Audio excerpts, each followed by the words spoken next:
In this world, every individual possesses the potential to become a creator, acquiring their very own celestial sphere. Civilizations of dinosaurs, angels, monsters, and Ultraman flourish. Incredible races are birthed under the hands of the creator. Upon his transmigration, Bai Ze inherits a simulator system, continuously simulating planetary development and civilizational evolution, while also offering talent selections to assist the host in becoming stronger. Transcendent Arrival, Purple Talent. This ability accelerates the evolution of organisms, enabling them to reach extraordinary levels. Visitors from other worlds, Purple Talent. Between living beings, mysterious voices from outer space can be heard. Are they opportunities or harbingers of destruction? Lord of the Primordial, Golden Talent. During the process of biological transformation, blessings from ancient deities are bestowed. Awakening of spiritual energy, Red Talent. A blessing from the world, spiritual energy begins to revive, accelerating the overall development of the world 1,000-fold, leading life to the pinnacle of evolution. On a certain day, when the myriad races of the universe besiege humanity and doomsday approaches, Bai Ze emerges, standing above the 9 heavens. Behind him lies a legion of countless monsters, the Primordial Legion. In this standoff, myriad races tremble, and the heavens bow in submission. In unison, the myriad races exclaim, "Father Bai, we were wrong." Chapter 1. Binding the Divine Simulator. Kai Jikuin, Awakening failed. Xiang'o, Awakening successful, a planet with a terrestrial diameter of 3 kilometers, devoid of special energy. In Nan City, at Nantian High School, the teacher diligently records the awakening results of the students in Class 2. In this world, every individual who turns 18 after the college entrance examination is arranged for awakening, to become a creator and possess a celestial sphere unique to oneself. Through the diverse energies within the planet, true energy, spiritual energy, and magical power, one can create various life forms and even different civilizations. 18 years have passed. I have finally awaited this day. Among the crowd, a young boy speaks to himself. His name is Bai Ze, and he has traversed into this realm for a duration of 18 years. However, as far as he knows, this world, rife with creators, is not entirely safe. Beyond the main world lies the cosmic sea, where countless alien races lurk, eyeing humanity with predatory intent. Those creators who successfully awaken possess the capability to resist these alien races, ensuring their own survival, while the failures, as ordinary individuals, may succumb to the chaos of war at any moment. No one remembers, no one cares, and no one knows that a life can be lived worse than that of a pig or a dog. Xia, Xiang Yu, Awakening. Successful. A terrestrial diameter of 30 kilometers. The planet contains a substantial amount of oxygen, and the oxygen concentration approaches true energy. Suddenly, as Bai Ze ponders, the teacher at the podium exclaims with fervor. The students below erupt in astonishment upon hearing these words. No way, a planet with a terrestrial diameter of 30 kilometers. It's about to condense true energy. This will surely astonish the municipal government. Look, our Nanhai has finally produced a genius. Indeed, Nanhai has birthed a genius. It seems my chances are completely gone from now on. As numerous classmates gaze at him in shock, a girl clad in a uniform skirt, adorned with an adorable tie, and possessing a fair visage, descends from the podium. She weaves through the throngs of people until she stands before a boy. Congratulations, the boy beams. Yes, you should head up for your test soon. The teacher has asked me to visit the principal's office, but I'll come back to accompany you shortly, the girl replies with a cheerful smile. With that, she flicks her high ponytail and swiftly exits the classroom. Aware of the envious gazes from his peers, Bai Ze shakes his head in resignation. After all, who could blame him for having such a stunning girlfriend that incites jealousy? All right, everyone, quiet down. Next, Bai Ze stepped forward. Upon hearing the teacher call his name, Bai Ze rises with alacrity and strides toward the podium, amidst a chorus of whispers surrounding him. In this class, everyone knows that Xia Yingyu is Bai Ze's girlfriend.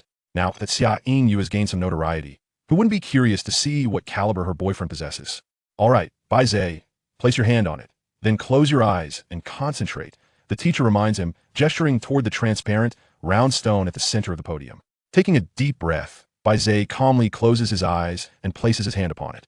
In the next moment, darkness envelopes him, as if his soul has transcended, his entire being floating weightlessly. The sound of the galaxy swirling and the roar of a black hole resonate in his ears. Amidst the countless fragments of meteors colliding and the sonic booms that ensued, Bai Ze could not help but furrow his brow. Upon reopening his eyes, he was startled to find himself immersed in an expansive sea of stars. Here, there was naught but an endless void, devoid of any discernible boundaries. Surely, this cannot be. How can there be nothing at all? Have I failed my awakening? Bai Ze exclaimed in astonishment, his expression growing increasingly grim as he surveyed his surroundings. Suddenly, A chilling mechanical voice pierced through the ambient silence. Ding. System activation in progress. Ding. System inquiry reveals that the host possesses no awakened talents. The system is now autonomously creating a world for the host. Bai Ze instinctively turned his gaze towards a particular direction. What was once an empty expanse astonishingly revealed a transparent barrier, gradually forming into a hollow sphere. Ding! The world barrier has been successfully created for the host. Congratulations, host! You have successfully bound to the divine simulator.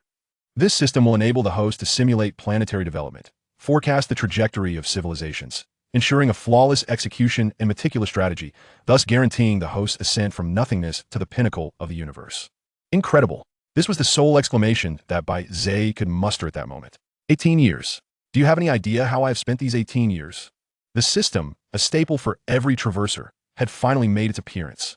Bai Ze gazed with uncontainable joy at the functionalities introduced by the system. It was simply irresistible. In his previous life, he often indulged in various simulation games, one of which was aptly named the Divine Simulator. It allowed one to embody the creator of a planet, to forge life and establish civilizations. If one inadvertently caused the planet to explode, fear not, for one could always start anew. In other words, it was a system that permitted infinite trial and error. While others were cautiously navigating their development, Bai Ze was already poised to tread the most prudent path, as if guided by divine intervention. Meanwhile, the teacher beside the awakening stone had begun to stammer through an explanation. Bai Ze, awakening world success. Planetary land diameter 0, ocean diameter 0. No energy has been generated. Upon hearing this, the classroom fell into a hush. However, it was not long before some began to recognize the underlying issue. Surely not. My brother, how can your planet be transparent? I see it too. This is unequivocally a 3-0 planet, devoid of both land and ocean. Thank goodness, I was terrified. It seems there remains a gap between individuals. Ultimately, it appears that the genius Xia has misallocated his favor. To be fair, I have seen planets that began with no land, only ocean. But I never anticipated a scenario with neither land nor ocean. In a certain light, my friend, you are indeed a rarity. From the side of the platform, many deliberate chuckles erupted as they witnessed Bai Ze's world being displayed on the monitor. This group primarily consisted of those who had failed their awakening, venting their jealousy. They dared to speak so boldly because the initial size of the land and the energy present in the air determined an individual's potential. For someone like Bai Ze, who had neither land nor ocean, even if he were to utilize capability cards to conjure land, his fate of mediocrity was sealed. Yet they were all deemed failures. Why then should he garner the attention of a prodigy? This disparity fueled their profound discontent. Even the teacher nearby wore a peculiar expression upon witnessing such an anomaly. After over 20 years of teaching, this bizarre occurrence was unprecedented. A planet without land or ocean, only awakening a world barrier. What could this possibly signify? Bai Ze, having successfully awakened, you may now descend. You can inquire with the Resources Department's teacher to see if you can obtain suitable resources to assist in the future construction of your world. Chapter 2. Am I being supported? There's no need for that. Teacher, Bai Ze promptly declined. The homeroom teacher spoke in a rather tactful manner. Yet Bai Ze discerned the underlying implications. Even if he were to approach the resource office, it was unlikely that the school would grant him any assistance. After all, a planet with merely a world barrier exhibited talents that were, for the most part, indistinguishable from those of mere mortals. Why then would the institution allocate more resources to those so-called geniuses? Descending from the podium, the murmurs of his classmates lingered in the air. At the entrance ahead, Xia Yinhua had just returned from the principal's office, her expression tinged with concern as she hurried over to Bai Ze. Hey, I've heard the news. There's someone from the neighboring Wujiqing named Xiao Huohua, who went from genius to useless in a day, and was promptly dumped by his fiancée. Is that true? Really? Then it seems we have quite the spectacle ahead of us. A classmate chimed in, relishing the drama. Numerous eyes turned towards Bai Ze, the pinnacle of the school, and the one at the bottom, creating a tantalizing atmosphere of anticipation. Bai Ze, sensing the unfriendly gazes of his peers, merely smiled. Before Xia Yinhua could offer words of comfort, he stepped forward and wrapped his arm around her slender waist. Hey, what are you standing there for? Your awakening is over. So let's hurry back. My world has encountered a minor issue. It seems I'm having difficulty nurturing life. I'm counting on you to help me create some when we return, Bai Ze teased. Xia Yinhua, initially intending to reassure him, felt a wave of calm wash over her upon seeing his nonchalant demeanor. She nodded enthusiastically, then let's go back quickly. With that, Bai Ze cast a disdainful glance around the classroom, then embraced Xia Yinhua as they made their way out, leaving behind a group of stupefied classmates who felt as though they had been mocked. Their hearts brimmed with envy and frustration. Why don't I have such treatment? It's utterly unfair. The classroom echoed with complaints, some even in tears, leaving the teacher on stage bewildered. Meanwhile, just outside the school gate, Xia Yingyue halted. What's wrong? Bai Ze frowned. Turning to him, she expressed her concern. I saw the planet you awakened. But don't worry too much, without land and oceans. You can still compensate with resource cards. At this moment, Xia Yingyue remembered something and quickly added, oh, I have a few items for you. Bai Ze tilted his head in confusion as she produced 3 cards from her waist pouch. These cards were the most basic, a land card, a rain card, and an ecology card, perfect for resolving his immediate predicament. Bai Ze accepted the cards, and a cascade of information flooded his mind. Land card, D-grade resource card. Produces 1 kilometer of land. Rain card, D-grade resource card. Generates vast quantities of freshwater, capable of filling lakes and even oceans. Ecology card, D-grade resource card. Regulates ecology and maintains climate. These cards were likely obtained by Xia Yingyue from the principal. The simulator's primary function was to emulate a planet's development and the trajectory of biological civilization. Yet, such simulations required land as a foundation, making these cards invaluable to Bai Ze at present. He decided against further refusal and accepted them. Try them out yourself first. If they don't work, no worries, I'll support you in the future, Xia Yingyue bravely stated. Bai Ze's expression momentarily froze, but instead of sorrow, a smile tugged at his lips. You'll support me? What can you offer at your age? He jested. Unexpectedly, Xia Yingyue grew indignant. Her small face tightened as she rummaged through her backpack and presented a bank card to Bai Ze. At first glance, it was a dazzling Interstellar Bank purple card with 2 million federal coins. Look, this is the scholarship from the principal. Do you believe me now? Xia Yingyue beamed. Her cheeks flushed with pride. See, this is the difference in treatment between those who awaken well and those who do not. The principal personally summoned me, providing various resource cards and a scholarship. If I had actually gone to that resource office, I might not have received anything and would have faced ridicule. All right. I believe you, little heiress. Let us hurry back, Bai Ze responded with a hint of resignation. He took Xia Yingyue's hand, but after a couple of steps, he halted abruptly. Wait, I have something for you too. Xia Yingyue, eager, exclaimed, found it. Here. She pulled out another card and handed it to Bai Ze. This was a C-grade biological card named Clay Creation, which could be deployed on the planet to produce a batch of tiny beings based on the terrain and climate. Bai Ze was momentarily taken aback. Typically, to cultivate life on an ordinary planet, one would start from cells. However, this card allowed for the immediate generation of a batch of life forms for cultivation. Yet, the market price for a C-grade card was no less than $1 million. Why are you being so polite? Your planet lacks oxygen and cannot produce life. Mine is on the verge of condensing true energy. This card is nearly useless to me. You should keep it, Xia Yingyue insisted, pressing the card into his hands. Bai Ze smiled softly, accepting it without further objection. After all, she was his girlfriend. What was there to be so formal about? Thank you, Miss Xiao. I shall accept it, he said with a grin. Try to create some life on your own first. But if it doesn't work, wait until I develop further and I'll assist you. Please don't attempt blindly, Xia Yingyue cautioned earnestly. The world Bai Ze awakened possessed only a world barrier, lacking both continents and oceans. Such a fragile existence, even with cards to create land and sea, would be easily disrupted. If the world barrier were to shatter, he would plummet into the realm of mortals, never to rise again. I remember. To express my gratitude for your immense kindness, how about I treat you to a meal? Bai Ze proposed. A meal? Xia Yingyue tilted her head slightly, suddenly recalling something. Why don't you come to my house?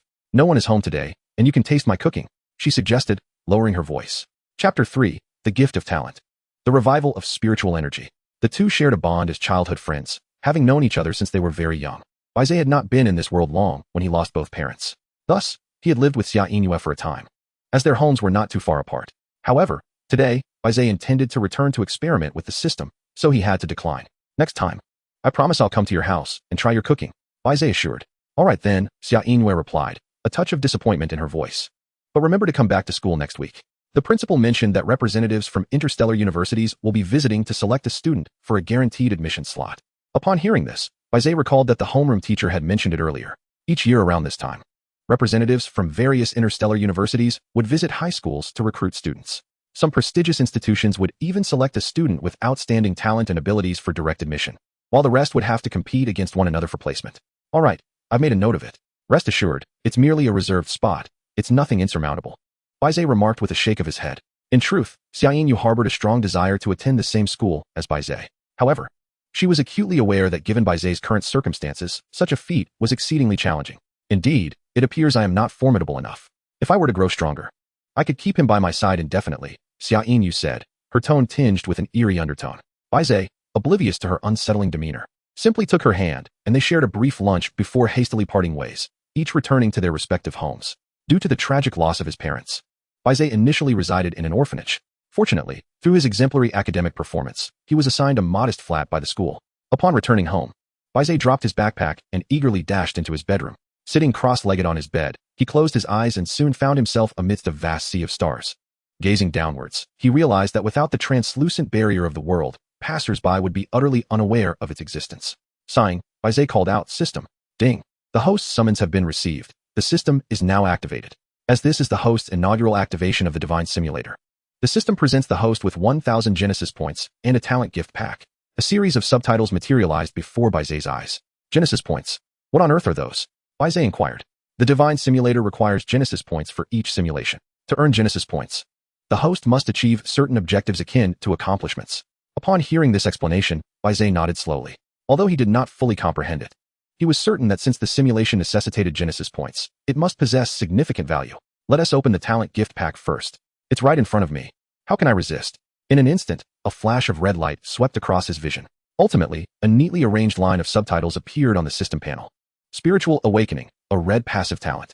Once equipped, spiritual energy begins to awaken in the world, accelerating the evolution of all organisms by 1,000-fold, rapidly expanding tectonic plates, and significantly increasing resources. Note, this talent can only be used once. If the host wishes to retain it permanently, a substantial amount of Genesis points will be required.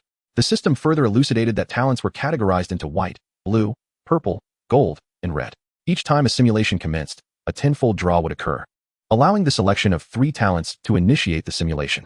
This particular talent did not require a draw and could be stored within the system space for immediate use. Regrettably, it could only be utilized once. System, how many Genesis points are required for the permanent retention of this red talent? Bai Ze inquired. Ding. Spiritual Awakening, red talent. Permanent retention requires 10,000 Genesis points. Well, that's disheartening. At this revelation, Bai Ze felt utterly demotivated. With just 1,000 Genesis points in hand, the prospect of permanent retention seemed a distant dream. Perhaps it would be wise to save up for now and familiarize himself with this simulator. He would utilize the talent only when he was certain of success. System, Bai Ze thought, and immediately, a line of black text appeared on the panel. The Divine Simulator has been activated. Due to the host's planet lacking land and oceans, this simulation requires no Genesis points. Is there such a fortunate circumstance? Bai Ze hesitated for only a moment. Yes, he exclaimed. In the next instant, his perspective began to shift. Gradually, he was granted a microscopic view, revealing every nook and cranny of the planet in vivid clarity, as if a deity surveying creation itself. Ding. Simulation has commenced. The tenfold draw is now being distributed. Please select the talents for this simulation, host. Before Bai Ze, 10 dialog boxes appeared. Safety Charm. Reduces the probability of organism death, white. Optimist. Increases organism happiness by 10, white. Exceptional Talent. Organisms are more likely to develop civilization, intelligence 10, white. Innate Depression. Increases organism happiness by 10, white. Only Child. Organisms will reproduce only once in their lifetime, white. Good Swimmer. Organisms are naturally adept at swimming, white. Dragonborn. Organisms are more likely to exhibit superior bloodlines, blue. Premature Birth. New life is more likely to be born prematurely, physique 10, white. Congenital Disability. New life is more prone to disabilities, physique 10, white. Infertility. Organisms will not reproduce, white. Oh dear. Bai Ze glanced over the options and found the first round utterly unappealing, filled with pitfalls. Reluctantly, he selected the relatively advantageous talents of Safety Charm, Exceptional Talent, and Dragonborn, thus commencing the simulation. These 3 will suffice. Ding. Talents have been selected. Please choose the items to be equipped for this simulation, or the simulation cannot commence. Bai Ze looked around at his world, feeling somewhat awkward. Without land and oceans, it seemed impossible to simulate. Fortunately, he decided to carry 3 basic D-level resource cards. Along with the Clay Creation, a C-level biological card that could adapt to different environmental climates and transform into diverse organisms. Note, carrying cards of D-level or higher necessitates additional Genesis points. C-level cards consume 10 points. After a moment of deliberation, Bai Ze was surprised to find that carrying items for the simulation also required Genesis points. However, considering the dire state of his world, he opted to take the card, as this simulation was effectively free of charge, costing him little in Genesis points. Let's carry everything and begin the simulation. With a command, the system panel vanished, and the world before Bai Ze began to take form. Chapter 4. The first simulation produces superior bloodlines. In the primordial dawn of the world, the deity created land, summoned rain, and moderated the climate. Land card, rain card, ecology card activated. Bai Ze observed everything unfold. From the previously barren world barrier, a piece of land with a diameter of 1 kilometer slowly coalesced. Torrential rain poured from the sky, forming vast lakes and meandering rivers. The once dim atmosphere blossomed with vitality. Flowers and grasses flourished, and towering trees sprouted from the ground. Early era. You notice a batch of clay organisms emerging within the forested land. They possess no awareness or purpose, merely moving aimlessly, clay creation activated. Mid-era. The world remains exceptionally tranquil. After extensive periods of sedimentation, due to the climate and topography of the forest, these clay organisms appear to undergo a certain transformation. A small portion of them has evolved into diminutive herbivorous creatures, while the majority have transformed into a type of primate known as the ancient ape. Ding. Ancient ape has emerged, granting 10 Genesis points. Ding. The initial emergence of life grants 100 Genesis points. Listening to the sounds around him, Bai Ze recalled the system's prior explanation. During the simulation, the emergence of achievements would yield Genesis points in return. He was indeed fortunate to have included the card, and he was grateful to Inu. Expensive items naturally held their value. With this development, he was already ahead of the curve in biological emergence. Late era. The ancient apes, subsisting primarily on berries and leaves, faced challenges in solitary hunting, thus beginning to form a sense of tribal identity. Among them, two distinct varieties of ancient apes, differing in fur color, established the white ape tribe and the black ape tribe. Exceptional talent activated. At the end of the first era, the white ape tribe and the black ape tribe had begun to exhibit early internal differentiation, establishing their own hunting methodologies. In pursuit of prey, the two tribes occasionally clashed, albeit with minimal casualties. Activation of the peace charm. In the early second era, a peculiar being emerged from the white ape tribe, a creature smaller in stature, lacking in strength, yet endowed with extraordinary intelligence, named the white monkey. Activation of the celestial dragon. Ding. A high bloodline creature, the white monkey is born, with a creation value of 20 for the host. Good heavens.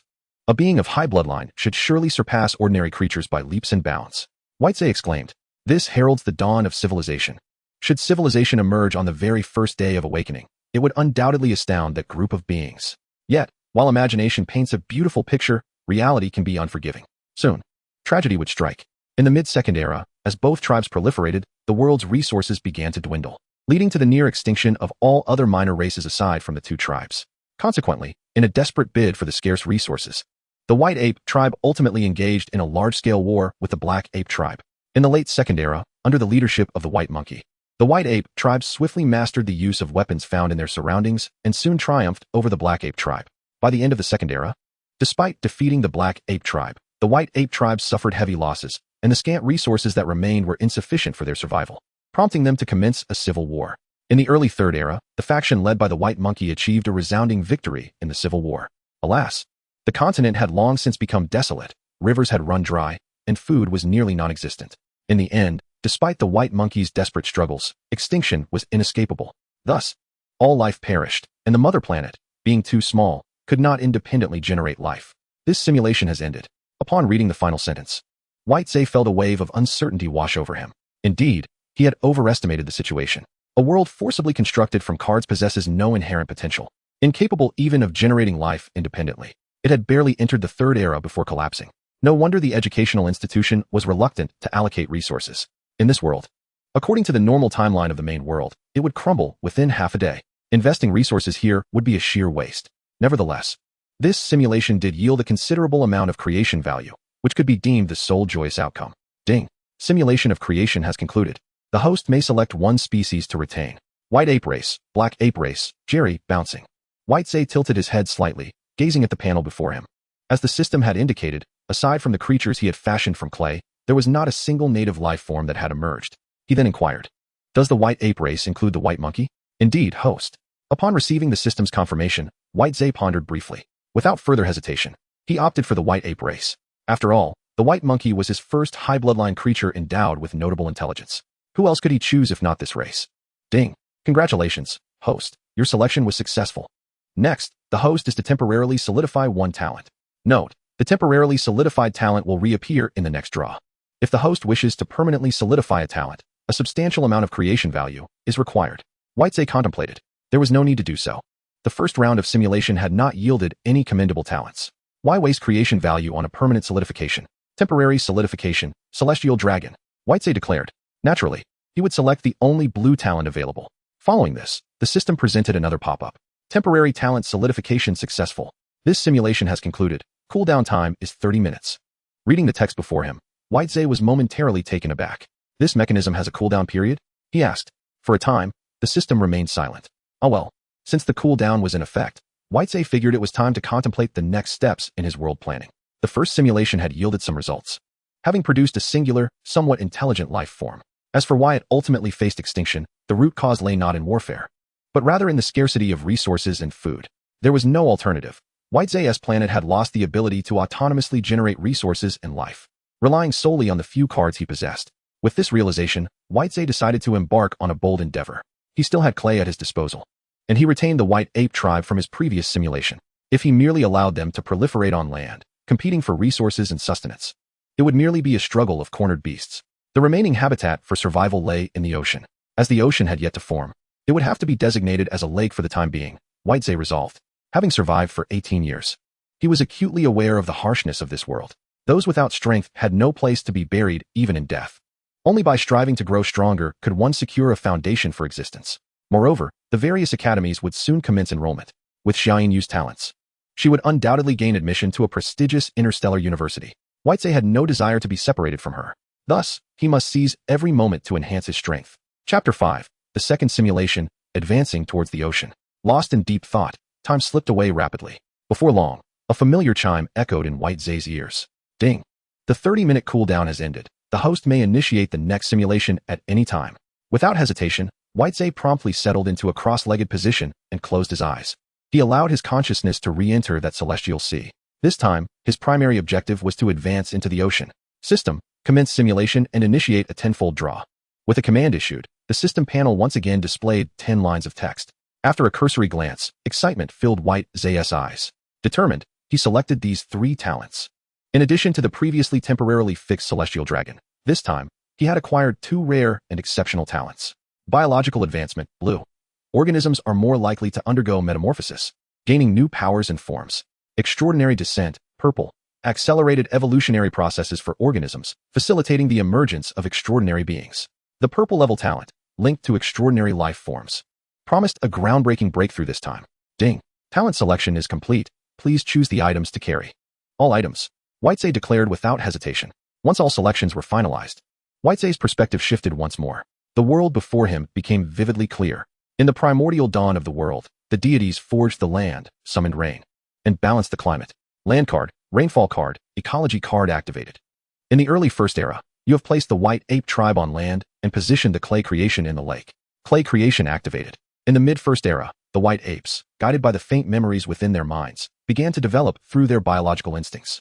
Meanwhile, the clay creatures long dormant at the lake bed underwent slight transformations due to climatic and environmental changes. A small portion evolved into small fish, filling ecological gaps, while the majority transformed into a species known as the horseshoe crab, measuring 60 centimeters in length. Ding. Oceanic creature, horseshoe crab is born, creation value 10. Horseshoe crab? Is this an ancient organism? Bai Ze remarked with excitement as he continued to read on.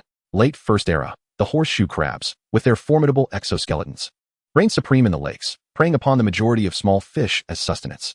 At the end of the First Era, with territorial rights secured and an abundance of food, the horseshoe crabs began to proliferate wildly. Among them emerged a colossal relative, adorned with a vibrant and robust shell, known as the emperor crab. Awakening of the celestial dragon. Ding. High bloodline creature, emperor crab born. Creation value 20. Early Second Era, under the leadership of the emperor crab, the horseshoe crabs nearly dominated the lakes. Through continuous sedimentation, the massive reproduction of the horseshoe crabs led to a dramatic expansion of the lake's area, returning to its normal proportions, now a vast 3 kilometers of ocean. Ding. World proportions restored to normal, ability to automatically produce biological resources re-established. Ding. World area reached critical point, has automatically solidified for the host. Note, the ratio of land to ocean in the world is 1:3. Has the ocean area returned to normal? Bai Ze expressed his astonishment. A teacher had once mentioned in class that the more powerful the creatures became, the more the planet would flourish. However, what was this automatic solidification? Could it be akin to a save function? Bai Ze inquired. Indeed, host, upon reaching certain thresholds, the planet can be permanently solidified. The system responded. Upon hearing this, Bai Ze felt a surge of joy. His decision had been remarkably astute. The world returning to normal signified the ability to produce independently. At the very least, it would prevent the chaotic struggle reminiscent of the previous cycle. Additionally, with this save function, there would be no need to simulate from the initial state, significantly enhancing the efficiency of world development. However, this scenario did not persist for long before changes arose. Mid-Second Era, just as the horseshoe crabs were asserting their dominance, a cellular organism birthed from the ocean evolved into a creature known as the squid. Ding. Marine creature, squid born, creation value 10.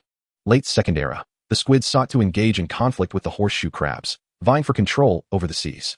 End of the Second Era. During the battle, the squids, being soft-bodied mollusks, found their supple tentacles ineffective against the horseshoe crab's hardened shell. Thus, it was observed that these squids altered their strategy, undergoing metamorphosis, enlarging their bodies, and evolving their ink to produce hallucinogenic and paralyzing effects.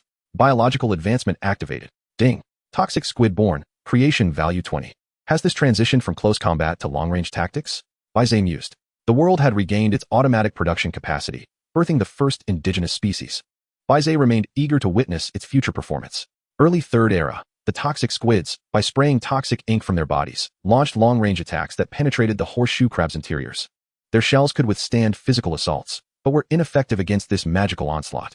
Ultimately, the toxic squids triumphed over the horseshoe crab clan, almost without a fight, driving them out of the seas. Mid-Third Era.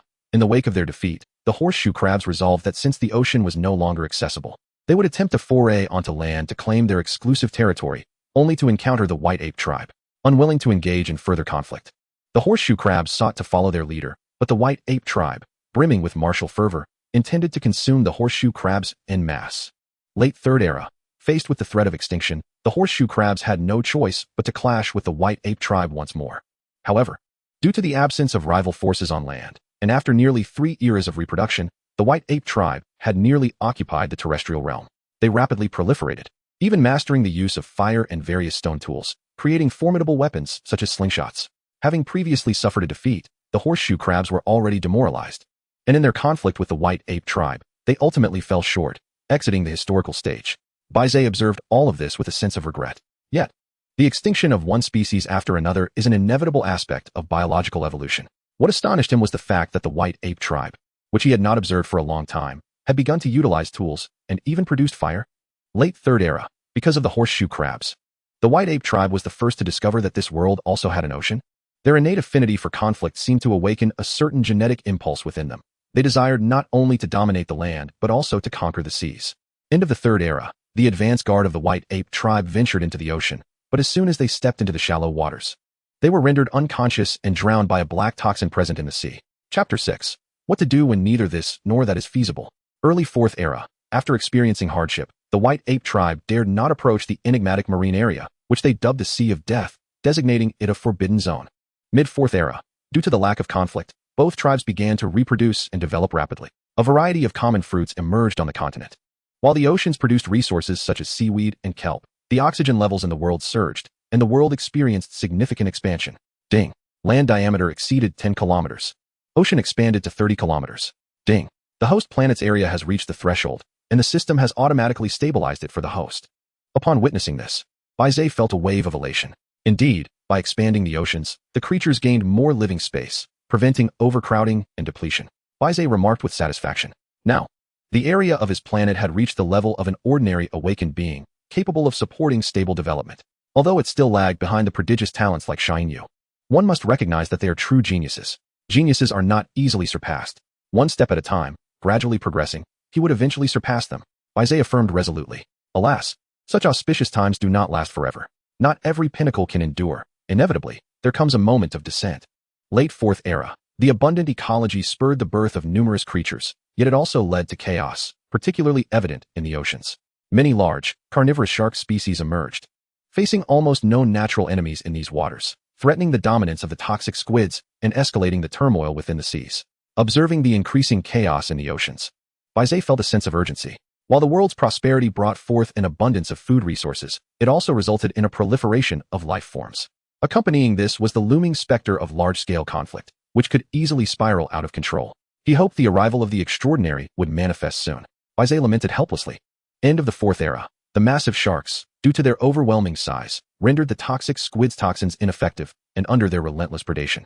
The toxic squid clan was driven to the brink of extinction. Early Fifth Era. In their desperate plight, the toxic squids unleashed their latent potential, undergoing another metamorphosis.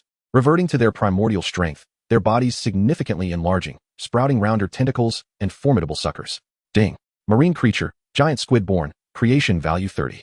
Bai Ze beheld the birth of the giant squid, his eyes brimming with excitement. In his previous life, the giant squid was a dominant creature of the ocean, reaching lengths of 13 meters and once contending with sperm whales. Yet, The squids had evolved twice. Why had the extraordinary yet to manifest? Could it be that the activation of this talent required reaching a certain threshold that the giant squids had not yet attained? Mid-fifth epoch, the great king octopus, with its formidable tentacles, could effortlessly twist and suffocate any large shark it ensnared. Yet, in the course of its victories, countless creatures fell victim to the carnage, leading to almost complete devastation of the marine ecosystem, transforming the once abundant ocean into a desolate void. Late 5th epoch, the ocean descended into utter decline, as the great king octopus sought to migrate to land in search of survival. Regrettably, the land at this time lacked development and had long since exhausted its resources. Even the once dominant white ape tribe found itself in dire straits, barely able to sustain itself. Thus, due to the scarcity of resources and food, all life forms faced extinction, and with the energy of the home planet depleted, no new life could emerge. This simulation has come to an end. Upon witnessing this, Bai Ze felt a twinge of embarrassment. Having neglected the land for too long, it had stagnated and ultimately perished. Alas, has everything truly met its demise? Bai Ze lamented. With too few creatures, resources became insufficient, leading to starvation. With an overabundance of life, conflicts escalated, culminating in violence. Such is the fate depicted in this simulation. The current state of land and sea. It appears there is no escape from death. How can you proceed? With you all around, Bai Ze sighed in resignation. Next came the time to retain the acquired creatures. White ape species, horseshoe crabs, great king octopus, and various sharks. Glancing over the options, Bai Ze found himself in a quandary. While the white ape species may lack physical strength, they possessed astonishing intellect. Through the passage of time, they had even learned to wield weapons and harness fire. It would not be long before they evolved into the world's first civilization. Yet, the sheer size and strength of the great king octopus stirred a desire within Bai Ze. Clearly, it was a creature of immense potential. I shall temporarily secure the great king octopus, Bai Ze declared. After weighing the pros and cons, he ultimately chose to preserve the great king octopus. Despite the imminent rise of the white ape tribe, they still lagged behind in raw power. That settled it. For the temporary innate ability, he opted for extraordinary descent. Bai Ze seized the initiative. Previously, during the extraordinary descent, the simulation had not utilized this ability at all. Bai Ze speculated that none of the creatures at his disposal had reached a particular threshold. It was akin to the leveling system in Pokemon. Only upon reaching a certain level could a Pokemon evolve. Thus, he decided to select it and try again in the next round. Ding! This simulation has concluded. The cooldown period is 50 minutes. The system's notification echoed in his ears, and the cooldown seemed rather lengthy this time. Bai Ze resolved to explore his newly formed world. System, I wish to view my real world. Bai Ze called out. In the next moment, a spherical orb materialized before him. Within its thin world barrier, a lush green continent and vast ocean truly appeared. However, upon checking his inventory, he discovered that the 3 resource cards had vanished without a trace. Indeed, there is no free lunch in this world. Bai Ze shook his head. Suddenly, he seemed to recall something. The previous simulation had not required creation value because he possessed neither land nor ocean. Now that he had a landmass of 10 kilometers, would he need a substantial amount of creation value for the next simulation? Fortunately, after 2 rounds, he had accumulated a significant amount of creation value, which should suffice. Bai Ze muttered to himself. Observing that his world was indeed fixed, he withdrew from the interface. During the long 50-minute wait, Bai Ze kept himself busy. He picked up his phone, intending to research matters related to the evolution of extraordinary beings. However, upon glancing at the time, he was suddenly taken aback. Could it be that 2 days had already passed? Was the flow of time in the simulator not aligned with reality? Bai Ze exclaimed in shock. Just moments ago, during the simulation, time had felt fleeting. Now, upon returning to reality, 2 full days had elapsed. This time discrepancy was rather difficult for him to accept. Given this situation, time was of the essence, and he could no longer afford to dawdle. Bai Ze furrowed his brow. With that, he swiftly began to peruse the information on his phone. Chapter 7. The ocean reaches its zenith. The dawn of the Devonian era. To his surprise, Bai Ze uncovered 2 distinct pathways regarding the evolution of extraordinary beings. The first pathway extended from intelligent life forms, akin to humans. Although physically weaker, they possessed high intelligence. They utilized various tools and weapons, leveraging their formidable intellect to evolve into extraordinary beings. The second pathway, undoubtedly, pertained to the most primitive life forms. Simple-minded and robust, they could dominate purely through physical prowess. As long as they were sufficiently large and strong, they had a high probability of evolving into extraordinary beings. Regrettably, Bai Ze had already dismissed the white ape species.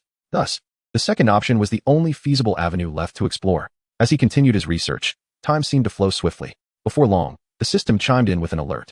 Ding! Cooldown period has ended. The host may commence simulation at any time. Time was running short, and it seemed imperative to act swiftly. Bai Ze felt invigorated. 2 days without sleep was hardly a concern for a newly awakened creator of worlds. They inherently possessed extraordinary powers, if they could not manage such trivial matters. What was the point of awakening? System, begin the simulation. After careful consideration, Bai Ze resolved to continue directing his efforts toward the ocean. The last simulation had lasted a full 2 centuries longer than the first, thereby affirming that pursuing oceanic development was indeed the correct choice. As the saying goes, one must dare to strive in order to win. He intended to stir the waters, fostering further growth for the creatures. As for resolving the potential for large-scale conflicts among the beings, that would depend on his luck. If he could draw a more stable innate ability, that would simplify matters greatly. Ding. Due to the expansion of the host's world, this simulation will consume 100 creation value. Confirm? Yes. Bai Ze hesitated briefly before responding. Indeed, this simulation would require creation value. Fortunately, he had accumulated a substantial amount previously. If it were merely this amount, it was not a significant burden for him now. Ding. 10 draws have been issued. Please choose host. Before him appeared 10 simulation abilities. This time, Bai Ze scrutinized each option thoroughly. Initially filled with delight, he soon wore a perplexed expression. What on earth is this? He clicked on one of the abilities displayed on the panel. Interdimensional visitor, purple. Creatures in your world may occasionally catch whispers of some secrets from the depths of the universe, which could lead to intriguing occurrences. Secrets from the universe? Could it be a skill for treasure hunting? Bai Ze pondered briefly, finding it hard to comprehend. Regardless, it was one of the few purple abilities available. Even if he was uncertain of its purpose, he would take it along. Perhaps it would yield miraculous results. Steady victory, blue. Without a guarantee of winning. Creatures generally avoid forming enmities, significantly reducing the likelihood of conflict. This one is perfect, Bai Ze affirmed. This ability was precisely what he needed at present. It could greatly diminish hostilities among the beings, allowing the world to develop in peace. Ding. Ability selected. Please decide whether to carry items. Carry the Great King Octopus and clay crafting. This time, Bai Ze resolved to completely abandon land. His sole focus would be on mastering the ocean. Ding. Item carrying successful. Simulation commencing. In the beginning of the world, continents and oceans were forming, and various vibrant scenes began to take shape.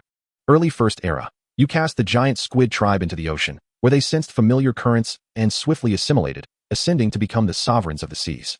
Mid-First Era. Due to the absence of rivals, the giant squid species proliferated rapidly, while small marine creatures emerging from cellular mutations began to appear, gradually filling ecological niches. Late First Era. The terrestrial realm expanded to 20 kilometers as ammonites, armored fish, and bamboo coral emerged in succession, rendering the world increasingly chaotic. However, subtle changes began to manifest in the atmosphere, yet you remained oblivious to their origins. The atmosphere is changing? Bai Ze pondered. Could it be due to that enigmatic talent, the arrival of otherworldly visitors? Bai Ze furrowed his brow and continued reading.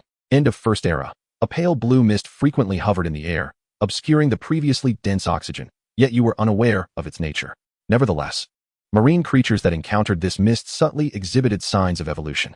Early Second Era. Under the dominion of the giant squid, the creatures of the world began to hear intermittent sounds. Lost spiritual energy absorption. Must retrieve it promptly. Mid-Second Era. The flora and fauna of the world existed within that pale blue mist, which unexpectedly accelerated their evolution and metamorphosis. Late Second Era.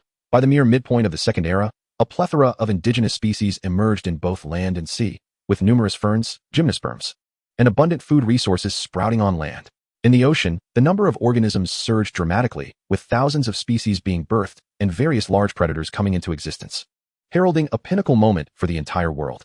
Notably, the development of the oceans was particularly pronounced, exhibiting 100-fold growth spurred by this mist. Countless seagrasses, kelp, and corals filled the seas, as the rapid proliferation of life caused tectonic plates to expand swiftly, with land extending to 30 kilometers and oceans to 90 kilometers. At this moment, the marine life thrived vigorously, fostering an environment of prosperity, ushering in an unprecedented era for the oceans. Historically termed, the Devonian period. Good heavens, Bai Ze was left in awe. This is no mere mist. It is indeed spiritual energy, a true divine gift. Bai Ze exclaimed. It was evident to him now that the mist, which obscured the oxygen and propelled rapid development, was, in fact, spiritual energy. Such a commodity is traded in markets. Yet it holds a valuation beyond 100 million, merely glimpsing it is a rarity. This was an enormous windfall. Bai Ze was exceptionally exhilarated. Moreover, the Devonian period marked an era in ancient history when marine life thrived at its zenith. This achievement had far surpassed Bai Ze's expectations, setting a new historical record. Well then, let the storm come with even greater fury. With excitement gleaming in his eyes, Bai Ze commanded the system to release clay from manufacturing into the oceans. He resolved to exploit this momentum to create further chaos in the world. Chapter 8. The Extraordinary Creature, Kuan, and the Great Extinction. Late Second Era. The clay creatures you introduced evolved into a dominant species in the oceans, the Dunkleosteus. the apex predator of the Devonian period? Bai Ze felt a twinge of anxiety, yet he harbored no regrets. He decided to take a gamble. Failure would mean his demise. Early Third Era. With the emergence of Dunkleosteus, various dominant marine creatures appeared successively, yet they exhibited great caution, lacking certainty of victory, refraining from initiating large-scale wars, with only minor skirmishes. As expected, Bai Ze felt as if all his energy had drained away. It seemed he had made the right bet. In such a chaotic ocean, it was astonishing that no major conflict had erupted, thanks to this mysterious talent. Mid-Third Era. You discovered a second voice emanating from the cosmos, yet only a species known as the sperm whale could hear it. Deep beneath the ocean of that planet lies what we require. Following these mysterious sounds, a member of the sperm whale clan, relying on memory, truly dove into the depths of the ocean and unearthed a massive blue-white egg-shaped stone, named the Blue Crystal. It has appeared, the voice from beyond has returned. Bai Ze's eyes sparkled with fervor. He was eager to discover the properties of the Blue Crystal. After all, the previous surge of spiritual energy had radically transformed the entire Mother Realm. Late Third Era. The sperm whale consumed the Blue Crystal, absorbing all its inherent power, leading to a monumental transformation in its physiology. Its length extended to 18 meters, its teeth sharpened, evolving into the legendary Leviathan. End of Third Era. This Leviathan, in its magnificent form, became the leader of the sperm whales. Subsequently, it wreaked havoc upon the seas, its formidable physique seemingly reaching a new pinnacle, triggering an unprecedented secondary mutation. You observed exquisite azure patterns covering its entire body, its pectoral fins widening and lengthening, resembling colossal wings, allowing it to glide effortlessly through the water. The ocean erupted in towering waves, with countless rolling bubbles gathering around the Leviathan, while beneath, a multitude of whales bowed in reverence. During the ocean's peak, numerous marine sovereigns emerged, trembling in submission. The world expanded rapidly, with land extending to 50 kilometers and the ocean surpassing 150 kilometers. Countless plants erupted from the ground as if to herald the birth of a new king, extolling the magnificence of the divine. The extraordinary descent activated. Ding! The extraordinary creature, Kuan, is born. After a brief silence, Bai Ze erupted in a roar. What the hell? A length of 30 meters and the ability to glide swiftly through water? This is truly soaring, Bai Ze exclaimed with delight. Were it not for the current simulation phase, he might have jumped for joy. An extraordinary creature. Literally, this being had transcended the mundane, possessing unparalleled absolute power. Having only awakened 3 days ago, by this timeline, apart from those elite scions in the city center, Bai Ze could be considered the undisputed first among the students in the academy. Even talents like Xiaoyin, you would have to kneel and sing his praises. This gamble had indeed paid off. Only through courage and tenacity could one triumph. Bai Ze felt a sense of secret satisfaction. First, the emergence of the Devonian period, followed by the birth of the extraordinary creature. Bai Ze was already brimming with anticipation for what good fortune might unfold next. However, amidst his elation, Bai Ze was unaware that danger was quietly approaching. End of Third Era. The successful ascension of Kuan to an extraordinary creature compelled the submission of all marine dominance, solidifying its status as the true sovereign of the seas. Ding! The first-generation marine sovereign is born. Early Fourth Era. The peak of the ocean persisted, as life continued to proliferate, with the continent expanding to 80 kilometers and the ocean exceeding 240 kilometers. Yet, just as everything reached its zenith during this flourishing period, strange sounds echoed once more from the depths of the universe. There are treasures to the south of that planet. These sounds were heard by nearly all life forms within the planet. Mid-Fourth Era. While the creatures pondered why they could hear these sounds, they suddenly noticed a brilliant crimson beam flitting across the sky. You discovered that it was a gamma ray burst. It hurtled towards its home planet, where ordinary beings turned to ashes with a mere breath, and extraordinary beings could not endure even a second against this overwhelming force. The invader from another world has initiated. Thus, the entire world was pierced, leading to a mass extinction, and even the galaxy in which your planet resides was laid to waste. The simulation has concluded. Total creation value gained, 5,000 points. Bai Ze exhaled deeply, gradually awakening from his stupor. Damn, he exclaimed in anger, finally realizing the meaning behind the invader's last words. Interesting events would unfold. Now it made sense. The old adage rings true. In this world, there are no free lunches from the heavens. It is not that one does not repay, but rather that the time has yet to come. Eavesdropping on others' secrets also demands a price. It is likely that being discovered led to this judgment. Alas, ultimately, one is still too weak. Bai Ze lamented. He gazed out into the vastness of the starry sea. With such a colossal universe, how could humanity be the only civilization? Countless extraterrestrial civilizations lurked in the unknown expanse of light years, adversaries of humankind. Those voices were likely theirs. Upon being discovered while prying, they naturally faced retribution. Fortunately, this time, it was a stroke of luck to have produced such a wealth of creation value, ultimately giving rise to an extraordinary being. As long as it can be preserved, it would undoubtedly be worth the effort. Ding. Please choose your harvest for this simulation. Kuin, extraordinary being, giant squid, Ding's fish, terror croc, songlong, light blue aura, blue crystal. Not only biological entities, but even items can be obtained? Bai Ze pondered. The offerings were so splendid that he found himself in a quandary. The extraordinary being was undoubtedly the first choice, yet he also desired the giant squid. This creature is relatively docile compared to those ferocious large carnivores. As an initial sovereign to rule the ocean, it is undoubtedly the finest choice. Ding. Note, the harvest temporarily selected by the host will disappear if not utilized in the next round of simulation. To permanently acquire the harvest from the simulation, a fixed amount of creation value must be consumed, and permanently fixed beings do not count as temporary harvests. With this explanation from the system, Bai Ze understood. He would definitely choose to permanently preserve the extraordinary being. Chapter 9. Innate talent? Uniquely singular. Kuin, extraordinary being, servant level initial. An unparalleled extraordinary being. Having achieved extraordinary status due to its immense size, capable of overturning waves and commanding the furious sea. Affiliated species, sperm whale. Required creation value, 500. Thankfully, it was not excessively high. Bai Ze sighed in relief. A permanently fixed being. Bai Ze exclaimed. After all, it was his first extraordinary being, complete with an affiliated species. Even if it was merely the lowest tier of servant level, he still desired it. Moreover, extraordinary beings are graded. Following the initial servant level, there are the warrior level, commander level, monarch level, and emperor level. Ascending to the divine level is beyond Bai Ze's current reach. Ding. The being has been permanently fixed. The host may retrieve it from the system space at any time. Wonderful. With that, the space freed up for temporary fixation would naturally be reserved for the giant squid. Ding. Temporary fixation successful. Please select the temporary fixation talent for the simulation. Faced with 3 simulation talents amid the extraordinary descent and the invader, Bai Ze felt a twinge of difficulty. One could greatly enhance the birth of extraordinary beings, while the other was fraught with uncertainty. It might yield new breakthroughs or lead to destruction. Bai Ze contemplated. I choose to temporarily fix the invader. After careful consideration, Bai Ze decided to give this talent a try in the next round. After all, it was merely a simulator. Even if the planet were to explode under his influence, it would not matter. Besides, the items from the simulation could be brought out. If this invader were to spawn something powerful, it would truly be a leap to greatness. Ding. This simulation has concluded. Cooldown time, 50 minutes. Next came the cooldown period. Bai Ze opened the system space, glanced at the coins stored within, and smiled with satisfaction. Subsequently, he closed the system space and picked up his phone nearby. Such delightful news certainly warranted sharing.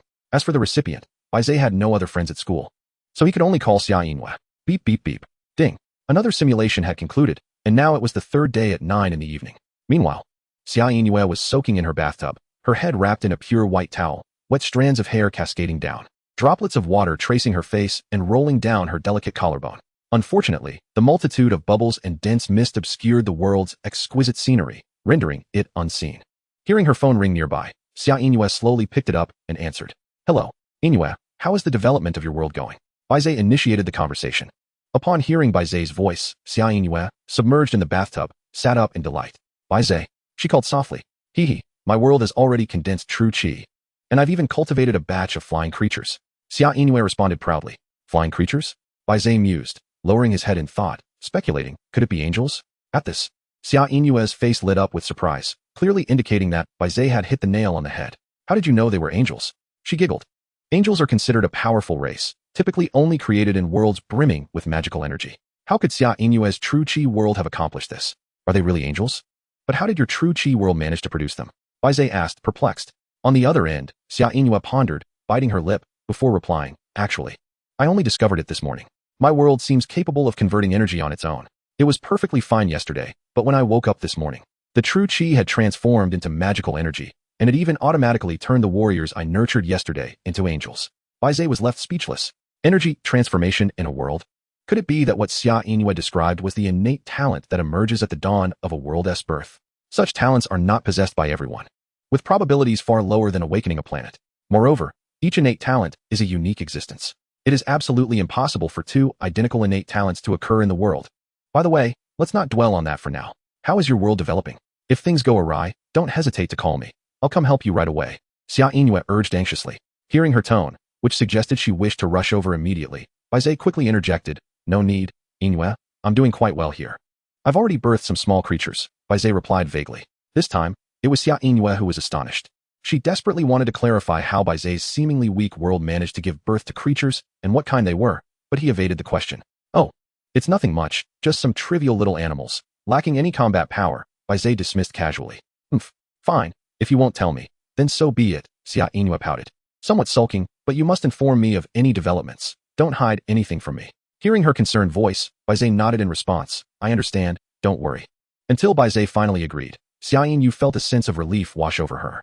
However, at the same time, she seemed to recall something and hurriedly spoke to Bai Ze. I just remembered that there's something else I need to tell you.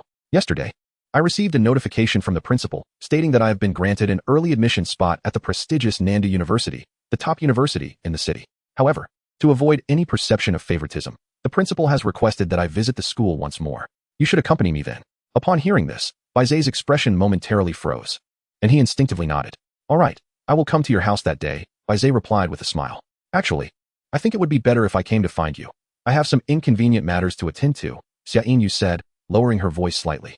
That works too. They then chatted about trivial family matters before ending the call. On her end, Xia Yinyu stealthily emerged from the bathtub.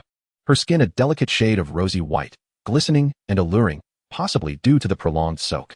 Yinyu, what on earth are you doing in there? You've been soaking for ages. When will you come out? A middle-aged woman's voice called from outside the bathroom. Upon hearing this, Xia Yinyu's face flushed crimson, and she hurriedly replied, Okay, Mom, I understand. I'll be out right away. Chapter 10. The Birth of the First Faith, The Path of Ruin. Ding. Cooling time is over. The host may initiate the simulation at any time. After putting down her phone, Bai Ze fell into deep contemplation. He had anticipated Xia Yinyu's acceptance as a guaranteed student from the very beginning, given her exceptional qualifications. It appeared that Nanda University held her in particularly high regard, having designated her as a prospective student even before she set foot on campus. He couldn't help but wonder what the reactions of the other students would be upon learning this news.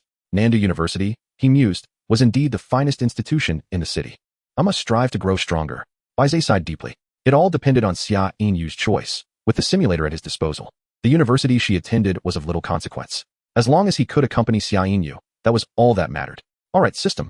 Expend the foundational value and commence the next simulation, Bai Ze declared. This simulation required a foundational value of 100 points. It was somewhat regrettable that he had painstakingly reached 80 kilometers in the previous round, only to be reset to square one by the gamma rays. Ding. The 10 consecutive draws have been issued. Please select the talents to carry into this simulation. This time, gazing at the talent panel presented to him, Bai Ze did not rush, but instead took a moment to ponder. For this new round of simulation, he decided to continue utilizing the talent of the otherworldly visitor. Bai Ze sought to ascertain whether this phenomenon had any patterns or could grant him some form of advantage. After all, without the fortune bestowed by this talent in the previous round, such significant changes in the world would have been impossible, especially when paired with the arrival of the extraordinary, leading to the emergence of transcendent beings. After considerable thought, he concluded that since he was merely experimenting within the simulator, he had little to lose. As for the other two talents, Bai Ze opted for two rather inconsequential choices before setting off. Premature birth, white. Newly born life has a high probability of being premature, with a physical constitution of 10. Congenital disability, white. Newly born life has a high probability of being born with disabilities, with a physical constitution of 10. Do not underestimate these two talents. They are merely meant to be a hindrance to oneself. In truth, their only purpose is to serve as a personal obstacle. Regardless, this round was intended to test the otherworldly visitor talent. A casual experiment, nothing to take too seriously. System, these 3 simulation talents will suffice. I confirm. Ding. Selection successful. Please choose the items to carry into this simulation. I will bring clay creation and the giant squid, Bai Ze promptly replied. Since this round was merely a playful experiment to test the otherworldly visitor, there was no need to involve the Kuan clan. The void left by the absence of species would naturally be filled by clay creation. As for the giant squid, it was simply a bonus. It would disappear in the next round anyway.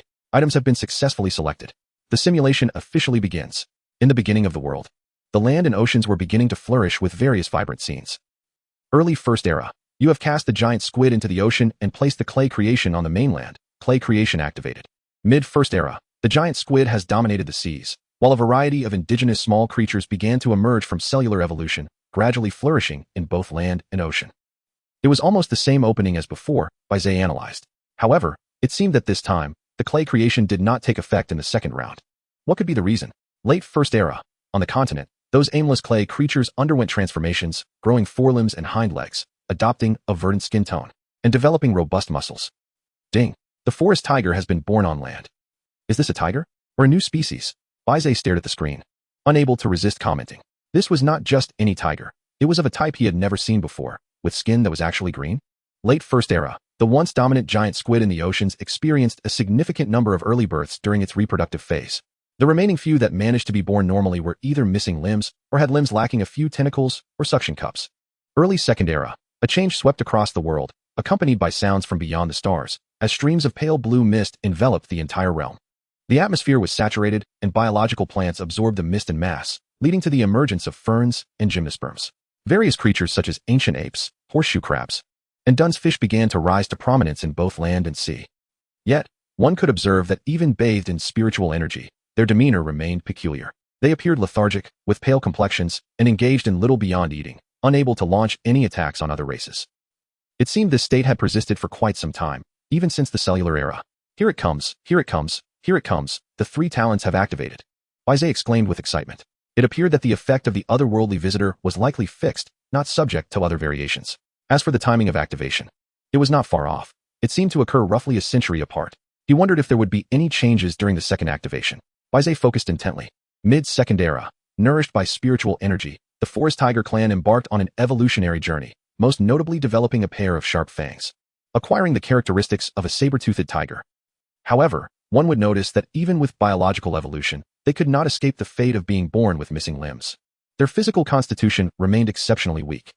Late Second Era. After prolonged reproduction, the continent expanded to 30 kilometers, with resources and food becoming relatively abundant. Yet, the organisms that had survived for over a century all sensed a grave issue. It seemed that all life born in this world was predisposed to premature birth, congenital disabilities, and an inability to act. Late Second Era. Anxious beings desperately sought to understand the cause of their plight. Was this world cursed, resulting in their unfortunate circumstances? Unaware of the situation, they flocked to the white ape tribe, known throughout the continent as the wisest of races. If only they could inquire, they would surely uncover the truth of the world. Early in the Third Era, the white ape tribe, endowed with wisdom, had long since established a tribal belief, proclaiming to other creatures that there indeed existed a solitary deity. All of this was a divine test bestowed upon them. Any race that could pass this trial would be granted a new life by the divine. Mid-Third Era. Under the charismatic influence of the white ape chieftain, numerous tribes were moved to tears, acutely aware of their own folly, and they began to venerate the heavens. From this, they deeply comprehended a form of faith, which they unreservedly embraced, calling it the path of resignation. Chapter 11. Exerting the full strength of the tribe for the final extraordinary evolution. What on earth is this path of resignation, and what is faith? Bai Ze furrowed his brow. Ding. Every creature ought to possess their own faith. If the faith within their hearts is the host, then it will coalesce into faith points. Note, 1 faith point equals 100 creation points. Faith points. Is this truly such a lucrative endeavor? Bai Ze felt a surge of joy. 1 faith point equates to a staggering 100 creation points. Late Third Era. They firmly believed in the path of resignation, convinced that if they simply waited, they would surely be reborn. After all, they were without limbs, inherently weak. Did the divine not wish for them to lay idle, merely subsisting until death? You would find that the various races who grasped this principle ceased to engage in conflict, no longer proliferating on a grand scale, apart from eating, drinking, defecating, sleeping, and worshipping their deity in the sky. They scarcely did anything else. Faith points. 1. This is growing rather slowly. It seems faith is not so easy to amass. Bai Ze pondered. To inspire greater faith in these beings, one must simply make them aware of their own greatness and encourage their veneration. However, observing their current state, Bai Ze surmised that their gullibility led them to be deceived by the white apes, believing in their own existence. Their understanding was neither absolute nor their loyalty unwavering. Hence the scarcity of faith generated. Late Third Era. As these beings ceased to develop, indulging in sloth, the world fell into rapid decline, vast swathes of flora perished, and even the land and sea began to shrink at an alarming rate. Yet, you would observe that the creatures seemed unfazed by these changes. They only knew to wait for the great deity to grant them new life. Early Fourth Era. The saber-toothed tiger race, crafted from clay, diverged from other races. Their leader, revered as the saber-toothed tiger king, was a being of great wisdom. He firmly believed that awaiting the deity's grace was futile. To mend the genetic flaws of their kind, one must evolve incessantly. Hey, is there a materialistic warrior among them? Bai Ze teased. It was as though the world had been bewitched, yet one clear-minded individual emerged. Bai Ze began to feel excitement. He wished to witness what form the evolution spoken of by the saber-toothed tiger king would take. Mid-Fourth Era. The pace of the world's decline intensified, causing even the previously indifferent creatures to feel a flicker of panic, as they were on the verge of starvation. Yet, their inertia was deeply entrenched. Clinging to the fantasy of rebirth, They made no changes, remaining steadfast in their faith and lying idle upon the ground. You would be astonished to find that. On the other hand, the saber-toothed tiger clan was entirely opposite. Their leader urged the tribe towards development, establishing a territory, earning a place in a world dominated by powerful creatures. Late Fourth Era. The second voice in the universe was heard solely by the saber-toothed tiger king. Wandering aimlessly along the seashore, he stumbled upon a pebble, washed ashore by colossal waves, its surface gleaming a striking blue and white. Is that blue crystal? The second occurrence should be similar to the last, right? Bai Ze contemplated carefully. It appears that this talent, known as the visitor from another world, does not randomly refresh opportunities. Rather, it is fixed. Even the timing of its refreshment remains consistent. With this realization, Bai Ze's dream of endlessly refreshing opportunities was utterly shattered. Alas, it's becoming clearer. I anticipate another gamma ray burst soon, Bai Ze remarked weakly. Late Fourth Era. The saber-toothed tiger king devoured the pebble, leading to a transformation. His skin became enveloped in a golden sheen, his foreclaws elongated and sharpened, earning him the revered title of the fierce tiger king among his kin. Yet, despite this transformation, he still could not mend his missing hind leg, and his frail condition remained unchanged. At the same time, the world had deteriorated to its utmost extent. Vast expanses of vegetation withered, sandstorms ravaged the globe, and most creatures that revered resignation faced extinction. Among them, the white ape tribe, the first to proclaim the existence of a deity, became one of the earliest races to perish, causing the remaining beings to finally begin to panic. Bai Ze's lips twitched, his expression one of disbelief. The deity spoke? In the end, these white apes, in their cleverness, brought about their own downfall. However, upon further reflection, it mattered little. After all, as a visitor from another world, Bai Ze had explored sufficiently. Their rapid extinction could even reduce the cool-down time. Early Fifth Era. The languishing creatures yearned to rise. Yet the world had long since decayed beyond remedy, and it was too late. They roared defiantly at the heavens, questioning whether all of this was merely a ruse set by the deity. Was there truly no rebirth, but rather a disdain for them? A simple desire to see them perish? Mid-Fifth Era. The world entered a phase of silence, apart from a few cellular organisms. The truly surviving races could be counted on one hand. Leading the scant saber-toothed tigers, the fierce tiger king stood atop a mountain. Gazing at the desolate world with deep regret and unwillingness, he resolved to devote the full strength of his tribe for one final attempt. Goodness, is it igniting? The scenes before him resembled a cinematic portrayal of the apocalypse. Bai Ze could hardly contain his excitement, eager for popcorn and soda to enjoy while watching. Late Fifth Era. All saber-toothed tigers sacrificed themselves, their bodies still harboring remnants of the spiritual energy absorbed earlier, which the fierce tiger king consumed entirely. You observe that after devouring, the fierce tiger king exhibited profound agony, the power exceeding his physical limits nearly causing him to burst. Wait, this can't be where Bai Ze's words were cut short. He widened his eyes, staring intently at the fierce tiger king. Indeed, the very event Bai Ze foresaw transpired in the next moment. Late Fifth Era. The fierce tiger king, propelled by an indomitable spirit, harnessed unparalleled terrifying power, enabling him to overcome this trial and undergo a super transformation. You beheld as the fierce tiger king sprouted pure white wings from his back, golden radiance swirling around him. Not only did he heal the missing leg, but he also radiated vitality, as if reborn. The spiritual energy surged in the skies. Purple mist emerged from the east, parting the clouds, as rays of light descended upon him. Even the once desolate world began to revive, as if offering supreme blessings for the birth of the new king. Ding! The extraordinary being, Cloudwing Tiger King, has been born. Chapter 12. A massive shadow to the south of the planet? Suddenly, it dawned on me. Bai Ze shuddered with realization. The birth of extraordinary beings will rejuvenate the decaying world, accelerating the development of the ordinary realm. If more extraordinary beings can be birthed, it may even elevate the entire planet. The planet is divided into 5 tiers, with each ascending level signifying an increase in the planet's immense power. In the realm above, one cannot simply classify it as a planet. It ought to be named a divine kingdom. Bai Ze's world is, without a doubt, a Tier 0 planet. The quintessential novice realm, devoid of any level differentiation, belonging to the most inexperienced of beginners. How astonishing it is, he mused, to have inadvertently created an extraordinary being.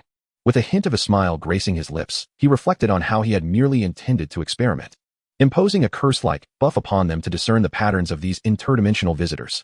Unexpectedly, it culminated in a motivational effect, propelling the creatures towards transcendence. Yet, given the world's current state of decay, the emergence of extraordinary beings may ultimately be of little consequence. Early Sixth Era. The birth of extraordinary beings momentarily delays the world's decline, granting the remaining life forms a rare respite. However, it merely addresses the symptoms rather than the root cause, rendering it ultimately futile. Mid-Sixth Era. Faint echoes from the horizon reached the ears of the dwindling life forms. The Watcher, to the south, treasures, destroy. Clinging to their final vestiges of hope, they gazed skyward, discovering a radiant sun suspended on the horizon, its scorching rays bathing the earth. They believed divinity had finally come to rescue them, their faces alight with excitement, as if hope had dawned. However, before long, the sun appeared to grow larger, with the cloud-winged tiger king, possessing wings, being the first to perceive that it was not the sun, but rather a terrifying gamma ray burst. In the end, as the gamma ray burst obliterated the mother planet, the creatures awoke to the grim realization that what they had perceived as hope was, in fact, true despair. The gamma ray burst pierced through the mother planet, leading to the extinction of all life forms and the shattering of the world's barrier. In his dying moments, the cloud-winged tiger king vaguely beheld a colossal shadow trailing behind the gamma ray burst. The enormity of the shadow dwarfed the mother planet by 100-fold, obscuring the heavens. Even the sun, moon, and stars appeared as mere fireflies before it. Thus, this simulation concludes. After a brief silence, Bai Ze found himself utterly speechless, momentarily at a loss for words. The abruptness of it all was staggering. One moment, extraordinary beings were born, and the next they were reduced to ashes. Indeed, tales of friendship and love are mere fabrications for children. What power could possibly stand against absolute strength? Yet, speaking of power, Bai Ze felt a deep, unsettling fear. The two extraordinary beings he had painstakingly created succumbed to this overwhelming force without lasting even a second, reduced to dust. The final phrases lingered in his mind. The Watcher, to the south, treasures, and what of that ominous shadow? Bai Ze pondered. Unsurprisingly, the Watcher referred to himself. Could it be that there is something intriguing to the south of his own planet? Contemplating this, Bai Ze lifted his gaze to the boundless cosmos. Very well. With the creatures at his disposal, not to mention the challenges of venturing deeper into the universe, even breaching the world's barrier would likely lead to their suffocation. Oh. For now, he decided to set that aside. Bai Ze resignedly concluded that he would not bring any more interdimensional visitors into the next simulation. While there are advantages and disadvantages to this endeavor, over time, it is inevitable that the alien entities in the cosmos would discover them. Could he possibly contend with them? Bai Ze had witnessed with his own eyes that immense shadow, a being 100 times larger than his planet. That was undeniably a superpower beyond his reach. Oh, yes, the tally for this simulation. Bai Ze hastily remarked. Ding. Based on the cumulative data, the host has acquired a total of 3,000 creation points from this simulation. Please select the items to retain from this simulation. Cloud-winged tiger king, extraordinary being, giant squid, white ape tribe, dang fish, horseshoe crab, light chi, blue crystal stone. With a thought, Bai Ze activated the system. Cloud-winged tiger king, extraordinary being, servant tier, initial stage. An unparalleled extraordinary being that has absorbed a significant quantity of chi. Empowering itself. Through immense conviction, it has transcended biological limitations, granting it the ability to unfurl its wings and soar through the skies. Affiliated species, saber-toothed tiger tribe. Required creation points, 500. The cost is the same, making it manageable. Bai Ze clicked to permanently solidify his choice. Although the creation points generated this time were not as abundant as during the peak of the ocean simulation, permanently solidifying an extraordinary being was still more than sufficient. Ding. Permanent solidification successful. Please select a temporary solidification of a creature. Let us temporarily solidify the giant squid, Bai Ze deliberated. Other species did not warrant consideration. While the white ape tribe possessed a modicum of intelligence, it was limited. They ultimately fabricated a deity that led all other creatures, including themselves, to ruin. Thus, the comparatively mild-mannered giant squid became Bai Ze's preferred choice. Ding. Temporary solidification successful. Please select a temporary talent to solidify. After some thought, Bai Ze declared, do not solidify any talents. Conclude the simulation. Ding. This simulation has ended. Cooldown period, 60 minutes. Upon hearing this notification, Bai Ze naturally exited his world. He collapsed onto his bed, a sense of quiet joy swelling within him. Among living beings, there exists a hierarchy of bloodlines. Much like the angels that emerged from the Sienua star, each was inherently superior to the other races from the moment of their birth. This phenomenon is academically referred to as high bloodline beings with elevated racial values. Conversely, lower-tier beings, such as squids and horseshoe crabs, must advance step by step to ultimately become higher beings. However, the resources required for such advancement are beyond the means of most creators. Thus, there is a tendency to transform the world's energies directly to birth high bloodline creatures locally. It is worth noting, however, that regardless of bloodline, in the face of the extraordinary, all are but equal, easily bested with a single hand. Now, with two extraordinary beings under his command and a plethora of affiliated species, Bai Ze was confident he could aim for a reputable university once the school selection process commenced in a few days. Chapter 13. The World Revived by Chi. Unleashing Frenzied Development. Grabbing his phone, Bai Ze casually scrolled through some content, his eyes widening in disbelief. 5 days had passed. He could hardly believe it. The duration of this simulation was indeed extensive, with a cooldown period of a full hour. With only 2 days remaining before school began and the admissions process looming, time was becoming a pressing concern. Bai Ze fretted. Possessing two extraordinary beings, it was reasonable to expect that he could secure admission to a decent interstellar university. The crux of the matter, however, was that decent was merely average. Gaining entry into a prestigious institution like Nan University would be fraught with risk unless he were granted direct admission. With only 2 days remaining, Bai Ze murmured to himself, "That leaves me with perhaps 1 or 2 simulation opportunities." He opened the system panel, gazing at the chi revival stored within the system space, his resolve hardening. System. For the next simulation, I wish to carry chi revival. With a thought, that talent vanished without a trace from the space. Ding. Command received. Chi revival will be permanently solidified in the next simulation. A tenfold acceleration in development? Bai Ze began to feel a surge of anticipation. In the previous 2 rounds, the talents bestowed by visitors from another realm, that faint azure aura, had already accelerated the world's development 100-fold, resulting in the creation of 2 extraordinary beings.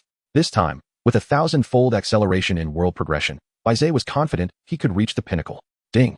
Cooldown time has ended. The host may commence the next simulation at any time. After a brief hour's slumber, Bai Ze, initially burdened by weariness, was startled awake by the sound, his body trembling in reaction. Has the cooldown period truly concluded? If so, let us begin the simulation. Bai Ze exclaimed eagerly. Ding. Host command received. The simulation officially commences. 10 consecutive draws have been issued. In the next moment, rows of brand new talents materialized before Bai Ze's eyes. Resurgence of spiritual energy, red. Upon activation, spiritual energy in the world begins to revive, accelerating the evolution and transformation of all beings 1000-fold. While continental plates expand rapidly and resources multiply significantly. Indeed, it has appeared. Bai Ze decisively selected this talent. He then scanned the options, his fatigue vanishing, excitement illuminating his gaze. This one is remarkable. Master of the Primordial Era, Gold. Once extraordinary beings surpass certain threshold limits, there is a minuscule chance they will receive the blessing of primordial deities, gaining their bloodlines, or even transcending them. Gold has emerged. Bai Ze exclaimed with delight. He continued to peruse the options, his exhilaration becoming indescribable. Biological aberration, purple. Certain extraordinary beings that breach upper limit thresholds may exhibit mutations, acquiring powers several times greater than their original capabilities. Is extraordinary being the standard? Bai Ze pondered, considering the primordial and aberration talents, ultimately deciding upon these 2. Ding. Host has successfully selected talents. Please choose the items to carry for this simulation. After a careful examination of his belongings, Bai Ze hesitated little. He opted to carry clay for crafting, the king of squids, the Kuan, and the cloudwing tiger king. 1 gold and 1 purple trigger condition, all extraordinary beings. Therefore, this time, Bai Ze would not leave any extraordinary races behind. He must bring them all. Ding. Items successfully carried. The simulation officially begins. At the dawn of the world, continents and oceans, various prosperous scenes have begun to take shape. Early First Era. The spiritual energy of the world gradually revives. Biological evolution doubles, plant growth doubles, with land extending its diameter to 20 kilometers. Is this talent exhibiting an increasing trend? Bai Ze contemplated. He had been pondering the method of spiritual energy revival. It appears that the longer it endures, the greater the potential of this talent. In other words, as long as the initial development is stable, the true power would manifest in the later stages. Bai Ze mused, commanding directly, System. Deploy the king of squids using clay for crafting. Mid-First Era. You have deployed the king of squids into the ocean and cast the clay for crafting onto the land. The 2 kings of squids, having perished twice, despite possessing intellect akin to that of a human child, began to recognize familiar surroundings and sense certain things. Late First Era. With abundant spiritual energy, the clay for crafting transformed into countless large animals, and native species rapidly evolved from cells, emerging as a variety of terrestrial and marine life. Ferns and gymnosperms reappeared. Trees grew rapidly, and the world transformed into vast forests, extraordinarily lush. End of the First Era. The leader of the king of squids absorbed spiritual energy and successfully evolved into the toaster squid, extending to 20 meters, with its tentacles becoming more robust. Early Second Era. World development has reached 100-fold speed, with various marine apex predators such as the tyrant croc, songlong, and dung fish emerging in succession. On land, giant centipedes and super gorillas, among other large beings, have also been birthed. Thanks to its massive physique and familiarity with the marine environment from surviving 3 simulations, the toaster squid temporarily secured its position as the ocean's apex predator, revered among the myriad of sovereigns. The number of life forms is increasing. It seems a conflict is brewing. Bai Ze contemplated. The revival of spiritual energy had not yet reached its zenith, and he was reluctant to release the two extraordinary beings immediately. What if they turned aggressive and formed factions, leading to a life-and-death struggle? Even if they were to clash, it would be prudent to allow them to evolve further first. Patience is essential. Once the spiritual energy rises sufficiently, they may be unleashed. Bai Ze's heart raced with anticipation. Early Second Era. The continents extend to 50 kilometers, and the flourishing spiritual energy has led to an increase in biological conflicts, particularly evident on land. Due to the absence of a marine apex predator like the toaster squid, various terrestrial races began to clash, resulting in widespread turmoil. Mid-Second Era. The land diameter continues to expand, biological reproduction and evolution accelerate, with various high bloodline beings like the emperor crab and white monkey emerging, while spiritual energy concentration reaches 500 times, showcasing a scene of prosperity. Now is the time to stoke the flames. System, deploy extraordinary beings. Bai Ze commanded.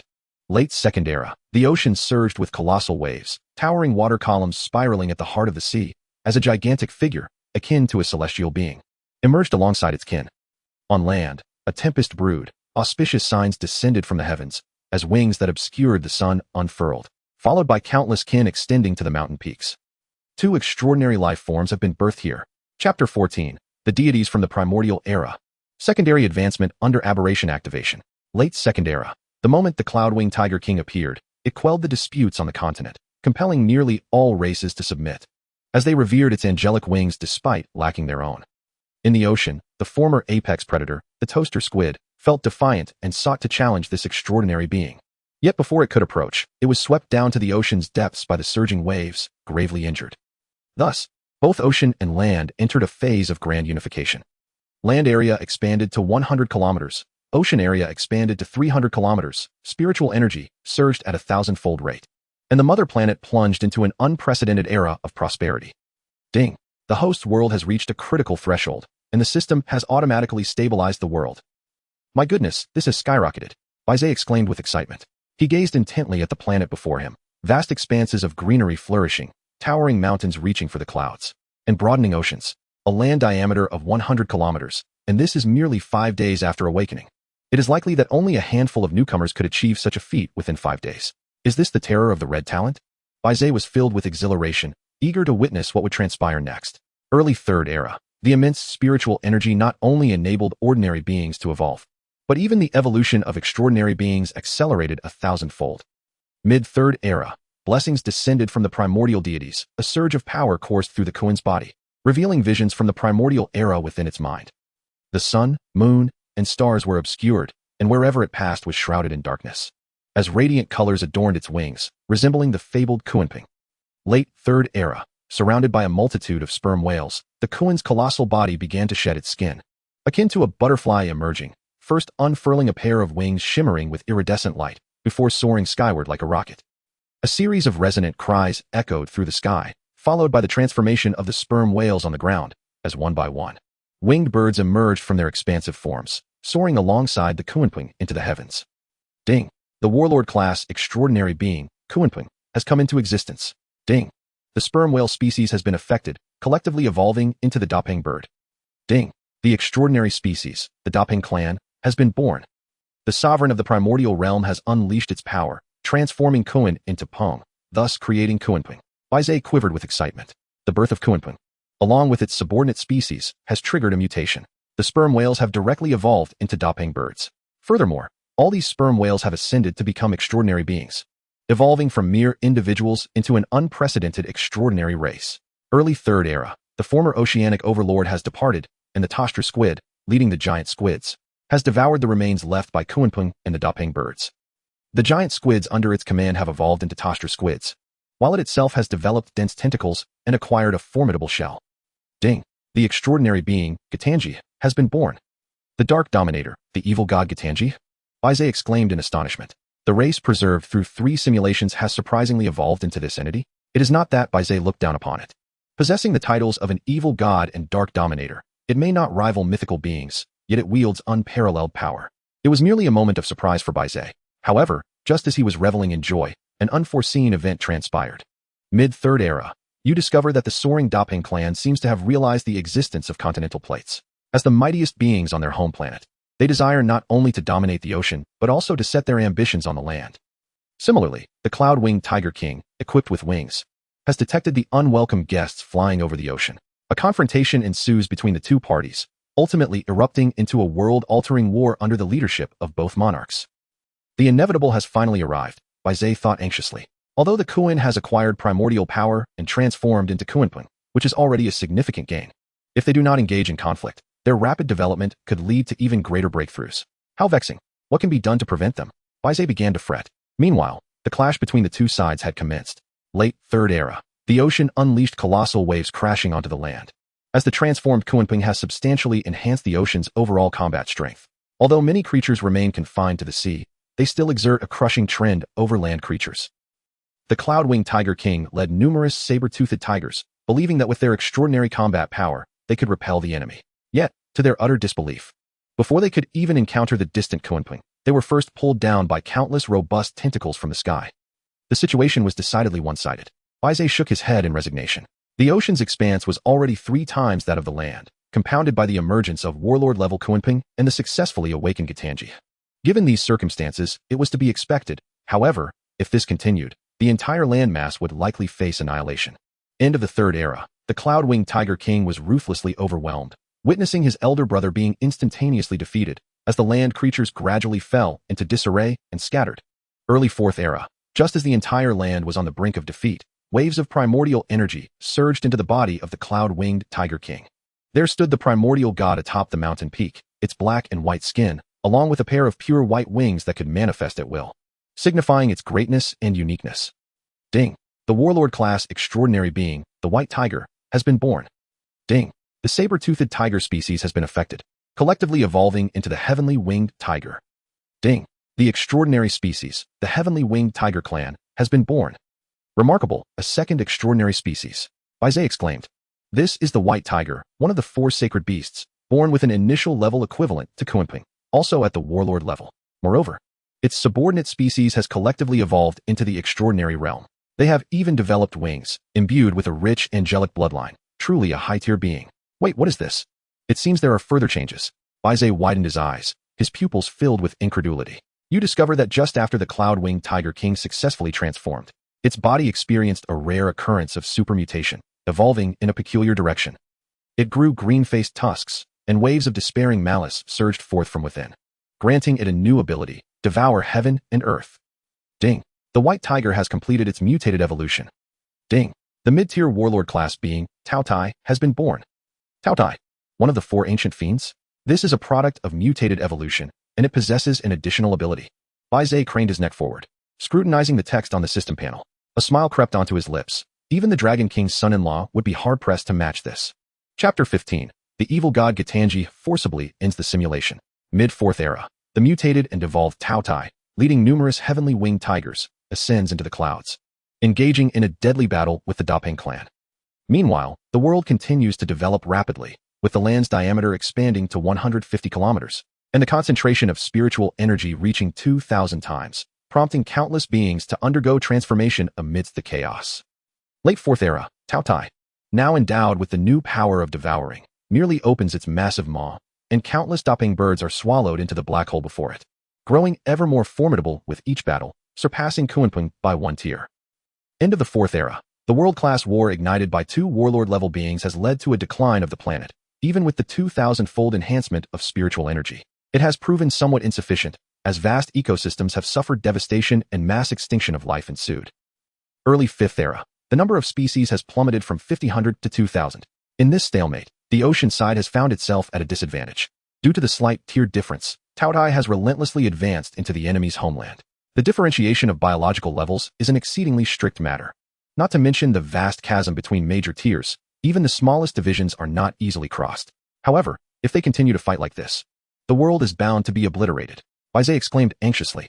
He felt he could no longer afford to wait. The 2,000-fold spiritual energy enhancement was being squandered under the hands of these 2 fools, leading to global decline. If Bai Ze lingered any longer, the scenario of a second simulation could very well unfold, resulting in total annihilation amidst the chaos of war. System, is there any way to prevent them? Or could I at least say a word? Bai Ze hastily inquired. After a prolonged silence, the system responded. In the real world, the host can freely convey intentions. Within the simulator, to interfere with the simulation process between beings, the host may expend creation value to implement commands or even annihilate worlds with ease. Upon hearing this, Bai Ze was about to voice something, but the system interjected once more. However, there is another method. The host can utilize creation value to forcibly stabilize the world, converting it into the real world before reaching a predetermined threshold. Note: forcibly converting the world will result in the immediate conclusion of this simulation, and the beings within the world will not be preserved. If the host desires, additional creation value may be paid. In the simulation directly? I might as well pay creation value to obliterate the world, Bai Ze grumbled.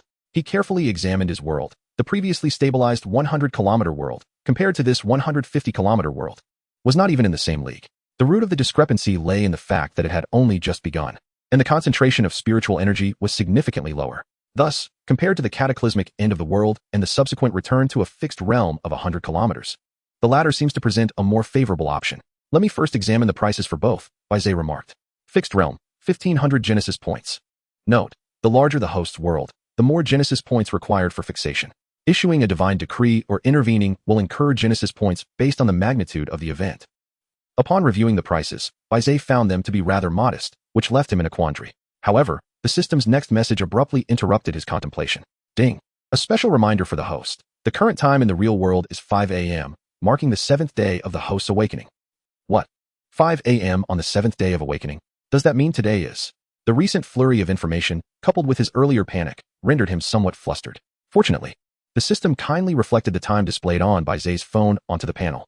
Oh my, it truly is 5 a.m., Bai Ze exclaimed in astonishment. Today is the day he must attend school, and the arrival time appears to be 8 a.m. How could time have passed so swiftly? There's no choice now. It seems time is running short. Bai Ze felt a twinge of regret. Yet, it could be viewed as a blessing in disguise, as he had been caught in a state of indecision. Now, there's no need to deliberate further. In the interest of reaching school on time, he must forcibly conclude this simulation. Although it is a pity that the revival of spiritual energy has not reached its pinnacle, it is not of great consequence. Should all go according to plan, the Genesis points generated from this simulation should suffice to permanently stabilize the revival of spiritual energy. If he were to simulate again in the future, he could still carry this talent. System, utilize Genesis points to forcibly fix the realm. Bai Ze commanded without hesitation. Ding! Host command received. Genesis points absorbed, and fixation has been successfully completed. Ding! Host command received. This simulation has been forcibly paused. Bai Ze flashed a smile, but suddenly, he noticed a brilliant light flickering at the center of his planet. Moments later, from the clash between two warlord-level beings, the light expanded, and the entire mother planet was obliterated. Rivers and mountains shattered, the sky fell, and the world's walls exploded into countless fragments, with all life within the mother planet dissipating like smoke. Ding! Host command executed successfully. This simulation has ended. Bai Ze twitched at the corners of his mouth, his expression one of disbelief. So, when you said to forcibly end the simulation, this is what you meant? Bai Ze turned rigidly to inquire. In the next instant, ding!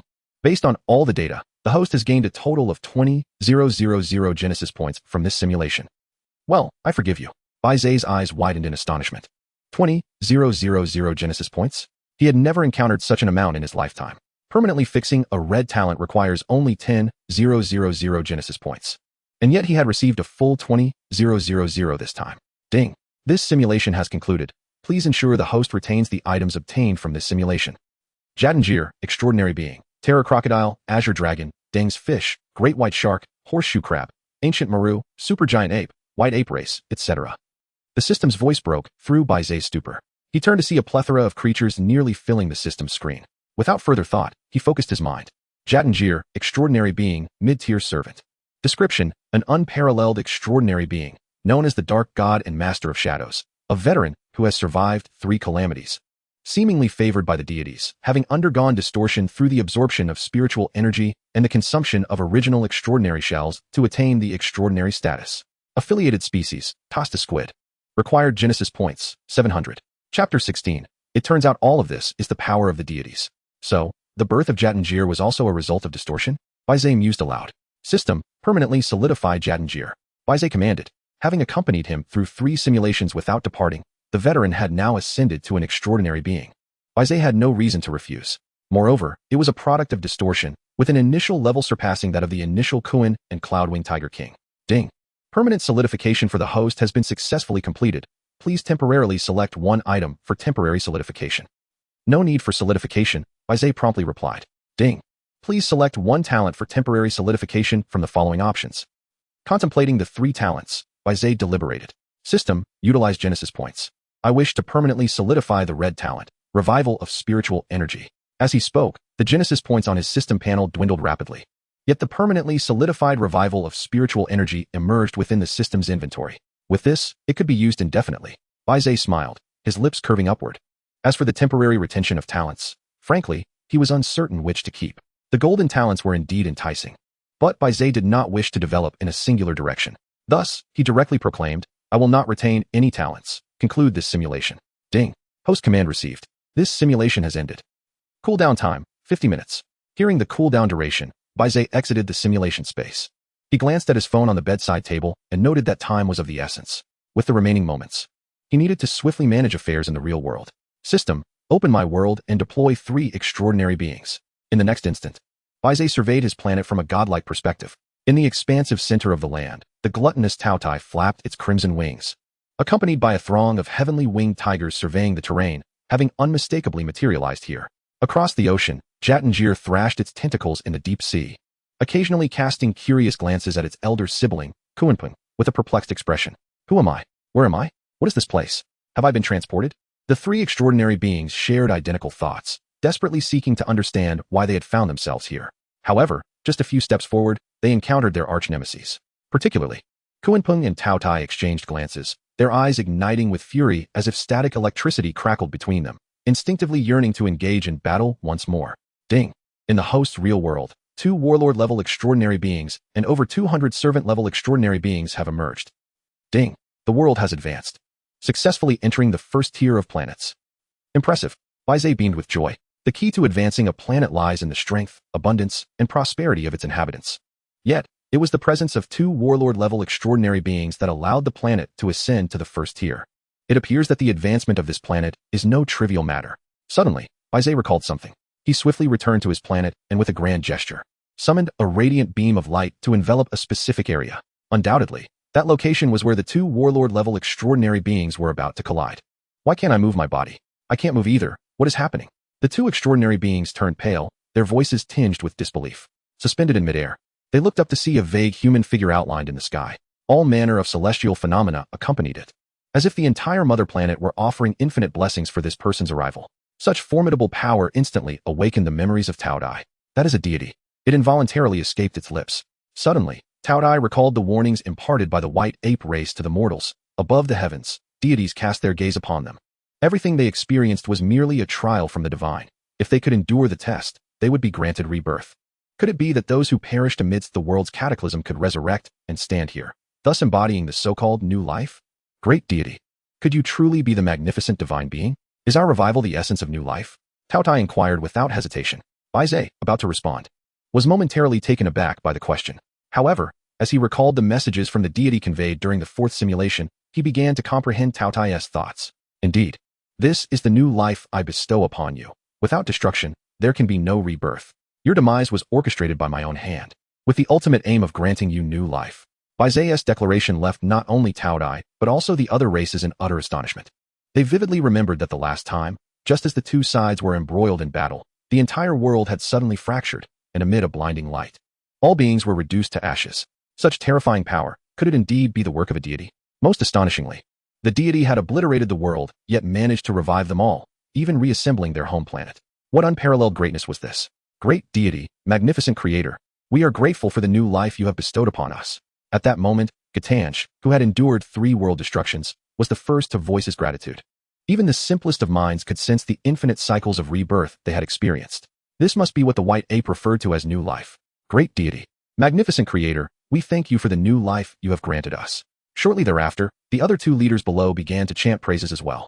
Having all faced world destructions, who among them could still doubt the authenticity of the deity before them? Observing this scene, Bai Ze nodded in satisfaction and remarked, the new life I grant you is not without purpose. I hope that you will unite, foster peace, and support one another in your development, conquering realms beyond your imagination. This world is far grander than you perceive. Beyond planets lies the galaxy, and beyond the galaxy, the universe. Awaiting you is a distant future that is currently beyond your reach. Upon hearing these words, the extraordinary beings felt a fresh wave of astonishment. Living within their planets, They were unaware that realms known as galaxies and universes existed outside their own. Deep regret over their own insignificance and ignorance washed over them, compelling them to offer even more fervent praise. Yes, we shall faithfully adhere to the teachings of the deity. After this, Bai Ze said little more and departed. He was a deity, not a caretaker. Let them explore and discover on their own. His role was merely to point them in the right direction. After all, the world had already undergone a revival of spiritual energy, flourishing as long as internal strife was absent. Its development would undoubtedly progress at an astonishing pace. Chapter 17. Off to school, the president of the South University? Just after delivering the divine decree and halting the turmoil between the factions, a series of knocks resonated from the door of Bai Ze's room. Thud, thud, thud. Alarmed, Bai Ze snatched up his phone and saw that it was already 7 in the morning. The VE arrived. He hurriedly dashed to the door, opening it to find Xiaoyin Yu standing there in a charming uniform skirt, holding a long cylindrical food container. You're here? Bai Ze exclaimed, his embarrassment evident. Since you're here, let us hurry to school, he said, attempting to pull her along, but he found himself unable to budge her. Wait a moment. Xiaoyin Yu called out. You haven't eaten breakfast yet, have you? I brought you some porridge I made myself. She lifted the container in front of Bai Ze, swaying it slightly. And are you really planning to go to school like that? She giggled, covering her mouth. Following her peculiar gaze, Bai Ze scrutinized his appearance. A whiff of an unpleasant odor hit him. All right, he had spent 7 days in the simulator. And though the creator's body was robust and required little sleep or sustenance, he hadn't bathed and thus carried an odor. Let us go inside first. I'll take a shower, and then we can head to school, he suggested, leading Xiaoyin Yu back inside. After all, they still had an hour to spare. Once Bai Ze finished showering, he sat down at the table and began to eat ravenously. Slow down. No one is competing with you, Xiaoyin Yu said with a playful sigh. By the way, there's something I wanted to tell you. She suddenly recalled something. The principal called me again yesterday. He mentioned that universities from our province might come to recruit students at our school, so I should be prepared. Upon hearing this, Bai Ze paused mid-bite. Universities from the province were coming to South City? It was known that South City was one of the most inconspicuous small towns in Sulan province. Even the top university in South City, South University, barely ranked among the bottom of the top 10 institutions in the province. Could it be that these universities were coming for Xiaoyin Yu? But even though Xiaoyin Yu was a genius who awakened a 30-kilometer world, surely it wouldn't attract such attention. What could this be about? How could they come to South High? Bai Ze pondered. Xiaoyin Yu hesitated for a moment before stammering. It's probably because they know about my world's ability to convert energy and cultivate high-level races like angels, so they want to recruit me. In fact, during Bai Ze's time in the simulator, Xiaoyin Yu had already inquired with the school about her world's energy conversion abilities. Unsurprisingly, it was indeed a rare innate talent. This news spread, reaching even the top universities in the province, prompting them to send instructors to South City to recruit this extraordinary genius. And Bai Ze began, but Xiaoyin Yu interjected, I've made up my mind. Wherever you go, I will go too. She cradled her face with her hands, beaming. She had decided that relying on her talent, numerous schools would surely extend invitations to her. Unlike ordinary geniuses who would demand certain conditions before choosing a school, she simply wanted to be admitted alongside Bai Ze. If that proved impossible, she would gladly follow Bai Ze to any school. After all, Xiaoyin Yu was confident that with her special talent for energy conversion, she would encounter no obstacles. All right then, Bai Ze surprisingly agreed. Xiaoyin Yu felt a twinge of confusion at his unexpected ease. I thought you'd say a lot about how I should consider my future, but I didn't expect you to be so agreeable, she teased. In response, Bai Ze merely shook his head while taking a napkin to wipe his mouth. He was indifferent. After all, those with confidence had little to fear. Well, it's getting late. We should head to school. You, Bai Ze said as he stood. Glancing at the clock on the wall, it was already 7:30, indeed. They had to leave. All right, let us go. With that, they tidied themselves up and set off for school. South High was not far from Bai Ze's home. They could walk there in about 10 minutes without needing any transport. However, upon arriving at the school entrance, the lively scene before them was a refreshing surprise. Here we go. I told you, we would definitely run into Senior Sister Xia. I have heard that Senior Xia not only possesses extraordinary innate talent, but has also awakened the legendary accompanying talent. Numerous universities from within the province have gathered at our school, all in hopes of inviting Senior Xia to join them. Look over there. That must be Senior Xia's boyfriend, who appears rather unremarkable. Is he also a creator? The entrance to the school is almost surrounded by students, who are buzzing with excitement as they gather to discuss the matter. Thanks to Xiaoyin Yu, many top universities in Sulan province have sent high-ranking officials to Nankao, granting us ordinary students, who might never encounter such influential figures, a rare opportunity to behold them. The principal has already informed me that he is waiting for us in the conference room. Let us hurry over, Xiaoyin Yu said as she turned around. The two made their way directly to the school's conference room. Upon opening the door, they were greeted by a row of unfamiliar faces seated at the front. In the rows of chairs below, numerous students from Nankao, who had successfully awakened their talents, were seated. You have arrived? A smiling elder at the center of the stage spoke. Undoubtedly, he was the principal of Nankao. Now that all the students are present, let us officially commence. I will provide a brief introduction. Upon seeing Xia Yinhua, the old principal stood up and began to introduce the person beside him. This is Chao Bin, the president of the student council at the esteemed South University, the top university in the city. At this, a young man sitting next to him, wearing rectangular glasses and appearing quite scholarly, stood up. Greetings, junior students. I am Chao Bin, the president of the South University Student Council. My mentor had an unexpected incident, so I am here in his stead. After his brief self-introduction, he turned his gaze towards Xia Yinhua. Junior Xia, your guaranteed admission slot is also courtesy of me. South University sincerely invites you to study with us. I assure you, with your talent, we will cultivate you into a creator renowned across the realm. Furthermore, you will receive substantial resources and my personal guidance. Chapter 18, South University's Recruitment. Bai Ze must go too. Chao Bin adjusted his reflective glasses and tidied his golden hair, discreetly pulling out several cards. He spread them out on the table for all the students to see. These were 3 B-grade cards, along with an A-grade card. South University was indeed extravagant. Upon witnessing such a display, the students below nearly screamed with excitement. It was not just them. Even the higher-ups from other schools seated beside Chao Bin wore bitter expressions, lacking the courage to introduce themselves. They never anticipated that South University would be willing to offer an A-grade card, a rarity that seldom appears on the market, merely to recruit a new student. In terms of financial power, they could not compete, left only to watch helplessly as he snatched the opportunity away. So, Junior Xia, if you are willing to attend South University, consider these 4 cards as your enrollment bonus. Additionally, I will always be there to take care of you. Should anyone bully you at school, you can come to me, and I will handle it. Chao Bin proclaimed with an air of superiority. The principal of South University remained silent, as there were more prestigious universities present, and the opportunity to make a choice should rightfully belong to Xia Yinhua. Meanwhile, Xia Yinhua displayed a look of disdain towards Chao Bin's attempts to entice her. However, after a moment's contemplation, she solemnly replied, I can agree to your offer. However, I have one condition. Fulfill this condition, and I will attend your university. Chao Bin was momentarily taken aback, but quickly regained his composure. After all, Xia Yinhua was a prodigy who had awakened an accompanying talent, a remarkable ability in energy conversion. Her future achievements would undoubtedly be monumental. Furthermore, this charming junior had already captured his heart. If he could bring her to South University, not only would he receive rewards from his mentor, but he would also have the opportunity to be close to such an adorable junior. No problem, Junior Xia. Feel free to voice your demands. South University is affluent and can accommodate most of your requests, Chao Bin assured with confidence. Even the students below couldn't help but cast envious glances.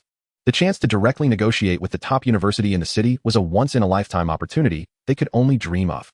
Oh, how envious I am of the genius Xia. I wonder what she will request. Yes, indeed. If it were me, I would ask for another A-grade card. Amidst the chaotic discussions, Xia Yinhua finally spoke up. I wish for my classmate, Bai Ze, to also be admitted to South University alongside me. Xia Yinhua's cool voice echoed throughout the room. In an instant, everyone fell silent, stunned into a profound stillness. Chao Bin's glasses slipped down his nose, and he appeared utterly dazed. Ahem, ahem.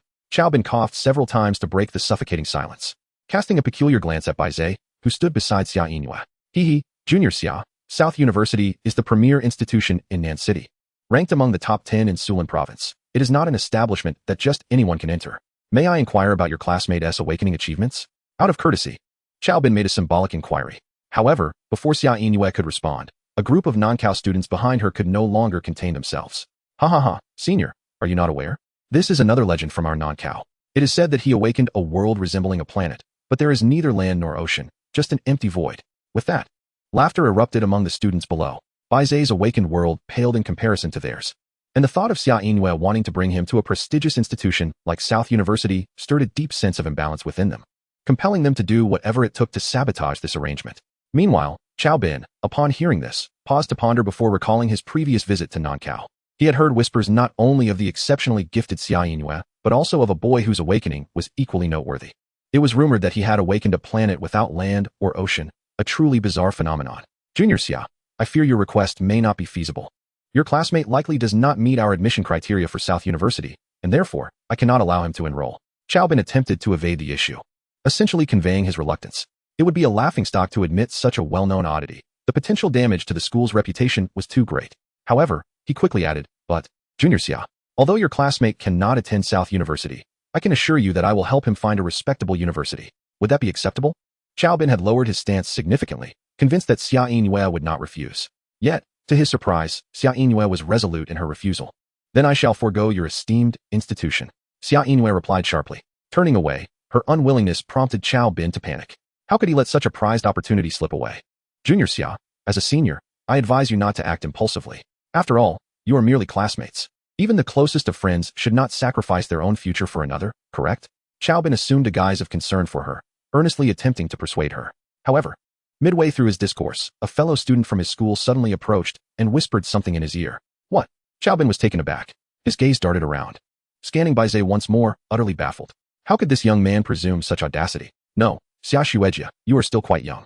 It is only natural to be deceived. But let me tell you, the right person will support your future, not obstruct it. Chao Bin lamented with a face full of regret. Yet, Xia Yingyue remained unmoved, her expression devoid of warmth.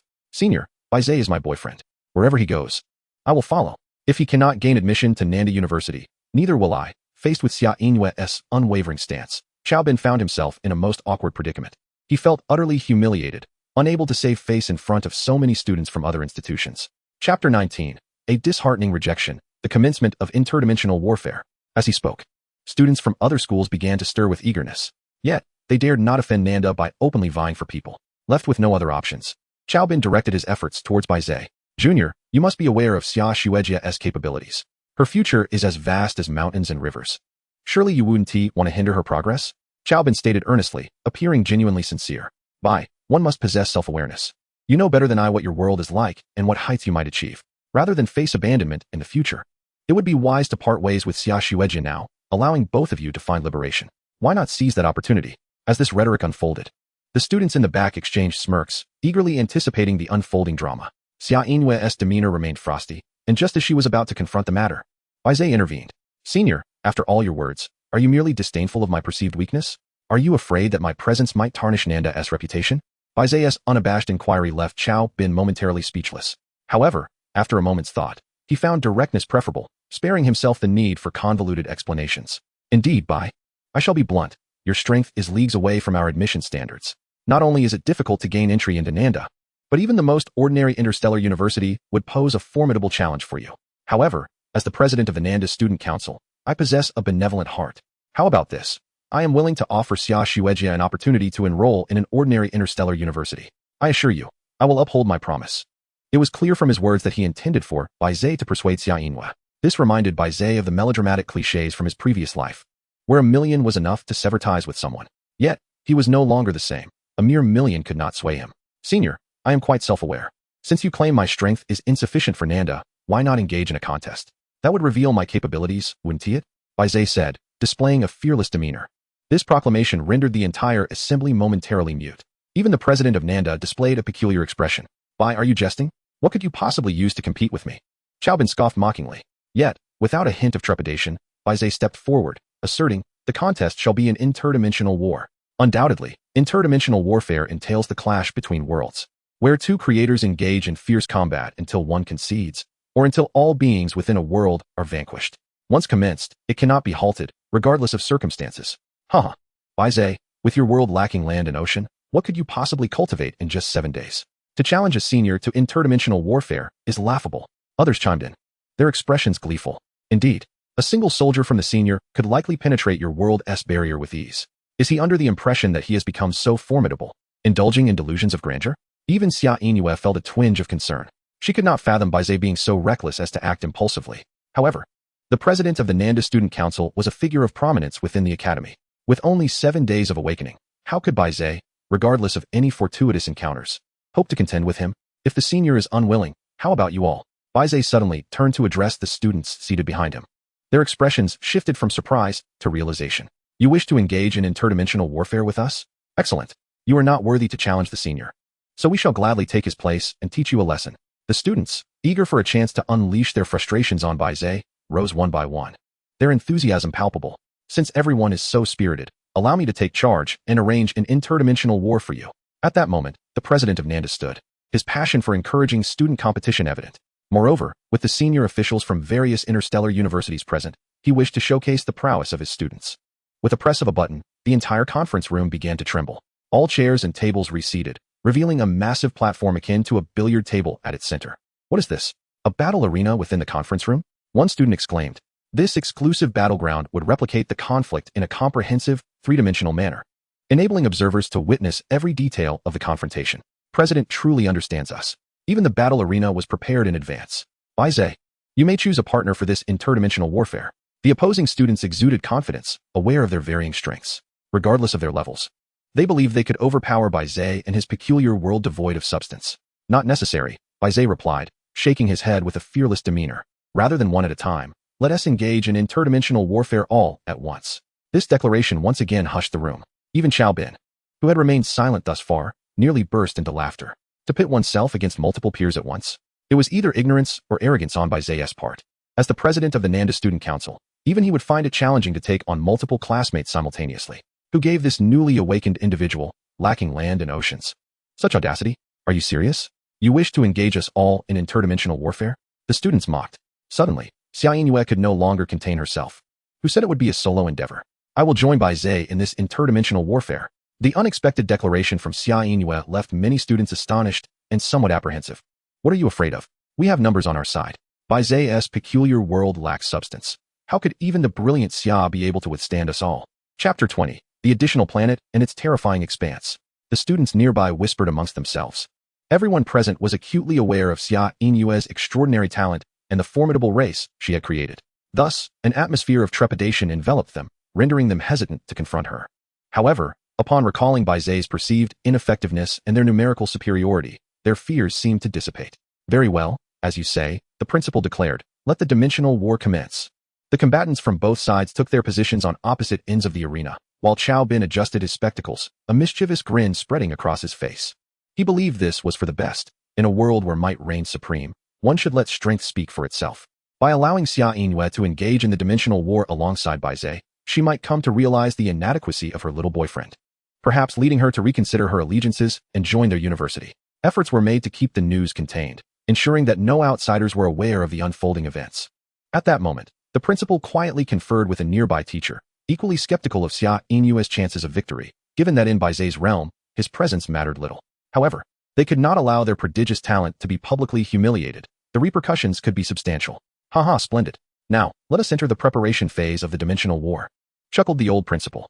With a wave of his hand, beams of light enveloped the gathering, encasing them within. This preparation phase was undoubtedly a time for the respective creators to notify the beings within their worlds or to ready the necessary items and battle equipment. In Xia Yinyue's domain, her silhouette was outlined by a golden radiance. From the heavens above, nearly 100 winged angels had assembled on the ground. Clad in armor and wielding luminous spears, their expressions were solemn and detached. Among them were 2 four-winged angels trailing behind the most powerful 6-winged angel, seemingly the leaders of this legion. Prepare yourselves. The chaos I previously spoke of is imminent. Xia Yinyue's emotionless voice resonated throughout the realm. Countless angels knelt, their demeanor profoundly respectful. We shall obey the Mother Goddess's decree and vow to defend the honor of our planet unto death. Meanwhile, in Bai Ze's domain, divine proclamations heralding a gathering descended from the skies.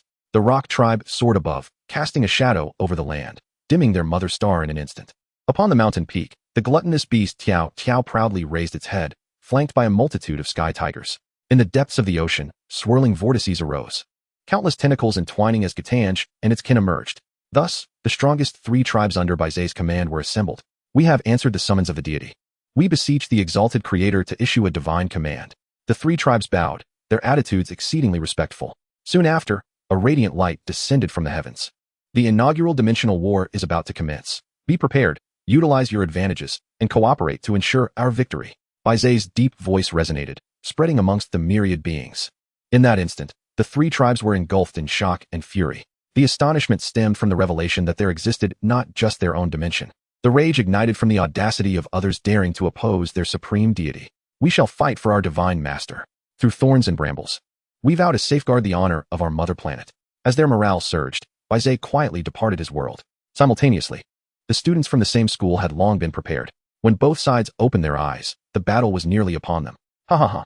You, with a world devoid of land and sea, have prepared for so long.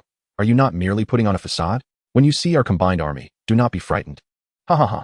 In response to such ridicule, the most straightforward course of action was to retaliate with a firm fist. Enough of the banter. Let the dimensional war begin. With that, Bai Ze closed his eyes, directing his consciousness into a unique space. Gradually, as all the contenders shut their eyes, the principal pressed a button beside his seat and proclaimed, "Commence the dimensional war." With that command, countless world plates shifted and interconnected within a special space. This was the method for conducting the dimensional war, allowing each creator to remain on their planet, ready to issue divine commands or utilize item cards at any moment. Wait, what is that? Just as most worlds were pieced together, a colossal entity approached from afar. It was descending, and the students opposite were filled with apprehension. Gazing at the gigantic object, which dwarfed their planet by several magnitudes, their faces turned pale. With a thunderous roar, the assembled land morphed into an exceedingly irregular and grotesque form. All the world masters observing from above were astonished, and even the higher-ups from various schools, spectating the battle through the arena, widened their eyes in disbelief. The lush green terrain, vast oceans, and sprawling forests, such a thriving ecosystem belonged to whose planet? Yet, curiously, upon closer inspection, it became evident that there were no living beings present on this world. Could this be Bai Ze's domain? Someone ventured, provoking an outburst from the nearby students. How could this be possible? A voice denied vehemently. You surely know the nature of Bai Ze's world. To transform from nothing into this is as implausible as believing Hawking could outrun Bolt. However, as soon as the words left his mouth, he felt an oddity in his own reasoning. Everyone's planets had been communicated about and were familiar to one another. As for Xiaoyin's, the one radiating golden light, that was likely correct. But where had Bai Ze's planet vanished to? Perhaps it was simply that Bai Ze's world had never possessed land or sea, thus failing to connect? Some astute observer articulated this thought, allowing the previously anxious atmosphere to quiet slightly. That theory holds merit. Bai Ze's world may have always lacked land and oceans. Moreover, as a financially constrained student, he could not possibly afford those resource cards. Hence, it is entirely reasonable that his planet's visage is absent during the assembly. Regardless, we have come this far. We shall proceed with overwhelming numbers. If we allow ourselves to be intimidated by an unknown planet, our reputation would be utterly tarnished. The tension escalated. They could no longer afford to hesitate. As they gazed upon the enormous planet, devoid of any visible life, their fears subsided. Chapter 21. The dimensional war commences, and the battle-grade beings appear. Werewolves, do not fear. Charge forth for your god. The first divine proclamation echoed across the battlefield. Facing a dark throng, Xia Yinue calculated that there were at least 2,000 diverse beings approaching. Anxiety began to swell within her, and she turned to Bai Ze, her voice trembling. Bai Ze, could that world truly be yours? Xia Yinue tentatively inquired. She was acutely aware of the various cards she had provided Bai Ze. Surely, they would have coalesced into a semblance of a miniature world. If one were to ask whether it was possible that Bai Ze had obliterated his own world, that seemed even less plausible. Otherwise, he could not have been transported here at this moment. In other words, Bai Ze's world must undoubtedly reside within this unique space. Surveying the surroundings, only that colossal entity remained. Yinue, let's discuss this after the battle. Look, the opposing forces are charging towards us, Bai Ze urged, attempting to divert her attention. Upon hearing his words, Xia Yinue's gaze swiftly diverted to the advancing army. Very well, let's conclude this battle first. Xia Yinue shook her head. Subsequently, she ceased to dwell on the matter and with a graceful flick of her hand, decreed the first divine edict. Do you behold the army ahead? They are your adversaries. Now crush them. Her cold voice reverberated through the angelic ranks, prompting countless angels to receive their orders and soar into the skies. With wings unfurled and spears thrust forward, they charged forth with an unstoppable momentum. Stone golems, brace yourselves. Do not let the formation falter. As Xiaoyin Yu initiated her assault, a cascade of divine edicts descended from the opposing side. Towering at 3 meters, the stone golems formed an impregnable defense, effectively sealing off the front lines, rendering even the smallest insect incapable of passing through. Suddenly, a beam of holy light descended from the heavens. With a thunderous explosion, the stone golems were shattered into fragments, their defenses obliterated. Extraordinary beings. They are truly extraordinary. It was unfathomable that Xiaoyin Yu had managed to cultivate such beings in merely 7 days. Retreat, retreat. Those are extraordinary beings born of high bloodlines, far stronger than ordinary ones. We must flee. 6-winged angels, wielding sacred swords, hovered in the air, exuding an air of arrogance, as if the beings below were nothing more than insignificant ants. This was a genuine war of realms, where every casualty was real. The vanquished would lose a portion of their territorial rights, which would be granted to the victors. Hence, these creators were ever so cautious. What if she is an extraordinary being of high blood? I too possess extraordinary beings. Just as the opposing side was thrown into disarray by a beam of light, a student stepped forward, roaring commands. Extraordinary being, Azure Eagle, engage her and entangle her. The sound of a tempest roared in her ears as a figure, akin to a rocket, burst forth from the depths of the forest, measuring a striking 10 meters in length. It revealed its splendid wings and directly pounced upon Xiaoyin Yu's 6-winged angel, entangling her in combat and temporarily preventing her from joining the fray. Damn it. I didn't expect them to possess extraordinary beings as well, Xiaoyin Yu lamented, a hint of discouragement in her voice. Among the creators, many were affluent heirs. endowed with familial support and abundant resources to cultivate their worlds. In contrast, Xiaoyu and Bai Ze hailed from humble backgrounds, having ascended to their current heights solely through their innate talents. Now, with her extraordinary being detained and facing such a vast army, exhaustion was inevitable. All right, EU, leave the next steps to me. Suddenly, Bai Ze stepped forward, exuding an aura of dominance. He gently pulled Xiaoyu back and gestured grandly towards the world, issuing a divine decree. Come forth, my beloved children. Xiaoyu, her face awash with confusion, gazed at Bai Ze, her expression rife with questions. However, there was no time for her to ponder further, as the battle ahead intensified. Suddenly, someone gasped in astonishment. Wait, look at the sky. Why has it dimmed? Has someone among you used some sort of item card to turn day into night? In the midst of the realm war, the creators were not omnipotent. Many scenarios eluded their perception, hence the inquiry. Gradually, someone discerned the truth and screamed, "No, it is not the day turning into night. Something is obscuring the entire sky." At this revelation, the crowd turned their astonished gazes towards the battlefield above. Simultaneously, the six-winged angel and the azure eagle, sensing the anomaly, ceased their struggle. Suddenly, a figure zipped past with astonishing speed, accompanied by a resounding wail of despair, as the azure eagle vanished beside the six-winged angel. The astonished six-winged angel widened her eyes in disbelief, gazing upward. A colossal rock, measuring 30 meters in length, grasped the azure eagle and swallowed it whole, occasionally emitting crunching sounds as if to say, "This little bird is quite tough." Following this, a long cry resonated beneath the heavens, as countless rocks emerged from the clouds. Their majestic formation obscured the sky entirely. What in the world is that? They are extraordinary beings, all of them. Look, there are warlord-level beings among them. Real warlord-level beings. They dove towards the ground, prompting chaos among the creators opposite, their pupils dilated, mouths agape in shock. The dimming of the sky was entirely due to these extraordinary beings. Leading the charge was a warlord-level extraordinary being, towering at 40 meters. Even the higher-ups in the outside world were left speechless, unable to contain their gasps of disbelief. Principal, this extraordinary race and these warlord-level beings were summoned by that student named Bai Ze from your school, weren't they? Indeed, Principal. Such a genius. Why did you not inform us sooner? Surely, you haven't been concealing this to deceive us? The higher-ups encircled the principal of Nanhai, engaged in a fervent debate. Yet, the principal could only stare blankly at the scene unfolding before him, utterly speechless. Not only him, but Chao Bin, who had previously reveled in Xiaoyu's plight, felt a mix of humiliation and disbelief wash over his face. He had never anticipated that this student named Bai Ze was, in fact, a wolf in sheep's clothing. A commoner, having awakened merely 7 days ago, had conjured an extraordinary race led by warlord-level beings. This was no mere anomaly. It was the emergence of an unparalleled genius, one with the potential to rival the top prodigies in the capital. Chapter 22, A Wolf in Sheep's Clothing, the despair of fellow students if I am not mistaken. This extraordinary race appears to have been summoned by Bai Ze. I told you I wasn't wrong. That massive planet truly belongs to Bai Ze. But how did he achieve this? Could it be a mistake during the initial test? Students who shared a class with Bai Ze felt their minds short-circuit. They vividly recalled that when Bai Ze awakened, the display panel had revealed nothing more than an empty shell with a world barrier. How was it possible that 7 days later, not only had the planet grown exponentially, but it had also birthed warlord-level beings in an extraordinary race? What manner of monster was he? My azure eagle. My azure eagle was devoured in one bite. I shall annihilate this flock of giant birds. Meanwhile, a creator issued the highest divine decree, vowing to eradicate the avian horde. Yet, the battlefield had already succumbed to a disadvantageous position. One by one, creatures were lifted skyward by the rocks, either devoured or brutally smashed to the ground, creating a scene too horrific to behold. The twin-winged angels were utterly terrified, huddling together and trembling in fear. The radiance of the six-winged angels paled in comparison to the overwhelming presence of the rock swarm. With a resounding cry, the Kuanping soared past the six-winged angels, trailing a rainbow-hued tail, leaving only a fleeting shadow in its wake. Yet, the angels, gripped by terror, plummeted to the ground, abandoning their earlier arrogance. Bai Ze, is this extraordinary race summoned by you? Xiaoyu, beside Bai Ze, gasped in astonishment.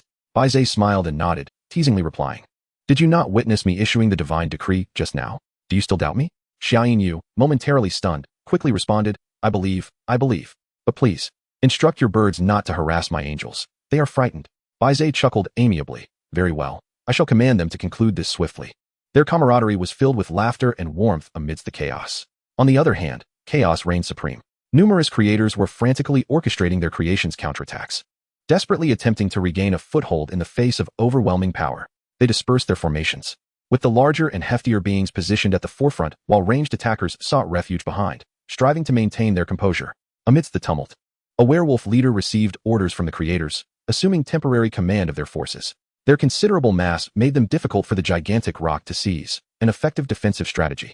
Unfortunately, they had grossly underestimated Bai Ze. It was not long before the method was employed, and from the depths of the lakes and oceans surrounding them, thick, robust tentacles emerged, dragging the larger creatures beneath the waves. Due to their sheer size, they found themselves unable to swim back to the surface. What was happening in the sea? My orcs were all being pulled under. This is disastrous. The fishmen I had submerged in the ocean have lost contact. What on earth is going on? As the creators descended into disarray, several colossal figures burst from the depths of the surrounding seas. Each measured a staggering 20 meters in length. Their menacing eyes instilling paralyzing fear in any creature that met their gaze. These were extraordinary beings, classified as mid-tier aberrations.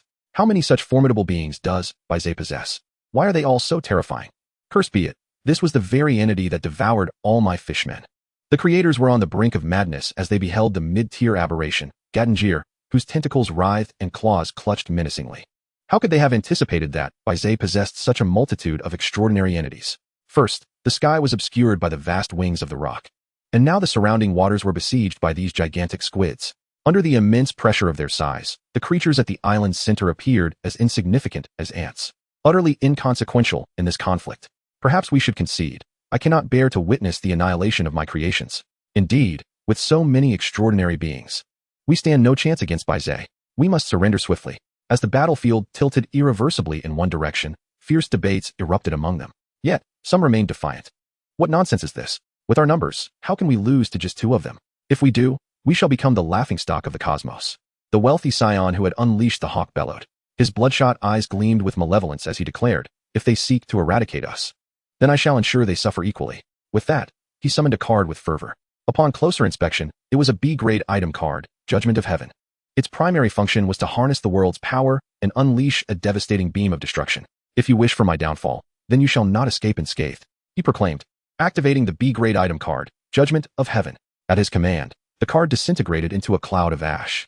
Above, dark thunderclouds roiled ominously, with golden currents of electricity shimmering within, poised to strike. This student was truly reckless. Engaging a B-grade card in a mere student conflict? Should anything go awry, the entire assembly of creatures could be obliterated. Observers from the outside were filled with anxiety, yet they were powerless to intervene, unable even to communicate with those within. This B-grade card had clouded his judgment. Bai Ze, retreat your kin. Should this strike land, even a battle general level creature would be left either dead or grievously injured. As the energy for the beam amassed, Xia Yinue was immediately alarmed. She wished to counsel Bai Ze, but he remained unconcerned. Yinue, just watch, Bai Ze replied serenely. With a wave of his hand, he imparted a silent oracle to a hidden corner. Ha ha, what does it matter if they are battle general level creatures? Let them perish. The creator roared. Soon, under the terrified gazes of many creatures present, the golden electric threads descended from the thunderclouds, striking the ground, foretelling a cataclysmic explosion. But just then, the sky suddenly opened into a vortex, or more accurately, a black hole, with a resounding whoosh, amid the incredulous stares of those present. A grotesque beast atop the mountain opened its gaping maw, devouring all the electric threads in one gulp, producing a most gratifying sound. Delicious, thank you for the treat. The gluttonous creature belched disdainfully. As a token of gratitude, allow me to return these to you. With that, it opened its maw once more. A black hole forming at its core. The searing golden beam erupted from within, descending straight towards the central continent. Chapter 23, The Heavenly Continent Academy, A Collective Astonishment. How is this possible? It is a mid-tier battle general level extraordinary creature. My judgment of heaven was consumed. How could this happen? Accompanied by the creator's final exclamation. A terrifying force cascaded down, resulting in a world-shattering explosion, giving rise to a blinding mushroom cloud. Ding. All creatures of one side have perished. This plane war has concluded. Ding. According to the rules of plane warfare, the defeated side will cede territory to the victors. Ding. The territories have been allocated, granting 20 kilometers of land and 60 kilometers of ocean to each of the victors. A mechanical voice resonated softly. In the aftermath of the plane war, Bai Ze's peers were left gasping for breath, some collapsing in shock. My world, it's all gone. My poor Tom, you met a tragic end. The ground was awash with wails, the scene unbearable to witness. Creators who lost the plane war faced such backlash, with the severity potentially leading to immediate demise. Bai, please. You must come to our school. Suddenly, as Bai Ze and Xia Yinue regained their senses, a throng of high-ranking officials from the Stellar University surged forth, surrounding them completely. Bai, our school is willing to offer you millions in scholarship and abundant resource cards. Please, you must join us. Bai, that is inconsequential. Our institution can also guarantee you a direct admission to the Galactic Federation upon graduation. We implore you to join us. The high-ranking officials clamored to outbid one another, treating Bai Ze as if he were a precious item up for auction. This scene left Chao Bin and the principal utterly dumbfounded, especially Chao Bin, who realized he could not afford to let such an opportunity slip away. Bai, my dear Bai, Chao Bin called out warmly, hastily approaching Bai Ze. Everything that transpired earlier was my oversight. I misjudged the situation and nearly allowed a talent like you to be lost among the masses. Bai, our Southern University is prepared to offer 3 A-grade cards as a scholarship to invite you to join us. Chao Bin assured earnestly, his demeanor sincere. He could hardly believe the fortune that had come from this visit to Southern University. Not only had he discovered the awakened talent Xia Yinhua, but he had also unearthed Bai Ze, a super genius who had created a battle general-level creature in just 7 days. If he could bring both back, his position as the student council president would be unassailable. Alas, Bai Ze merely crossed his arms and shook his head in refusal. No thanks, senior. Your school does not see me as worthy. Why would I subject myself to scorn there? Hearing this, Chao Bin was completely flustered. Please, Bai, if you have any grievances, you can voice them to me. Besides, if you enroll at our Southern University, Xiao will accompany you. It would be a wonderful arrangement. Chao Bin spread his arms wide, gazing at Bai Ze with an expression of yearning. However, the latter remained unfazed, wearing a smile that betrayed no emotion. Junior Bai, Chao Bin's countenance suddenly darkened, and he spoke gravely. You must understand, within the confines of Nan City, our Nan University stands as the preeminent institution. Other schools, whether or not they can provide you with ample resources for cultivation, will present formidable challenges should you aspire to ascend the ranks in the future. Therefore, it would be prudent for you to reconsider. Reconsider what? A clear voice abruptly interrupted Chao Bin's discourse from outside the conference room. The crowd turned to see a stern-looking female instructor clad in a trench coat leading a group of individuals, each with distinctive appearances, their hands clasped behind their backs. Eyes narrowed slightly. The female instructor cast a warning glance at Chao Bin, who, taken aback, found himself immobilized with fear. Classmate Bai, allow me to introduce myself. We are the mentors from Tianzhou Academy. As the group approached Bai Ze, they began to elaborate. We witnessed the recent dimensional conflict from outside. Now, on behalf of Tianzhou Academy in Sulan Province, I am pleased to extend an invitation for you to join our esteemed institution, offering you an S-grade card and a top-tier black card from the Interstellar Bank. Upon finishing her statement, she revealed a jet black card that shimmered enticingly. At this sight, the onlookers' eyes widened in disbelief. An S-grade card is a rare gem, one that cannot be purchased even with vast wealth. There was once a tycoon who expended billions yet failed to acquire one. The notion that such a precious item would be so casually promised to a student was astonishing. Moreover, the black card from the Interstellar Bank contained a staggering sum of 100 million. Such an amount was beyond the reach of even the wealthiest heirs present. I recall now, this is Tianzhou Academy, ranked second in Sulan Province and among the top 10 in the nation. The realization that Bai Ze had been invited to such a prestigious institution was akin to a sudden transformation into a phoenix. Listening to the murmurs of the students, Bai Ze felt a flicker of recognition. Having traversed this world for 18 years, he had often sought information regarding interstellar universities. Indeed, Tianzhou Academy was renowned as a premier institution within the province. Bai Ze, Tianzhou Academy is a distinguished university, recognized both within the province and nationally. Your enrollment there would undoubtedly lead to remarkable achievements in the future. At that moment, the old principal stepped forward to lend his support. Astonished by the lavish offer from Tianzhou Academy, the higher-ups from other institutions could only shake their heads in resignation. With Tianzhou Academy on the scene, they had no hope of competing. It appears we have completely missed our chance, they lamented. Bai Ze pondered for a moment before lifting his head and stating, I accept. But I have one condition. Upon hearing Bai Ze's response, the leading female instructor smiled slightly and replied, feel free to express your request at Tianzhou Academy. We pride ourselves on being able to accommodate our students' needs. The audacity of such a statement left the higher-ups of the surrounding universities gasping in disbelief. The ability to so readily offer an S-grade card to a student was a testament to Tianzhou Academy's financial prowess. Meanwhile, Chao Bin's expression darkened with rage. Realizing that Tianzhou Academy far surpassed Nan University, leaving him utterly incapable of competing, even to voice a word. My request is simple. I wish for you to be granted admission to Tianzhou Academy as well, Bai Ze declared. The female instructor in the front row hesitated briefly before readily agreeing. So that is the matter at hand. It is certainly no trouble. Moreover, I shall ensure she receives the necessary resources without any neglect. Chapter 24, Acquiring Supplies and Heading to the Genesis Tower. It turns out that Tianzhou Academy's visit to Nanhai was primarily motivated by the interest in Xia Yinyu.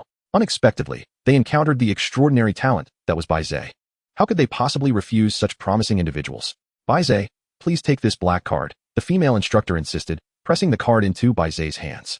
In a few days, Tianzhou Academy will dispatch a school bus to transport you, your girlfriend, and other students from Nan City to the academy. I cannot carry the S-grade card with me.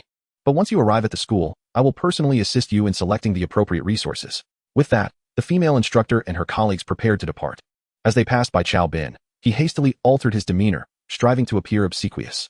And Miss Zhou, what is this? Humph, the female instructor scoffed, her gaze sharp. I believe it is high time I reported this matter to your principal. It is utterly disgraceful that such an important recruitment task has fallen to a mere student. Your instructor seems to be neglecting their duties, bringing shame upon Nan University.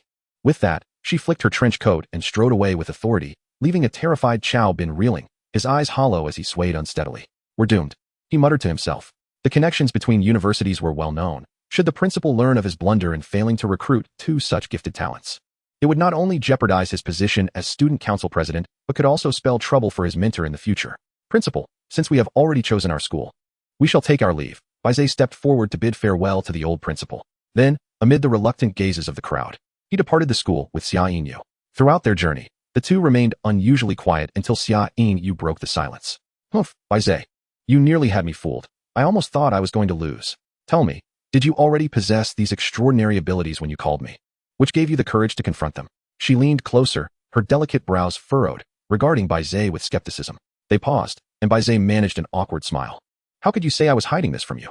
I merely wanted to surprise you. This was more of a shock, Xia Yinyu retorted, her tone irritable. The once proud angel in her world had been startled by Bai Ze, and she wondered how long it would take her to regain her composure. Just thinking about it left her feeling disheartened. By the way, I want to ask you, how did you accomplish all this? Xia Yinyu suddenly shifted the conversation. She was inquiring about how Bai Ze had transformed from a world wall into such a formidable presence. Bai Ze contemplated for a moment before responding. It was merely a stroke of luck. I happened upon an elderly man who assisted me in developing the planet. However, had it not been for those cards you provided, I would not have achieved this level of progress. Xia Yinyu pouted her lips, displaying a look of disbelief. You must think I'm gullible. If you choose not to tell me, I won't press you for answers, she said, turning her head in feigned annoyance. Seeing her reaction, Bai Ze quickly grasped her small hand and tugged her closer. All right, no more teasing. I actually have something I want to ask you. Upon hearing that Bai Ze had a question for her, Xia Yinyu immediately turned her head back. You mentioned that universities from within the province would come to our school. Why, then, has only Tianzhou Academy, the second-ranked institution, come? What about the first? Xia Yinyu chuckled at Bai Ze's query and waved her hand dismissively. The first university is the Sulan Academy, named after the province itself. Their institution is ranked among the top 3 nationwide, with countless prodigies within its walls. Why would they deign to travel to this remote location to recruit me? As she explained, Bai Ze nodded, beginning to grasp the situation more clearly. It appears that with his current capabilities, he is still insufficient to truly stand out. After all, he lacks any resources to aid his development, while those born into wealth and power are backed by formidable conglomerates. From the moment of their birth, they possess an abundance of resource cards, biological cards, and item cards to facilitate their growth. Some privileged individuals can even awaken before turning 18. Gaining precious time for advancement that Bai Ze is far from catching up to. By the way, Yinyu, do you know of any place where one can purchase resource cards or biological cards? Bai Ze inquired. Coincidentally, he possessed a black card worth 100 million federal coins, and his immediate priority was to convert it into useful resources. After all, money only holds value when spent. As for places to exchange resources, Xia Yinyu pondered. The Genesis Tower in South City is one such place, specifically designated for creators to procure resources. Upon hearing this, Bai Ze nodded in satisfaction. That's exactly where I need to go. His world, nourished by the previous resurgence of spiritual energy, had become exceedingly prosperous. Yet, biological entities remained scarce, and extraordinary beings were even rarer. He had heard whispers of the Tianzhou Academy, but relying solely on the creatures he currently possessed would likely be insufficient to make an impression there. Thus, he must devise ways to augment his strength. I understand. Yinyu, it's already noon. Let us first have a meal before I escort you home. All right, Xia Yinyu replied with a nod. Subsequently, a simple lunch concluded swiftly. However, during this brief interlude, South City was set ablaze with excitement. Have you heard? This morning, a student named Bai Ze from South High single-handedly defeated the entire institution. He was subsequently offered a high-paying position at Tianzhou University, the second-best academy in Sulin province. What a remarkable feat. The heroic deeds of Bai Ze at school had already been widely disseminated by the principal of South High. With Xia Yinyu's triumph, there was no longer any reason to conceal his achievements, leading to the widespread recognition of Bai Ze's genius among the creators of South City. Is that true? I heard that when this Bai Ze awakened, there was neither land nor sea, only a world wall. How did he manage to develop to such a scale in just 7 days? It is said that he even created an extraordinary race and 2 extraordinary beings. The creators of South City harbored a blend of skepticism and intrigue, for they could only rely on hearsay, having never witnessed the truth themselves. Chapter 25. The crowd erupts. Selecting cards. Meanwhile, after escorting Xia Inyu home, Bai Ze arrived at the foot of the Genesis Tower. Upon entering, he was met with fervent discussions that seemed to pertain to him. What is happening? Bai Ze wondered. At that moment, a uniformed female staff member approached him, standing before Bai Ze with a professional smile. Good day, sir. Welcome to the Genesis Tower. How may I assist you today? After a moment of contemplation, Bai Ze responded. I require some cards, preferably biological cards. Do you have them here? Indeed, sir, the staff member replied. But may I inquire if you possess registration as a creator with our Interstellar Federation? Without it, you cannot purchase resources from the Genesis Tower. Bai Ze was aware that this registration was to prevent spies from foreign nations or other races from infiltrating the tower to procure top-tier resources. No, can I register now? Bai Ze asked. The staff member scrutinized him with wide eyes.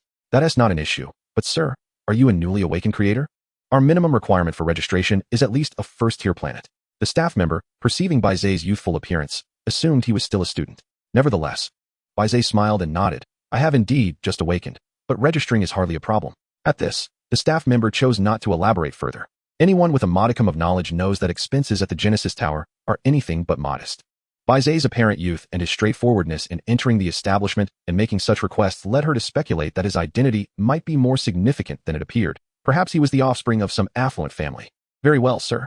Please follow me. The two made their way to the counter, where the staff member began operating a computer, asking, Sir, may I have your name to retrieve your personal information? Observing the situation, Bai Ze calmly replied, Bai Ze. Understood, Bai Ze. Mr. Bai. Suddenly, she realized something and fell silent. You are Bai Ze. Her words drew the attention of all creators on the first floor of the Genesis Tower. What? Bai Ze? Where is he? They clamored, searching eagerly. Meanwhile, Bai Ze's personal information appeared on the computer screen. Bai Ze, 18 years old, currently studying at South High, awakened 7 days ago, possessing a world, a first-tier planet. The staff member announced loudly, causing an instant uproar among the crowd. Wow, it's truly Bai Ze from South High. He is here at the Genesis Tower? They were astonished, realizing the rumors had been verified. Yet the most astonishing part was that it was said Bai Ze had awakened without any land or ocean. How had he managed to ascend to a first-tier planet in just 7 days? Could he be a scion of a top-tier conglomerate? As Bai Ze surveyed the excited and fervent scene, he felt somewhat awkward. He quickly turned to the staff member, who was still in shock, and asked, Now that my identity information has been processed, can I register? Coming back to her senses, the staff member eagerly replied, Yes, yes. Your creator information has been registered. What would you like to acquire? I can take you there right now. With that, she crossed the counter and led Bai Ze forward. It was truly unexpected that the recently spoken of Bai Ze would suddenly appear before them. Even more astonishing was that at such a young age. Having awakened only 7 days ago, he had achieved the status of a first-tier planet, presumably possessing battle-class biological entities. No wonder he had appeared so composed. He certainly had the confidence to back it up. Mr. Bai Ze, we have arrived at the area for purchasing biological cards. They halted in front of a shop. Gazing through the glass display, Bai Ze beheld an array of cards adorned with various designs. Upon entering the shop, Bai Ze turned and asked, I need cards rated B or above, preferably those capable of directly summoning biological entities. Cards of B grade typically commanded market prices in the tens of millions. Higher-tier cards often remained elusive treasures, unattainable even with wealth, thus not a primary consideration for Bai Ze. Certainly, Mr. Bai. The B-grade biological cards are primarily in this section. The staff member guided Bai Ze while providing explanations. Bai Ze's eyes could not help but scan the rows of cards within the display. Zombie Siege, B-grade biological card. Upon release, it can summon a horde of mindless zombies from the soil. They lack consciousness, purpose, and pain, yet are frenzied combatants with formidable transmission capabilities. Price, 10 million. Frankenstein, B-grade biological card. Upon release, it can conjure a small group of muscular, scientifically altered beings with absolute defensive and offensive capabilities. Their only weakness is an extreme aversion to water. Price, 20 million. Night Parade of 100 Demons, B-class creature card. Upon release, it can summon a host of spectral demons, impervious to physical attacks, yet vulnerable to magical assaults, which can obliterate them in an instant. Price, 25 million. As Bai Ze perused these cards, he found little interest. He felt that the creatures conjured by these cards were far too feeble, not to mention that they could hardly rival the formidable warriors he commanded. Their potential seemed woefully limited. There was simply nothing of worth to cultivate. Mr. Bai, this is essentially the entirety of our B-class cards. Though none of them are direct superlative beings, they are all genuinely high bloodline entities, which, if nurtured, could achieve extraordinary forms with boundless potential. The female clerk explained beside him. However, Bai Ze appeared reluctant to make a hasty decision. What about A-class cards? How many do you have? He inquired. The clerk's expression faltered immediately. We do have A-class cards, But they are quite rare, with a starting price of at least 100 million, Mr. Bai. Then please take me to see them.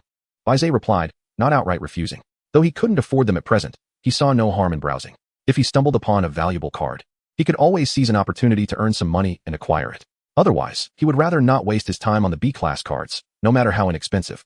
Chapter 26. The Age of the Beetle, New Students of Tianzhou. Thus, they ventured to the innermost counter of the shop. What met Bai Ze's gaze were cards that left him utterly astonished. Western Dragon, Resurgence of the Red Moon, Mechanical Empire, Bai Ze read aloud. Each A-class creature card contained within it a superlative being, all of high bloodline, yet each priced around several hundred million. In this light, Bai Ze realized he could not afford them. But did the progeny of those top-tier tycoons not begin their lives with a multitude of extraordinary beings at their disposal? Wait, isn't this card an A-class? Why is it so inexpensive? Suddenly, Bai Ze seemed to sense something, halting his steps.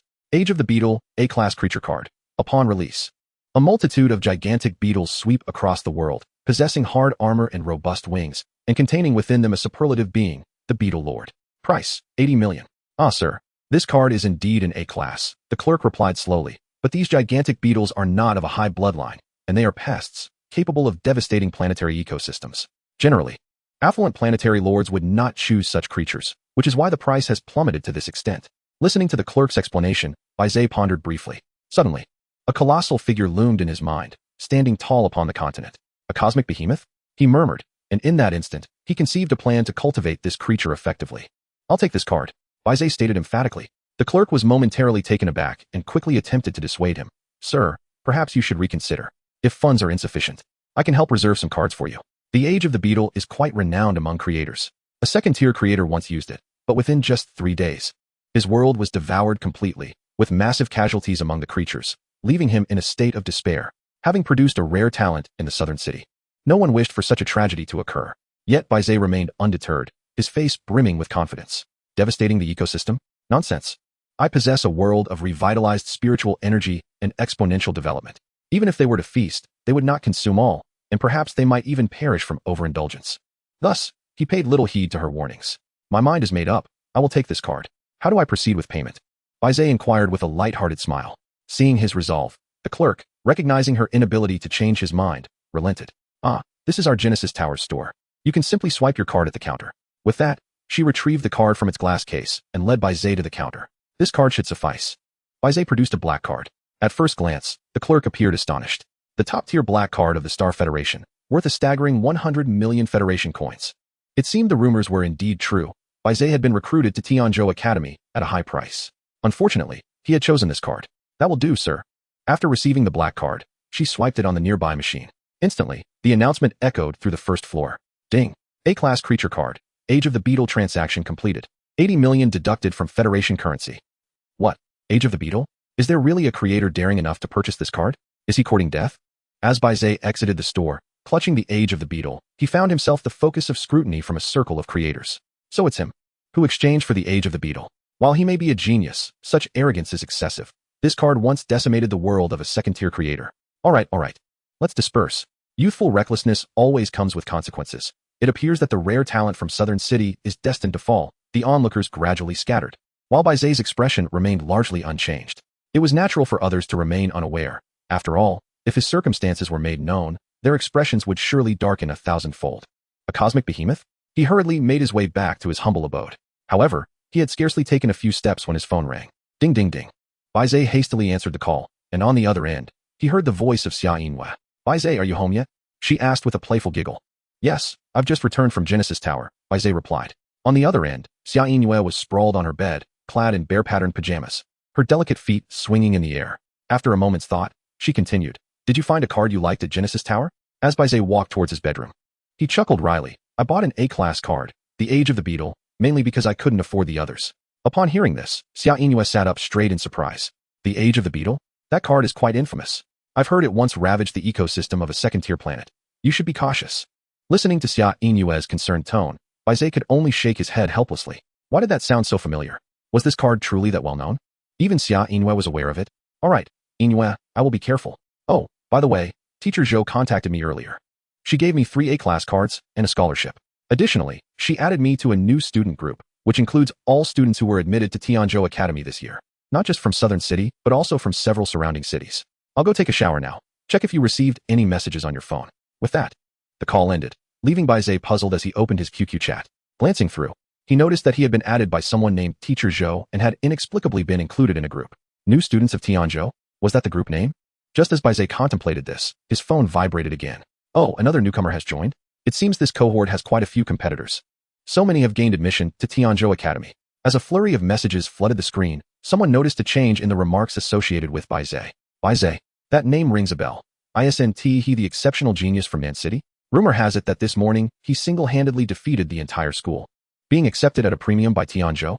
Once this news spread, the group erupted in excitement. Chapter 27, Freshman Initial Assessment, a new round of simulation. Upon hearing the mention, I too recalled something. I remember that when he awakened, there were neither land nor sea. And I'm not sure what kind of luck allowed him to enter our esteemed Tianzhou Academy. Bai Ze could sense the tension in the group. Yet, it was understandable. Those who gained admission to Tianzhou Academy were all top talents from various districts and cities, and a hint of arrogance was to be expected. Soon after, they shifted the topic away from Bai Ze. By the way, how are you all preparing for the upcoming provincial freshman assessment? I can hardly wait to compete with those monsters from Sulan Academy. Seeing this string of messages, Bai Ze furrowed his brow in confusion. I've heard that Sulan Academy has recruited a true prodigy this time. She is already at the second-tier world level, wielding the legendary hybrid energy that encompasses both battle energy and magical power. There are whispers that a commanding-level creature has emerged within her world, though its veracity remains uncertain. As he scrutinized their conversation, Bai Ze's confusion deepened. He slowly typed out a few words and sent them. What exactly is this provincial freshman initial assessment? Upon reading this, a young man with golden hair in a lavish villa burst into a sinister laugh. He quickly typed a flurry of messages in response. Come on, brother. Although Nan City is a backwater place, you can't possibly be unaware of this? Every year, new students choosing schools undergo a test throughout the province, which is used by various schools to classify and select top students for training. However, this isn't a direct competition among us. Rather, the schools across the province unite to construct a world. We will confront this world, and based on our performance in this confrontation, we will be assessed and subsequently divided into classes. It's worth mentioning that this test will be broadcasted live throughout the province, allowing all creators to witness it, a splendid opportunity for fame. With this explanation, Bai Ze instantly grasped the concept. Isn't this just an alternative form of the school entrance assessment? It merely replaces the exam paper with a shared world. Enough of this nonsense, Huang Tian. Why are you wasting time discussing it with him? Suddenly, another message popped up. The sender, identified as Wei Qi, had the title of creator from the immortal cultivation world attached to his name. A mere commoner, what can you possibly gain from discussing further? He is merely a stepping stone for us. Focus on developing your own world and prepare diligently for the initial assessment in a few days. Following this message, Huang Tian repeatedly typed in agreement below. Yes, yes, yes, this time, Wei Gu will surely claim his territory. Bai Ze could discern a hint of animosity towards commoners in their tone. With a cold smile, Bai Ze shook his head and resolutely decided to exit the chat group. However, as he lay on his bed, his thoughts became somewhat muddled. He had initially thought that gaining admission to Tianzhou Academy would allow him to soar to great heights. But now it seemed that even before stepping through the school's gates, he was to face this initial assessment. Even the renowned Sulan Academy, ranked among the top 3 nationally, was to compete with them, raising the stakes significantly. Sigh, it appears I must hasten to enhance my strength, Bai Ze lamented. He had heard that this year's Sulan Academy had recruited numerous monstrous talents, particularly that hybrid world and the commanding level creatures. The mere thought sent shivers down his spine. Forget it, I should first explore my world. Sitting cross-legged at the head of his bed, Bai Ze directed his consciousness back into the vast starry ocean. Gazing down at his flourishing world, a series of notifications rang in his ears. Ding! Beginning to report significant events to the host. Event 1. The host's planetary land diameter has increased by 20 kilometers and ocean area has increased by 60 kilometers. Event 2. After experiencing a crushing battle, the 3 formidable generals under your command have greatly increased their confidence and deepened their faith in you, often singing praises and worship. Host faith value. 3. Event 3. The world's ecology flourishes, with the main world hosting 500 species of organisms. Event 4. The emergence of new extraordinary creatures has exceeded 300. The system even features this capability, able to outline significant events. Bai Ze mused with satisfaction. However, the increase in faith value remains painfully slow. Could it be that his creatures lack sufficient devotion? Ding. Host, civilization has yet to emerge. Even if the organisms hold faith in you, they lack the means to spread their beliefs further. The system's voice echoed in Bai Ze's ears, and upon hearing this, he nodded thoughtfully. They require a medium? This implies that creating objects akin to statues or altars would amplify the generation of faith value. Bai Ze pondered. Yet, these creatures predominantly rely on their formidable physiques to ascend to the extraordinary. While their power is immense, they are fundamentally disconnected from civilization. Unless Bai Ze could cultivate a new breed of creatures, small in stature, yet agile in intellect. Never mind. For now, the faith value holds little significance. I must first comprehend this A-grade card. Bai Ze clenched his fist in determination. For the new round of simulation, he decided not to utilize spiritual energy revival right away. Primarily, Bai Ze wished to test the so-called destructive power of the highly scrutinized Tianyo race. Would they be capable of devouring his world, which had undergone 2,000-fold spiritual energy cleansing? After all, it was merely a simulation. Even if they possessed such destructive force, there was no need for concern. System. Initiate a new round of creation. Bai Ze commanded. Ding. Hostess command received. A new round of creation has commenced.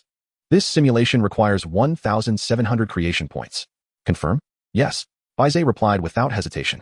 He currently possessed over 10,000 creation points, so there was no reason for worry. Ding. Creation points deducted. 10 consecutive draws have been issued. Please make your selection. Before him materialized 10 familiar talents. Accelerated reproduction, blue. After equipping, the organisms within the world will become more inclined to exercise, with reproduction speed soaring. Constant strife, blue. Occasional friction and clashes among organisms will significantly enhance their strength. These two were his choices. Bai Ze's world urgently required a plethora of top-tier combat strength, making these talents undeniably the best options. However, the next talent caught his attention, shifting his gaze to an unusual expression. Wait, what is this? Biological fusion, purple. Encourages hybridization among organisms, greatly enhancing the survivability of the produced species, making them less prone to early demise, with a slight probability of yielding special races. Biological hybridization? Bai Ze found the notion peculiar. Yet, upon reviewing the options, he found nothing else worth carrying. After all, in this round, he merely intended to test what effects the Tianyo era card would yield. Thus, he decided to equip this card in his talent slot. Ding. The talents have been selected. Now, the host must choose the items to carry for this simulation. Before Bai Ze's eyes, all items within the system's inventory were laid bare. The clay creation had vanished, indicating that once the beings conjured from the cards truly manifested in the primary world, the original cards would dissipate. System. I wish to carry an A-grade creature card, the Beetle Era. Ding. The Beetle Era requires 1,000 Genesis points to carry. Upon seeing this, Bai Ze's eyes widened in disbelief. With a mere 1,700 Genesis points for a single simulation, carrying an A-grade card demands 1,000. I shall carry it, Bai Ze declared solemnly. After all, he had the means. What was the point of being miserly? Ding. Item successfully carried. The Genesis simulation officially commences. In the beginning of the world, an unparalleled scene of lushness unfolded, with continents, oceans, and skies where various races lived in delightful harmony, and extraordinary tranquility prevailing. Early First Era. On the continent, a mysterious new race emerged, resembling beetles clad in heavy armor, yet their size was extraordinarily immense, led by a transcendent-level beetle lord. The Beetle Era commences. Upon arriving on this land, the numerous beetles trembled with excitement, for they beheld a thriving spectacle unlike anything they had encountered in their lifetimes. Under the leadership of the Beetle Lord, they gorged themselves, devouring nearly all the surrounding trees. Mid-First Era. After feasting, the beetles began to carve out their territory. Relying on the servant-level transcendent prowess of their leader, they decisively defeated and drove the nearby races to the fringes. They established their stronghold within the verdant forest and began to proliferate at an alarming rate. Proliferation accelerated. Late First Era. The beetle race reproduced rapidly, surpassing a total of 500 individuals, voraciously consuming trees and plants until the entire forest's ecosystem lay in ruins. With the forest no longer able to accommodate their massive forms, the overcrowded beetles followed their lord out of the forest in search of more abundant lands. My heavens! The rumors are true. Their destructive capacity is indeed extraordinary, Bai Ze mused. In less than a single era, they had managed to strip an entire forest bare with so few numbers? This was a forest that had endured a 2,000-fold infusion of spiritual energy, far more vibrant than an ordinary woodland. Common insects might take epochs to consume it, perhaps even succumbing to their own gluttony. It was rather alarming. At the end of the First Era, the migrating beetles discovered another lush forest to settle in. However, during this period of proliferation, certain beetles interbred with other creatures, producing numerous oddly shaped aberrations, all of which were born unharmed. The most notable among them was a beetle with pincers, due to its peculiar appearance. It was ruthlessly expelled from the group, resulting in a new branch within the beetle race. Biological fusion activated. Early Second Era. The insatiable beetle race had already decimated several forests, with most creatures trembling in fear under the beetle lord's tyranny, too intimidated to resist. Consequently, the beetle lord began to believe that their race was the pinnacle of existence on this continent, gradually becoming increasingly brazen and seizing vast territories. They expanded their dominion, consuming trees and plants, and soon encountered the Tiger Wing clan, led by the gluttonous Tao Dai. as the true sovereigns of the land. Their forest was the heart of unparalleled abundance, prompting the beetles, driven by greed, to covet it. Mid-Second Era. As expected, conflict erupted between the two factions. But the beetles' prideful hardshells were akin to paper before the claws of the tiger wings, effortlessly torn asunder. Tautai needed not to lift a finger. The sheer aura of terror emanating from him severely wounded the beetle lord, causing the entire beetle race to tremble in fear. Having tasted defeat, the beetle lord swiftly led the beetles away from the forest, fearing to approach this territory, and conceived the notion of advancing towards the ocean in search of ample sustenance. Late Second Era. Upon reaching the ocean's vicinity, the beetle race observed a flourishing scene and were elated. In no time, they had devoured the coastal area of the ocean. Unfortunately, this action enraged the ocean's sovereign, and countless tentacles surged from the depths, ensnaring the beetles and dragging them into the watery abyss, never to be seen again. A profound sense of crisis gripped the beetle lord, revealing that the world they inhabited was anything but simple. This familiar scene of retreat re-emerged among the beetle race. How cowardly! Bai Ze frowned. While their destructive power was undeniably formidable, why did they flee upon encountering hostile creatures? They possessed transcendent combat capability, at the very least. They could have put up a fight against the mid-tier transcendent Gitanji, rather than succumbing after losing a few kin. Was this second-tier planet truly theirs to consume? Bai Ze began to harbor doubts. Yet, what transpired next shattered his skepticism. At the end of the Second Era, having learned from their two past defeats, the beetle race adapted quickly to this realm, ceasing their reckless trampling of the world, instead learning to be crafty. They began to carefully pilfer. Waiting for the Tiger Wing clan to slumber, they would then invade the forest, voraciously consuming vast swathes of trees, and similar treatment ensued on the ocean side, where coral and seagrass vanished, severely harming the ecosystem. Meanwhile, the aberrant creatures, having successfully interbred and expelled from the beetle clan, methodically organized themselves into a new race. Their leader was a grotesque creature resembling a lobster with pincers, sharing the beetle's stature, appearing particularly fearsome, and with many of its kind, they formed the sea beetle clan. However, this did not alter their inherent nature, and like their progenitors, they continued to wreak havoc on the ecological balance.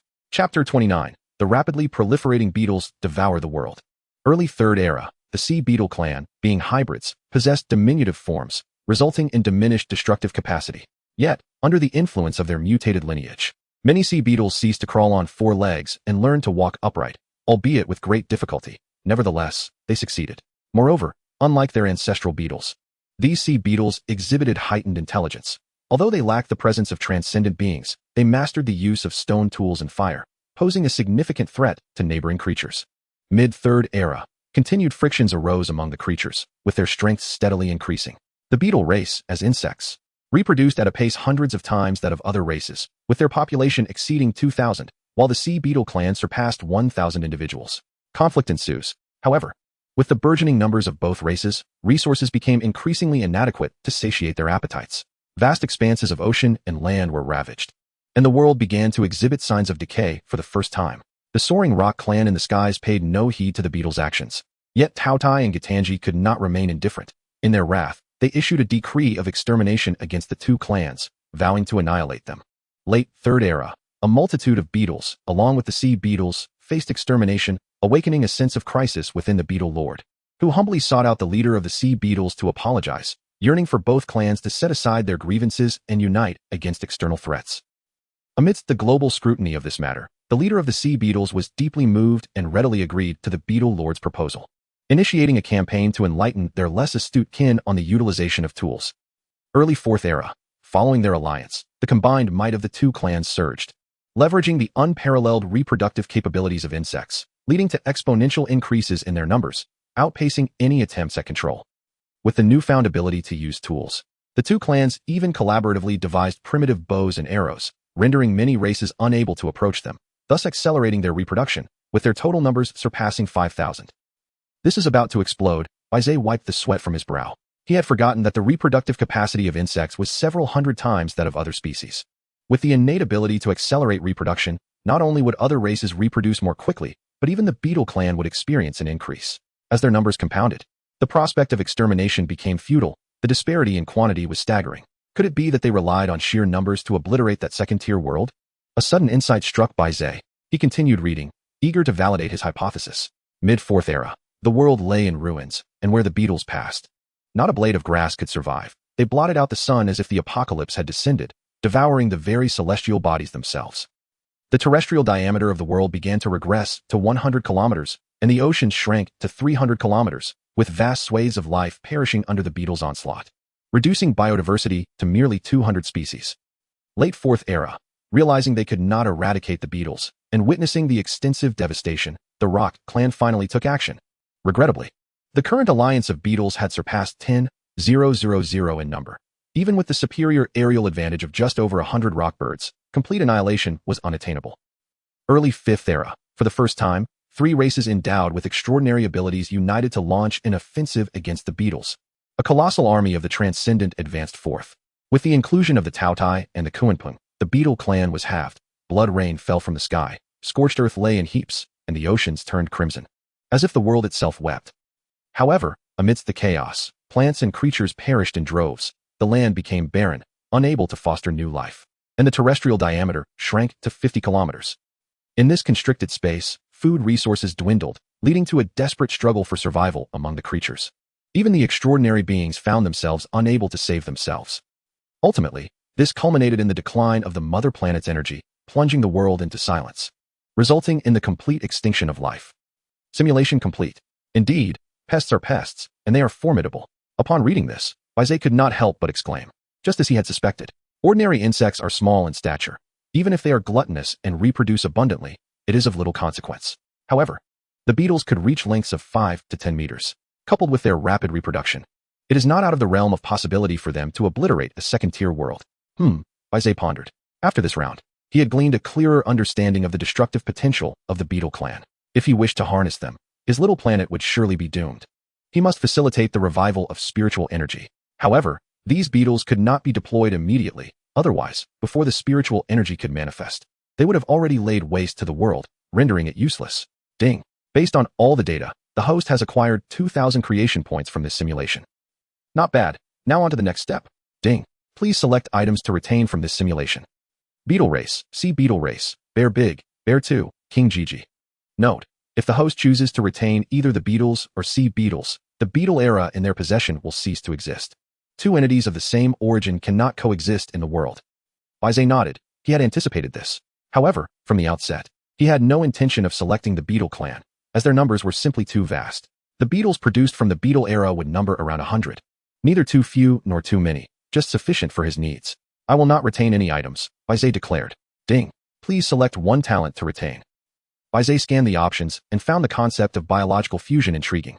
It could allow the previously coarse beetle clan to hybridize into the more sophisticated sea beetle, a relatively diminutive yet intelligent life form. This one, biological fusion. Ding. Talent retention successful. This simulation has concluded. Cooldown period, 50 minutes. After the cooldown, Bai Ze returned to the main world. At that moment, Tautai, Kuanpung, and Gitandra had been reborn across various regions. As they surveyed their surroundings, they were astounded to discover they were still alive. Just like the previous occasion, this scene was undoubtedly a manifestation of divine might. This is the power of the divine. A gift of rebirth. They sang praises of the great deity. Observing the worshippers below, Bai Ze heard a voice. Ding. Host faith value, 10. After a moment of contemplation, Bai Ze suddenly inquired, System, aside from being exchangeable for creation points, what other uses does faith value possess? Ding. In the system mall, there are certain items that cannot be purchased with creation points and can only be acquired with faith value. The system mall. Upon hearing this, Bai Ze's eyes instantly lit up. Why had he not been informed of such a valuable resource earlier? Chapter 30. The Authority of the Divine, the Choice of Fate. System. Bai Ze called softly. In the next moment, a game-like interface unfolded before his eyes. Host, Bai Ze. Creation points, 15,070. Faith value, 14. Planetary governance, first tier mother planet. Extraordinary races, 2. Rock clan, Skywing Tiger clan. System mall, opened.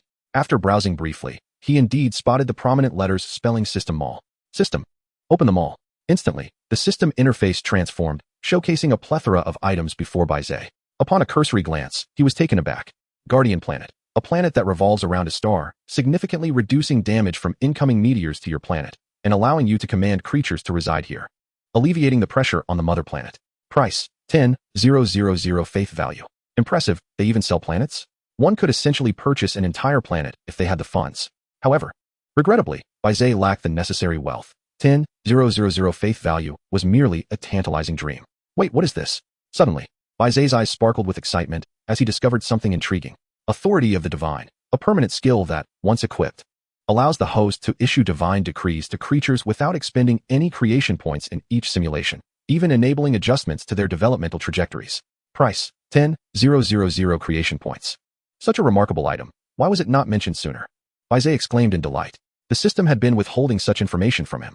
Thankfully, he had refrained from using creation points to issue divine decrees earlier. Otherwise, he would have suffered a significant loss. The price, however, made Bai Ze hesitate momentarily. Ultimately, he could not resist pressing the purchase button. I will acquire this skill. Ding. Creation points deducted successfully. Congratulations to the host for obtaining the skill, Authority of the Divine. The system has automatically equipped the host. In each simulation round, the host can issue divine decrees to influence the development trajectory of organisms at any time, and may also passively receive options for destiny divergence, allowing for personal choices. Bai Ze nodded in satisfaction, yet gazed with dismay at the plummeting creation value. Now at 5070. Considering that the simulation required 1,700 points, and the era of the scarab beetle demanded another 1,000 points, it seemed that the creation value in hand would only suffice for one more simulation. The belief value, being exceedingly precious, was not something Bai Ze was willing to exchange for creation value. Thus, if this simulation did not yield significant results, it was likely that he would not achieve commendable results in the upcoming provincial initial assessment either. It was now or never. Bai Ze felt a bead of sweat trickle down his brow. He had already devised a general developmental direction for the scarab beetle clan. Now, it all hinged on whether this fusion of organisms could produce what he envisioned. Ding. Cooling time has ended. The host may commence the next simulation at any time. With the long cooling period concluded, Bai Ze felt invigorated. System, initiate the next round of simulation, infused with spiritual energy revival. Ding. Command received. Talent of spiritual energy revival activated. Creation value required for this simulation, 1,700 points. Indeed, Bai Ze asserted, taking the initiative. Ding. Simulation commencing. 10 consecutive draws have been issued. This time, in addition to spiritual energy revival and the retained organism fusion from the previous round, Bai Ze also encountered a familiar phenomenon. Biological aberration, purple. Certain extraordinary organisms that surpass threshold limits may have a small probability of undergoing aberration, gaining powers several times greater than their original state. This is it, Bai Ze exclaimed. Ding. Talent for this simulation has been selected. Please choose the items to carry. Items carried. Authority of the Divine. Items to choose from. A-class biological card, Scarab Beetle Era. Gritting his teeth, Bai Ze promptly declared, carry the Scarab Beetle Era. Ding. Creation value deducted successfully. The host currently possesses 2,470 points of creation value. Ding. This simulation has commenced. At the dawn of the world, an unparalleled scene of flourishing splendor unfolds. Continents, oceans, and skies are inhabited by various races, living in extraordinary peace and harmony. Early First Epoch. The world's spiritual energy begins to gradually revive, leading to a doubling in the development of flora and fauna, presenting a thriving spectacle. Mid-First Epoch. Hills, plains, and various terrains emerge in succession. The world slowly expands, absorbing the rich spiritual energy in the air, with numerous organisms starting to rise. However, you notice that these organisms often engage in hybridization, resulting in new life forms that appear bizarre and deformed, earning little favor from their parent races. Abandoned, they wander aimlessly across the world, adding an eerie atmosphere to the mother planet. Yet, the three most powerful races in your hand seem disinclined towards this hybridization. They possess noble bloodlines, and such mixing offers them no advantages, instead diminishing their strength. Late First Epoch. You observe that the peak three races have begun to sense this familiar spiritual energy. They understand it to be the magnificent creation of a great deity, and collectively begin to worship you, extolling your greatness. Simultaneously, they urge their subordinates to rapidly consume spiritual energy in order to advance their ranks and surpass their limits. Host belief value, 3. End of the First Epoch. Spiritual energy concentration has increased 100-fold. Land has expanded to 180 kilometers, and the number of biological species in the world has surpassed 1,000. Mammoths, tyrannosaurs, pterosaurs, and other apex organisms have emerged, each vying for dominance, carving out territories, and propagating their races, leading to an era of fierce contention. Now is the moment, Bai Ze said with gravity. System, deploy the Scarab Beetle Era. With a 100-fold increase in spiritual energy, the subsequent growth rate will only escalate. Now is the optimal moment for release. Otherwise, if we delay further, the other organisms will rise, and this group of scarabs may be exterminated before they even have a chance to thrive. That is not a sight Bai Ze wishes to witness. Ding. Scarab Beetle Era activated. Early Second Epoch. In the dense forest, under the leadership of the Scarab Lord, swathes of scarabs arrive here. They survey their surroundings, nourished by the rich spiritual energy, as towering trees spring forth from the ground. Basking in the aura of nature's prosperity, and these scarabs revel in their feast. Ding.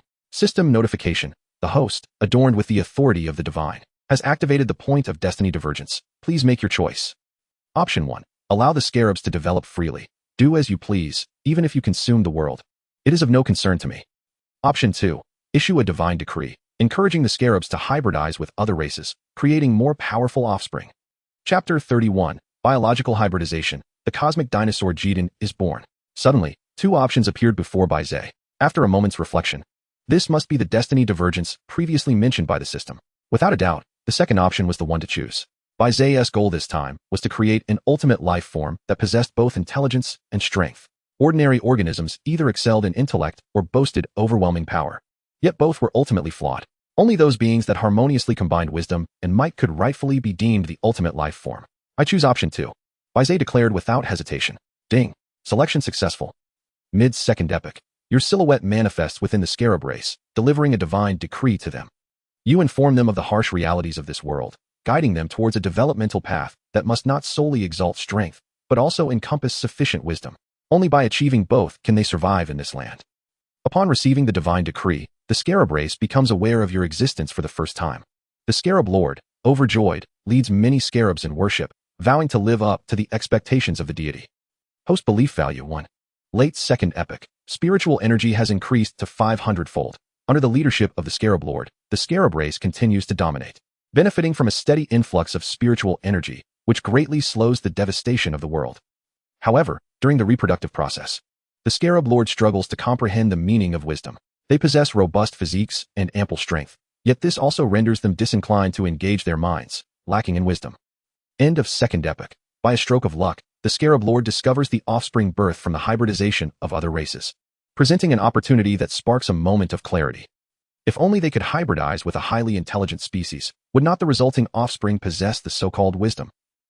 In an instant, the scarab lord realizes what wisdom truly is. Hybridization is wisdom. Through this method, they can acquire wisdom effortlessly.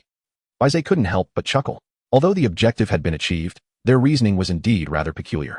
Now, it remained to be seen whether the products of hybridization would meet Bai Ze's expectations. Early third epoch. The scarab lord leads numerous kin in fervent hybridization, resulting in many aberrant organisms within their race. These beings, though grotesque in appearance, possess remarkably high intelligence. Not only can they utilize tools, but they also instruct the original species of scarabs in the use of weapons. Their only drawback is that these hybrid offspring are diminutive in size and lack significant strength. The Lord of the Beetles vividly recalls your admonition. True dominance requires both strength and wisdom. Relying solely on either aspect is insufficient for genuine supremacy. Unable to conceive a solution, the Lord of the Beetles resolved to persist in hybridization. This time, it altered its strategy, allowing its progeny to interbreed with other creatures, continuously adjusting their bloodlines and relentlessly pursuing evolution. Midway through the third era, the concentration of spiritual energy reached a staggering 1,000-fold. At this juncture, countless beings advanced and broke through. The gluttonous beast ascended to the ranks of high-tier generals, while the Kuanping transcended to the mid-tier of generals, leading to significant breakthroughs within their respective species. Notably, after its own advancement, the leader of the Tosta squid tribe in Gatangia experienced a monumental transformation. Their bodies swelled dramatically. Their tentacles multiplied, and their skin transitioned from a dark gray to a light blue, closely resembling the hue of seawater, greatly enhancing their camouflage capabilities. A notification chimed. Extraordinary species. The Water Emperor tribe has been born. Indeed, it was the third extraordinary species, a testament to the revival of spiritual energy and the rapid progression of life forms. Bai Ze was exceptionally pleased with each new extraordinary species. His confidence in this initial evaluation grew. After all, he had heard that the world he was to confront was forged by the collaboration of numerous prestigious academies, with its internal strength being nothing to underestimate. However, as the third era drew to a close, the terrestrial diameter surpassed 200 kilometers, and the concentration of spiritual energy reached an unprecedented 2,000-fold, leading to the emergence of over 2,000 species and an unparalleled flourishing of the world. A notification rang out. The land has expanded to a fixed threshold. The system has automatically solidified it for the host. Meanwhile, the beetle tribe, engrossed in their hybridization research, experienced a significant surge in reproductive capabilities. They soon discovered that the surrounding flora was insatiable, having consumed 1 meter today. They found it grew 10 meters by the next day, leaving them utterly astonished. Nevertheless, during the hybridization experiments, they indeed produced an ideal creature. Not only was it colossal, but it also learned to walk upright and possessed the intelligence of a bovine. A notification chimed. extraordinary creature, the mutant beetle, has been born. Swiftly, this mutant beetle began to eclipse the Lord of the Beetles, ascending to the throne as the leader of the beetle tribe. It heeded the teachings of its predecessor, the Lord of the Beetles, and, employing its own wisdom, zealously led its kin in constructing statues, temples, and altars to extol your greatness. Faith value of the host, 10. This time, the faith value indeed increased, much to Bai Ze's satisfaction. As elucidated by the system, once a medium for dissemination was established, one's faith value would soar dramatically. Regrettably, such constructs could only be created by sentient beings. Currently, mass production remained a formidable challenge. Yet, the event Bai Ze had long anticipated finally transpired. Toward the end of the Third Era, the concentration of spiritual energy continued to amplify, reaching an extraordinary 5,000-fold. From an external vantage point, the once gray land mass was nearly entirely consumed by verdant green. Even the oceanic expanses appeared remarkably prosperous. A notification resounded. Land has expanded to 250 kilometers. Oceans have breached 750 kilometers. Simultaneously, the mutant beetle, having undergone the baptism of a spiritual energy storm, experienced a conflation of various bloodlines within its body, prompting a super metamorphosis. Here it comes, here it comes. Bai Ze felt a surge of excitement. His eyes widened as he fixed his gaze upon the unfolding scene in the forest. Biological mutation activated. The mutant beetle attained a perfectly upright form, sprouting limbs akin to those of humans, its size expanding dramatically, and its skin taking on an overall yellow-black hue. Extraordinary biological entity, cosmic dinosaur, Jedon has been born. The first being to possess both intellect and the triad of land, sea, and air has emerged. Jedon has acquired skills: 1,000,000 degrees fireball, instantaneous movement, light wave barrier. The beetle species has been affected, collectively advancing, and the starry worm has been born. Extraordinary species, the starry worm tribe, has been born. Another extraordinary species? What an unexpected boon. The starry worm, true to its name, boasted wings that shimmered like the night sky, adorned with vibrant patterns, and reached an impressive length of 20 meters. Bai Ze was filled with joy. Chapter 32, The Limit of Spiritual Energy Revival, a world submerged in prosperity. However, the good times were fleeting. Armed with newfound strength, the starry worm tribe gradually began to expand its territory. Early Fourth Era. Empowered by formidable strength, the starry worm tribe grew dissatisfied with remaining in the forest. They commenced territorial expansion. Due to their ascension, the starry worms possessed astonishing flight speed, rivaling even the great Pung tribe.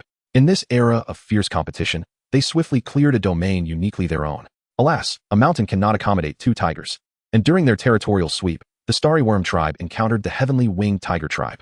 As the two leaders locked eyes, each could sense the other's formidable prowess. Yet, neither was willing to yield an inch of territory, and conflict loomed in the skies.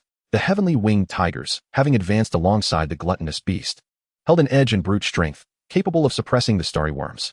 However, the starry worms had also ascended and possessed sentient life. Not only could they utilize tools, but they also adeptly leveraged the terrain, employing their superior flight speed to engage in guerrilla warfare against the heavenly winged tigers. Gradually, through this strategy, the two tribes reached a stalemate, resulting in minimal casualties. This is not good. Bai Ze shook his head. Every extraordinary creature was a scarce resource in his hands. Should any perish, it would be a loss for him. Moreover, given the current rate of development, the spiritual energy was on the verge of reaching its zenith. As long as they refrained from conflict, there would undoubtedly be opportunities for further advancement. After some contemplation, Bai Ze waved his hand and descended. Mid-Fourth Era. Just as the two tribes were embroiled in a fierce and inextricable conflict, you descended, and the radiant hues of the sunset enveloped them, instructing them to coexist peacefully and to avoid internal strife. In awe of the divine presence, both tribes were taken aback, promptly halting their hostilities and extolling the greatness of the deity, pledging to coexist harmoniously henceforth. After your departure, the two tribes genuinely restored peace, each agreeing to govern half of the forest, thus maintaining a respectful distance from one another. Additionally, due to the proliferation of spiritual energy, the growth rate of flora was astonishingly rapid. Even the ravenous starry worms could not disrupt the ecosystem, alleviating any concerns. By the late Fourth Era, numerous life forms continued to break through their limits. The gluttonous beast ascended to the pinnacle of generals, the Kuanping reached high-tier generals, and Gatangia stood just one step away from breaking through to the general tier. The land expanded to 300 kilometers, the oceans breached 900 kilometers, and spiritual energy reached its peak period, with the entire world evolving at an unprecedented rate. A multitude of corals filled the oceans, seaweed sprouted above the water's surface. Towering plants reaching heights of 30 meters erupted from the ground, and countless flora swayed, basking in the overwhelming spiritual energy, as if truly alive, brimming with vitality. A notification chimed. The world has reached a fixed threshold. The system has automatically solidified it for the host. 10,000-fold. the limit of spiritual energy revival has arrived, Bai Ze proclaimed with exhilaration. From his perspective, the once gray and blue planet was now entirely cloaked in green, resembling a flourishing botanical world, breathtakingly beautiful. The gluttonous beast had ascended to the pinnacle of generals, and with its current might, it could contend against those affluent heirs. Yet, just as Bai Ze relished this moment, a segment of the system's notification abruptly interrupted his elation. The expanse of the world has reached its limit, unable to expand further. The advancement of the gluttonous and Kuanpeng has encountered a bottleneck, and their progression has gradually slowed. What? A limit? Bai Ze exclaimed in astonishment. Isn't it true that as more beings arise and grow stronger, the world expands accordingly? How can there be such a thing as a limit? After a prolonged silence, the system provided a response. Ding. Each stage of the world possesses its own upper limit. The host began in a zero-tier world. Hence, when breaking into the first-tier world, no limit is encountered. However, upon formally entering world differentiation, the expansion of planets comes with constraints. To surpass this limit, one must rely on external forces, or the host must devour other worlds to expand their own. Understanding dawned on Bai Ze as he stood momentarily dazed. Ultimately, to fortify oneself, the only method is to incessantly invade others, isn't it? No wonder there are so many alien races in outer space, all coveting his planet. The numerous colossal beings of creation undoubtedly present an irresistibly tempting target. Who wouldn't desire a taste? I see, Bai Ze nodded, quietly taking note. At the end of the fourth epoch, led by Jedon, the Starry Worm clan experienced the swiftest breakthroughs. After their advancement, they yearned for the skies, or more accurately, the cosmos. The Starry Worm clan continuously endeavored to break through the world barrier, soaring towards the boundless universe. As their leader Jedon informed them that beyond their home planet lay a vast expanse, their true arena. Regrettably, without breaching the world barrier, their survival in the cosmos was uncertain. With their feeble wings, they struggled to reach the world barrier, often plummeting back down. Only Jedon had the opportunity to approach the world's edge, yet he still lacked the final push. In the early fifth epoch, due to the limitations of world expansion and the excessive concentration of spiritual energy, plants continued to grow wildly, with corals and seagrasses in the ocean overcrowding the waters. On land, vines sprawled endlessly, and trees intertwined, resembling a prison that ensnared all creatures within, rendering escape impossible. At last, whether in the skies, on land, or in the oceans, everyone recognized the issue. The overwhelming spiritual energy had caused the entire world to become saturated with various plants. These plants even developed offensive capabilities. If one was not cautious, they would be ensnared, suffering a slow, suffocating demise. The Starry Worm clan attempted to consume these plants, but nourished by spiritual energy, they would regrow within mere moments of being eaten, far outpacing the worm's ability to consume them. In the mid-fifth epoch, the overcrowded ecosystem rendered creatures immobile, leading to the extinction of countless beings, including the Katangia clan, under the encroaching flora. Only those with flight capabilities survived as the last remnants. Yet, the tenfold increase in spiritual energy continued to spur the plant's rampant growth, spiraling everything out of control. Towering trees, hundreds to thousands of meters high, obscured the entire sky. The Skywing Tiger clan and the Kuanping clan yearned to ascend, but their speed paled in comparison to the plant's growth, and they were ultimately engulfed, vanishing without a trace. Good heavens, could this be true? An ecosystem so dense that an abundance of food could lead to the death of living beings? Bai Ze mused, astonished. He had never anticipated such a bizarre occurrence. Chapter 33. The first breakthrough into the cosmos. The initial test questions have been released. The great biological extinction of the world left only the Starry Worm clan, which, in the face of peril, unleashed terrifying potential, fervently flapping their wings and soaring upwards. Yet just as they were about to reach the world barrier, exhaustion overcame them, and they fell in despair, ultimately consumed by the vast sea of plants below. The few remaining starry worms realized their inability to survive and could not touch the world barrier. Consequently, they sacrificed their lives to form a platform, lifting the nearly exhausted Jedon upwards, entrusting the last glimmer of hope to their leader. In the late fifth epoch, finally, all the starry worms succumbed to fatigue and fell, while Jedon, mustering his final ounce of strength, broke through the world barrier and entered the boundless cosmos. Although he had only recently emerged, his innate constitution as a cosmic creature allowed him to breathe freely in the cosmos and move his body slightly. However, it was evident that his breathing was labored, indicating that his power was insufficient to withstand the intensity of the universe. Meanwhile, just as Jedon believed he was safe, he turned abruptly to discover that the towering plants, sustained by spiritual energy, had also breached the world barrier and were charging toward him. Exhausted and moving sluggishly through the cosmos, Jedon, in a moment of despair, witnessed the plants seize him, dragging him back into the planet, where he vanished from sight. From your perspective, the home planet, once a bluish-gray, had completely transformed into a vibrant green, with no other colors visible. Innumerable branches and vines extended into the cosmos, sustained by spiritual energy, and remained unscathed. Thus, all life became extinct, and the home planet was entirely overrun by plants, incapable of nurturing any further life. This simulation has concluded. Ding. Based on all the above data, the host has gained a total of 10,000 creation points from this simulation. Until the simulation's end, Bai Ze was left speechless, unable to utter a single word for a long while. He now felt that this simulator ought to be renamed. Perhaps it should be called the 100 Ways for Creatures to Perish. The resurgence of spiritual energy reached its zenith, and due to ecological overabundance, the planet became saturated, leading to the demise of all life. Bai Ze's eyelids twitched. This occurrence was truly beyond his expectations. It appears that until the planet's area expands, the talent of spiritual energy resurgence cannot be wielded at will. How ironic. One has heard of resource scarcity leading to the starvation of life, yet never imagined that one's own creatures could be suffocated by an overabundance of resources. What a peculiar situation. Fortunately, this time he accrued 10,000 creation points and generated 2 extraordinary races, the Sea Emperor and the Starry Worm clan. Bai Ze was relatively satisfied with these outcomes. Additionally, his creatures experienced a significant breakthrough during this wave of spiritual energy cleansing. Among them, Jedon truly astonished Bai Ze. He had not anticipated that a newly birthed life form could breach the world barrier and venture into the cosmos. It is well known that the universe is rife with cosmic radiation. Even extraordinary beings like the gluttonous and Kuanping, despite being able to breach the world barrier, would be immediately reduced to ash by cosmic radiation. It is said that only beings of at least a commander level can truly venture beyond the cosmos. Thus, Jedon, renowned as the cosmic dinosaur, undoubtedly lives up to his title. With the prowess of a warrior-level being, he managed to survive so long in the cosmos. Perhaps with further training, he might even establish a presence in the universe. At this moment, Bai Ze was preparing to retain the items obtained during this simulation. Suddenly, an urgent phone ring pierced the air. Ding ding ding. Startled, Bai Ze promptly exited the system space. Upon opening his eyes, he frantically searched around, finally locating his phone beneath the bed. The caller ID read yeah. Ding. Bai Ze pressed the answer button and teased. Hello, what is up, Inwe? Why are you calling me now instead of preparing for the initial test? On the other end of the line, Xia Inwe responded with a hint of urgency. It's about the preliminary assessment. Please take a look at the group chat. Our teacher Zhou is currently explaining something. I sent you numerous messages earlier, and since you didn't reply, I decided to call you. Upon hearing this, Bai Ze paused momentarily. Teacher Zhou, the one who had invited him to join the Tianzhou Academy from Manhwa, was indeed the female teacher he had met earlier. I understand, Inwe. I will check it right away.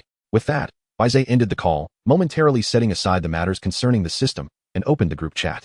Simultaneously, a bright light enveloped his phone, and when Bai Ze opened his eyes again, he found himself in an isolated space. Surrounding him were many individuals, likely fellow freshmen of Tianzhou Academy. However, a mysterious force seemed to obscure their faces, rendering them unrecognizable to one another. At that moment, a voice resonated from the front. Dear students, there is no need for alarm. This is a special space I have created. You have been summoned here as mere consciousness. Allow me to introduce myself. My surname is Zhou, and you may call me Teacher Zhou or Teacher Zhou Qing. Henceforth, I shall be the homeroom teacher for the elite class of freshmen, and I may very well be the homeroom teacher for some of you. At these words, Bai Ze's gaze shot upward to the elegant figure on the platform, who was speaking while walking. The primary purpose of gathering you here today is to discuss the preliminary assessment. I believe many of you are already somewhat informed about this matter. Upon hearing this, numerous students nearby lit up with excitement, their eyes fixed intently on the teacher. Please, Teacher Zhou, do share. We are all among the brightest of the bright. There is nothing we cannot bear. A familiar tone echoed in Bai Ze's ears, reminiscent of someone named Huang Tian from the group chat. Very well, I shall speak plainly. You are all aware of the rules of the preliminary assessment. It entails a war between your planet and a simulated planetary environment.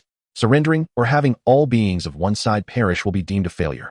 However, regardless of victory or defeat, the system will provide an authoritative score, which will serve as a definitive measure of the class you will enter at Tianzhou Academy. But that is not the most critical aspect. The most important thing is that the planet you will be confronting in this preliminary assessment has already been designed and fabricated. Chapter 34, The Inevitable Conclusion. The extraordinary genius Tang Qingqing. I can reveal in advance that its land diameter is 300 kilometers, and its civilization is the legendary mechanical civilization, populated by numerous mechanical beings. Moreover, the team responsible for designing and manufacturing this simulated planet is none other than the manufacturing team of our Su Lin province, part of the Interstellar Federation. As this revelation spread, a palpable wave of emotion surged through the crowd. The manufacturing team of the Federation, was it not the one led by the renowned Master Pandey? It was rumored that every planet designed by him resulted in total annihilation for the freshmen who dared to challenge it. The highest score in history seemed to have merely been an A. Listening to the fervent discussions around him, Bai Ze nodded, albeit with a hint of confusion. Having lived in this world for 18 years, he was well acquainted with the Interstellar Federation.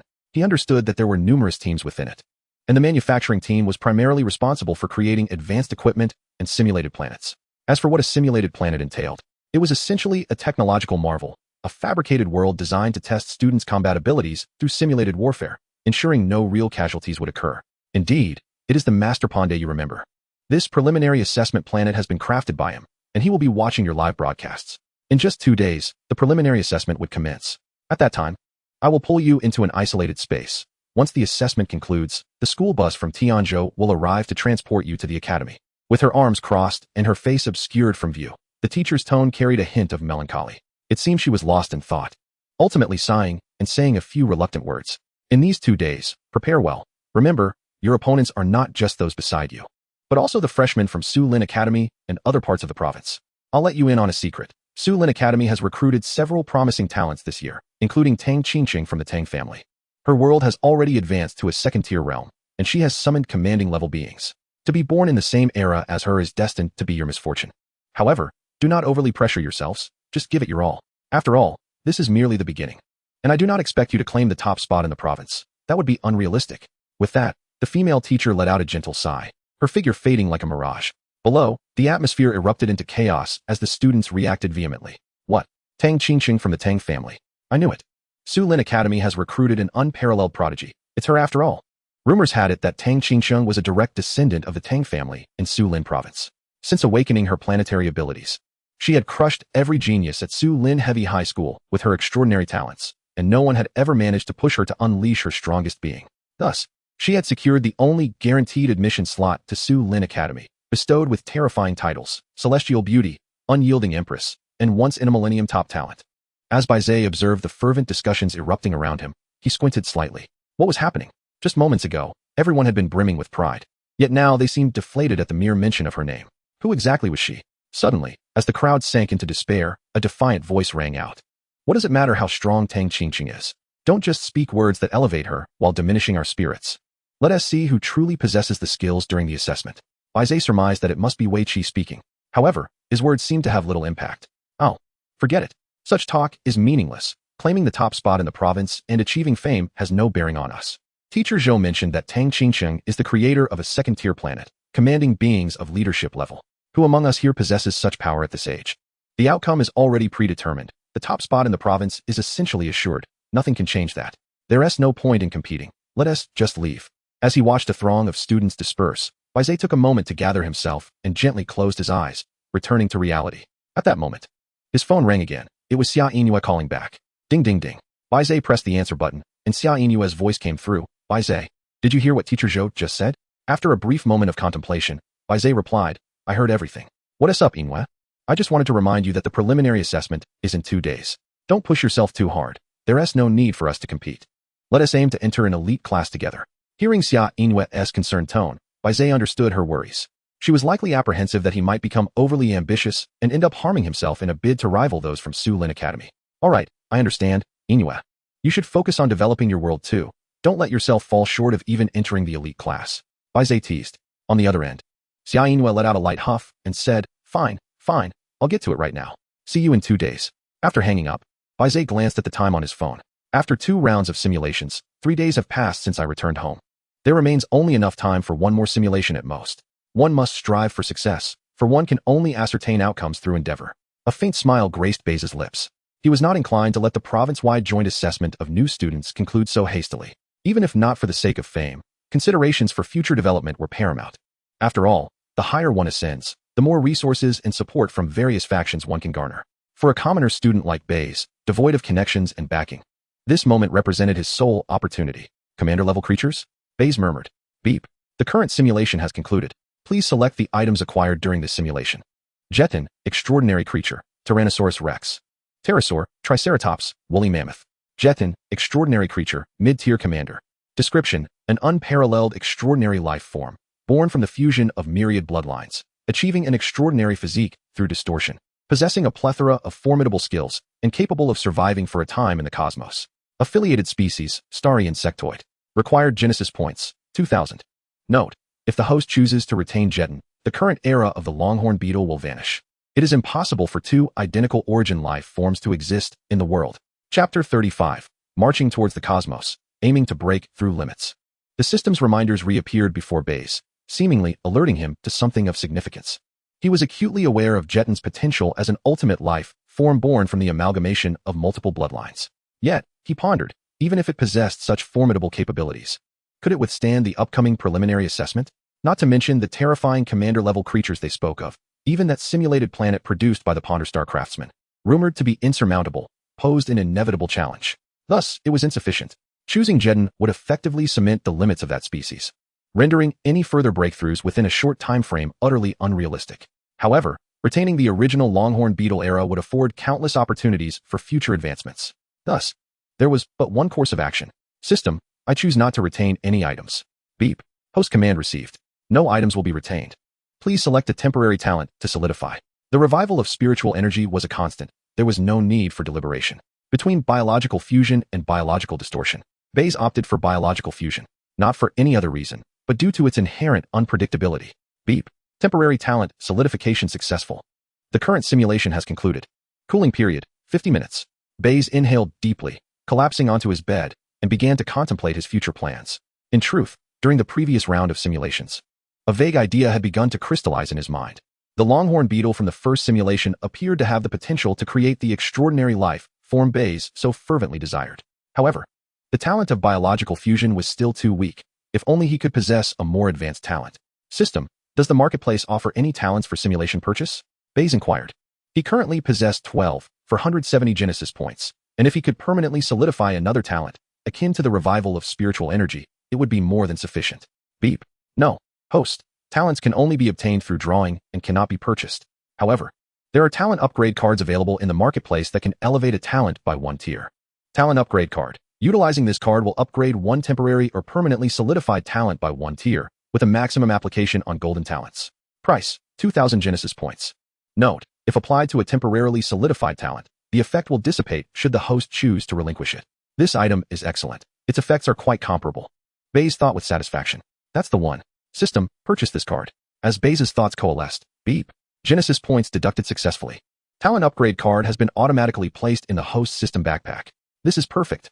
As long as I apply this card to biological fusion, I can enhance its effects by a tier and potentially surpass the biological limits.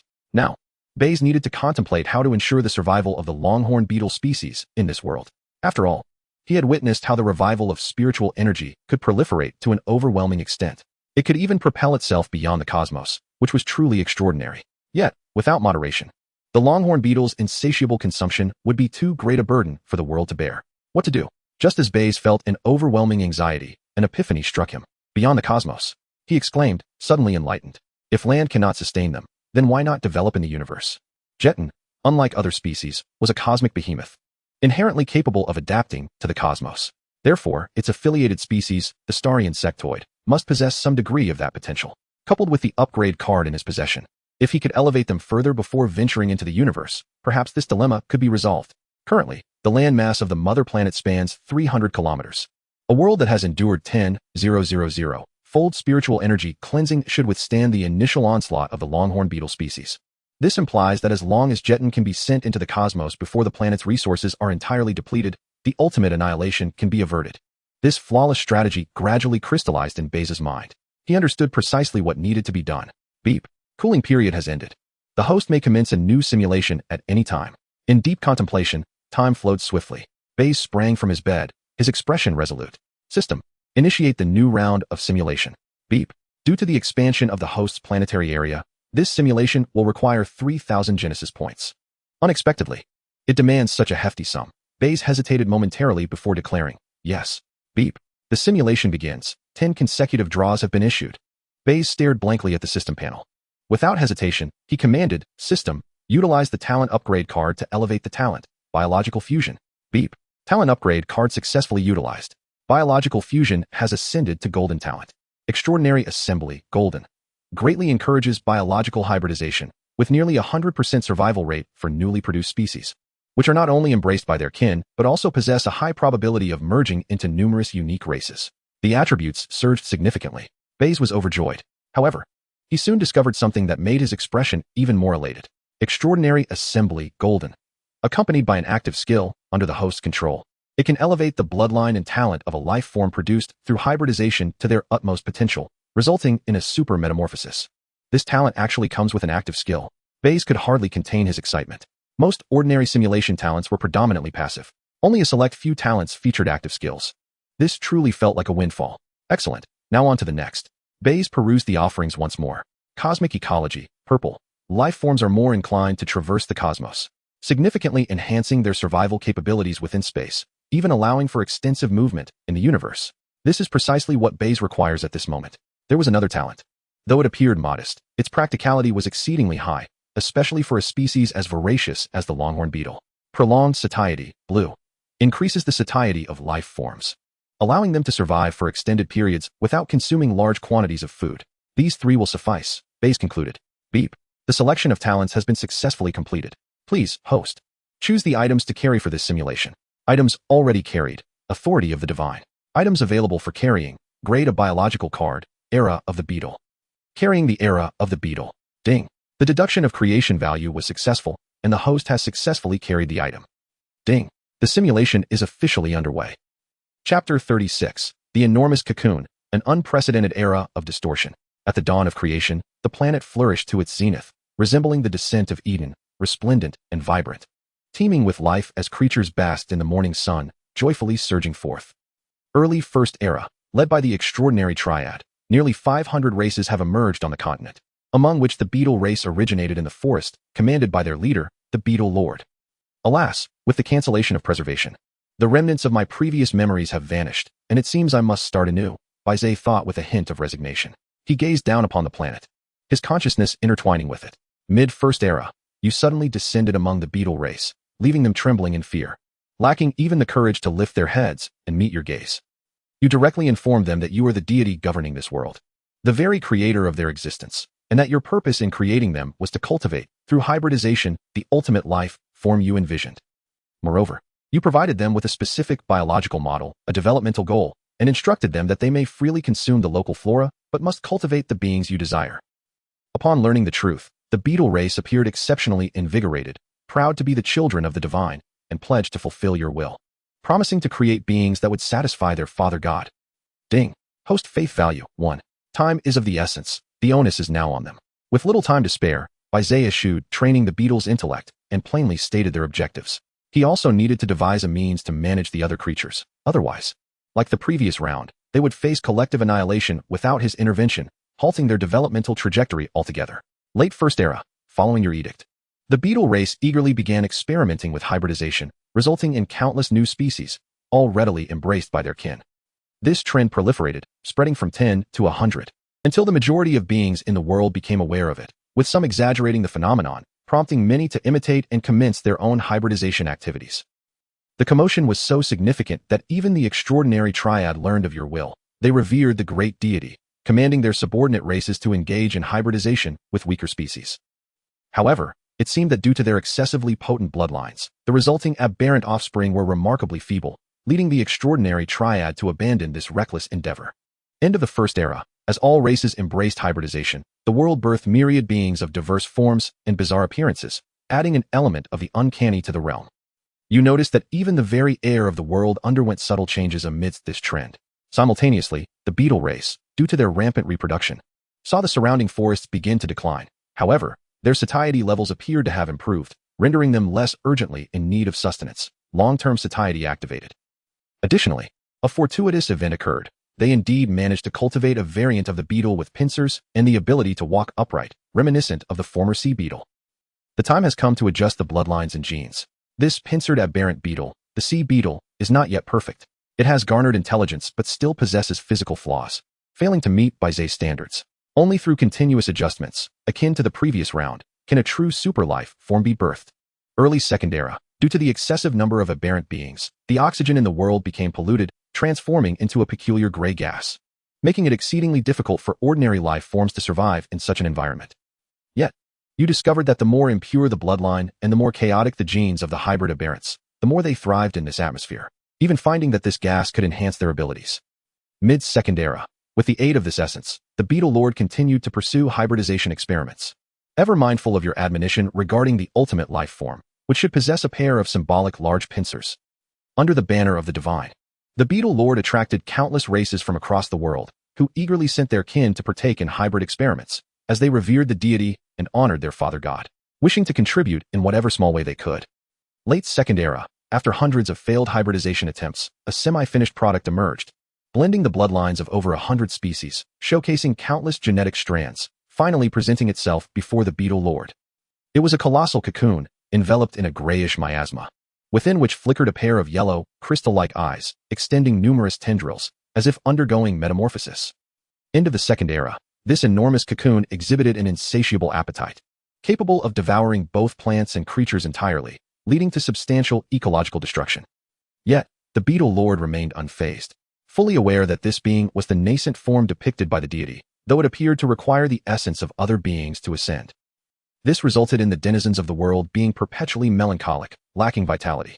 Early Third Era, with the emergence of the colossal cocoon, the gray gas in the world thickened significantly, nearly saturating the entire home planet, forcing life forms to gradually adapt. In this prevailing trend, beings continued to hybridize and merge, altering bloodlines and refining genes, giving rise to unique aberrant creatures such as the sky dragon, six-winged unicorn, and turbo shark. They possessed immense potential, instigating a monumental transformation within the world. This pivotal moment has been chronicled in history as the era of distortion. Ding! The host has birthed an entirely new era, the era of distortion. An era of distortion? A completely unprecedented new epic. Bai Ze was taken aback. By mere happenstance, I have inadvertently ushered in a new era.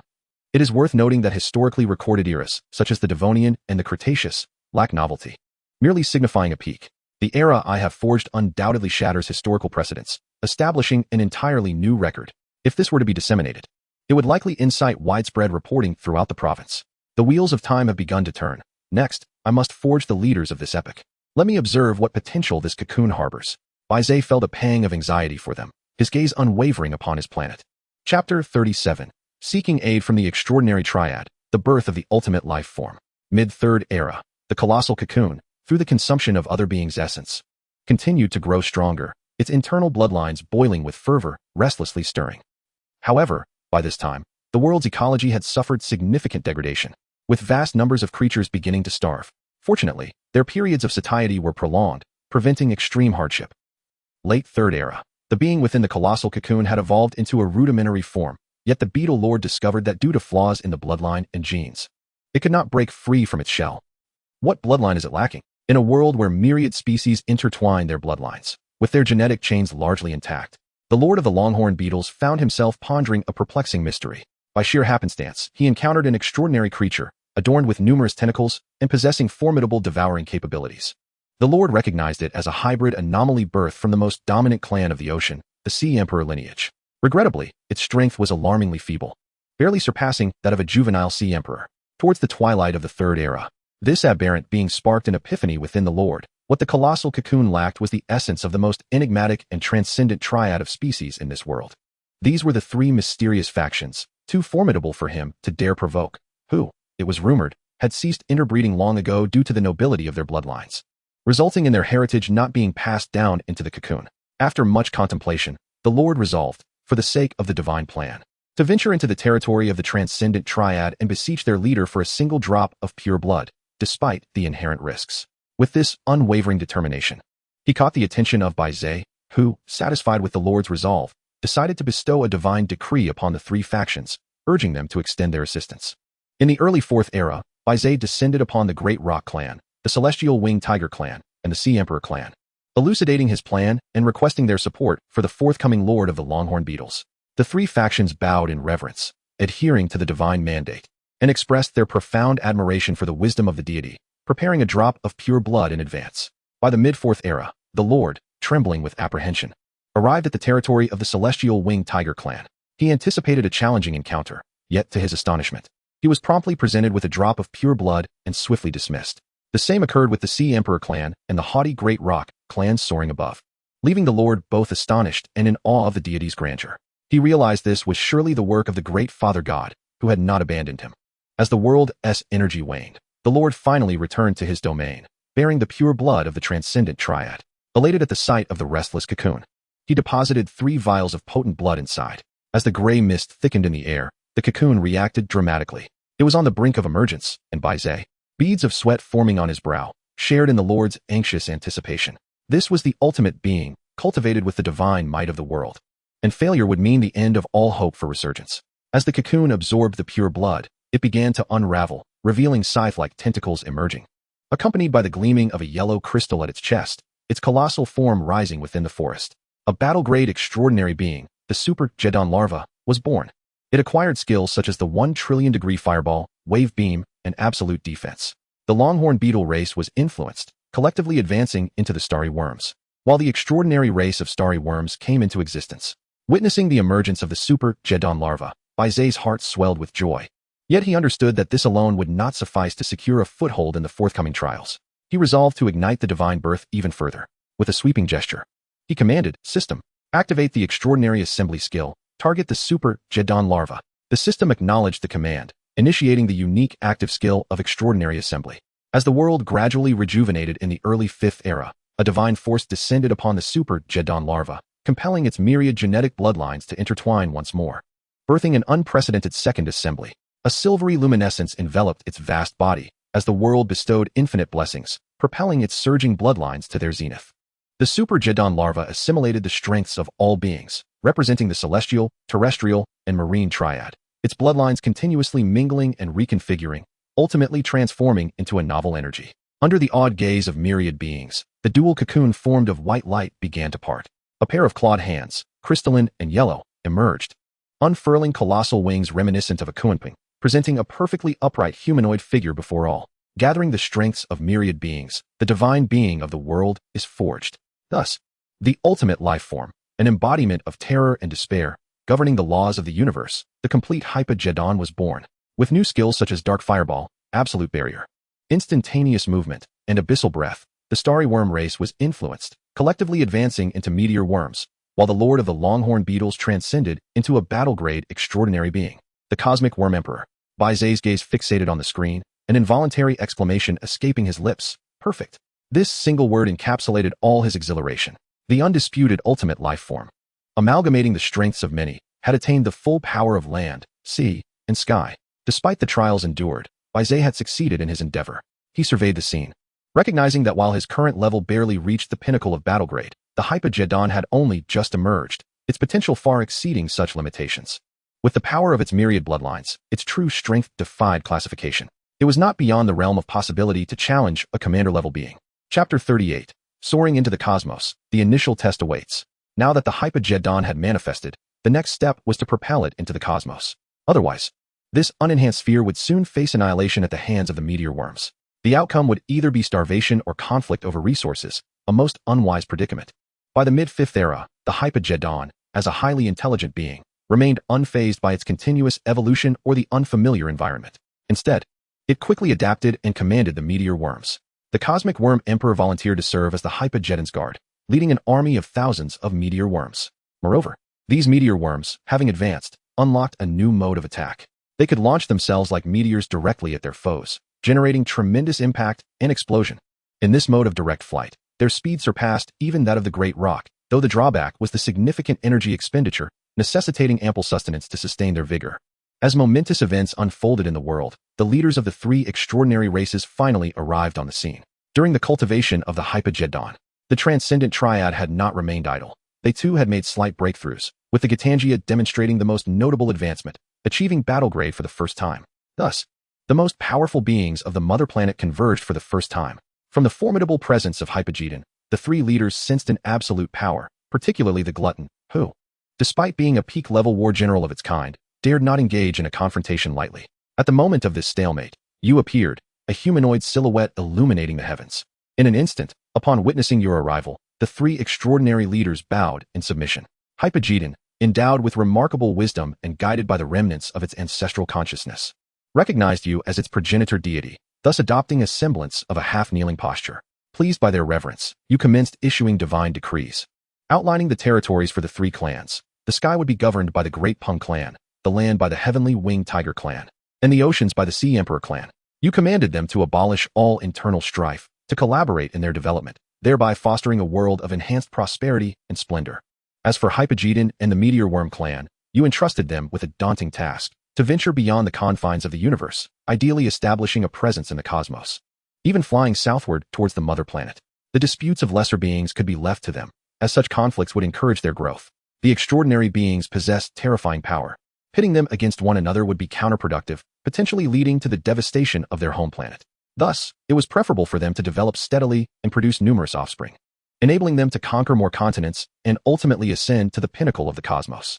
Regarding Hypogeddon and the meteor worm clan, their gluttonous nature inspired Bai Ze to devise an excellent strategy. Surrounding their planet, the cosmos was littered with countless pieces of space debris, marring the planet's appearance and obstructing visibility, preventing beings from perceiving the distant realms.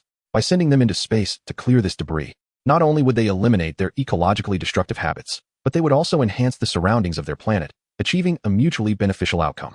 At the end of the fifth era, the three clans adhered to your will, returning to their respective territories and, in an almost mystical manner, establishing a form of alliance. Upon receiving your command, Hypogeddon unfurled its immense wings and, with numerous meteor worms in tow, endeavored to breach the world barrier and ascend into the cosmos. Having undergone a series of evolutionary transformations, their power had reached unprecedented heights, far surpassing that of previous starry worms. Under Hypogeddon's guidance, they swiftly approached the world barrier. The barrier of the mother planet seemed to sense their formidable strength, offering no resistance and allowing them passage into the void. With this singular act, they broke free into the universe. In this boundless expanse, the meteor worm clan felt as if they had returned home, moving with fluidity and grace, consuming the unique impurities of the cosmos, which even served to enhance their physical prowess. In the early sixth era, the meteor worms felt a pang of hunger. Recalling your counsel, they began voraciously capturing the various refuse adrift in the universe. With their robust teeth, they could devour even metallic substances, converting them into energy for their charge. Meanwhile, Hypogeddon traversed the cosmos, continuously inhaling and exhaling the essence of the universe, commencing a period of introspective cultivation. Everything was progressing in a positive direction, and Bai Ze nodded in satisfaction. With the innate ability of cosmic ecology, Hypogeddon and the meteor worms would find their existence in the universe remarkably effortless, allowing them to adapt to the cosmic environment temporarily. The next generation they would breed would be inherently suited for the universe. Even if they were to lose this ability in the future, they would still be able to thrive within the cosmos. However, it seemed there was little time left for their continued development, Bai Ze lamented. Upon checking the system panel, he realized 2 days had quietly elapsed. Today marked the day of the province's new birth assessment, leaving him no choice but to terminate the simulation prematurely. System. How many creation points are required to forcefully end the simulation? Bai Ze inquired. Beep. This system calculates that to forcibly end the simulation, 2,000 creation points are needed. Not an exorbitant amount, he thought. He decided to pay the creation points to conclude the simulation. With that, Bai Ze descended once more, notifying not only the inhabitants of the mother planet, but also the meteor worm clan in the cosmos. A calamity would soon befall them, yet they need not worry, for it was merely a ploy of his design. The extraordinary three clans were not overly astonished, having experienced a similar event previously. Instead, the meteor worms, led by Hypogeddon, tilted their massive heads in profound confusion. Beep. Host command received. World destruction initiated. Before the meteor worms could fully comprehend the situation, a brilliant light shattered the mother planet. The ensuing chain reaction gradually spread throughout the cosmos. Accompanied by a searing blaze, all the meteor worms were reduced to ashes.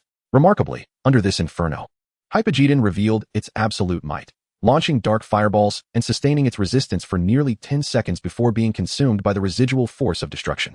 Beep. World destruction successfully initiated. Planetary life faces extinction.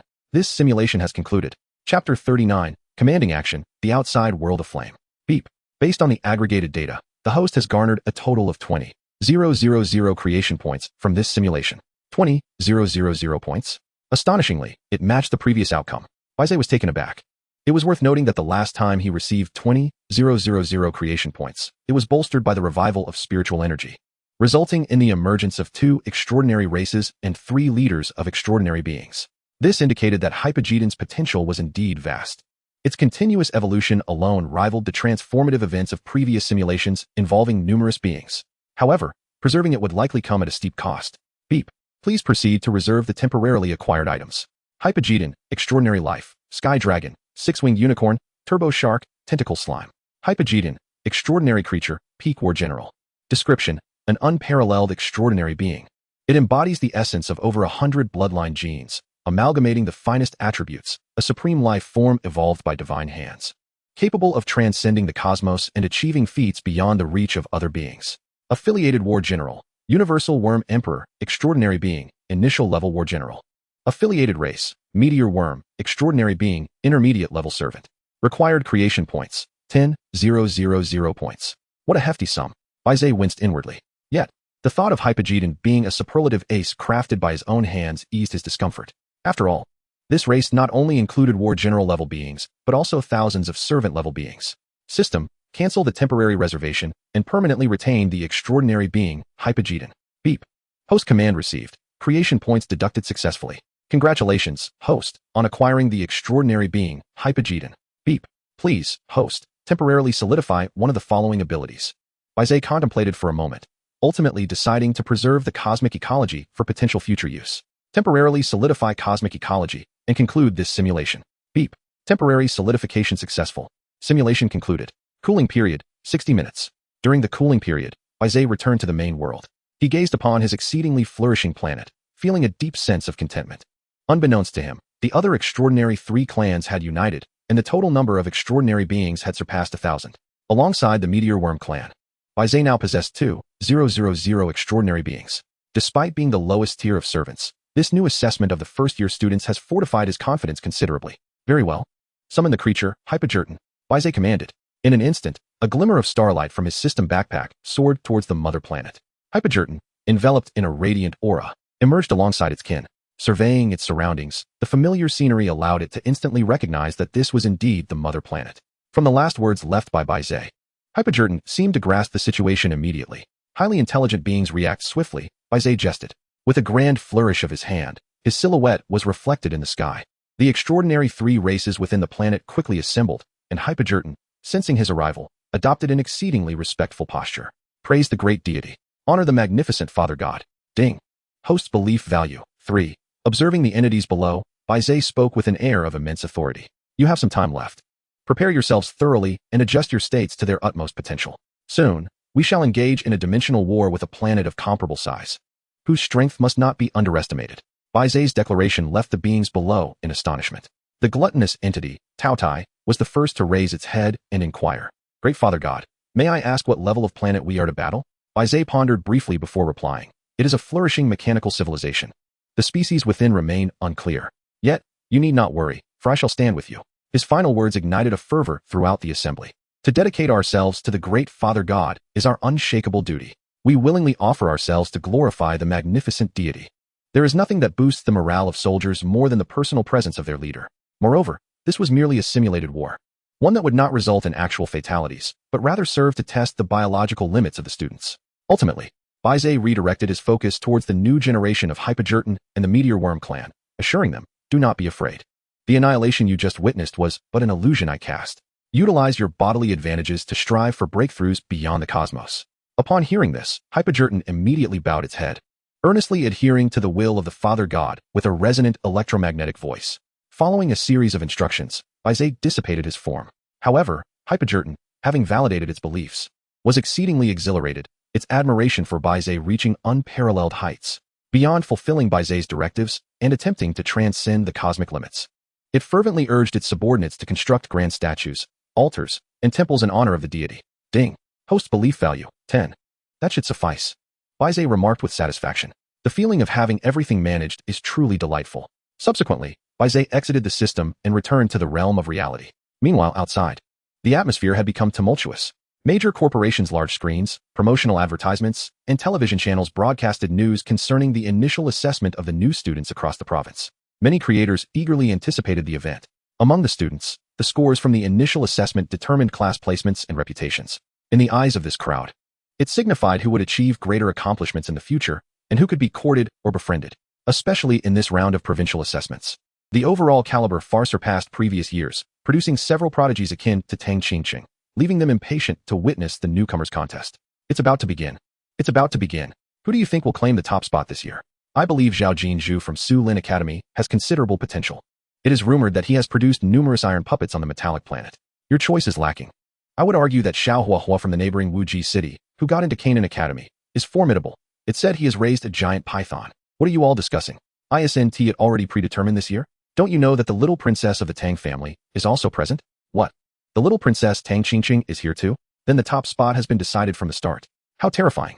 Chapter 40. the assembly of new students across the province. Tang Qingcheng makes her entrance.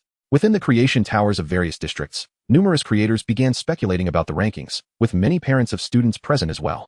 Not for any other reason, but because there were several gigantic screens dedicated to broadcasting the live event for the creators to observe. Some continuously switched feeds, striving to showcase promising students or remarkable performances, while others reported the results of the new student assessments. Simultaneously, Bai Ze's phone vibrated sharply twice.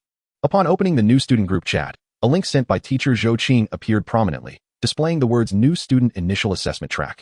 This should be it, Bai Ze mused to himself. He clicked on the screen, and a flash of white light enveloped him. When he opened his eyes again, he found himself amidst an expansive star field. Surrounding him were clusters of students, their clamorous voices deafening, with star maps drawn across the ground. Under the guidance of teachers from various schools, each institution had its designated assembly point. Bai Ze stood on a massive star map, and the female teacher he had seen earlier at South High was leading the front row. Look, the new students of Canaan Academy have arrived, along with those from South University and Tianzhou Academy. I've heard the competition will be fierce this time. Many academies have recruited extraordinary talents. If that's the case, will I even make it into the top 100? What a ridiculous joke. This year, there are nearly 10,000 new students across the province. Do you really think you can break into the top 100? As Bai Ze arrived, he heard this explosive topic of conversation. Goodness, are there truly around 10,000 new students this year? Bai Ze was taken aback. He had not anticipated such a large cohort of newcomers. In previous years, it had only been 7 or 8,000. After all, creators are not as ubiquitous as wildflowers by the roadside, and having this many across the province is already quite significant. While Bai Ze was lost in thought, a sudden uproar erupted as several voices cried out. Look ahead. The top students from Su Lin Academy have finally arrived. Zhao Jinzhu and Wang Tian Gang. They are both potential candidates for this round. Tang Qingqing. I see Tang Qingqing. My heavens. Following the crowd's gaze, Bai Ze peered into the distance. Not far from their Tianzhou Academy, a group was slowly ascending the steps. As he passed a golden-haired youth and a rugged-looking individual, Bai Ze finally laid eyes on the focal point of the gathering. With cascading purple hair and clad in the iconic uniform of Su Lin Academy, her demeanor exuded an air of aloofness, and her purple pupils bore no warmth, creating an impression of an insurmountable distance. Is that Tang Qingqing? Bai Ze furrowed his brow. Simultaneously, with Tang Qingqing's appearance, the outside world erupted into fervor, with many clamoring to shout her name. She was the rumored undefeated empress, already deemed the frontrunner of this new student assessment. Hey, Bai Ze, what are you staring at? Suddenly, while Bai Ze was entranced, someone tapped him on the shoulder. Turning around, he saw Xia Yingyue squinting at him with a peculiar smile. Yinyu? Bai Ze called softly. Xia Yingyue opened her eyes and scrutinized him with suspicion, chuckling. Was that scene captivating? Bai Ze's face paled slightly. Her words sounded eerily familiar. It felt like a life-and-death question from a previous existence. Thus, Bai Ze swiftly grasped Xia Yinyu's delicate hand, uttering a few words of reassurance. You are not the most beautiful. Our summer belle is undoubtedly the fairest of them all, Bai Ze jested. Upon hearing this, Xia Yinyu wore a skeptical expression, her cheeks flushing slightly. You only know how to tease me. I won't talk to you anymore. Xia Yinyu feigned anger and turned away. But as soon as she averted her gaze from Bai Ze, a charming smile crept onto her lips. Observing this, Bai Ze promptly stepped forward and pulled Xia Yinyu back. All right. I was merely curious to see what the top contenders look like. Speaking of which, how have you been developing lately? Bai Ze shifted the topic. At the mention of this, Xia Yinyu couldn't help but feel a swell of pride. Thanks to the 3A level cards bestowed upon her by teacher Zhou, coupled with her innate talent for energy transformation, her world had undergone a tremendous transformation. Not only had she made significant strides within the angel race, but other races had also emerged. They possessed diverse attributes of energy. Some wielded spiritual energy, others magical power, and still others martial aura, each employing varied methods. Most importantly, with the aid of those 3A level cards, Xia Yinyu had even advanced to the rank of a general level being. Well, I won't be revealing that to you just yet. Just wait for the upcoming freshman assessment. I assure you my rank will surpass yours. Xia Yinyu declared proudly, raising her small pink fist. Upon hearing this, Bai Ze raised an eyebrow, his gaze glimmering with anticipation. All right then, let us see how we fare in this competition. I'm looking forward to you surpassing me, Bai Ze teased. Just as their conversation heated up, a series of mechanical voices echoed throughout the star domain, interrupting the students' exchanges. All new students from Su Lin Academy have arrived. New students from Tianzhou Academy have arrived. New students from Jianan Academy have arrived. New students from Nan University have arrived. The students listened intently to the succession of announcements, while the outside world held its breath in anticipation. Suddenly, teacher Zhou, standing at the forefront, spoke up. The freshman assessment is about to commence. The star chart beneath your feet functions similarly to a teleportation array, transporting each of you to an independent space. There. A system will arrange the interdimensional warfare for you. Simply be prepared. Upon hearing this, the students began to buzz with excitement. Among them, a bespectacled individual, brimming with disdain, was fixated on a purple-haired girl in the distance, harboring deep-seated resentment. Just wait. The cultivation civilization I have nurtured for so long will not lose this time. Ding. A total of 12,082 freshmen from Su-Lin province have arrived. All are present.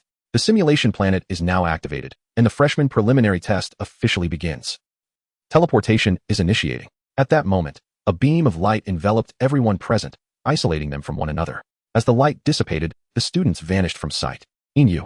Let us meet again after we complete the assessment. Bai Ze waved in farewell. Shortly thereafter, his figure was enveloped by the light and transformed into a streak of luminescence, disappearing from the scene. Ding. Identifying Tianzhou Academy freshman Bai Ze, please confirm your position. The system's voice resounded in Bai Ze's ears, and without hesitation, he responded. Confirm position. Chapter 41, The 100,000 Mechanical Army, Simulation Combat. Ding. The freshman assessment, simulating interdimensional warfare, officially commences. The mechanical civilization on the planet has a land diameter of 300 kilometers. Time is not a factor.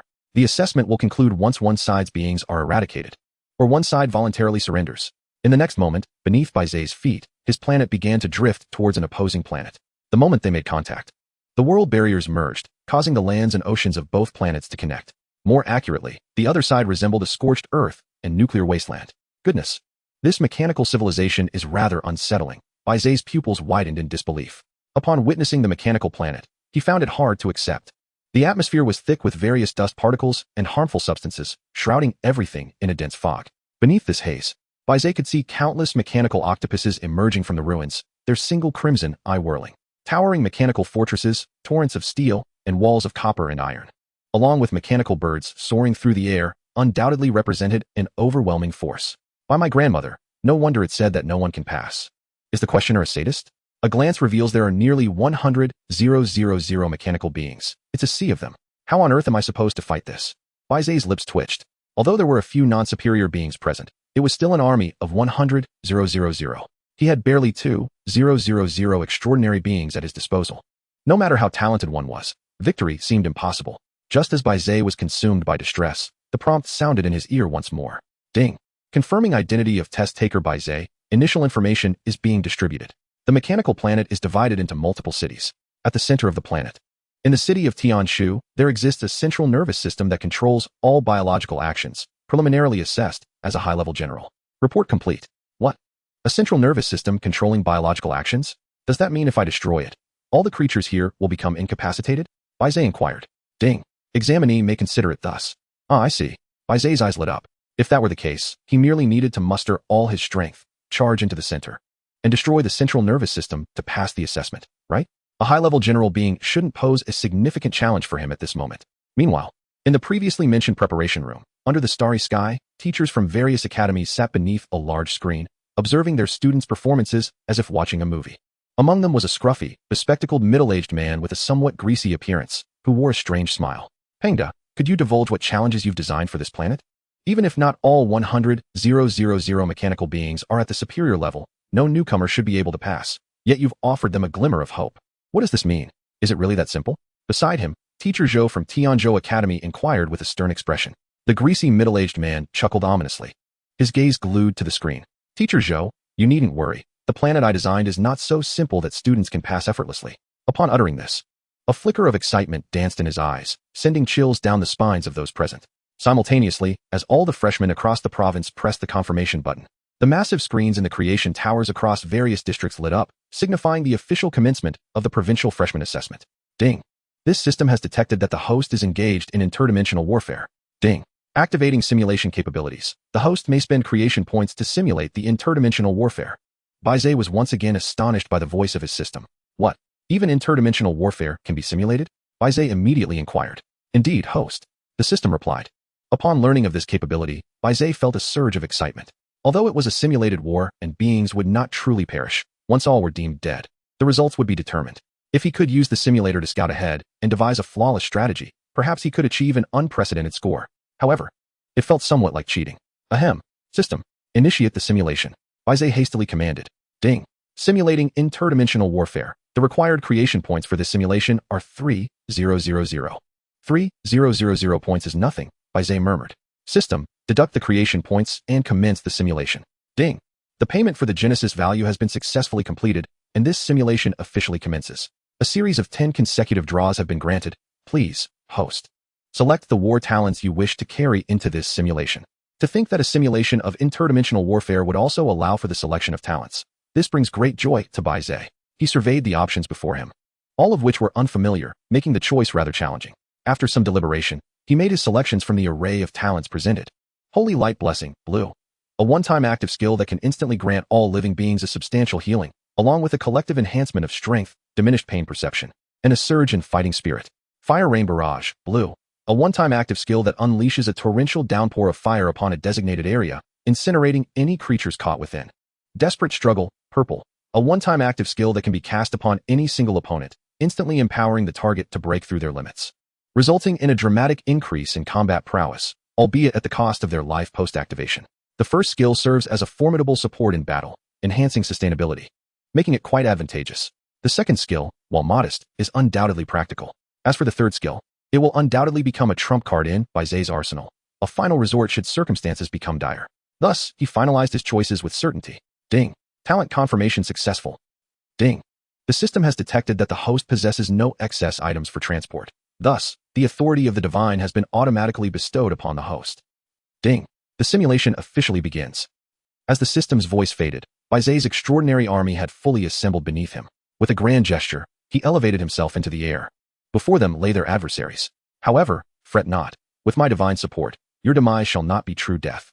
Hence, cast aside your doubts and fears, and crush them beneath your divine might. Chapter 42, The War Fortress, Forgotten Resource Supplies. Bai Ze's voice reverberated as all beings erupted into roars. For the Father God, we fight.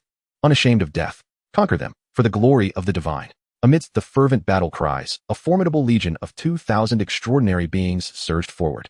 Simultaneously, this round of simulation officially commenced. Morning of the first day, under your impassioned speech, the spirits of all beings ignited, as they formed a mighty army, advancing relentlessly toward the mechanical planet. At the same moment, you informed them about the central nervous system, urging them not to linger excessively in battle, but to prioritize breaching the central control system of the Tianshu city. You instructed the most robust meteor worms to remain at the forefront, while the Sea Monarch tribe, ill-suited for terrestrial combat, submerged themselves in nuclear wastewater, poised for action, as their strong constitution rendered them impervious to the toxic environment. In this formation, the army approached the outer city of the mechanical planet, facing their first hurdle, a towering iron wall, crafted from pure iron and standing 50 meters high. Under the command of Hapagi Dun, hundreds of meteor worms assembled into an assault team, activating their special sprint mode and charging straight toward the iron wall. Their speed was so great that they ignited like meteors, shattering the impregnable iron barrier with explosive force. Upon entering the outer city, this audacious maneuver triggered the awakening of nearly several hundred mechanical octopus creatures within the city, who quickly emerged from the rubble, sensing the enemy's incursion. Their sharp mechanical tentacles brandished menacingly. As the extraordinary army pressed forward, 100 meteor worms formed a protective front, their resilient shells perfectly deflecting incoming attacks, crashing into the mechanical octopus creatures with devastating force. Mechanical birds, circling overhead and initiating a group assault, were effortlessly crushed by the rock tribe. Their diminutive forms were incapable of withstanding the sharp claws of the rock. Noon of the first day, with the ferocious advance of the meteor worms, the extraordinary army became an unstoppable force, reaching the center of the outer city within mere hours. However, there, the army encountered over 100 initial-stage servant-class mechanical octopuses. Unlike their predecessors, now armed with single-shot mechanical firearms and exuding an air of authority. Behind them loomed a pinnacle servant-class war fortress. Its 6 colossal mechanical legs supported the massive structure, with a giant cannon at its center, surrounded by numerous machine guns. As the two sides met, before the army could react, a torrent of gunfire erupted, with the meteor worms deploying their iron armor, their pentagonal defenses rendering them nearly invulnerable and absorbing most of the damage. At that moment, the vanguard general, the cosmic worm emperor, unleashed its claws enveloped in holy light, striking at the mechanical octopus army and generating a tempest that sent countless mechanical remnants flying. Simultaneously, the fortress's cannon ignited, and just as it was about to fire, enormous arms emerged from the nearby nuclear wastewater, ensnaring it tightly and pulling it back with force. Due to its disproportionately small legs relative to its massive body, the fortress was dragged into the nuclear wastewater, causing its cannon shot to veer off course and obliterate a flock of mechanical birds above. Having lost its balance, the war fortress was swiftly dismantled by the Sea Monarch tribe, resulting in minimal injuries among the meteor worms, as reinforcements quickly filled the ranks. Evening of the first day, The army continued its advance. Just as they were about to breach the outer city, you were astonished to discover that, due to the fall of the war fortress, some signal had been transmitted. Thousands of servant-class mechanical octopuses, ranging from initial to mid-tier levels, began their assault. Thousands of extraordinary beings? How could there be so many? Bai Ze felt a sense of urgency. Engaging them head-on was not an option. A strategy for breaking through was imperative, lest they win but suffer devastating casualties. The disparity in numbers was insurmountable, and preserving strength for the final confrontation with the central nervous system was crucial. Bai Ze gazed down at the mechanical planet, formulating a swift route. He resolved to seize the moment and charge directly through the outer city toward the Iron City, which would lead directly to Tianshu City. You issued a divine edict, commanding the Cosmic Worm Emperor to lead 100 meteor worms in a rearguard action, while the gluttonous beast initiated a black hole to consume incoming attacks, advancing steadily northwest. The coalition, acting on your orders, began executing the breakthrough. The rock tribe transformed their feathers into arrows, relentlessly raining down upon the ground and inflicting significant damage upon the mechanical octopuses. The gluttonous beast's devouring abilities mitigated much of the onslaught, and all seemed well until, just as the coalition was on the verge of breaking through, calamity struck once more. Emerging from the ruins, mechanical dragons appeared, led by an initial stage mechanical fire dragon. Its fiery breath sealed off the path ahead. Seeing this, the Kuanping swiftly led the rock tribe to initiate a counterattack. In such a perilous situation, with threats looming from both sides, you reluctantly unleashed your strongest trump card, Hapaji Dun. Soaring into the air, it deployed an absolute barrier, neutralizing all incoming attacks. While the dark fireballs in its grasp bombarded the battlefield, instantly reducing countless mechanical octopuses to ashes, with entire buildings collapsing under the relentless black flames. In the sky, the Kuanping flapped its wings, conjuring several tornadoes that shredded the mechanical fire dragon into metallic fragments. Sensing the dire circumstances, the remaining mechanical creatures hastily retreated, vacating the territory of the outer city. Seize the opportunity, and you have the formidable Hapajitan pave the way, swiftly leading the Grand Army to advance towards Iron City, aiming for a direct route to the Celestial Nexus City. On the first night, the army has already besieged the outskirts of Iron City. You take stock of the remaining numbers. Aside from the significant casualties among the Meteoric Worm clan, the other races have scarcely suffered any losses. However, you notice that after nearly a day of exertion, the creatures seem to be ravenously hungry. They appear weary, particularly the Meteoric Worm clan, who have resorted to devouring various remnants and scraps, like wolves. Oh no, Bai Ze suddenly recalls something, his face turning pale. Warfare requires sustenance. He realizes he has not prepared any provisions and has recklessly sent the creatures into battle. It is well known that in ancient warfare, should the supply of food be cut off, within days, soldiers either perish from starvation or become too weakened to fight, leading to a significant decline in morale, ultimately resulting in their demise at the hands of the enemy. After such an arduous journey to reach this point, it would be futile to return for supplies now, as time is not on his side. Alas, it seems this battle must be resolved swiftly. Bai Ze shakes his head in resignation. He had initially intended to proceed cautiously, advancing step by step towards Celestial Nexus City. Without resources, he must resort to a frenzied pace of warfare. In other words, it can be summed up in one word: reckless. Chapter 43, Breaking Through Iron City, Surrounded. Meanwhile, while Bai Ze engages in simulated warfare, others are embroiled in the stark reality of battle. The grand screen in the Creation Tower broadcasts various clashes among the newcomers. Xiaoyin Yu is battling in the outer city, a radiant golden-winged angel wielding dual swords, unleashing a barrage of blinding light that leads to massive explosions. Within the metallic planet, towering iron puppets effortlessly crush mechanical octopuses as if they were mere chicks. In the realm of cultivation, countless sword-wielding practitioners soar through the skies, their eyes filled with pride and disdain. Of course, the most captivating scene is the realm war led by Tang Qingcheng. The outer city on her side has been completely engulfed in flames, with 2,000 mechanical beings either dismembered or frozen into ice sculptures. At a glance, the sky is darkened by the Western Dragon clans, the black, red, and white dragons. Upon their backs stand armored dragon men, heavily armed with swords, bows, and crossbows, their bodies enveloped in battle aura, creating an extravagant display. Yet, when the screen shifts to Bai Ze, the audience is met with confusion. What is happening here? Which newcomer is this? While others have engaged in battles at the outer city, why has he not even summoned his creatures? In the simulator, the scene presented to the real world is utterly barren. Just then, someone suddenly recognizes him. Hey, this newcomer is named Bai Ze. I believe I recall something about him. He seems to be the super genius who had gained considerable fame in the South City, rumored to have awakened a rather peculiar world, devoid of land and sea. Merely a wall of the world.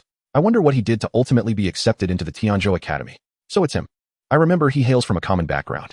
Do you think he is aware of his limitations and is attempting to draw attention in this manner? Ha ha. If that is truly his intention, he is nothing more than a fool. Quite amusing. As they speculate on Bai Ze's peculiar behavior, the same discourse arises within the preparation room. The instructor leading the Su Lin Academy team can't help but inquire, Mr. Zhou, this student named Bai Ze, he seems to be one of your new recruits at Tianzhou Academy this year, right? Look at my student Qing Cheng, who has already decimated the outer city. Why is your student yet to make a move? Could it be that the scene is too overwhelming, leaving him paralyzed with fear? The female instructor cannot resist a mocking tone. The two academies are ranked first and second in Su Lin province, and they share a competitive relationship, making it only natural for Su Lin Academy to take pleasure in teasing Tianzhou Academy. Teacher Su, it seems rather premature to make such claims. You are well aware of the planets crafted by the Star Mason. Until the last moment, no one can predict what may transpire. Teacher Zhou responds, his expression grave. As the two engage in their banter, Pangda, seated nearby, reveals a glimmer of curiosity. In such a crucial assessment for newcomers across the province, why is this student remaining so composed while others rush to engage? Could it be that he is surveying something? Or perhaps anticipating an event? How intriguing. Pangda becomes increasingly intrigued. The perspective shifts back to Bai Ze. Throughout the entire night, he refrains from hastily ordering the creatures to attack, instead allowing them to rest luxuriously. This is to preserve their strength, for at dawn, he intends to launch a full-scale assault on Iron City. If they can breach Iron City, they will reach Celestial Nexus City, bringing them closer to the central nervous system. He thinks to himself, with the skills at his disposal, a decisive effort should suffice. Bai Ze declares solemnly.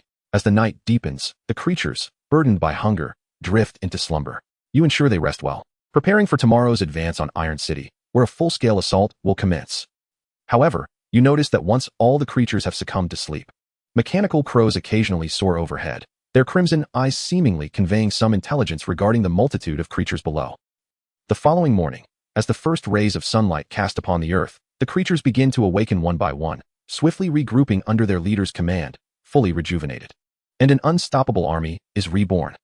Seeing that they have all regained their vigor, you descend and divide them into two teams, one led by the gluttonous Tiao and the Water Monarch clan, maneuvering to breach the western city gate of Iron City. Meanwhile, the Meteoric Worms and the Dapeng clan, known for their overwhelming firepower, are commanded to launch a frontal assault, suppressing the enemy's fire. Ultimately, the two forces shall form a pincer movement, decisively breaching Iron City, allowing for an all-out attack on the central Celestial Nexus City. With your command, the two teams begin to disperse. The Cosmic Worm Emperor taking the lead as the vanguard general, willingly leading the Meteoric Worms as the first wave to break through Iron City. By noon of the second day, an army of 300 Meteoric Worms enters a sprinting state, crashing through the outer iron walls, as the rear forces surge in like a tidal wave.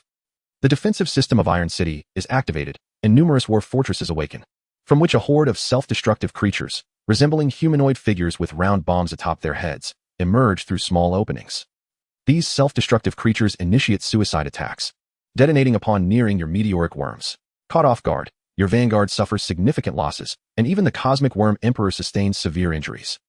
Fortunately, you manage the situation adeptly, quickly commanding the long-range capable Dapeng clan to eliminate these self-destructive creatures. Yet, as time passes, the number of mechanical beings surrounding you escalates, and you sense something is amiss.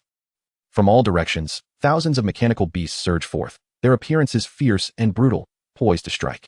On the rooftops, hundreds of mechanical heavy artillery tanks, equipped with massive cannons, present themselves, all classified as extraordinary entities.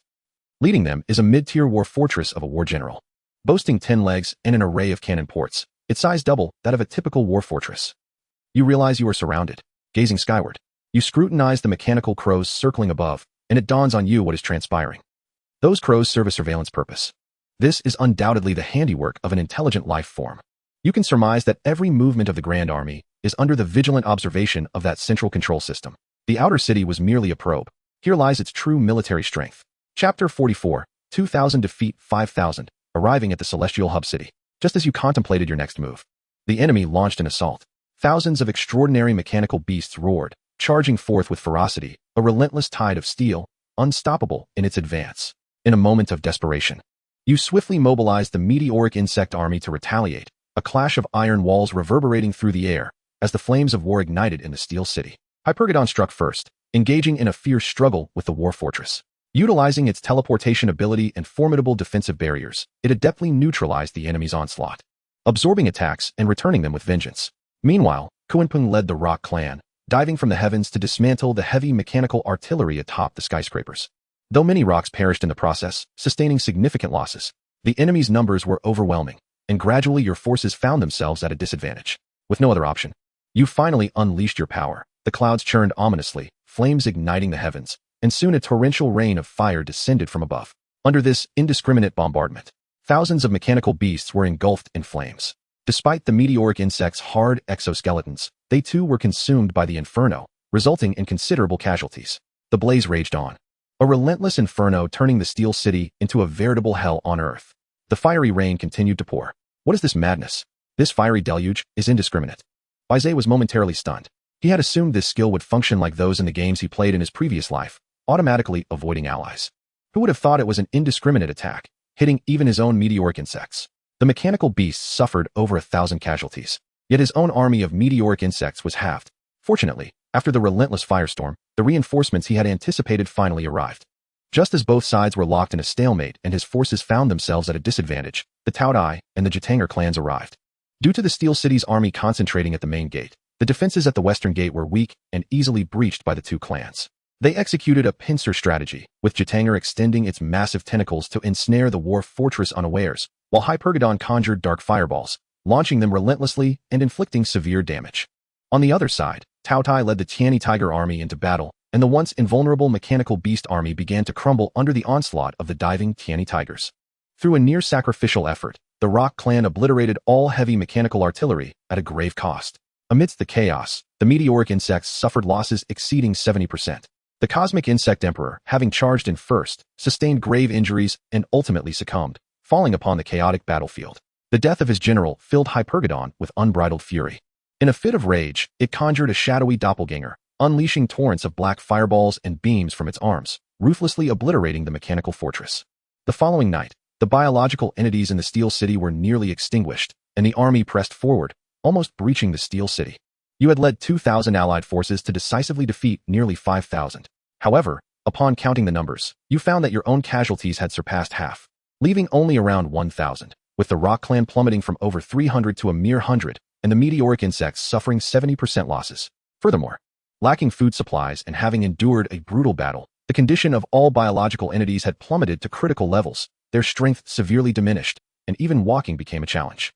Yet time was of the essence. You knew that intelligent life forms were orchestrating the situation, and the surrounding cities were undoubtedly aware of your invasion. Should they dispatch a coalition to support the Steel City, your remaining forces would be utterly insufficient to withstand an army of tens of thousands. After much contemplation, you invoked the blessing of holy light, and a warm radiance descended from the heavens, enveloping all biological entities. In an instant, their spirits were revitalized. All manner of injuries healed, and the overwhelming hunger dissipated. Not only that, but they were infused with renewed vigor and fervor. You descended among them, revealing that this was the power you wielded, igniting their spirits once more. They extolled the greatness of the divine, their faith intensifying, vowing to break through the celestial hub city at all costs. Ding. Host's faith value. 4. Consequently, you began to issue divine edicts, informing them of the likelihood that surrounding cities would send reinforcements, urging them to travel through the night and breach the celestial hub city from the main gate. Determined to dismantle the central control system at any cost. Following your command, the Tiani Tiger clan, led by Taotai, forged ahead, and by the early hours of the night, they finally exited the Steel City, charging into the celestial hub city. The following night, as you foresaw, every move you made was being monitored by the enemy. As soon as you entered the celestial hub city, the coalition was ambushed, with missiles raining down from afar and explosives buried beneath. Fortunately, this time, the biological entities were in peak condition. Under your urgent command, the three clans swiftly ascended, the Water Sovereign clan submerging into the nuclear waste to evade the bombs. Subsequently, the few remaining meteoric insects spread their shells, absorbing the barrage of missiles from above, sustaining only minimal damage and successfully averting this crisis. Having narrowly escaped, there was little time for respite before the celestial hub city launched its second offensive. From within the clouds emerged a dozen modified dragons at the initial stage of Battle Commander, a fusion of flesh and machinery, exhibiting greater agility than ordinary mechanical dragons. Kuanpung led the Rock clan, conjuring numerous tornadoes to segment the battlefield, attempting to stall the modified dragons, but it proved futile. From the ruins of buildings surged thousands of servant-class mechanical octopuses. Among them were over 100 high-ranking servant-class mechanical octopus leaders wielding lightsabers, their strength formidable. Their commander was a towering iron puppet at the initial stage of Battle Commander, ensnaring Bai Ze's coalition at the outer perimeter of the celestial hub city, rendering them unable to advance. You recognized that the coalition lacked food supplies, and you also possessed no augmenting skills. Prolonging the engagement would only lead to inevitable demise, thus leaving you with no choice but to break through at all costs. Jatanger volunteered to hold the rear with the Water Sovereign clan, being the weakest among the 4 transcendent beings, while the others were tasked with confronting the central nervous system and could not afford to expend energy here. Similarly, Kuanping, leading the dwindling Rock clan, willingly chose to remain and fight to the bitter end against these initial stage modified dragons. Hearing this, you expressed your deep appreciation and commanded the meteoric insects to form the final armored army to escort Taotai and Hypergodon in their escape, advancing towards the central location of the Celestial Hub City. Chapter 45, Destroying the Central System, The Unending War. Outside, students from various schools have begun to be eliminated in succession. However, these are merely from third-rate or second-rate interstellar universities. Those at the forefront remain steadfast as ever. Within the Genesis Tower, the creators watched the live broadcast screens, each one brimming with excitement. It is said that within this mechanical planet lies a central nervous system located in the very heart of the Celestial Hub City, specifically designed to control the movements of other biological entities. If we can destroy it, the entire mechanical planet will be paralyzed, and victory shall be ours. Look, Wang Tiangong's savage beast army has already entered the Celestial Hub City. I estimate that the top newcomer of this provincial cohort will soon emerge. What on earth? You should pay closer attention. Our Miss Tang Qingcheng has long been in Tianshu City. With her capabilities, dismantling a central nervous system is but a trifling task. Yet, it must be noted that this simulated planet appears to be crafted by the renowned Ponder artisan. How could it be so simple? Could a mere mechanical army of 100,000 truly conquer a central nervous system and cause it to crumble entirely? The onlookers, the creators, expressed diverse opinions, unable to ascertain the truth, and could only continue observing. Returning to Bai Ze's side, the remaining coalition, composed of the Tiani tiger and the few remaining meteor worms, managed to break free from the encirclement with their meager force of 500. In the deep of night, your army journeyed tirelessly, finally arriving at the heart of Tianshu City just before dawn. Before you stood a colossal beam of light, safeguarded by an immense transparent dome, surrounded by a myriad of intricate connections that appeared exceedingly complex. You understood well that this was the so-called central nervous system. By dismantling it, you could incapacitate all biological entities on the planet, rendering them lifeless, thus achieving victory. Without further hesitation, victory lay within reach, and you commanded the Taotai and Hyperion to unleash their most potent assault, fully intent on demolishing this central nervous system. The Taotai conjured a black hole from its maw, unleashing a torrent of destructive black death light, while Hyperion, with its pincers poised, hurled a black fireball the size of a building directly forward. Both forces struck the outer dome, instantly causing numerous fissures to appear, and before long, it shattered completely, with countless fragments cascading down. Surprisingly, you observed that the central pillar remained unscathed, its luminous white glow transforming into a vibrant red, seemingly activated by the force of the impact. Subsequently, the steel plates on the ground began to shift, as dozens of battle-grade mechanical puppets emerged, armed with an array of weapons, swords, guns, and shields, seemingly the last line of defense for the central system, intent on safeguarding its integrity. On the third morning, dawn finally broke, and you swiftly repositioned the remaining 500 troops to form a defensive formation against the mechanical puppets, instructing Taotai and Hyperion to hold nothing back in their full frontal assault on the central nervous system. The activated central system had achieved a battle-grade advanced level, its surrounding wires morphing into electrified tendrils, while a quantum barrier unfolded to protect its myriad of tentacles, launching an assault on the 2 biological entities. However, the 2 beings had previously conserved their strength, and now confronted with the true mastermind, they unleashed their full potential, radiating an overwhelming aura of battle-grade peak prowess. Taotai deftly maneuvered through the wires, gathering strength to strike the quantum barrier with a formidable claw, instantly cleaving a gash that revealed 3 deep claw marks. Hyperion seized the opportunity, overlapping its pincers, as waves of radiant light erupted from its chest, utterly shattering the quantum barrier, with the controlling wires also being obliterated. Suffering severe damage, Taotai capitalized on the moment, unleashing another barrage of black death light, accompanied by a cataclysmic explosion. As the smoke gradually cleared, a gaping hole was ripped into the center of the central nervous system, its once brilliant glow dimming significantly. It's done, Bai Ze exclaimed in astonishment. His gaze swiftly shifted to the mechanical puppets slaughtering his biological entities. Indeed, at the instant the central nervous system was destroyed, these mechanical puppets froze in place. Shortly thereafter, their crimson eyes lost their luster, and they all collapsed to the ground with a resounding thud. Moreover, a series of mechanical clattering sounds echoed throughout the city. Upon hearing this, Bai Ze realized that this was no mere illusion. The 100,000 mechanical army had truly lost all vitality. All the effort had not been in vain. He had finally dismantled the central system. Bai Ze exhaled a sigh of relief, donning a tranquil expression. Yet, As the silence enveloped him, he became acutely aware of something amiss. Wait, does the extinction of the mechanical life forms signify my victory? Where's the signal? Could there have been an error? Bai Ze's face twisted in confusion as he tentatively inquired of his system. However, the system's response left him utterly speechless. Host, biological entities have not been entirely exterminated. Thus, victory and scoring cannot be determined. What? Bai Ze exclaimed in astonishment. The central nervous system has been obliterated. How could they still be alive? Just as he uttered this thought, a tremendous roar reverberated, shaking the entire Tianshu city. What was happening? Bai Ze's gaze shifted once more. From his vantage point, he beheld a brilliant light soaring into the sky not far from Tianshu city. Gradually, a second, third, and up to the ninth column of light erupted heavenward before the tremors of Tianshu city finally subsided. Simultaneously, it was not only Bai Ze who had dismantled the central nervous system. Several other contenders experienced the same phenomena. The onlooking creators erupted in a frenzy. What was happening? Was it not said that destroying the central nervous system would incapacitate all biological entities? Why had it not concluded? And why were so many beams of light rising into the sky? They were unaware, yet the leaders in the preparation room were not so naive. At that moment, observing the scenes on the screen, Teacher Zhou Qing could not help but inquire, Ponder Artisan, did you provide them with false information? Is this not the true central nervous system, hence the peculiar occurrence? In response to Teacher Zhou Qing's inquiry, Ponder squinted slightly. A hint of amusement in his expression as he replied, No. What they have destroyed is indeed the true central nervous system. However, I designed a total of 10 such systems. The one they dismantled is merely one among many. Ponder Artisan raised both hands, his gaze taking on a somewhat sinister quality. Chapter 46, 9 Columns of Light, a devastating defeat in the first simulation. Upon hearing this, Teacher Zhou Qing's eyelids twitched involuntarily. She had suspected that matters were not so straightforward. Ponder Artisan was notorious within the manufacturing team of Su Lin province for his obsession with infrastructure. His greatest passion was to create excruciatingly challenging model planets, tormenting the freshmen of various institutions. He would even justify his actions by claiming that he could not allow these prodigies to become overly arrogant. Teacher Zhou Qing speculated that there were likely even more formidable challenges within this mechanical planet, perhaps even more perverse ones. After all, she recalled that the last time the new student assessment was orchestrated, it was also by Ponder.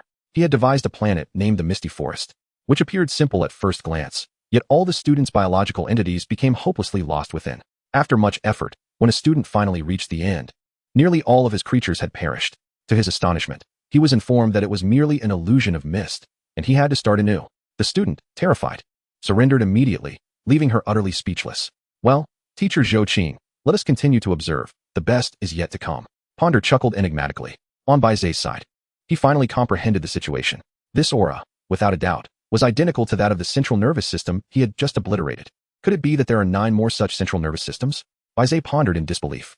At noon on the third day, after the central nervous system was destroyed, a beam of light surged into the clouds from the center of each surrounding city. And you could vaguely sense that this aura was almost identical to that of the central nervous system you had just defeated. Moreover, as these 9 beams stabilized, the biological entities that had previously collapsed for a time suddenly regained consciousness, resuming their assault on your biological entities. 2 lines of simulated text appeared before Bai Ze's eyes. The fallen beings began to revive. Does this not indicate that the central nervous system has yet to be annihilated? If those 9 beams of light indeed represent 9 central nervous systems, they must be obliterated. Bai Ze's complexion was somewhat pale. While this assertion held merit, could the forces at hand truly accomplish such a feat? You have delivered a divine decree, informing the 2 clans about the existence of multiple central nervous systems, and commanded the Meteor Worm clan to forge a path, preparing to break through, while leaving the Water Emperor and the Rock clan behind to cover. Without excessive entanglement, a small contingent of Meteor Worms remained behind, sacrificing themselves to obstruct the mechanical puppets, while the main force surged out of the city center, beginning their retreat towards the outskirts. After an hour of arduous travel, the supply-deprived beings began to succumb to fatigue, hoping to rendezvous with another group and improve their dire situation. However, upon returning to the starting point, you were astounded to discover that the Gatangia and Rock clans had already been utterly annihilated. The scene was truly harrowing. Gradually, a multitude of tremors resonated around the city of Tianshu, the ground quaking in response. Before your eyes, atop the towering walls and various high points, throngs of mechanical octopuses, mechanical beasts, heavy tanks, and mechanical dragons surged forth, encircling the dwindling army. You roughly estimated that the opposing forces numbered at least 10,000. This was likely due to your destruction of the central nervous system, alerting the remaining cities and bringing reinforcements. It was they who had obliterated the Rock and Water Emperor clans. 500 against 10,000. This was a battle that was undeniably unwinnable. You were acutely aware that the coalition was at the end of its rope, yet you still wished to struggle. at least to witness whether beneath that soaring beam of light lay the central nervous system. Thus, you commanded the Tautai to unleash a black hole to carve a path, while the remaining meteor worms charged forward in a suicidal assault, tearing through the ranks of the mechanical army and creating a breach. You took action, channeling a desperate attack into the Hypogeddon, causing it to unleash a surge of power, unfurling its wings and releasing a wave of intense heat that inflicted widespread damage, resulting in the demise of hundreds of mechanical beings. During the escape, countless Tiani tigers provided escort, bravely shielding against machine gun fire, one after another falling in battle. While the meteor worms, with the final explosion echoing, were completely exterminated. Realizing escape was futile, the Tautai expanded its vast black hole to assist the Hypogeddon one last time, voraciously absorbing destructive energy until, after the Hypogeddon successfully broke through, it could no longer sustain itself and perished in a cataclysmic explosion. On the third night, the Tiani Tiger clan voluntarily stayed behind to buy time, perishing alongside their leader in the chaos of war. Thus, the only remaining Hypogeddon, at the cost of burning its life force, continued to draw closer to another city bearing a beam of light. Having been endowed with a talent, the Hypogeddon reached the city center within an hour, obstructed by numerous extraordinary beings, yet it still beheld that beneath the beam of light lay, indeed, the central nervous system. This confirmed your hypothesis. There were indeed 9 central nervous systems in this world. After surveying, the Hypogeddon finally reached its limit, expending the last vestige of its strength and collapsing before the central nervous system, entering eternal slumber. At this point, all beings on the host side had perished, concluding this simulation. Through this round of simulation, the system issued an authoritative rating, B grade. The rationale for the rating: the host demonstrated commendable control over the battlefield, orchestrating a victory of 2,000 allied forces against 5,000 mechanical troops, a remarkable achievement. However, there was a significant oversight, as the host neglected to carry supply resources, leading to the beings often being unable to fight at their peak, resulting in considerable casualties. Secondly, the host failed to thoroughly comprehend the skills, causing the rain of fire to inadvertently harm allies, leading to unnecessary losses. Ultimately, despite falling into a trap, the fact that you managed to reach this stage warranted the given rating. With a deep sigh, Bai Ze lamented the conclusion of the simulation. A B-grade rating, should the examiner be the Ponderstar craftsman, would suffice for entry into the elite class at the Tianzhou Academy. Yet, within the province, it merely ranked as middle tier. Neither good nor bad. It was indeed unfortunate that he failed to carry supply resources, leaving the beings frequently weakened, and the meteor worms unable to unleash their true potential, leading to a reckless approach throughout the entire round. The emergence of this rating was hardly surprising. Nevertheless, Bai Ze found the guidance provided by the system to be genuinely beneficial, as it meticulously outlined all his missteps during this simulation. Chapter 47. The Dire Circumstances of Each Student, Earth Explosion Star. Ding. The simulation has concluded. Please select the talent to be solidified for this round. In contemplation, 3 war talents conspicuously appeared before Bai Ze's eyes. After careful deliberation, Bai Ze hesitated but ultimately decided to choose the talent of Desperate Struggle. The so-called Rain of Fire was an indiscriminate attack. If misused, it could harm one's own allies. Thus it was deemed unnecessary to consider. As for the Blessing of Holy Light, while it could indeed be carried without supply resources, it was merely an oversight in the previous round that Bai Ze had forgotten. In this round, Bai Ze specifically mobilized a group of flying beings from the main world to continuously transport supply resources to the army, rendering this skill unnecessary. I have made my choice. It shall be Desperate Struggle, Bai Ze affirmed. This round did not showcase its true utility, merely providing some sustainability to the Hypogeddon. However, who could predict what encounters awaited in the next round? Bringing it along could prove invaluable. Ding. Temporary solidification of talent successful. The simulation has concluded. Cooling time, 10 minutes. Is the cooling time truly so brief? Bai Ze could not help but exclaim. Nevertheless, he had little time to ponder further. Seizing the cooling period, Bai Ze needed to contemplate how to approach the next simulation. After all, the information currently at hand indicated that this world contained 10 central nervous systems, each of which was a high-level battle commander. He must destroy them all. Only then would the mechanical beings be incapacitated and victory could be claimed.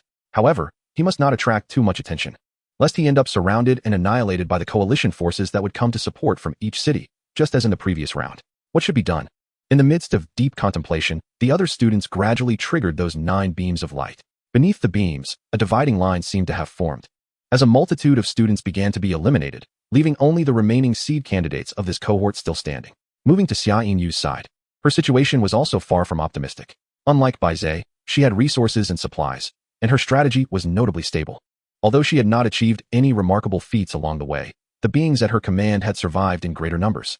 Even when surrounded by reinforcements, she could still break through using a 1-for-1 exchange. The remaining students still on the field exhibited action patterns similar to Xiaoyin Yu's. Meanwhile, within the observation room of the creation tower, many creators were on edge. Indeed, I had anticipated that the world crafted by the Ponder Star craftsmen would not be so simple. I never expected there to be more than one central nervous system. When the students attempted to dismantle Tianshu City, one of the control systems would inevitably alert the other control systems, leading to the encirclement by reinforcements, significantly reducing their numbers. Thus, the endeavor to dismantle the remaining 9 central systems will become significantly more arduous. One cannot help but acknowledge that this master craftsman from the Bond Star, indeed deserving of the title of the foremost star craftsman in our Sulan province, possesses a keen intellect. It is unlikely that any newcomer from this cohort could surpass the planetary design he has conceived. The creators shook their heads in dismay, feeling a twinge of regret, just from this single trigger point.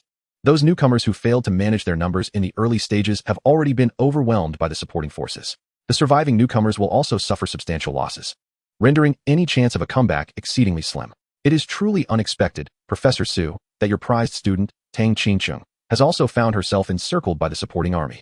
Her escape may result in heavy casualties. In the war room, teacher Zhou Qing smirked slightly, delivering a cold mockery. Sitting beside her, the team leader from Sulan Academy wore a somber expression. Before you criticize me, let us not forget that your school still has a newcomer who has yet to make a move. Although the simulated planetary test has no time constraints, prolonged inaction will lead to warnings or even the cancellation of their testing qualifications. Upon her remark, teacher Zhou's expression shifted, and she immediately glanced at the broadcasting screen. Indeed, others had already triggered 9 beams of light, while in Bai Ze's world, nothing had transpired. This was clearly abnormal. How could this be? She felt a sense of confusion. Bai Ze, whom she personally recruited to Tianzhou Academy, had exhibited remarkable confidence during his previous battles at Nankao. The creature he possessed also held great potential. Therefore, she did not believe Bai Ze to be a timid individual. Why had he not made a move during the newcomer's initial assessment? Enough, Zhou teacher, there is no need to ponder so much. Regardless of whether your student takes action or not, it is of little consequence. After all, can he possibly defeat my prized student, Tang Qingcheng? Can he? She chuckled lightly, dismissing the matter from her mind. At her age, possessing a commander-level creature, Tang Qingcheng was undoubtedly a figure of her time. Any genius or prodigy standing beside her would seem to pale in comparison. Regardless of what this newcomer from Tianzhou Academy did, it could not alter the predetermined outcome. Ding! The cooling time has elapsed. The host may initiate the next simulation at any time. The voice of the system echoed in Bai Ze's ear, interrupting his train of thought. Suddenly opening his eyes, he gazed upon the hazy mechanical planet below, a confident smile forming on his lips. To breach the 10 central neural systems without being encircled, there exists but one method: to disperse the troops at his command. However, the pressing issue was that all 10 central neural systems were of elite combat rank. Although they appeared not overly formidable, his army would have to contend not only with them, but also with the mechanical creatures encountered along the way. Thus, Bai Ze needed to devise a strategy, sending the fastest flying species, the roc, accompanied by a contingent of meteor worms, to Tianzhou City to dismantle the first central neural system. Once the enemy became alert and dispatched reinforcements from surrounding cities, the forces in the cities housing the 9 central neural systems would undoubtedly be significantly reduced. At that moment, he could exploit the opportunity to strike with ease. Without hesitation, he declared, "Let us get to work. System, commence this round of simulation." Ding! This round of simulation consumes 3,000 creation points. Confirm? Yes. Bai Ze responded without a moment's hesitation. Ding! Creation points payment successful. This round of simulated warfare officially commences. Please, host, select 3 from the following war talents. As the new round of 10 draws was initiated, he surveyed the options. Aside from the previous round's desperate struggle, there existed an active attack skill that seemed even more potent than the Rain of Fire. Earth Explosion Star, purple. A one-time active skill, causing the ground to shatter. Countless stones coalesce into a massive sphere comparable to a meteor, crashing to the ground, capable of inflicting extensive area damage. Chapter 48. The addition of spiritual energy revival easily breaches the outer city. This skill, with its vast area of attack, piqued Bai Ze's anticipation. The name alone suggested its extraordinary nature. After a thorough examination, he found no other worthwhile skills. This was the sole purple option, so he decided to select it. Moreover, he seemed to recall something and inquired, "System, if I prefer not to carry a war talent, can I instead bring along my spiritual energy revival?" Bai Ze contemplated that the meteor worm species was inherently gluttonous, capable of devouring their own planet in a short span when not engaged in battle. The physical toll of combat was considerable if, during a prolonged conflict, their home planet were stripped bare and resources ran dry. It would be quite embarrassing. Thus, bringing along a spiritual energy revival to continuously produce food resources would be the safer option. Affirmative. The host's permanently fixed talent can be carried in any simulation. After a moment, the system provided its response. Excellent. I shall directly carry the spiritual energy revival. Bai Ze promptly declared. Spiritual energy revival, red, a permanent passive skill. Once equipped, the world's spiritual energy begins to revive, accelerating world development 1,000-fold, increasing plant resources, and hastening biological evolution. I'll take these 3, I am certain. Bai Ze stated resolutely. Ding. Talent acquisition successful. Ding. The system detects that the host has no excess items to carry and has automatically equipped the authority of the divine. Ding. This simulation officially begins. As the system's voice faded, the creatures that had perished during Bai Ze's previous ventures revived on their home planet. They realized they were not dead, and that even the battle scars from before had vanished, filled with awe for the divinity, their faith deepening. Ding. Host faith value, 10. Having a medium was indeed comforting, Bai Ze mused, satisfied. He then descended once more to his home planet. Day 1 morning. All creatures revived. Spiritual energy on the home planet begins to gradually revive. The world develops at double speed, and plant resources flourish. You lowered your projection, informing your extraordinary 4 tribes about the action plan for this simulation. You instructed the Rock tribe to carry the Cosmic Worm Emperor and a battalion of 200 meteor worms along the route from the previous round simulation, heading straight to Tianju City. Along the way, they can create substantial noise, alerting the central neural systems, prompting other cities to dispatch reinforcements, thereby significantly reducing the forces of the current city. Then, you commanded the Hippogeiton and Meteor Worm tribes, as well as the Tautai and Gatangier tribes, to disperse, advancing towards the east and west sides. Once the opposing forces begin to dwindle, they would launch a large-scale offensive. Simultaneously, you specifically sourced a type of giant eagle from your home planet. Their flight speed is rapid, and their size is substantial, making them perfectly suited for transporting food resources and other actions. Day 1 noon. Understanding your strategy, all creatures surged with fervor, commencing a large-scale offensive. With the provision of resources, the meteor worms exhibited no fear, unleashing their full potential. The iron walls of the outer city of the mechanical planet were swiftly torn open, and the city's alarm system activated the war fortress, along with a multitude of mechanical octopuses arriving for defense. The Rock tribe served as the long-range attackers, led by the vanguard general, the Cosmic Worm Emperor, who, along with numerous meteor worms, launched a fierce assault, breaching the outer city in an instant. Noticing the dire situation, as if sensed by the intelligent beings, mechanical dragons and thousands of mechanical octopuses rushed to support, encircling your army of approximately 500. Meanwhile, the concentration of spiritual energy on the mother planet surged to 100-fold, as the colossal eagles relentlessly supplied resources and sustenance to the vanguard forces. The meteorite worms, having garnered an abundance of power, were no longer the timid creatures they once were. They now feared nothing, maintaining their prime condition at all times. Notably, the Cosmic Worm Emperor led a charge with a swarm of meteorite worms. With an almost divine strength, the mechanical octopods were shattered effortlessly, collapsing in heaps upon impact. In the sky, the Kuanpung descended, further tilting the advantage. The mechanical dragons, being mere constructs, lacked the agility of true beasts, and were toyed with by the Dapeng clan, ultimately reduced to mere fragments by their razor-sharp talons. The army triumphed in the battle with minimal losses. Indeed, with the influx of resources, the morale of the forces soared. Their combat capabilities doubled. Bai Ze was exceedingly pleased. The meteorite worms and the Dapeng, each at least of the mid-tier servant class, with some even reaching the high-tier servant ranks, had not been able to unleash their full potential in the previous round due to the lack of resources. This time, with support from the rear, the initial wave of extraordinary mechanical octopods posed little challenge. On the first night, a coalition of 500 breached the outer city, leaving behind a mountain of severed limbs and corpses in their wake. They grew more valiant with each battle, their stamina unwavering, seemingly requiring no rest. Simultaneously, the coalition forces on the other 2 fronts, after a lengthy trek, finally arrived at the eastern and western flanks of the mechanical planet. Lurking nearby, they sensed an alarming development. The once orderly mechanical beings appeared to have received some directive, deliberately gathering to form a vast army, advancing towards a specific direction. They relayed this intelligence to you, and you understood clearly that this was the central control nerve of various factions, detecting the enemy's incursion, and preparing to rally reinforcements as the outer city had been breached. That night, you refrained from hastily advancing the vanguard forces. Instead, you instructed them to temporarily encamp at the outer city, waiting until the depths of night to launch a comprehensive assault on the Iron City. This was to allow them to adjust their states and to enable the supporting troops from surrounding cities to make further progress. Otherwise, the armies on your 2 flanks would be unable to launch an immediate offensive. All was progressing favorably, Bai Ze murmured. As soon as night fell, the vanguard would storm into the Iron City. The urgency of the situation would undoubtedly accelerate the speed of reinforcements from the various cities. At that moment, You would command the two hidden armies to strike from the east and west, catching them off guard. By employing a feigned attack, you were certain to dismantle the entire central nervous system. Moreover, you had yet to utilize either of your two skills in this endeavor. Bai Ze was confident that he could achieve results far surpassing the previous attempt, perhaps even shattering the myth of invincibility and conquering this planet outright. Chapter 49, Feigned Attack from the East, Chaos on the Mechanical Planet.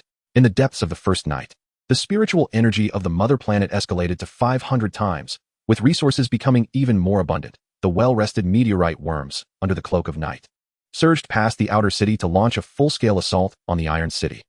In response to the incursion, the entire Iron City awakened, and various self-destructing creatures equipped with bombs surged forth. However, the Dapang, having prepared through prior simulations, flapped their wings, releasing a barrage of arrow feathers from a distance.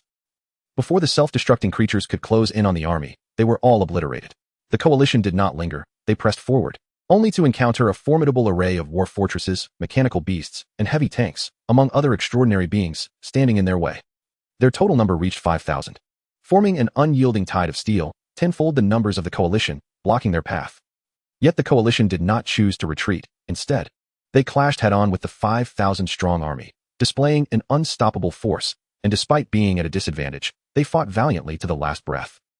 While the situation here was dire, the influence it exerted was immense, swiftly relaying to the surrounding cities, reaching the ears of the central systems.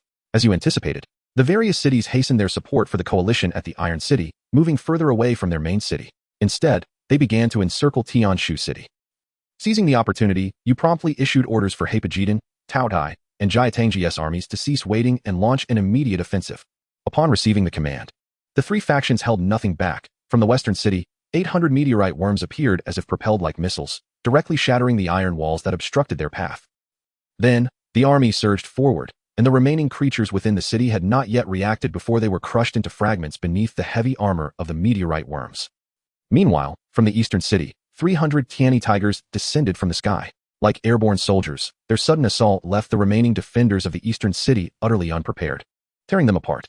The remaining defenders attempted to organize a counterattack, but thick arms emerged from the nuclear wastewater, ensnaring them and dragging them into the depths, completely dismantling them. Thus, with the reinforcements having ventured forth, the defenses of the eastern and western cities were left vulnerable in mere moments. The three factions occupied the area with minimal casualties. They pressed deep into the city center, locating the central nervous system. Guarding these systems were dozens of initial-tier mechanical puppets, also its personal guards. Yet with the abundant resource supply, the battle was entirely different from the previous round. The morale of the army surged. Through a life-for-a-life exchange, they managed to eliminate these mechanical puppets, with Hepajidon and Taotai easily demolishing the two central nervous systems due to their overwhelming power. The operation was executed with such swiftness that it took less than an hour, leaving the reinforcements en route to support completely bewildered. They lost contact with the central system, unsure whether to return and assist or to continue towards Tianshu City. Their marching speed significantly diminished. The remaining central nervous systems were in disarray, gripped by panic. They had not anticipated that the assaulting force from the outer city was merely a decoy, while your true army lay hidden in the eastern and western cities, executing a feigned attack. However, you did not let this opportunity slip away, continuing to command the two factions to delve deeper, destroying more central nervous systems before they could react. Simultaneously, within the Iron City, you were pleasantly surprised to discover that with the destruction of the two central nervous systems, the operational and offensive capabilities of these mechanical beings seemed to have diminished significantly. Recognizing this situation, you felt a surge of joy and swiftly ordered the remaining few troops to withdraw to a safe distance and prepare for defense. Though the meteorite worms were oblivious to the reason, they retreated to a secure location and deployed their sturdy armor. Seeing this, you took action. A small sphere, as dark as a black hole, slowly ascended above the 5,000-strong army. Moments later, the ground cracked, as stones were drawn upwards by an unseen force, coalescing into a massive sphere resembling a meteor. Under the incredulous gazes of the creatures below, the colossal meteor plummeted, resulting in a cataclysmic explosion that shook the entire city. The residual impact spread further, sending tremors to the surrounding cities. Fortunately, you had preemptively instructed the meteorite worms to defend, mitigating most of the shock and sustaining minimal damage. Conversely, the mechanical beings at the epicenter of the meteor's descent were obliterated, reduced to mere iron discs, with none surviving. Truly, the purple skill is remarkable. A slight smile crept onto Bai Ze's lips. The power it wielded was far greater than the previous fire rain barrage. With a single strike, 5,000 mechanical troops were instantaneously reduced to ashes. Perhaps this was not even its full potential. If more creatures were present, the devastation could be even more catastrophic. However, Bai Ze could not afford to dwell on such thoughts. With the army annihilated, time was of the essence. You descend once more, commanding the vanguard forces to storm into Celestial City before dawn and obliterate the central nervous system. Moreover, news of the events unfolding in Steel City swiftly reached the remaining central nervous systems, igniting a sense of urgency. In a frantic response, they mobilized their support troops, dispatching half to reinforce Celestial City while the other half returned to defend. Regrettably, your vanguard army had already surged into Celestial City at breakneck speed. Having experienced it once before, the bombs and missiles prepared by Celestial City inflicted only minor wounds upon the forces. There was no alternative. The last vestiges of combat power within Celestial City began to coalesce. Thousands of mechanical octopuses, wielding laser swords, far surpassed their ordinary counterparts, and modified dragons circled ominously in the skies, poised for action. You assumed command, instructing the Cosmic Insect Emperor to lead the meteorite insects as a rearguard, while leaving half of the rock to hold off the modified dragons, allowing the formidable Kunpun, a warrior of high rank, to engage the boss in a one-on-one duel. By the following morning, the spiritual energy of the mother planet surged to 1,000-fold, effectively resolving the issues of resources and food.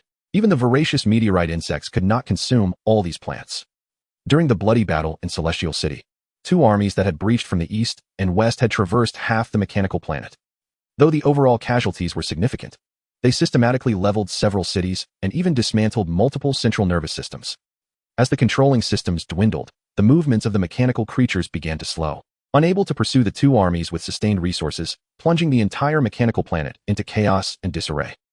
Chapter 50. The testing of Xia Inue concluded with the complete annihilation of the central nervous system. At Tianzhou Academy, the new student Xia Inue's biological entities were extinct, resulting in a failure. The system issued an authoritative score, with the test result rated at A level. Meanwhile, on the screens of the Genesis towers in various districts, Xia Inue's test results were prominently displayed. Upon seeing this score, many creators expressed their disappointment. Alas, although this score was commendable, it still left much to be desired. Indeed, I have been observing this young girl for quite some time. She possesses a diverse array of biological species, each with distinct attributes. Coupled with her astute command, she managed to dismantle 9 central nervous systems, merely a hair's breadth away from victory.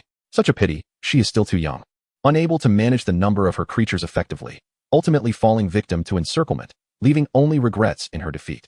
Amidst the murmurs of the crowd, Xia Inue, having concluded her test, withdrew her consciousness from the simulated interdimensional war.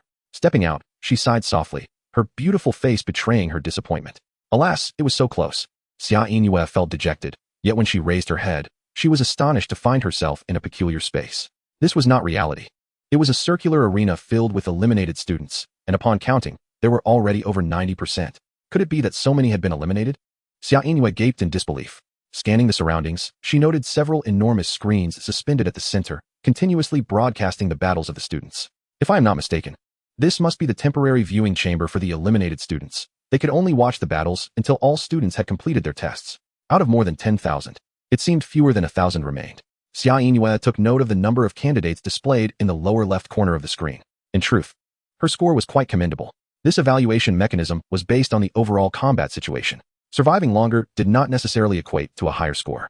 Conversely, if one merely survived without engaging in conflict, the score could be exceedingly low.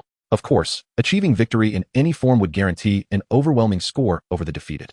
Alas, now only about 1,000 remained.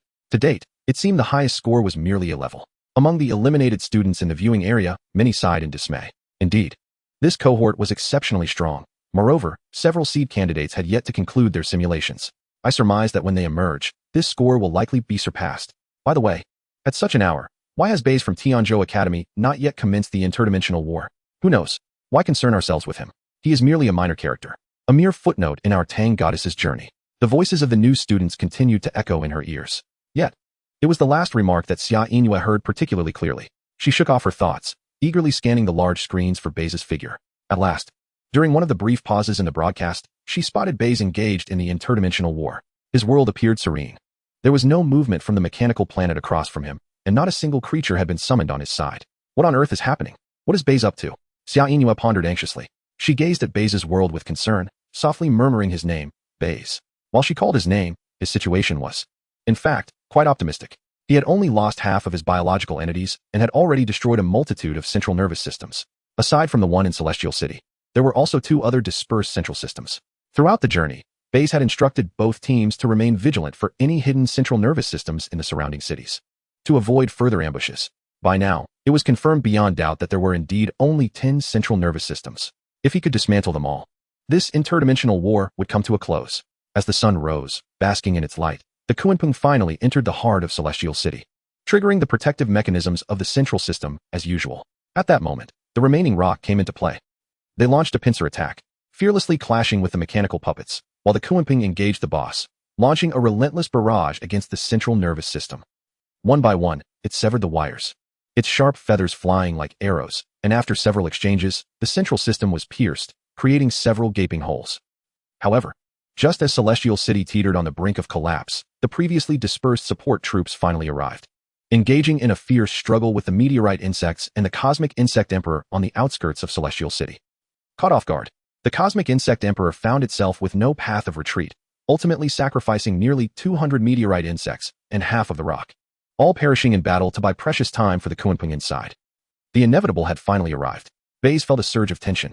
The support army was an insurmountable obstacle. Now, Bai Ze could only hope that the other two teams would destroy the last two central nervous systems before the Kunpeng was completely annihilated. If they succeeded, all the mechanical creatures would collapse without further assault, yielding a superior score. By noon on the first day, a rock had relayed information to its leader, Kunpeng, confirming that the opposing coalition had indeed arrived, making escape impossible. Thus, they could only hold the central area of Celestial City, relying on the confined space and the advantage of ranged attacks to endure for a while longer. In a state of urgency, you immediately relay orders to the other two armies. At this moment, they have already advanced to the last two central systems. Upon learning that Tianshu City is besieged by a massive influx of reinforcements, they hasten their pace once more. Especially Hapajidon, whose subordinates have perished twice, feels an overwhelming rage. Armed with the remaining meteorite insects, it launches a reckless assault, wreaking havoc as it pushes relentlessly towards the central nervous system.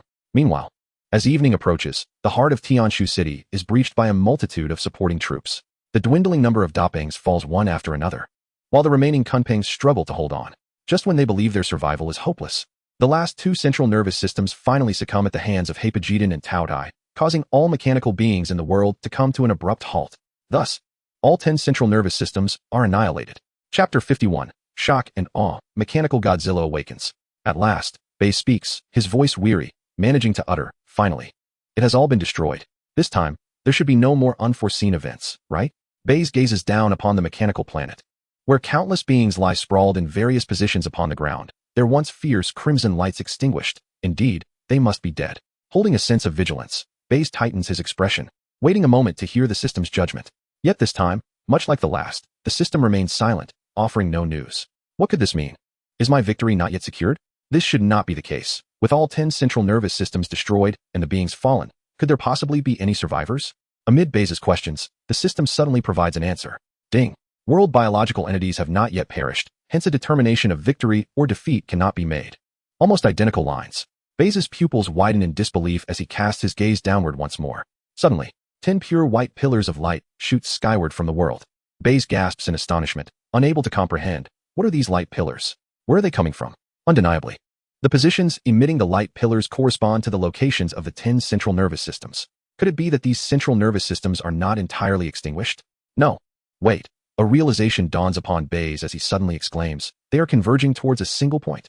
From Bai Ze's perspective, the 10 soaring light pillars are gradually gathering towards the center until they merge into one point, swiftly descending as a beam of light strikes a specific location on the ground. Bai Ze perceives that this location is the very heart of the mechanical planet, the closest point to Tianshu City. Outside the scene, it is not only Bai Ze who has triggered this mechanism. Tang Qingcheng, Wang Tiangang, Zhao Jinshuz, Wei Qi, and others have all destroyed the 10 central nervous systems and activated this mechanism. The spot struck by the white light gradually reveals a colossal figure, causing the entire mechanical planet to tremble. Look, what is that? It appears to be an enormous, gigantic dinosaur. The various creation towers erupt in fervor, creators leaping with astonishment in their eyes. Even those engaged in the dimensional war feel a shiver run through them, their faces paling, until the white light completely fades. A deafening mechanical roar resounds, allowing everyone to finally see clearly. What is that? It is not a dinosaur. It is an utterly commanding level being, Mechanical Godzilla. Incredible. A commanding level being, Mechanical Godzilla. Truly, the craftsmanship of the Pound Star Maker is formidable, releasing a commanding level being like this. Surely this is an endeavor that will devastate the newborns. not only within the creation towers, but the emergence of mechanical Godzilla causes a stir throughout the province. Countless ordinary people witness this scene and are struck with terror. Even in the war preparation room, the lead instructors gasp in astonishment. Nearby, teacher Zhou Qing cannot restrain himself, exclaiming, "Pound Star Maker. Could this be the grand spectacle you spoke of? A commanding level being. Even at the initial stage, no student could possibly surpass it. Are you intending to terminate the test here?" In response, the Pound Star Maker merely raises his alluring mustache slightly, a spirited smile gracing his lips. "Patience, teacher Zhou Qing. This is merely the beginning. Perhaps a student will find a way to break through." At his words, the lead instructor from Sulan Academy grows increasingly exhilarated, her gaze fixed intently on her chosen candidates. Especially Tang Qingqing. After all, they still possess a trump card yet to be revealed. This is what she eagerly anticipates. Oh my goodness. A commanding level initial stage being. And it's mechanical Godzilla. Does the examiner wish for our demise? Bai Ze's lips twitch involuntarily. He stands there dumbfounded. Yet, even as powerful as Bai Ze is, he remains composed, quickly discerning the essence of the phenomenon. Mechanical Godzilla has indeed appeared, but the mechanical beings within the planet have undeniably fallen. Does this imply that as long as he defeats mechanical Godzilla, he will truly attain victory? A commanding level being, Bai Ze muses to himself. The creatures at his command are all at their peak condition. Among them, Hepageden possesses the capability to contend with a commanding level being. Gathered together, they may not necessarily lose. The following evening, you issue a divine decree, instructing the scattered beings to swiftly converge at the center of the mechanical planet to confront the initial stage mechanical Godzilla. Upon hearing the news, the beings understand the gravity of the situation and rush towards that direction with utmost speed. Simultaneously, mechanical Godzilla is also in search of your whereabouts, seemingly equipped with a sensing device, as it utilizes its jet propulsion system to soar into Tianshu City, directly encountering the Dapeng clan led by the Kuanping. The battle is on the verge of eruption. Without a moment to spare, the few remaining Dapengs charge forward. But the colossal form of mechanical Godzilla boasts astonishing, close combat prowess. Its arms are fitted with mechanical joints, capable of extending and launching forward, and with a mere grasp, it can effortlessly crush a Dapeng to death. Seeing their kin fall one after another, the Kunpangs are filled with fury. They beat their wings, unleashing a multitude of tornadoes, attempting to tear mechanical Godzilla apart with their overwhelming slicing force. Yet the effect is negligible. Mechanical Godzilla's armor is utterly invincible, and the storm's slicing fails to inflict even a scratch, nor does it hinder its movements. Instead, feeling threatened, the missiles located on mechanical Godzilla's shoulders and back unfurl, targeting the Kuanping with a relentless barrage of missiles. The sheer number overwhelms the Kuanping, which, unable to evade, is struck by a single missile, causing it to falter, and it is subsequently bombarded until it plummets from the sky, sustaining fatal injuries and left on the brink of death. This is simply too much to bear. Base size. A high-tier battle general stands no chance against an initial stage commanding level being. Furthermore, after observing the Kuanping's attempts, Bai Ze begins to sense something. It seems that this mechanical Godzilla is even stronger than an ordinary commanding level being. Its armor is excessively thick, excelling not only in close combat, but also in ranged capabilities. It is truly a destruction machine born for war. As the Kuanping teeters on the edge of death, the other extraordinary tribes, leading their subordinate races, finally arrive at the scene. They are struck with horror upon witnessing the devastation. Nearly the entire periphery of Tianshu City has been obliterated, even among Bai Ze's ranks. The third strongest being is effortlessly crushed, teetering on the brink of life and death. Chapter 52, Total Annihilation. Hepageden's second form emerges.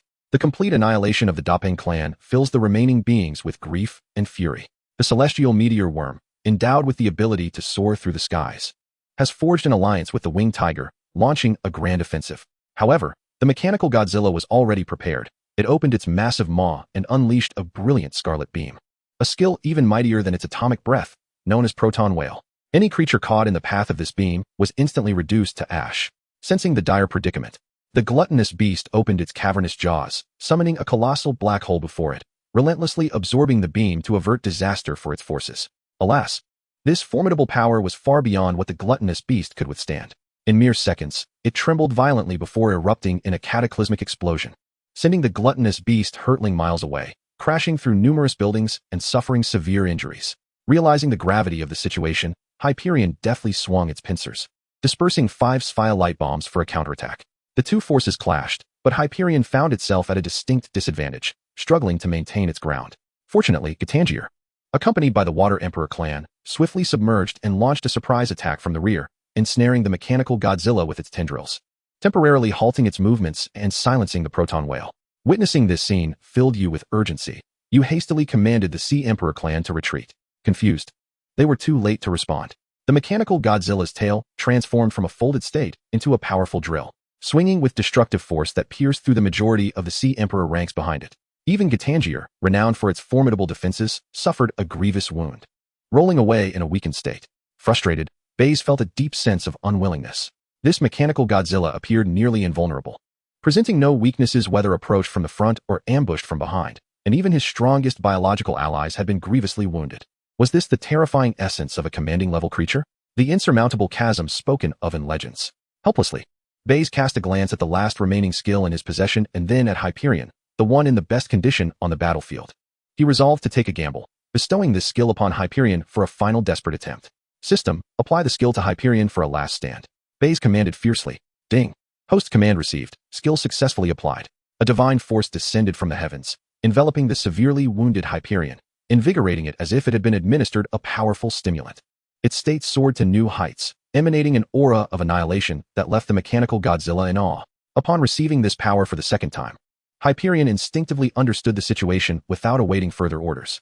Without hesitation, it charged forth, its pincers striking like missiles against the mechanical Godzilla, creating showers of sparks and inflicting its first damage. Feeling threatened, the mechanical Godzilla unleashed its full arsenal, its eyes glowing crimson as missiles on its shoulders and back were deployed in a complex trajectory, while its proton wail intensified, rendering the ground barren in its wake. Hyperion, unable to evade, raised one hand to create a barrier while the other conjured a vortex of counter-absorption, yet it found itself inexorably retreating. The gravely injured gluttonous beast and Gitangier, risking their lives to provide support, were met with the mechanical Godzilla's tail for close-range defense.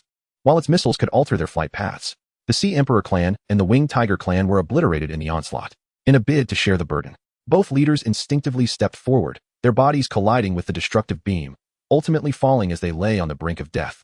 In its final moments, the black hole unleashed by the gluttonous beast reflected the proton wail back. The collision of these two forces resulted in an explosion that obliterated one of mechanical Godzilla's arms, inflicting significant damage. With all allies fallen and fueled by the flames of life, Hyperion stood defiantly upon the earth, seething with rage. It charged fearlessly, hurling the dark fireballs in a frenzy. The mechanical Godzilla staggered from the relentless assaults. Time and again, its seemingly invulnerable armor began to crack. Yet, you realized that this mechanical Godzilla seemed impervious to pain, as the destructive proton wail gathered once more, aimed directly at Hyperion, shattering its arms and sending it crashing to the ground. Was this truly insurmountable? Bai Ze felt a wave of despondency wash over him. This mechanical Godzilla did not even register pain. How could it be defeated? Hyperion had unleashed its full power, withstood multiple proton wails, and even managed to breach its armor. Yet, despite these efforts, it still could not vanquish the foe. Was there truly no weakness to exploit?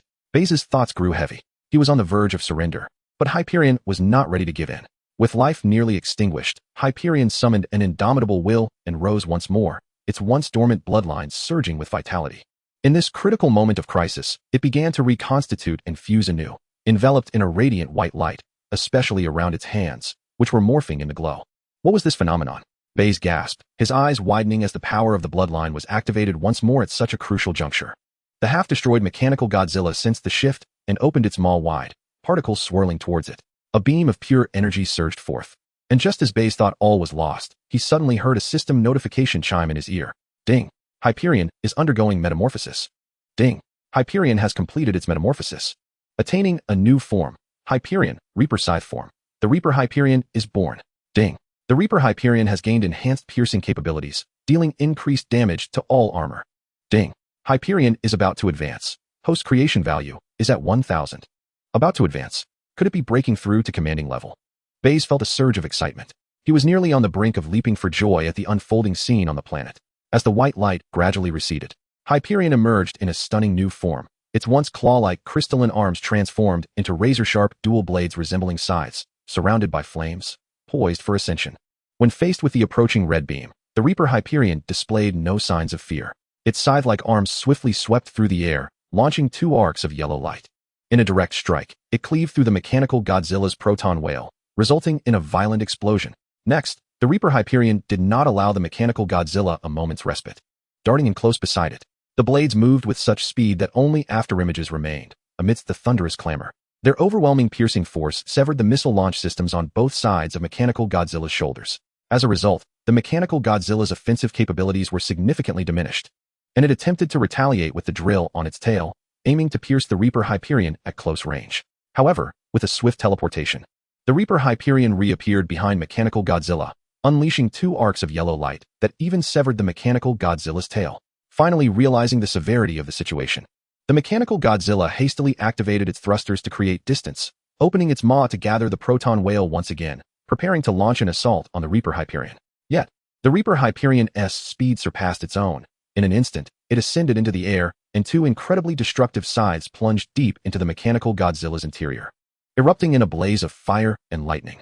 As the mechanical Godzilla began to sway its body, it proved futile in shaking off the relentless scythe-wielding Jedouin. Instead, its proton breath misfired, erratically shooting through the air.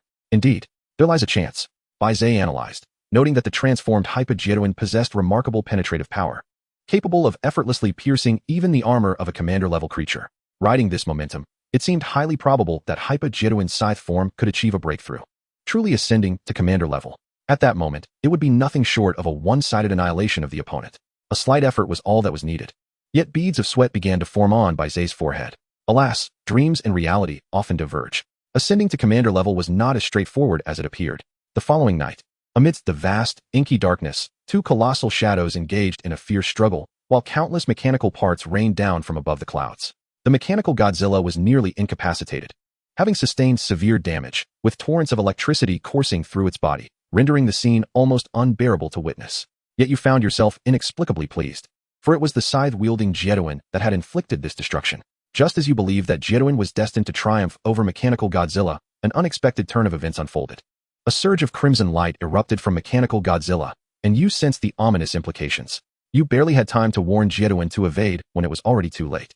The mechanical Godzilla activated its self-destruct mechanism. Blinding red lights spread outwards, and the self-detonation of a commander-level creature obliterated Tianshu City and several surrounding areas in an instant. Caught at the center of the explosion, the scythe-wielding Jedouin was not spared, reduced to a handful of ash, disappearing from this world amidst thick smoke. Seriously? Is this really how it's going to end? Bai Ze's eyelids twitched, his expression one of utter disbelief. The examiners must be jesting. How could one resort to self-destruction when faced with defeat? It was so close. Just moments ago, Jedouin was on the verge of ascending to commander level. Had it truly vanquished mechanical Godzilla, it would have undoubtedly achieved a breakthrough. If not for this self-detonation, not only would they have won, but Bai Ze might have even acquired a commander-level creature. Frustration welled within him, and he couldn't help but complain. However, even though they had not emerged victorious, it could at least be deemed a stalemate, as both factions had perished. Now, it remained to be seen what score would be assigned. Beep. Host creature extinct. Host failure. This round of simulation concluded. The system announced. Following this simulation, an authoritative score was rendered, A grade. The rationale behind the score, drawing from the lessons of the previous round. The host had successfully mitigated numerous risks, progressing steadily to the end, performing admirably. Regrettably, fate did not align with aspirations. During the feigned retreat and diversion tactics, excessive manpower had been consumed, and in the face of the final colossal beast, mechanical Godzilla, the host's approach had been overly aggressive, devoid of any strategy. Thus, this score was assigned. What? Bai Ze furrowed his brows, perplexed. This cannot be right. Mechanical Godzilla perished alongside Jedouin. It should surely be a draw, yet I still lost? This perplexity lingered in Bai Ze's mind. But soon, the system provided clarity. Beep. System's judgment is accurate. The host should not question the system's detection capabilities. In response, Bai Ze fell into contemplation. If the system insisted on the accuracy of its judgment, it implied that within this mechanical planet, aside from mechanical Godzilla, other life forms must exist. However, this notion seemed implausible. All mechanical creatures had indeed lost their vitality. Even mechanical Godzilla had self-destructed. What other creatures could possibly remain?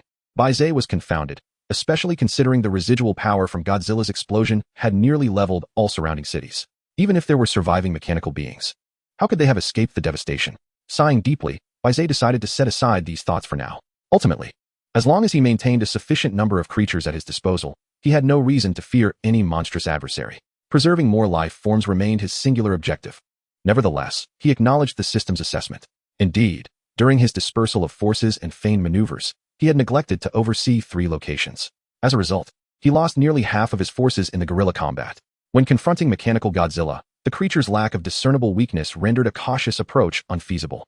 While the strength of the scythe-wielding Jedouin could potentially defeat mechanical Godzilla, this still would result in significant casualties, compounded by the lurking unknown entities in the shadows. making victory an elusive prospect. Calmly reflecting, Bai Ze deduced that the known information indicated that upon destroying 10 central nervous systems, the commander-level creature, Mechanical Godzilla, would emerge. Should he fail to destroy these 10, he would face an onslaught of 100,000 mechanical troops. It must be said, the examiner's design was remarkably intricate. They presented a dilemma: confront a commander-level being or 100,000 soldiers. In such circumstances, even with foreknowledge of the challenge, there existed no viable strategy to circumvent it, effectively thwarting any potential cheating by certain elite students. Truly a formidable tactic. 100,000 soldiers posed a greater threat than a commander-level creature. It appeared that the only recourse was to devise a strategy to vanquish Mechanical Godzilla, Bai Ze mused. At this moment, he turned his gaze towards the system. If brute force was not the answer, then there existed but one feasible strategy: to identify Mechanical Godzilla's weakness in advance, thereby avoiding unnecessary losses and securing victory. Chapter 54. Tang Qingqing in desperate straits. The Dragon of Order emerges. Unable to find a solution, Bai Ze accessed the system's shop, hoping to discover useful items to tackle this predicament. Meanwhile, in the outside world, the emergence of Mechanical Godzilla had halved the number of students engaged in the dimensional war. Even several top contenders faced unfortunate defeats. Sighing, how could Mechanical Godzilla be so fearsome? Zhao Jinzhe's iron puppet was renowned as one of the strongest defensive races in the biological realm, yet it had been pierced like paper by Mechanical Godzilla. Zhao Jinzhe's fared better than Wang Tiangang, who faced utter devastation. His dwindling savage beasts, lacking ranged capabilities, were mercilessly torn apart by Mechanical Godzilla, resulting in their complete annihilation. The audience within the Genesis Tower shook their heads in disbelief. At this juncture, only about 500 students remained. Even Tang Qingqing was embroiled in a fierce battle. After a grueling struggle, fewer than 100 extraordinary creatures remained, encircling Mechanical Godzilla. The opposing creature appeared as unscathed as Bai Ze when he had no Jetuan. It remained resplendent and unblemished. Oh, such formidable armor, Tang Qingqing mused as she surveyed the battlefield, her brow furrowing in concentration. The remnants of her forces were severely weakened and in poor condition, seemingly facing an insurmountable challenge against the still vibrant Mechanical Godzilla. Teacher Su. It appears the students from Su Lin Academy are on the verge of total annihilation, jeered teacher Zhou Qing, a satisfied smirk on his face as he glanced over at the seated Pound Star craftsman, the leader of Su Lin Academy. Even the highly touted champion contender, Tang Qingqing, has creatures that are either half destroyed or entirely perished. It seems she is about to exit the arena. Across the room, Zhou's disdainful grin widened as he remarked, "If we're discussing total annihilation, it seems your side may reach that point even sooner. In our vicinity, Zhao Jinjuan and Wang Tiangang have already equaled historical records, attaining an A-grade rating. Moreover, have you perhaps overlooked something? Our family Tang Qingqing still has one final trump card yet to reveal." As she spoke, her gaze remained fixated on the large screen, a glimmer of anticipation shining in her eyes. At this sight, the earlier mocking laughter ceased. The atmosphere in the room shifted, with all teachers, including teacher Zhou Qing, wearing expressions of solemnity. Simultaneously, the eliminated candidates began to arrive at the viewing room where Xia Yingyue had previously been stationed. Zhao Jinjuan and Wang Tiangang emerged, leaning on each other, their faces etched with disappointment. Trailing behind them was a silver-haired youth, baring his teeth and exuding an aura brimming with menace. Cursed! How could that fellow's armor be so impenetrable? Why can't my immortal emperor break through it? The silver-haired youth roared. Just then, a blonde youth dashed to Wei Qi's side, hastily offering words of comfort. "Wei Gu, are you all right?" Upon recognizing the newcomer as Huang Tian, Wei Qi's demeanor darkened as he inquired, "Huang Tian, what is the status? How is Tang Qingqing faring?" Hearing this, Huang Tian's expression turned grim as he contemplated his response, but before he could speak, a chorus of screams erupted from the seated students. "Look, over there. What on earth is that by Tang Qingqing? I see it. It's a dragon. A colossal western dragon. What a terrifying presence." Reacting instinctively, Wei Qi turned his gaze towards the massive screen behind him. A thunderous dragon roar resonated, leaving him momentarily speechless. Above the Mechanical Godzilla, a magnificent silver dragon spiraled in the sky. A colossal sun emblem floated on its right shoulder, while a moon emblem adorned its left. Enveloping both symbols was a complex circular white magic array, a spectacle to behold. The terrifying aura it radiated caused even the invulnerable Mechanical Godzilla to tremble slightly. The Order Dragon, Wei Qi, stared vacantly, muttering unintentionally. At that moment, not only the students but the outside world erupted in excitement. The legendary dragon god. The Order Dragon that governs order. I cannot believe I am witnessing a divine bloodline here. It is indeed the legendary Order Dragon. Is this the true power of the so-called predetermined first-year student of the entire province, the ethereal beauty, the undefeated empress? It is utterly astonishing that at a mere 18 years of age, she can command a leader-level creature, a legendary dragon god. It seems that in this era, others are destined to gaze up in awe. Countless creators leaped from their seats, expressing their astonishment. Similarly, upon witnessing the emergence of the Order Dragon, the other teachers in the preparation room exhibited a spectrum of expressions ranging from pale to livid. In stark contrast, the leading teacher from Sulan Academy wore a triumphant smile, beaming with delight. Ha ha ha, how about it, Teacher Zhou? Have you seen clearly? This is my precious studentess' final trump card. This time, not only will your Tianzhou Academy be defeated, but we shall also surpass the highest historical scores. Observing this scene, Teacher Zhou Qing felt a chill run down her spine. She had long been aware that Tang Qingqing possessed a leader-level creature, but she never anticipated that this creature would be the Order Dragon with a divine bloodline. With its presence, the highest A-grade historical score under the hand of the master craftsman, Pang Dexing, might truly be surpassed. It appears that this cohort of Tianzhou Academy has no new student capable of contending against her. It seems the future will see our academy in decline. A silent sigh escaped Teacher Zhou Qing as she felt a profound sense of helplessness. Unexpectedly, the leading teacher from Sulan Academy, relentless in her pursuit, turned her attention to the few remaining Bai Ze students from Tianzhou Academy. Teacher Zhou, why is your Bai Ze still not making a move? If a student remains inactive for too long, their testing qualifications can be directly revoked, correct? Isn't that right, Master Craftsman Pangda? Teacher Su turned to the nearby Pangda, who nodded slightly, confirming that such a rule indeed existed. Well, that makes things easier. I shall go remind your student from Tianzhou Academy. Should he continue to remain unresponsive, I would have the right to revoke his competition qualifications. With that, the leading teacher from Sulan Academy rose, her gaze filled with mockery as she made her way towards the preparation room's entrance. Teacher Zhou Qing felt a surge of anger and wished to reprimand her, but upon reflection, she realized she had no grounds to do so. This regulation had been in place for ages. She simply could not fathom why Bai Ze was still inactive, why he had not yet commenced the interdimensional war. Returning to Bai Ze, he scoured the system store and fortuitously discovered something intriguing. Eye of the Divine, a permanent skill that, when equipped, allows one to discern the weaknesses of creatures and deliver dimensional strikes, aiding one's own creatures in their assault. Price, 50 faith points. The Eye of the Divine. It can unveil biological weaknesses? Bai Ze immediately grasped the significance. If it truly functions as described, could he not also uncover the weaknesses of mechanical Godzilla? Then, with minimal effort, he could resolve the issue, couldn't he? However, this item differs from divine authority. It can only be purchased with faith points. Although the conversion rate is 1 to 100, 50 faith points equate to only 5,000 creation points, making it cheaper than divine authority. Bai Ze was acutely aware that this item is far more challenging to acquire and thus more precious. Only a fool would exchange it for creation points. Sighing, Bai Ze resolved to invest heavily for this test. Gritting his teeth, he clicked the purchase button. Subsequently, a mechanical voice from the system echoed in his ears. Ding! Faith points deduction successful. Congratulations, host, on acquiring the skill, Eye of the Divine. The system has automatically equipped the skill for the host. In every round of simulated combat, the host can utilize this skill to see through biological weaknesses and assist creatures in battle. Note, certain organisms may not possess physical weaknesses, rendering the Eye of the Divine ineffective against them. All set, Bai Ze checked his system inventory and felt quite satisfied. He disregarded the latter note. For a solid creature like mechanical Godzilla surely must have a weakness. Next, Bai Ze prepared to proceed with the next step of temporarily solidifying his talent, but suddenly, an external voice interrupted him. Bai Ze, Bai Ze. Bai Ze's body shuddered, hastily exiting the system space to hear more clearly. Bai Ze, the students from other schools are nearing completion of the freshman test and have received their scores. If you continue to remain inactive as usual, I shall have the authority to revoke your freshman testing qualifications, and you will be assigned a default minimum score. Please act accordingly.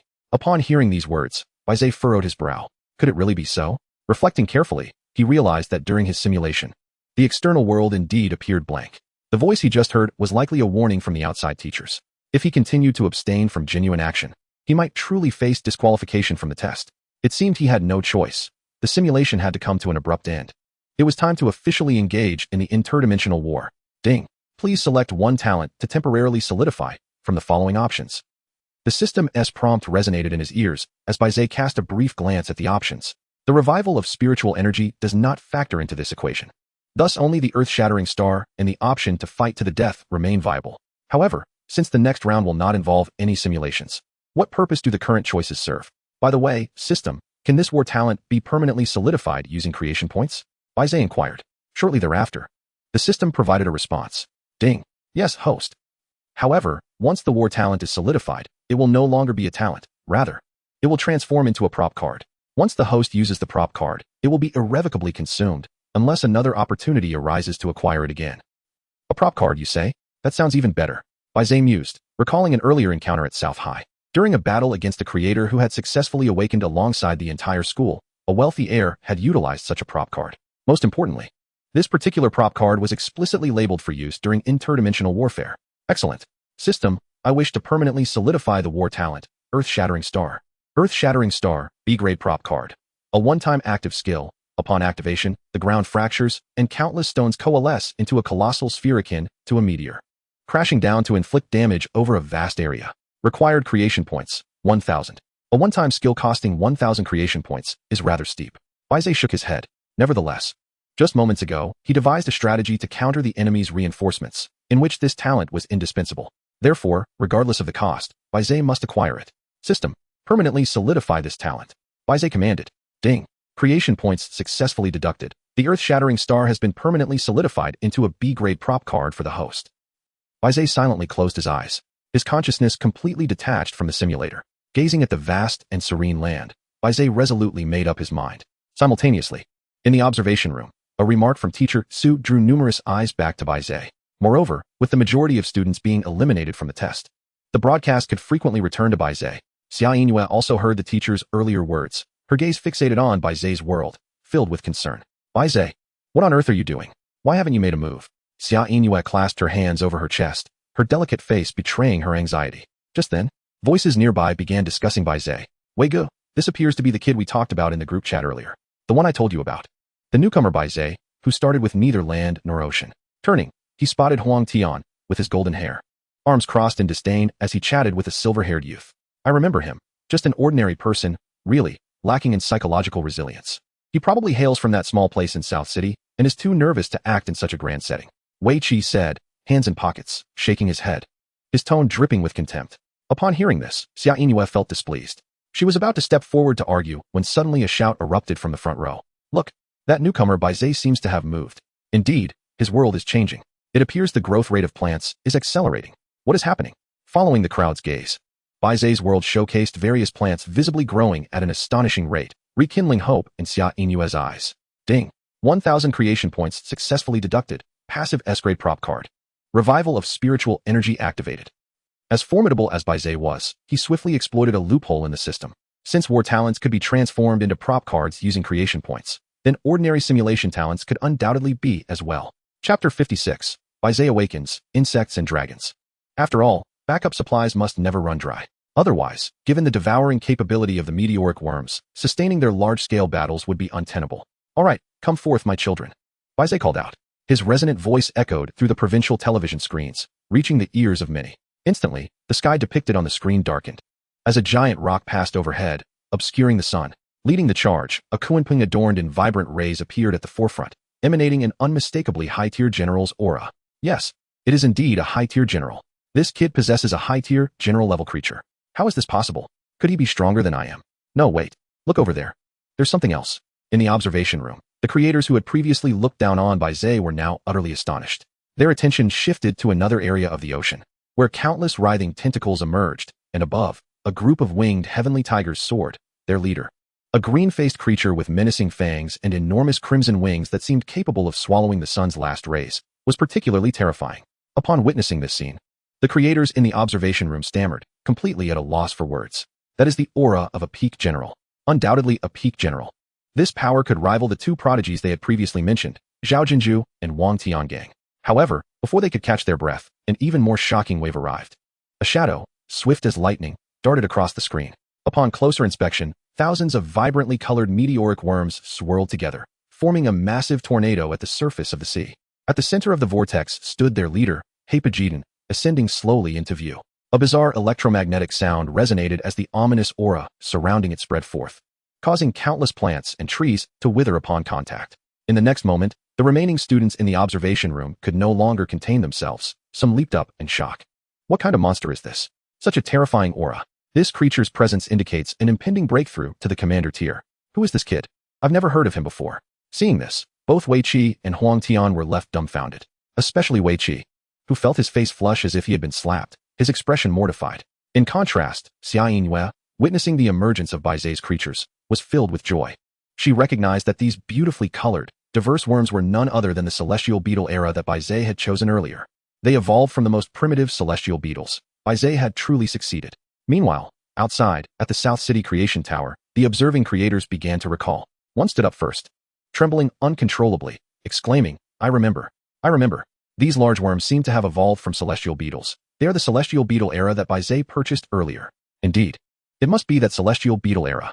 To think that the creature card, deemed unmanageable by anyone, has truly been mastered by a newcomer like Bai Ze, resulting in a being nearly at the commander tier. Truly formidable. It seems this year's newcomer test will have a different outcome. They were all exhilarated, not just here, but even in the preparation room. Teacher Zhou Qing wore a proud expression upon witnessing it.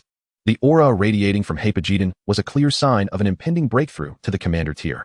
This signifies that this year's Tianzhou Academy will have someone who can stand shoulder to shoulder with Tang Qingqing.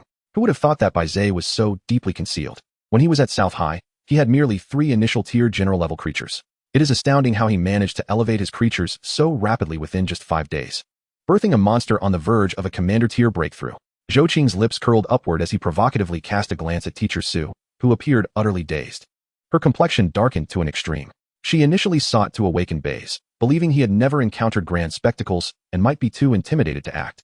Her intention was to embarrass him, thereby humiliating the Tianzhou Academy. Little did she know that this young man was merely feigning ignorance, as he summoned a creature nearing the supreme level of a commander right from the outset, accompanied by thousands of meteorite insects ranging from mid-tier to high-tier subservience. He instantly eclipsed the splendor of her family's illustrious reputation. What now, Teacher Su? Did you not assert that Su Lin Academy was destined for victory this time? How do you respond now? Teacher Zhou Qing asked with a hint of pride. Yet, Teacher Su's expression shifted, and with unwavering resolve, she retorted, What of it? I concede that your Tianzhou Academy has indeed produced a formidable new student, but what is that proof? Even if he commands a creature approaching the supreme level, it cannot triumph over my Tang Qingqing. That is the legendary dragon of order, not some mere insect that can be vanquished. You must understand. A dragon is ultimately a dragon, and an insect is forever an insect. It cannot be changed. Seeing her still adorned with such arrogance, Teacher Zhou Qing wished to counter her assertion, yet found himself at a loss for words. After all, she had not entirely erred. Even if Bai Ze possessed a creature nearing supreme level, it could not genuinely surpass Tang Qingqing. After all, she was the legendary dragon of order, a true commander-level being. Let us wait and see. In the end, this was all that Teacher Zhou Qing could muster. Meanwhile, back with Bai Ze, at his command, all creatures began to assemble. Upon estimation, there were a full 2,000 strong, a formidable force radiating power. Why do I feel that the creatures under Bai Ze seem somewhat different? I sensed no hint of fear emanating from them. In the observation room, some students couldn't help but voice this observation. Despite having assured their own creatures that this was merely a simulated battle and that no true deaths would occur, the sensation of pain was nonetheless real. Facing an army of over 100,000 mechanical beings would naturally instill fear, even in Tang Qingqing's creatures at the outset. However, they remained unaware that during Bai Ze's previous moment of stillness, he was not idle. He had already undergone 2 interdimensional wars, and the creatures under his command had grown accustomed to such sensations, resulting in their fearlessness. Listen well. This time, it will not be a simulation that can be infinitely repeated. The opportunity to determine fate is singular. To lose is to lose.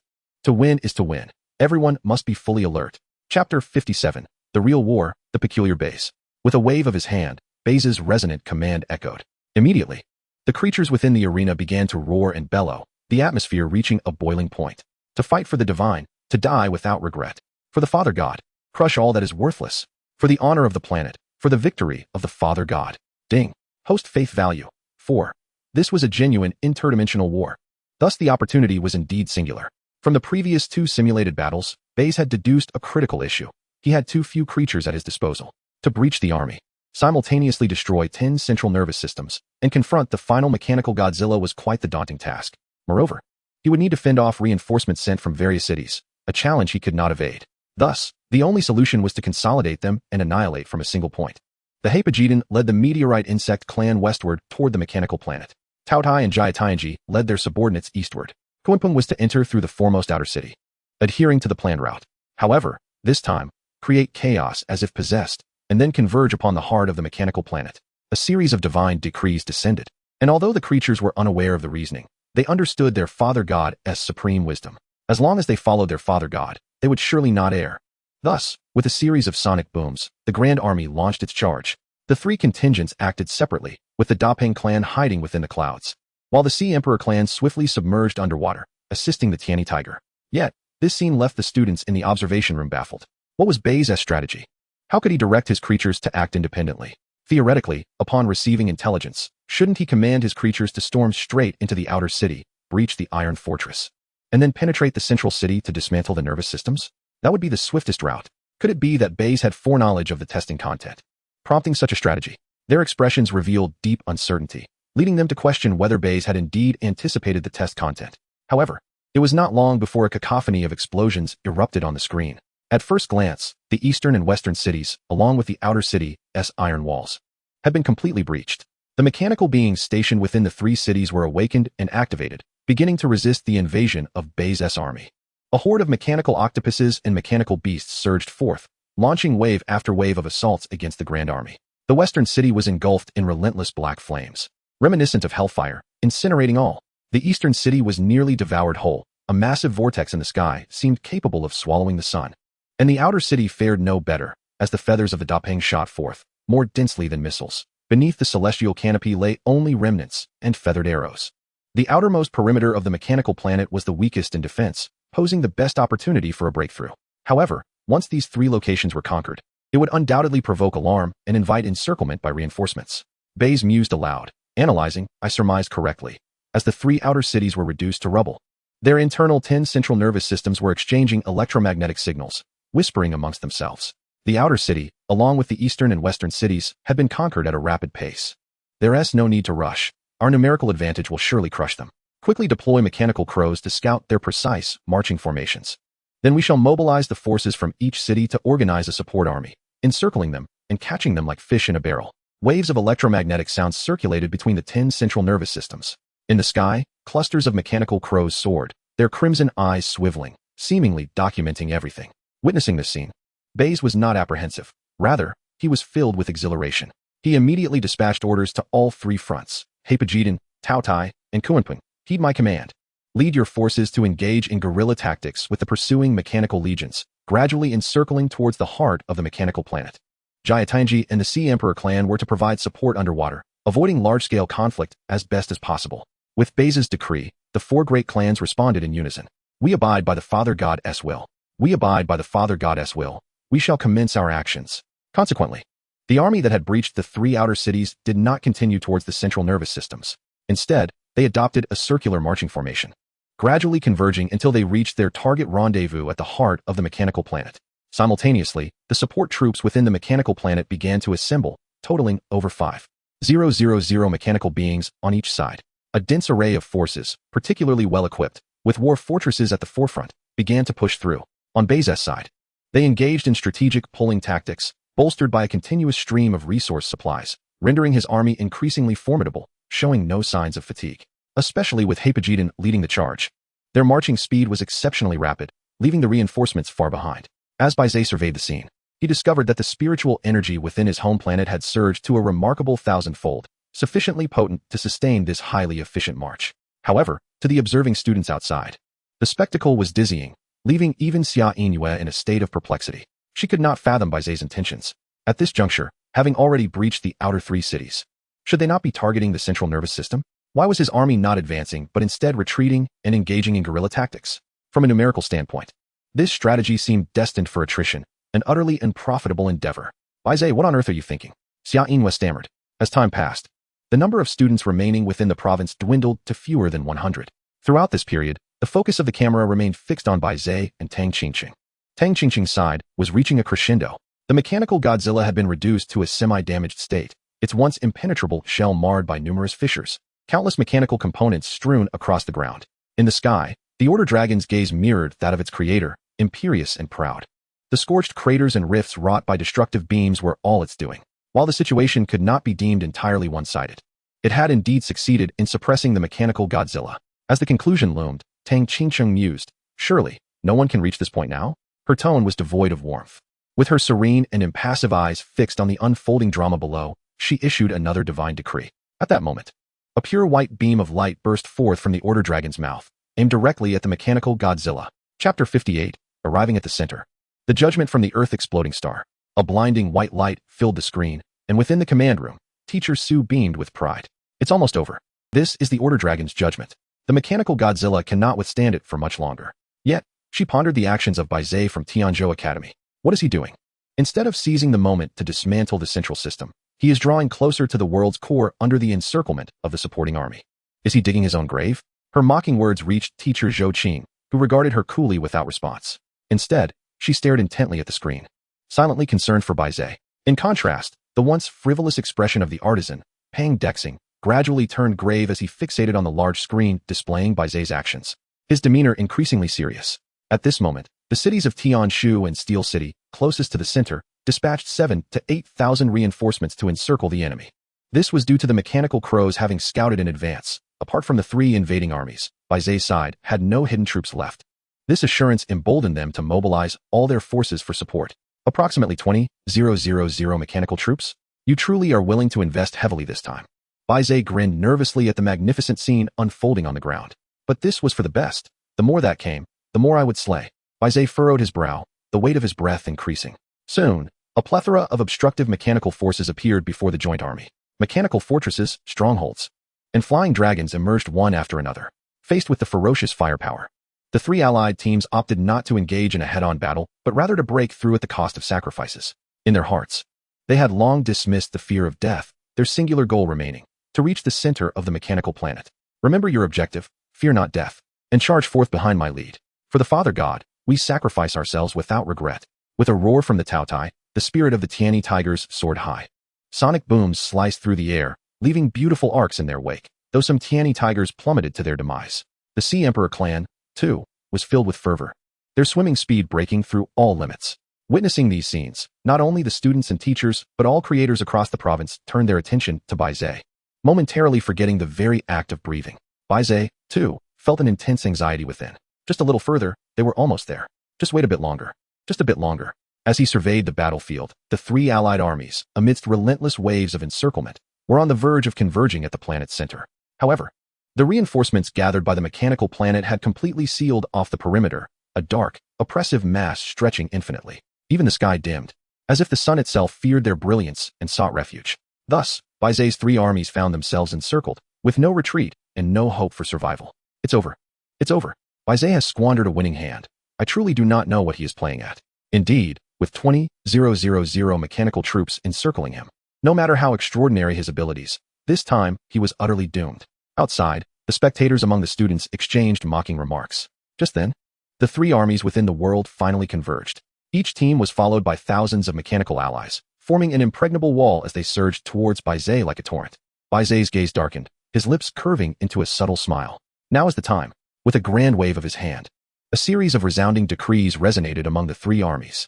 Each soldier felt a jolt, and in the next moment, their actions shifted rapidly. The Tiani tigers and meteor bugs soared into the sky with great speed, while the Dapeng clan dove down, using their claws to scoop up the entire Sea Emperor clan and lift them into the air. Many onlookers remained baffled. What was Bai Ze up to? Did he intend to break through relying solely on aerial superiority? But with such numbers, that seemed impossible. What was he truly thinking? Amidst the murmurs, Bai Ze suddenly lifted his head, a confident smile gracing his features. In ancient times, the Wu could be devoured by 3,000 Yu soldiers. Now, with 2,000 allied troops, we can sweep away cities. System, activate item card, Earth Exploding Star. Ding. Grade B item card, Earth Exploding Star, successfully activated. Beneath the heavens, a small pitch-black sphere ascended slowly. Instantly, the ground beneath the 20,000 mechanical troops began to tremble violently, bricks and stones fracturing as they were drawn upward by the force above. The earth shattered, collapsing into chasms, causing swathes of mechanical beings to plummet into the abyss. As they stood bewildered, the sky gradually dimmed. Looking up, they beheld a colossal stone, comparable to a meteor, hovering in the air, casting a shadow over everything. The spectators outside gasped in disbelief, their eyes wide with horror. What is that thing? It's enormous. How could it even be possible? It's the item card. Bai Ze has invoked an item card. Someone pointed at the large screen, and as Bai Ze's creatures dispersed into the air, the massive stone plummeted. The air friction intensified, accelerating its descent, creating a vacuum around it, a torrent of flames enveloping it, trailing a blue fire as it descended directly into the heart of the mechanical army. The explosion erupted from a single point, a towering mushroom cloud rising into the sky, stars retreating, the sun and moon losing their radiance, and a tempest brewing, roaring as if the heavens themselves mourned. On the ground, the residual shockwaves continued to spread, leaving desolation in their wake. Buildings collapsed, mountains crumbled, and countless mechanical beings were engulfed in the haze. The reverberating mechanical sounds were silenced in that instant. Witnessing this scene, the unaffected creatures in the sky swiftly sounded the horn of counterattack. The Father God has made his move. These are the divine powers of the Father God. They have been struck by the divine power of the Father God. Now, all troops, charge with me and annihilate them. A formidable force of 2,000 soldiers surged forth at this moment. Thousands of meteoric insects stood in parallel, their wings stirring behind them as they took flight. With an imperceptible velocity, they hurtled towards the ground, resulting in a second round of earth-shattering explosions. The dark fireball of Hippogedon scorched the earth, while arcs of yellow light shattered the remaining war fortifications, spilling molten iron in its wake. Meanwhile, the Dapeng clan unleashed a rain of arrows from the flanks, blanketing the heavens as if the gods themselves had descended. In an instant, chaos erupted. The 20,000 mechanical beings were thrown into disarray, discarding their armaments and fleeing in panic. Chapter 59. A single strike of celestial destruction, decimating the 20,000 mechanical coalition. The students, teachers, and creators from across the province, who had gathered to witness the spectacle, stood in stunned silence, rendered speechless by the surreal and breathtaking scene unfolding within the planetary confines. The 20,000 strong mechanical army, once an impenetrable fortress, was now vulnerable. Anyone present who had encountered them would have faced certain defeat. Yet, miraculously, Bai Ze had shattered their defenses with a single card, turning the tide and suppressing the opposition. It was truly inconceivable. With one strike of celestial downfall, he had swept away 20,000 mechanical troops, a feat of terrifying prowess. Was it possible that all of this had been meticulously calculated by Bai Ze? Had he divided his forces into three to lure the various mechanical beings into a trap? What a brilliant ploy, akin to a mantis stalking its prey while the yellow bird lies in wait. In the midst of this astonishment, the esteemed craftsman, Pound, rose to his feet in excitement for the first time. His somewhat disheveled face was alight with exhilaration. What a clever strategy indeed. These central nervous systems possess formidable algorithms, yet ultimately fall short of human ingenuity. Their computations are confined to the data at hand. Uncertainties, such as the existence of a card like Bai Ze's, elude their calculations. This young man has astutely identified the flaw and skillfully turned it to his advantage. However, I must wonder, what manner of card is this? I have never encountered one of such immense power before. After his initial joy, Pound was left puzzled. A card of such potency could rival an A-rank item. Although no harm befalls the creatures or the planet in simulated warfare, once a card is employed, it is irretrievably lost. Who, regardless of wealth, would expend a card valued in the hundreds of millions for a mere simulation? This card was given to him by me, Pound mused, easing his concerns. After all, there was no rule in the new student examination prohibiting the use of cards, was there? Teacher Zhou Qing promptly stepped in to mediate, fully aware that the card was Bai Ze's own creation. Yet, such a display of power, decimating 20,000 troops and executing a dramatic reversal, was something even Tang Qingqing could not achieve. It was undoubtedly a source of envy, prompting her to subtly shield Bai Ze from scrutiny. However, throughout her discourse, she cast furtive glances towards Teacher Su, as if to flaunt her own student's accomplishments. The latter, however, wore a grim expression, her cheeks aflame, feeling as though she had been slapped repeatedly. Bai Ze's brilliant maneuver had eclipsed the reputation of her beloved Qingqing. Though the card was indeed a factor, it was still a testament to his own skill. Yet, before Teacher Su could voice her rebuttal, Pound spoke once more. Very well, such matters need not be overanalyzed. However, even if this student from Tianzhou Academy possesses exceptional leadership skills, he shall not prevail in the end. For the planet I have created is far more complex than it appears on the surface. I can confidently assert that no student this year will emerge victorious. Pound stroked his beard, a smirk of amusement playing on his lips. The two teachers were instantly invigorated by his words. Especially Teacher Su, who had remained silent moments ago, sprang to her feet, declaring, Pound, what you say is rather presumptuous. I have great confidence in our Qingqing. Since you have made such a bold claim, why don't we place a wager? I will bet 10 million federal coins that my Qingqing will win the provincial championship for new students and shatter your so-called legend of invincibility.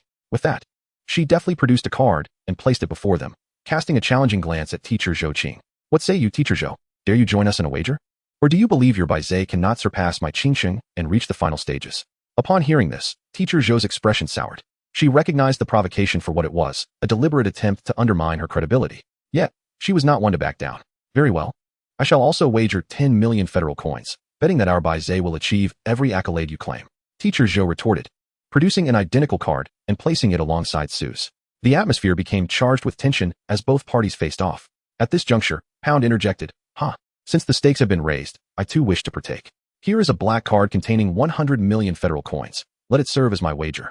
I bet that in this new student examination, not a single one of them will surpass my simulated planet. He chuckled ominously, and both teachers exchanged astonished glances.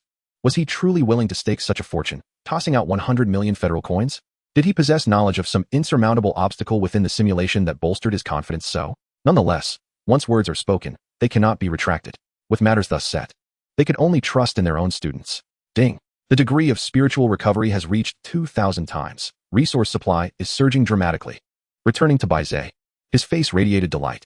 This was the very tactic he had previously outlined. With too few creatures at his disposal, whether through brute force or divided strategies, losses were inevitable. The sole solution was to consolidate all these mechanical beings and employ a skill to eliminate them en masse, thoroughly disrupting their rhythm. After all, during the last simulation, Bai Ze had observed that the power of the Earth-exploding celestial star seemed to far exceed merely eradicating 5,000 beings. Thus, in this genuine simulation, he had dared to utilize it, catching the opponent off guard. All right, let us press forward with this momentum, Bai Ze called out, rallying the allied forces below, who surged forth with fervor. The Water Emperor clan, capitalizing on their speed beneath the waves, swiftly encircled the outer perimeter, leaving the central mechanical beings with no avenue of escape. The vast swarm of meteor insects swept through, scattering the internal ranks of mechanical troops, reducing them to heaps of scrap metal. Following the bombardment of the Earth-exploding celestial star, the original 20,000 mechanical beings were now reduced to less than a tenth. And even those remaining were left maimed and incomplete. Faced with the nearly intact allied forces, they crumbled in an instant. News of their defeat reached the ears of the 10 central nervous systems, sending them into a frenzy. Electromagnetic waves transformed into telegraph signals, rapidly exchanging blame and escalating tensions. Chapter 60, The Crumbling Mechanical Planet, The Pinnacle Showdown. In this dire situation, they had no time to deliberate further. Immediately, they dispatched the highest-level orders to mobilize reinforcements from each city to come to their aid. Regrettably, the scenes on both sides were utterly disparate. Bai Ze proceeded with steadfast determination. Due to the loss of 1/5 of the mechanical planet's forces, he encountered little threat along the way, aside from a few scattered minor adversaries, rendering his progress virtually unimpeded.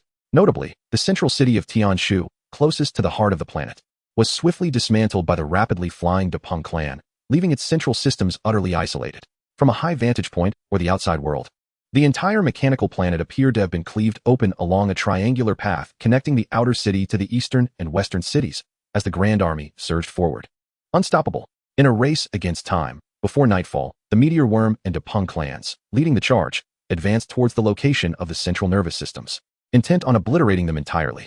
The Tian-E-Tiger and Water Emperor clans paved the way, ensuring minimal expenditure of resources. Bai Ze issued a divine command, recalling from the previous simulation that the creatures had memorized the locations of the central nervous systems across the major cities. Thus, this time, they needed not to meander but could directly lock onto their targets, launching a night assault. As dusk descended, the mechanical planet was ablaze with flames that illuminated the sky, even staining the white clouds a vivid red. The voracious appetite of the gluttonous beasts allowed them to effortlessly devour and pulverize dozens of mechanical entities, while the petrifying beams from Gatangier provided excellent support from the sidelines. One war fortress after another was transformed into lifeless stone statues, devoid of vitality. In this manner, numerous central nervous systems fell to the relentless onslaught of the main forces, plunging the entire mechanical planet into paralysis. The remaining central systems had limited computational power, having never anticipated that the 20,000 troops they dispatched would be annihilated by Bai Ze. Consequently, they had not mobilized additional forces in advance, and now attempting to retreat and safeguard themselves proved an insurmountable challenge. Meanwhile, the number of students engaged in the plane were dwindled, as many were gradually eliminated and made their way to the observation room. However, upon witnessing Bai Ze's maneuvers on the large screen, they were momentarily taken aback. What exactly was happening with Bai Ze? How did he seem to possess a precognitive ability? Not only him, but even the creatures under his command appeared to have foreknowledge of the secret locations of the 10 central nervous systems, bypassing any pretense and directly dismantling them.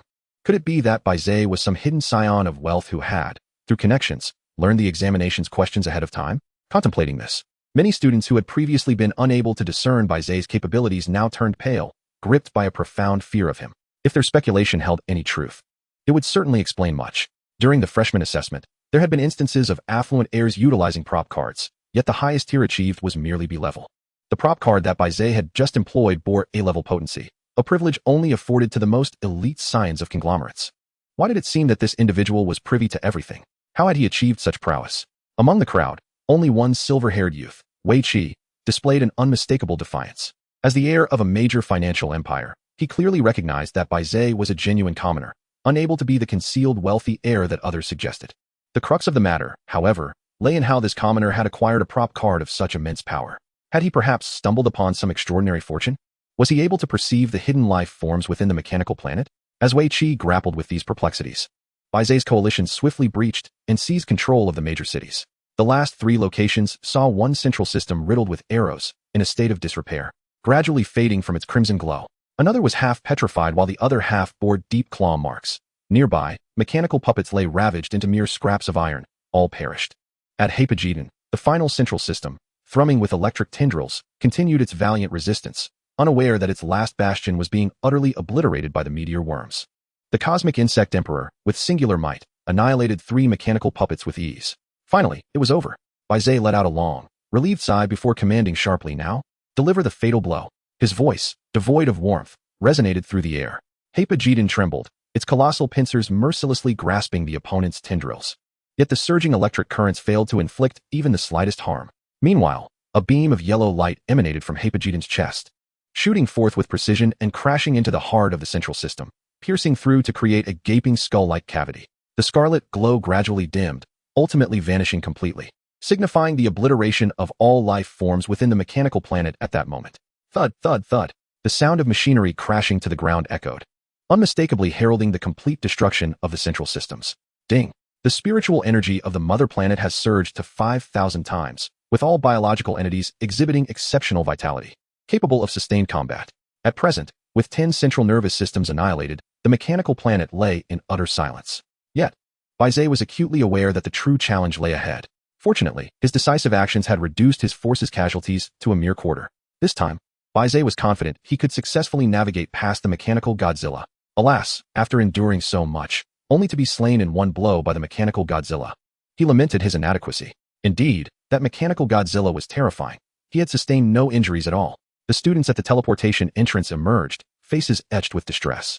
Simultaneously, the number displayed in the lower right corner of the large screen had plummeted to 2. This meant that only 2 students remained engaged in the plain war across the entire province. Whether among the observers in the viewing room, the instructors in the preparation chamber, or the creators within the various Genesis towers, all eyes were fixed intently on the large screen. Currently, no freshman in the province had successfully completed this simulated war. The highest score remained at A level. Tang Qingqing commanded a leader-level order dragon, while Bai Ze employed strategy, commanding forces far exceeding those of ordinary students. The 2 represented the pinnacle of their respective academies, the foremost Su Lin Academy and the second-ranked Tianzhou Academy. This was no longer merely a contest between the 2 of them. It was a climactic showdown between the 2 institutions of this generation. Chapter 61. The Reappearance of Death, Scythe Jeduin, Seizing the Weakness. Oh, how unexpected. I truly did not foresee this. I thought Tianzhou Academy would be on a downward trajectory, yet a figure once regarded as a joke has managed to stand until the end, even running alongside the goddess Tang. Indeed, do you think, with the forces at Bai Ze's disposal, there is a possibility he could really? A student began to voice a thought, only to be interrupted by several boys who immediately dismissed the notion, declaring, impossible, even with his schemes. He cannot defeat the goddess Tang. After all, the upcoming mechanical Godzilla is the real key event, where all strategies crumble before absolute power. Exactly. The goddess Tang possesses a leader-level order dragon. How could he possibly win, relying merely on that humanoid insect? This group clearly consisted of fervent fans of Tang Qingqing, and under their barrage of disdainful remarks, many faces turned grim, silencing any further discussion. Instead, they turned their gazes back to the large screen, where Xia Yinue also appeared tense, fully aware of Bai Ze's precarious position. Suddenly, in Bai Ze's realm, 10 beams of light shot skyward, piercing the clouds. Ultimately converging into a singular point, they descended upon the mechanical planet's center. The colossal form of mechanical Godzilla, enveloped in radiant white light, emerged with a heavy roar. However, at that very moment, a pitch-black fireball suddenly descended from the sky, hurtling directly toward the back of Mechagodzilla. Beep, beep, beep, a peculiar electromagnetic sound echoed, and the fireball was unleashed by Hypogeddon. The latter had just been born and had no time to react before a resounding explosion erupted, akin to the flames of purgatory, causing Mechagodzilla to stagger precariously, nearly toppling over. Roar. Regaining its composure, Mechagodzilla let out a fierce roar, swinging its tail and wildly rotating its body. A clear indication that it had been provoked. Yet, before Mechagodzilla could launch a counterattack, a swarm of dark specks swept through the air once more. Upon closer inspection, it was the meteorite worm army. They soared through the skies, each one generating deep blue flames from their bodies due to the friction of their rapid flight. Together, they resembled a fiery dragon coiling in the air, opening its gaping maw to unleash a barrage upon Mechagodzilla. In an instant, the surrounding city trembled violently. clouds of dust rising into the atmosphere. Within moments, a beam of crimson light erupted from the smoke, ruthlessly sweeping across the area, causing clusters of meteorite worms to plummet to their doom, the acrid stench lingering in the air. Mechagodzilla stood tall, emerging unscathed from the haze, its posture still exuding arrogance. Indeed, sheer numbers could not inflict any substantive damage upon its armored exterior. It seemed the time had come to employ that tactic. Bai Ze pondered, gazing down below, his obsidian pupils gradually radiating a brilliant golden light. Ding! The Eye of the Divine is activating. At that moment, the world as seen through Bai Ze's eyes transformed into a golden panorama. He peered through the swarm of soaring meteorite worms, attempting to discern any weaknesses or vulnerabilities in Mechagodzilla's form. To his bewilderment, however, he could detect no distinguishing features, only a continuous expanse of gold. With the Eye of the Divine activated, how could it appear no different from when it was dormant? Bai Ze was filled with confusion. Simultaneously, the Skywing Tiger and the Great Pung arrived in succession, and in the blink of an eye, a tempest arose. Sacred light pouring forth as they launched an all-out assault on Mechagodzilla, yet still failing to inflict any damage, only serving to further embolden their foe. Ha ha ha. I told you so. How could these inferior beings possibly compare to the Order Dragon of the Goddess Tang? Even united, they cannot breach Mechagodzilla's armor. They will only exhaust themselves to death. The Order Dragon of the Goddess Tang, however, faced Mechagodzilla in a one-on-one duel. Laughter echoed from the sidelines. But in the next moment, their mirth was silenced. On the screen, Hapajiden crossed its pincers over its chest, and in an instant, a surge of white light surged forth. A tremendous power coalescing within. Its veins surged with energy, the aura of annihilation expanding outward, causing the mechanical entities it touched to rust instantly. Ultimately, with a resounding boom, the massive scythe-like arms emerged before all. Beep, beep, beep. Hapajiden, shedding its earlier lethargy, advanced forward, the aura of despair radiating from it causing even Mechagodzilla to instinctively retreat. Ding. Hapajiden has successfully transformed, manifesting as Saijiden. Ding. The native planet's spiritual energy has surpassed 10,000-fold, resulting in a world experiencing exponential growth, with flora proliferating and biological evolution reaching its zenith. A series of notifications rang in Bai Ze's ears, prompting gasps of astonishment from those outside. My goodness. That humanoid beetle actually evolved in the midst of battle. Those scythe-like appendages are terrifying, even stronger than its previous pincers. Look, it's attacking Mechagodzilla.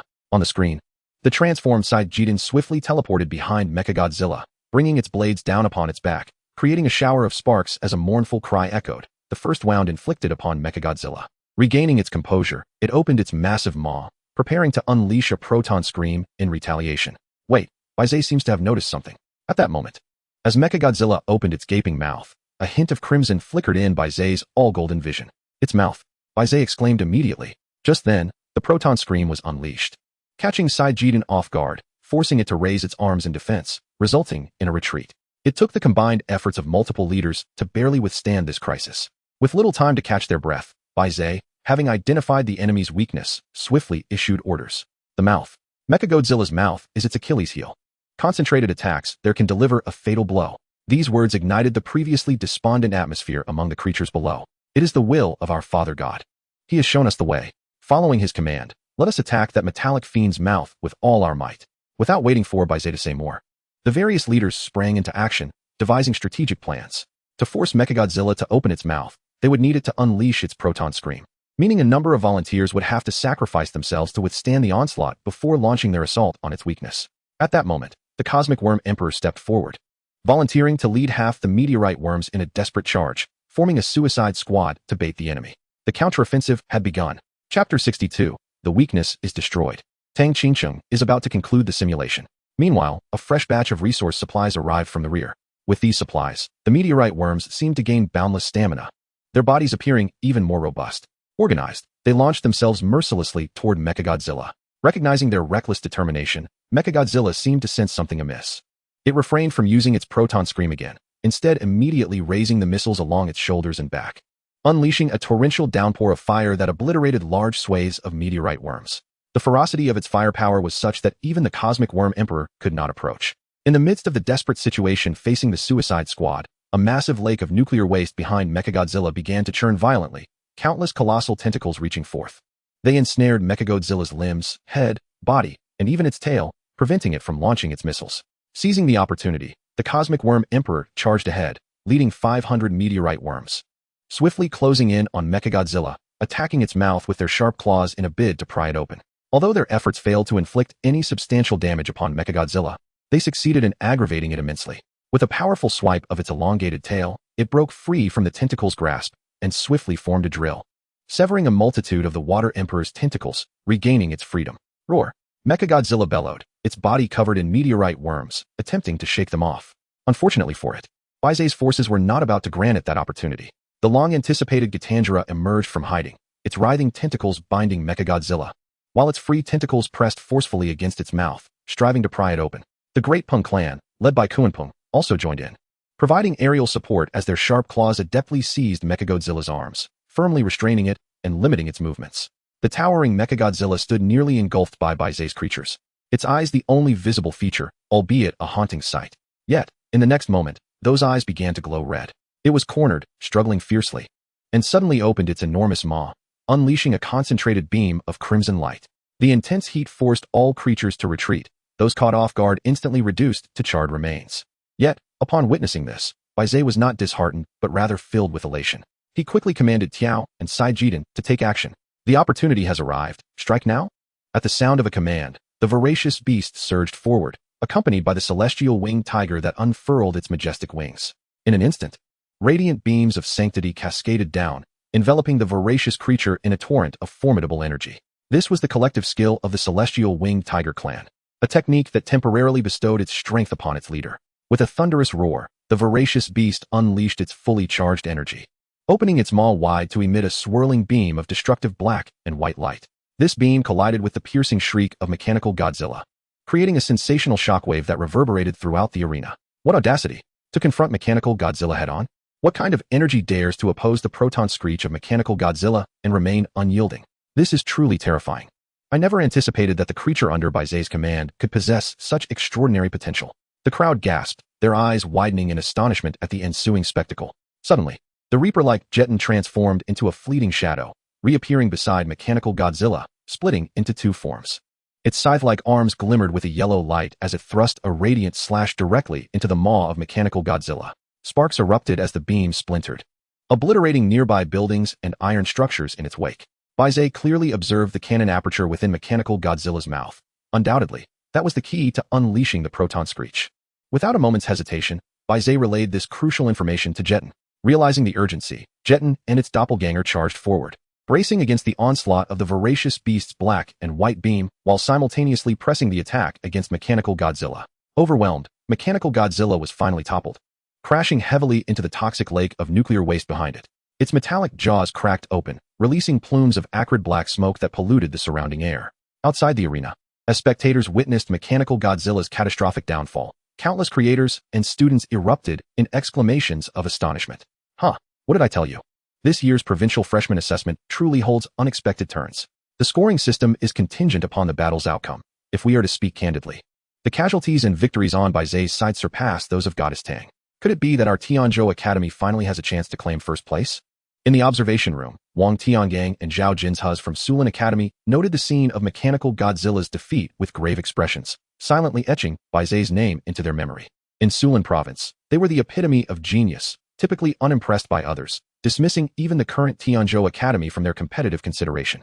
Yet, unexpectedly, a civilian prodigy from the unassuming Tianzhou Academy emerged, momentarily overshadowing Tang Qingqing, a figure they regarded as a lifelong aspiration. A paragon of the new generation known as the undefeated queen.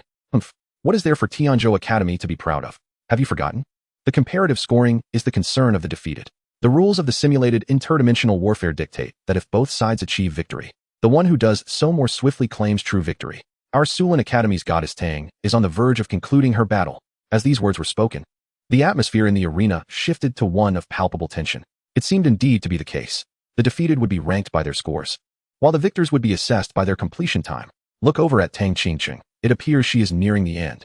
At that moment, someone exclaimed. The grand screen beside Bai Ze displayed Tang Qingqing's domain. Upon closer inspection, the Dragon of Order appeared to be laboring to remain airborne, visibly fatigued.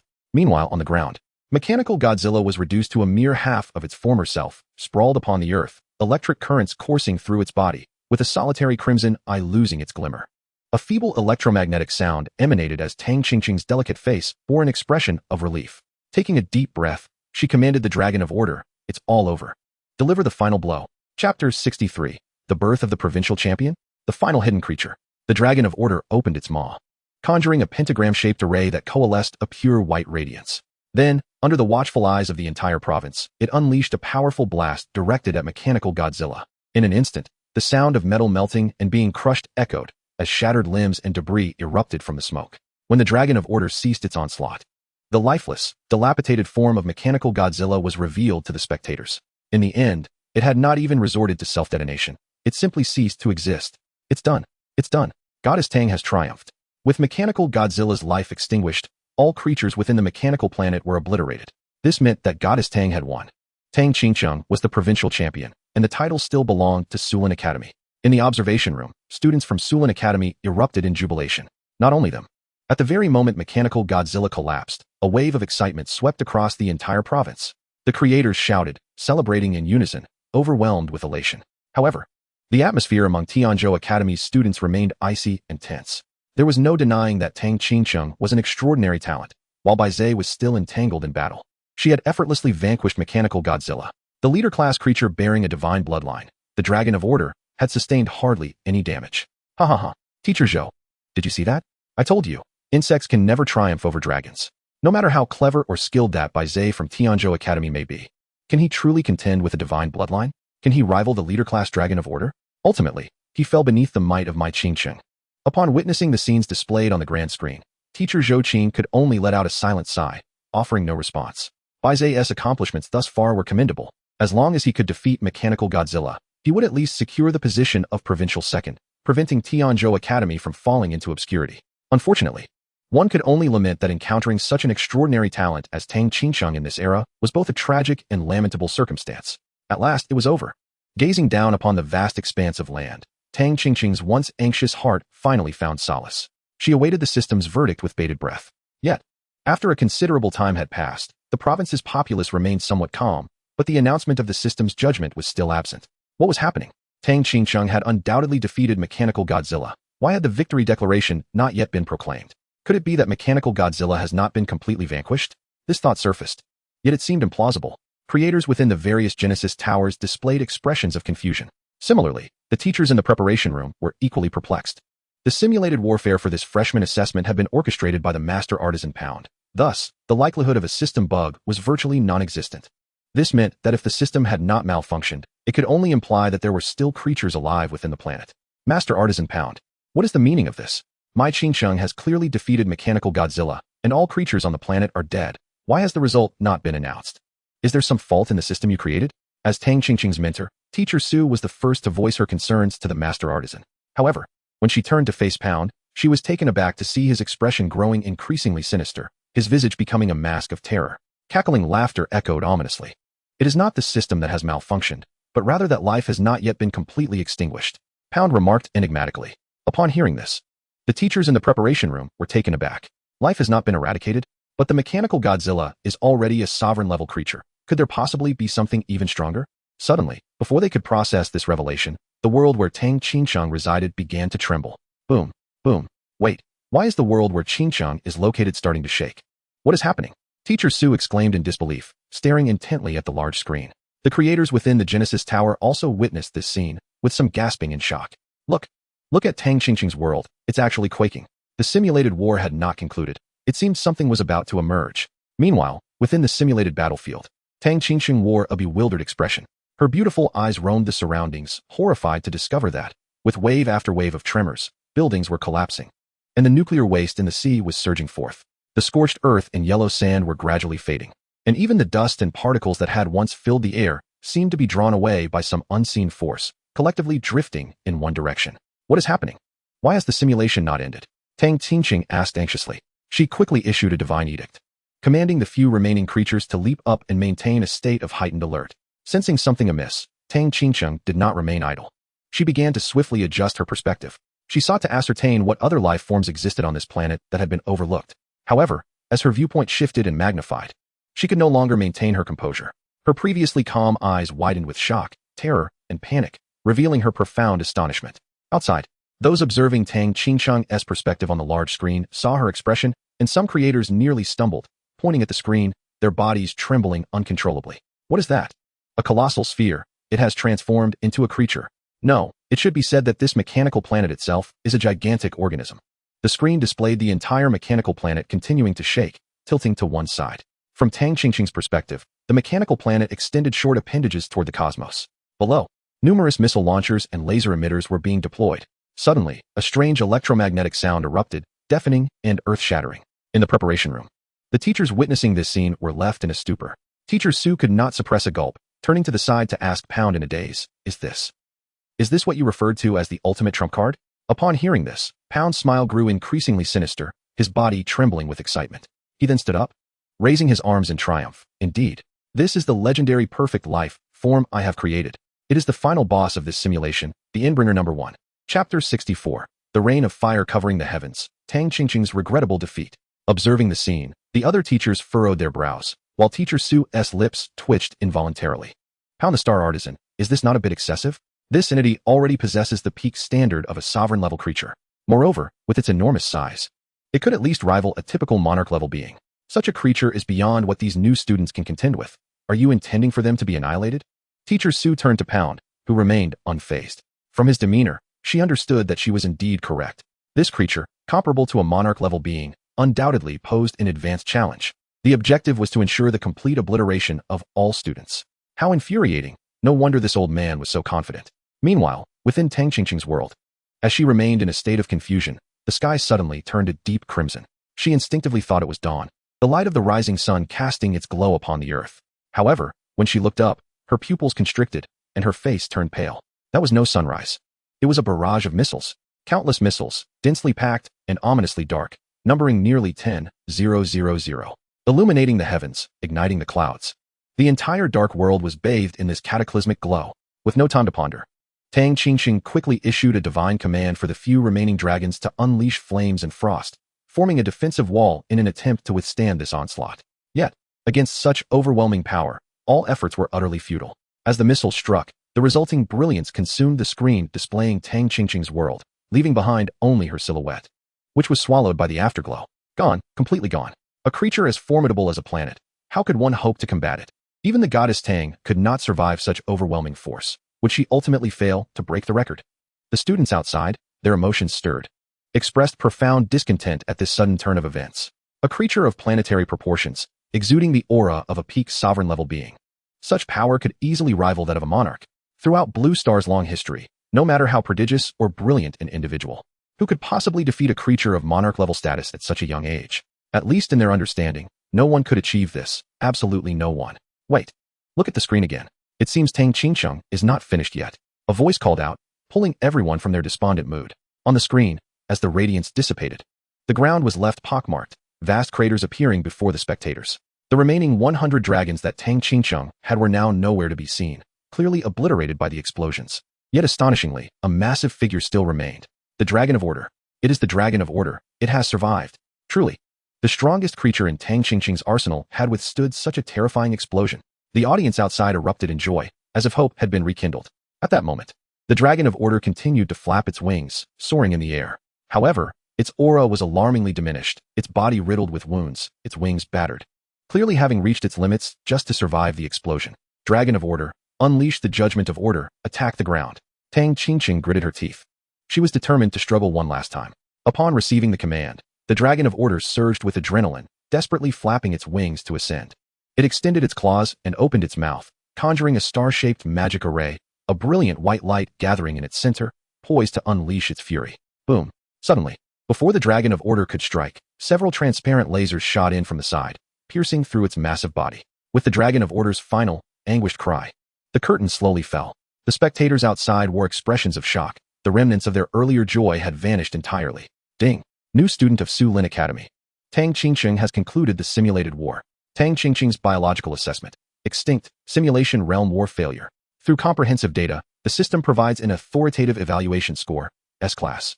The S-Class rating instantly eclipsed the scores of Zhao Jinzhe's and Wang Tiangang, relegating them to lesser ranks.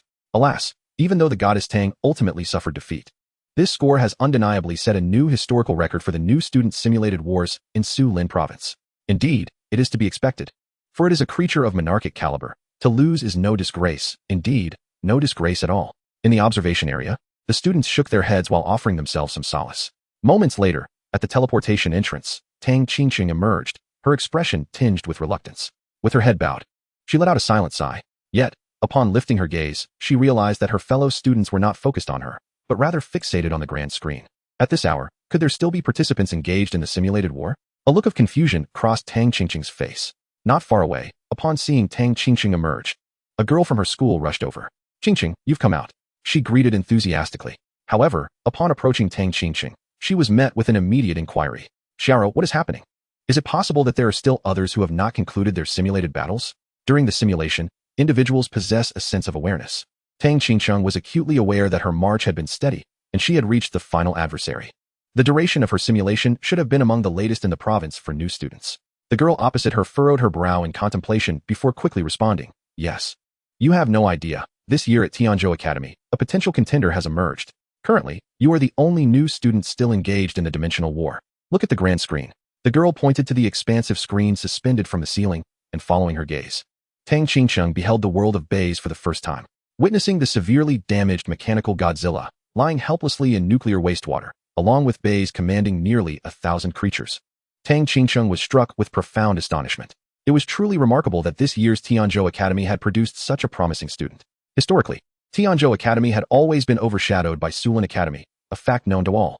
Yet, unexpectedly, they had birthed such a figure. One who could inflict damage on the mechanical Godzilla, which even Zhao Jinju and Wang Tiangang could not harm. Chapter 65. The self-detonation device is destroyed, anomalies detected. Meanwhile, within Bai Ze's realm, upon witnessing the mechanical Godzilla sprawled in the nuclear waste, he was filled with elation. Seizing the opportunity, Bai Ze immediately commanded his myriad creatures to launch another assault. With nearly 1,000 beings still at his disposal, as long as they could prevent self-detonation, victory was assured. Bai Ze opened his divine eye, continuing to survey the entirety of the mechanical Godzilla. Self-detonation could not manifest without cause. There must be a device within it. If it could be destroyed, the self-detonation could be averted. Through the gaping wound in the mechanical Godzilla, the intricate machinery was clearly visible. In an instant, a flash of red, a mere glimpse of an iceberg's tip, caught Bai Ze's eye. It was located in the abdominal area. Bai Ze promptly pointed this out. He relayed this information with utmost urgency to the creatures below. Upon hearing this, they quickly organized and devised a brilliant strategy. Although Gatangier's petrifying beam could not solidify the creature's hard exterior, the internal device of the mechanical Godzilla was exceedingly fragile. If they could eviscerate it and petrify the explosive device from a distance, the explosion could be averted. Without hesitation, they sprang into action. Taixian led the charge. "Canny tigers, come with me to ensnare that iron behemoth. We must buy time for our main force." In the skies, the Dapeng clan also came to assist. Both factions were unable to inflict substantial damage on the mechanical Godzilla. Thus, they resorted to this tactic, creating an opportunity for the Grim Reaper to strike and sever the mechanical Godzilla. Roar! Just as the mechanical Godzilla staggered back to its feet from the lake, it was once again besieged by a swarm of advancing creatures. Due to the destruction of its mouth cannon, it had already lost the ability to unleash its most potent attack, the Proton Shriek. It could only marginally open its side-mounted missiles, taking down a small group of creatures. Thus, the Grim Reaper, resembling a specter, surged forward. Before the eyes of the onlookers across the province, a pair of blades enveloped in golden light plunged fiercely into the belly of the mechanical Godzilla. Then, starting from its chest, it began to convulse violently. Roar! Sensing the threat, the mechanical Godzilla raised its drill-like tail in an attempt to retaliate. However, the Stellar Insect Emperor's meteorite insects were not to be trifled with. Utilizing their robust armor, they encircled the mechanical Godzilla's tail, rendering it immobile and granting the Grim Reaper ample time to operate. What is that creature doing? It is actually eviscerating the mechanical Godzilla. What in the world is happening? The students in the observation room were filled with bewilderment, including Tang Qingqing, who had reached the final stages of the simulation. Conversely, the sole architect of this planet, the Star Artisan, was left wide-eyed at this spectacle. How could he not know that the mechanical Godzilla possessed a self-detonation system, and where it was installed? But how could Bai Ze, a mere student, be aware of this? Look, something seems to be protruding from the mechanical Godzilla's abdomen. What is that red object? Could it be the detonation device? As the students gazed on in terror, the Grim Reaper succeeded in slicing open the mechanical Godzilla's abdomen. Before Bai Ze could issue a command, Gatangier, lying in wait beneath the water, surged forth. Its peculiar eyes emitted beams of energy, instantly striking the glowing red device within the mechanical Godzilla, thoroughly petrifying it. "Splendid!" Bai Ze exclaimed with delight, never expecting the plan to succeed so effortlessly. With the removal of the Proton Shriek and the self-detonation system, the mechanical Godzilla was reduced to nothing more than a stationary target, destined to succumb eventually. Feeling assured of victory, Bai Ze smiled quietly to himself. Yet just as he reveled in his triumph, His gaze inadvertently caught a glimpse of an anomaly. What is happening? Why does a certain area seem different? Outside the screen, the onlookers could not comprehend Bai Ze's perspective. Yet in Bai Ze's view, the entire Golden Realm was marred by a patch of red covering half of Tianshu City. The red signified a weakness, something only living beings could exhibit. But how could such a phenomenon manifest on the planet's surface? System. Is it possible that your divine eye has encountered a bug? Why do I see such a vast expanse of red? The system quickly provided a response. Ding. The divine eye can detect various biological weaknesses to assist the host in battle. There are no bugs present. This statement resonated with Bai Ze, particularly the term biological. Is it possible that there exists a living entity in that marked red area? He pondered, his brow furrowing. Indeed, he recalled that during the last simulation, even after the mechanical Godzilla perished alongside his creatures, the system still deemed his outcome a failure.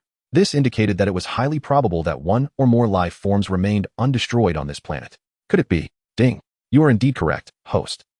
The system promptly confirmed. In an instant, Bai Ze's expression paled. Could it be that the vast expanse of red marked the weakness of a hidden entity? If the weak point was so immense, what could its true form be? Or perhaps, Bai Ze suddenly connected the dots, rapidly expanding his perspective until he reached a vantage point overlooking both entities. In that moment, his expression shifted from confusion to shock and fear, before gradually settling into a semblance of calm. It truly was as he suspected. Though Bai spoke somewhat ambiguously, he soon took a deep breath, swiftly adjusting his demeanor. His gaze grew increasingly grave, and he silently resolved himself. If that is the case, then let us conclude this swiftly. The oracle descended, and all beings sensed the sudden gravity in Bai Ze's tone. Without further ado, the glutton summoned the Tiani tigers, converging black and white beams of destructive energy, which combined with the arc-shaped light slashes from the scythe of Jyotin, relentlessly striking at Mecha Godzilla. In a matter of moments, Mecha Godzilla had reached its demise. Even its self-destruct mechanism had been petrified, leaving it to rely solely on its iron hands to barely hold on. Observing this, the creators outside began to realize something. It was the self-destruct mechanism. Within that Mecha Godzilla lay a hidden self-destruct device. The petrified object was indeed the self-destruct mechanism. It turned out that everything Bai Ze had done was for this purpose. But how had he detected it? Could it be through his reconnaissance abilities? If their conjecture was correct, it was indeed terrifying.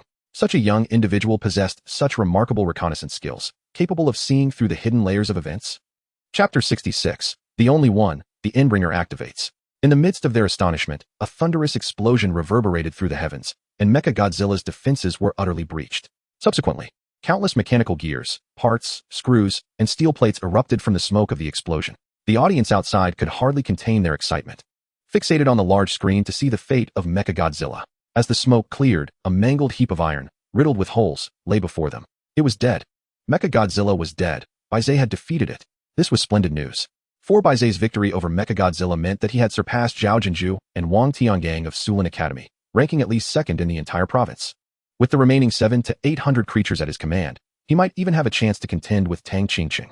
The atmosphere at Tianzhou Academy was lively, and Xia Yinhue felt joy for Bai Ze. However, the students had long ceased to care about the outcome of this simulated war. After all, which freshman could possibly defeat a creature on par with a monarch level? Their primary concern was whether Bai Ze could truly surpass Tang Qingqing and achieve that seemingly impossible ranking. Meanwhile, the scene in the preparation room left teacher Su somewhat anxious. She had not anticipated that after Mecha Godzilla's defeat, Bai Ze would still command so many creatures, surpassing her own precious student by 7 or 8 times. Teacher Su, Bai Ze still has 700 to 800 creatures under his command. This time, I fear your academy's first place is not secure. Teacher Zhou Qing teased as he crossed his legs. Left speechless, Teacher Su's expression became somewhat constrained. She could only muster a defiant tone, asserting, such matters are never certain. Your Bai Ze lacks commander-level creatures.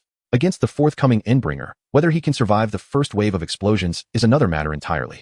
Moreover, even if he wins against Qingqing, what of it? He still cannot triumph in the simulated war. Her voice dwindled to a whisper, clearly lacking conviction. Teacher Zhou Qing, however, was not inclined to engage in debate. The outcome would serve as the ultimate proof. Boom, boom. Shortly after Mecha Godzilla fell, the planet where Bai Ze resided suddenly began to tremble. The system's notification sound did not appear, indicating that the earlier reconnaissance had been accurate. Indeed, there were other creatures hidden within this planet. The simulation was not yet over, Bai Ze murmured.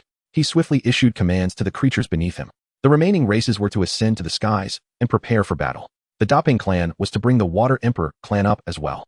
At the command, the creatures began to move rapidly. In no time, a neatly organized assembly of 700 to 800 beings took their positions in the air, gazing down at the vast earth, where a shocking sight emerged. The entire mechanical planet swayed and tilted, and not far away, An enormous arm and ankle burst forth from the ground. The yellow sand and dust covering the surface gradually receded, revealing gleaming iron plates that appeared indestructible. Soon after, countless missile launchers and laser emitters emerged from below ground in wave after wave. Even Bai Ze, who had sensed the impending changes, could not help but feel astonished. A planet, an entire planet, was composed of living beings. He had indeed guessed correctly. However, the one who posed this challenge must be insane. A planet as a living organism. From the very beginning, it seemed that passing this test was never intended for the students. Bai Ze spoke with a solemn tone. Upon witnessing the appearance of the final boss, the Endbringer, Pound could hardly contain his glee. Teachers, the simulation is about to conclude. I shall graciously accept your 2 million. He declared, reaching for the 2 federal cards on the table. Teacher Su remained silent, but Teacher Zhou Qing immediately restrained him. Hold on, Pound the Star Artisan. We are not at the conclusion yet. Perhaps it would be better to wait until the end, when Bai Ze is thoroughly defeated before claiming them. She replied with a smile. Even at this moment, she clung to a sliver of unrealistic hope. Yet, even Tang Qingqing's commander-level creature had been obliterated in an instant. Did Bai Ze truly have a chance of victory? Perhaps she understood the answer better than anyone, yet she still wished to struggle. Very well. Let the 2 of you face a clear defeat. Pound withdrew his hand, his smile growing more pronounced, as if victory were already within his grasp. The students outside, along with the various creators, felt their hearts race and their breaths quicken, unable to contain their excitement. Especially Tang Qingqing, who had faced the Endbringer. Her eyes filled with deep trepidation. She was eager to see how Bai Ze would contend with the creature that had annihilated her Order Dragon. Look at the sky. It's missiles are coming. Someone suddenly shouted, pointing at the large screen. At a glance, the mechanical planet in the distance was dimming, and a multitude of missiles obscured the sky, hurtling toward Bai Ze, the situation eerily resembling Tang Qingqing's previous encounter. Ding. The Eye of the Divine has completed its biological scan. Biological name, Endbringer 1. Biological rank, peak commander level. Real strength, comparable to monarch-level creatures. My goodness, this creature is at the peak of commander level, with real strength comparable to monarch level. Bai Ze had just utilized the Eye of the Divine's ability to scan the biological data. Upon realizing its terrifying power, he had no time for further contemplation. He immediately mobilized all the meteoric worms, deploying their hard exoskeletons as armor to shield the main force from the missile bombardment. In an instant, as the missile struck, the world erupted in smoke and chaos. All explosions seemed to trigger a chain reaction, with towering flames threatening to engulf the entire mechanical planet, the clouds torn asunder, and everything in the vicinity laid to waste. The audience across the province held their breath, staring fixedly at the screen. Previously, when Tang Qingqing faced this explosion, all her creatures had perished. The sole survivor, the Order Dragon, was left in a near-death state. Would Bai Ze, lacking such formidable creatures, suffer total annihilation? Amidst the smoke, something began to emerge. Moments later, someone cried out in surprise. As the dust from the explosion gradually cleared, hundreds of upright figures revealed themselves. The front line of meteoric worms that had withstood the blast fell one by one, their bodies marred with wounds from the explosion, nearly exterminated. The Universe Worm Emperor, too, was gravely injured while striving to protect the army, lying on the ground in a weakened state. However, the 3 clans that were sheltered behind him astonishingly survived. Chapter 67, Total Annihilation, Fighting until the final chapter. Truly, the power rivaling that of a monarch is evident. The might of this missile is extraordinarily formidable. Bai Ze found it exceedingly arduous. His meteorite insects, having evolved twice from the Tianyo, boast remarkable defensive capabilities. Yet, under this extensive bombardment, they were entirely decimated, leaving even the cosmic insect emperor on the brink of collapse. To Tianshu City, commanded by Ze, all troops immediately launch an assault on the surface of Tianshu City. Seizing the opportunity presented by the enemy's offensive, Bai Ze delivered a divine edict. Previous observations indicated that the surface of Tianshu City was the Achilles heel of this colossal entity. Striking at this weakness would surely inflict damage. Bai Ze's creatures surprisingly had not been completely annihilated. Could it be that the defensive capabilities of these insects surpassed even those of the dragon of the goddess Tang? Setting that aside, he focused on the position of Tianshu City as his creatures charged forward. The death of his commanding general ignited a surge of indignation in the Reaper Cadian. Leading the charge, the 3 clans swiftly ascended to hover directly above Tianshu City. Without awaiting further instructions from Bai Ze, the Reaper Cadian unsheathed its dual scythes and struck the ground with tremendous force. In an instant, the resilient iron skin was cleaved open, as if the harbinger of doom sensed a threat, causing the entire planet to tremble violently. The sky was inundated with hundreds of transparent lasers and descending bullets, raining down upon Tianshu City. Roar! Tian Wing Tigers! Shield me from these assaults and create openings for our attack, shouted Tao Tai, who led by example, bravely confronting the lasers with its own body. The Gadanjir and the Sea Emperor clan were not to be outdone. Seizing this moment, The Kunping and Reaper unleashed beams of white and yellow light upon the ground. With each Tian-winged tiger and sea emperor that fell, their attack frequency increased. Ultimately, large chunks of metallic debris were blasted free, creating a genuine trench. Injured. Bai Ze had indeed inflicted damage upon that creature. It was wounded. Could it be that such a formidable armor could be breached by Bai Ze? Did he truly possess the capability to contend with it? Seeing that the Harbinger of Doom was temporarily subdued, the onlookers outside ignited with hope, particularly those from the Tianzhou Academy. Yet, the instructors in the preparation room wore expressions of deep concern. They were fully aware that this was merely the Harbinger's initial activation and that it had yet to unleash its full power. This was only the first wave of assaults, and the casualties were already so dire. Indeed, a pinnacle leader-class creature could not be defeated by a fledgling, as the other instructors lamented, shaking their heads in disappointment. The towering star engineer stroked his alluring mustache and blinked twice, declaring, "All right, it's all over." At this proclamation, the joy on Bai Ze's side swiftly transformed into tragedy. He clearly witnessed, atop a distant mountain of metal, a colossal cannon, hundreds of meters tall, slowly rising. The barrel pivoted, aiming squarely at his creatures. Bai Ze's voice faltered, his pupils dilating in alarm. Dodge. Quickly, everyone, take cover. With a sweeping gesture, he issued commands under the highest divine decree. Alas, it was too late. The energy amassed within the immense barrel was unleashed at an imperceptible speed. The scale was so vast that the creatures had no refuge. In a moment of desperation, Tao Tai unleashed a black hole before it, sacrificing itself to absorb the full brunt of the shot. Regrettably, in the face of absolute power, all seemed hopelessly futile. The raging energy surged towards the army, and as Tao Ye's strength waned, it was engulfed within the tumultuous beams of light. Though the surrounding creatures had retreated, the aftershocks of the explosion obliterated Tianshu City, leaving no part unscathed. A sandstorm arose, lifting blinding beams of light, as if to pierce through the dim sun in the sky. When the chaos finally subsided, Tao Tai had vanished without a trace. All of Bai Ze's creatures lay prostrate on the ground, some dead, others wounded, and many in disarray. The Reaper attempted to rise, propping itself up with its scythes, but the agony coursing through its body rendered it utterly immobile. A crackling sound resonated within the mechanical planet, seemingly mocking the ineptitude of these creatures and deriding Bai Ze's weakness. Thus, the arena fell into a profound silence. It was evident that Bai Ze had reached the end of his road. "Bai Ze, can you hear me?" Suddenly, a voice surged into the mechanical planet. Was it Teacher Zhou's voice? Bai Ze immediately recognized it. Outside, Teacher Zhou Qing stood at the forefront of the preparation room, holding a transmitter resembling a microphone to communicate with Bai Ze. "Bai Ze, it's enough. You have performed admirably. Surrender now. You have already inflicted harm on the Harbinger of Doom. With this achievement, surpassing Tang Qingqing is no longer an issue. Surrendering now is the best outcome, and it will prevent your creatures from developing psychological scars that could hinder their future growth." Listening to Teacher Zhou Qing's earnest words, Teacher Su, seated below, wore an unkind expression but remained silent.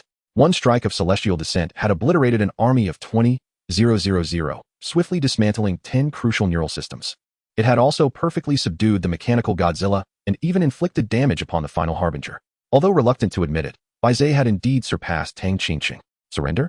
Bai Ze gazed at the fallen creatures below, his expression grim. "Teacher Zhou, there is only one opportunity. I wish to try again." Bai Ze responded solemnly. On the other end, Teacher Zhou Qing began to grow anxious. "Bai Ze, you need not force yourself. This Harbinger is a pinnacle leader-class creature, its size comparable to that of a monarch-class being. You have exhausted your means and cannot defeat it. Moreover, its emergence is undeniably an advanced challenge.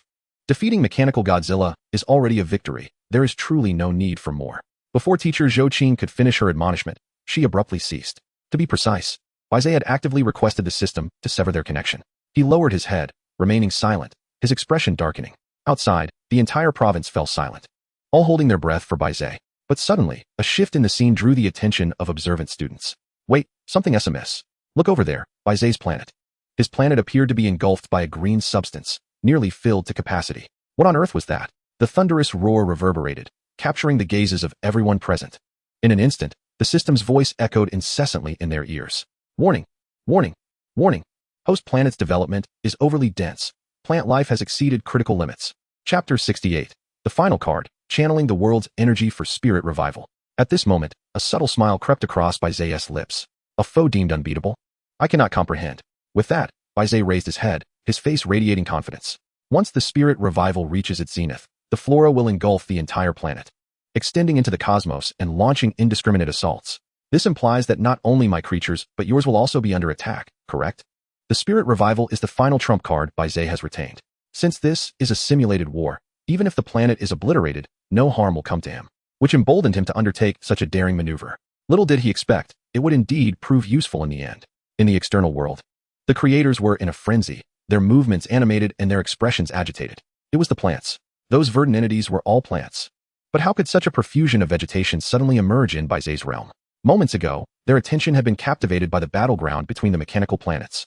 Entirely oblivious to the fact that within Bai Ze's sphere, flora was growing at an astonishing rate, nearly suffocating the entire planet. No, their focus was misplaced. The most critical question should be why these plants were able to breach the barriers of the world and surge into the cosmos. Did they not fear cosmic radiation? Moreover, these lush plants were advancing towards the Ender. Observing Bai Ze's world, in the provincial capital of Sulin, the creators within the grand edifices were wide-eyed. Thousands of eliminated students fixated and fearful of missing even the slightest spectacle.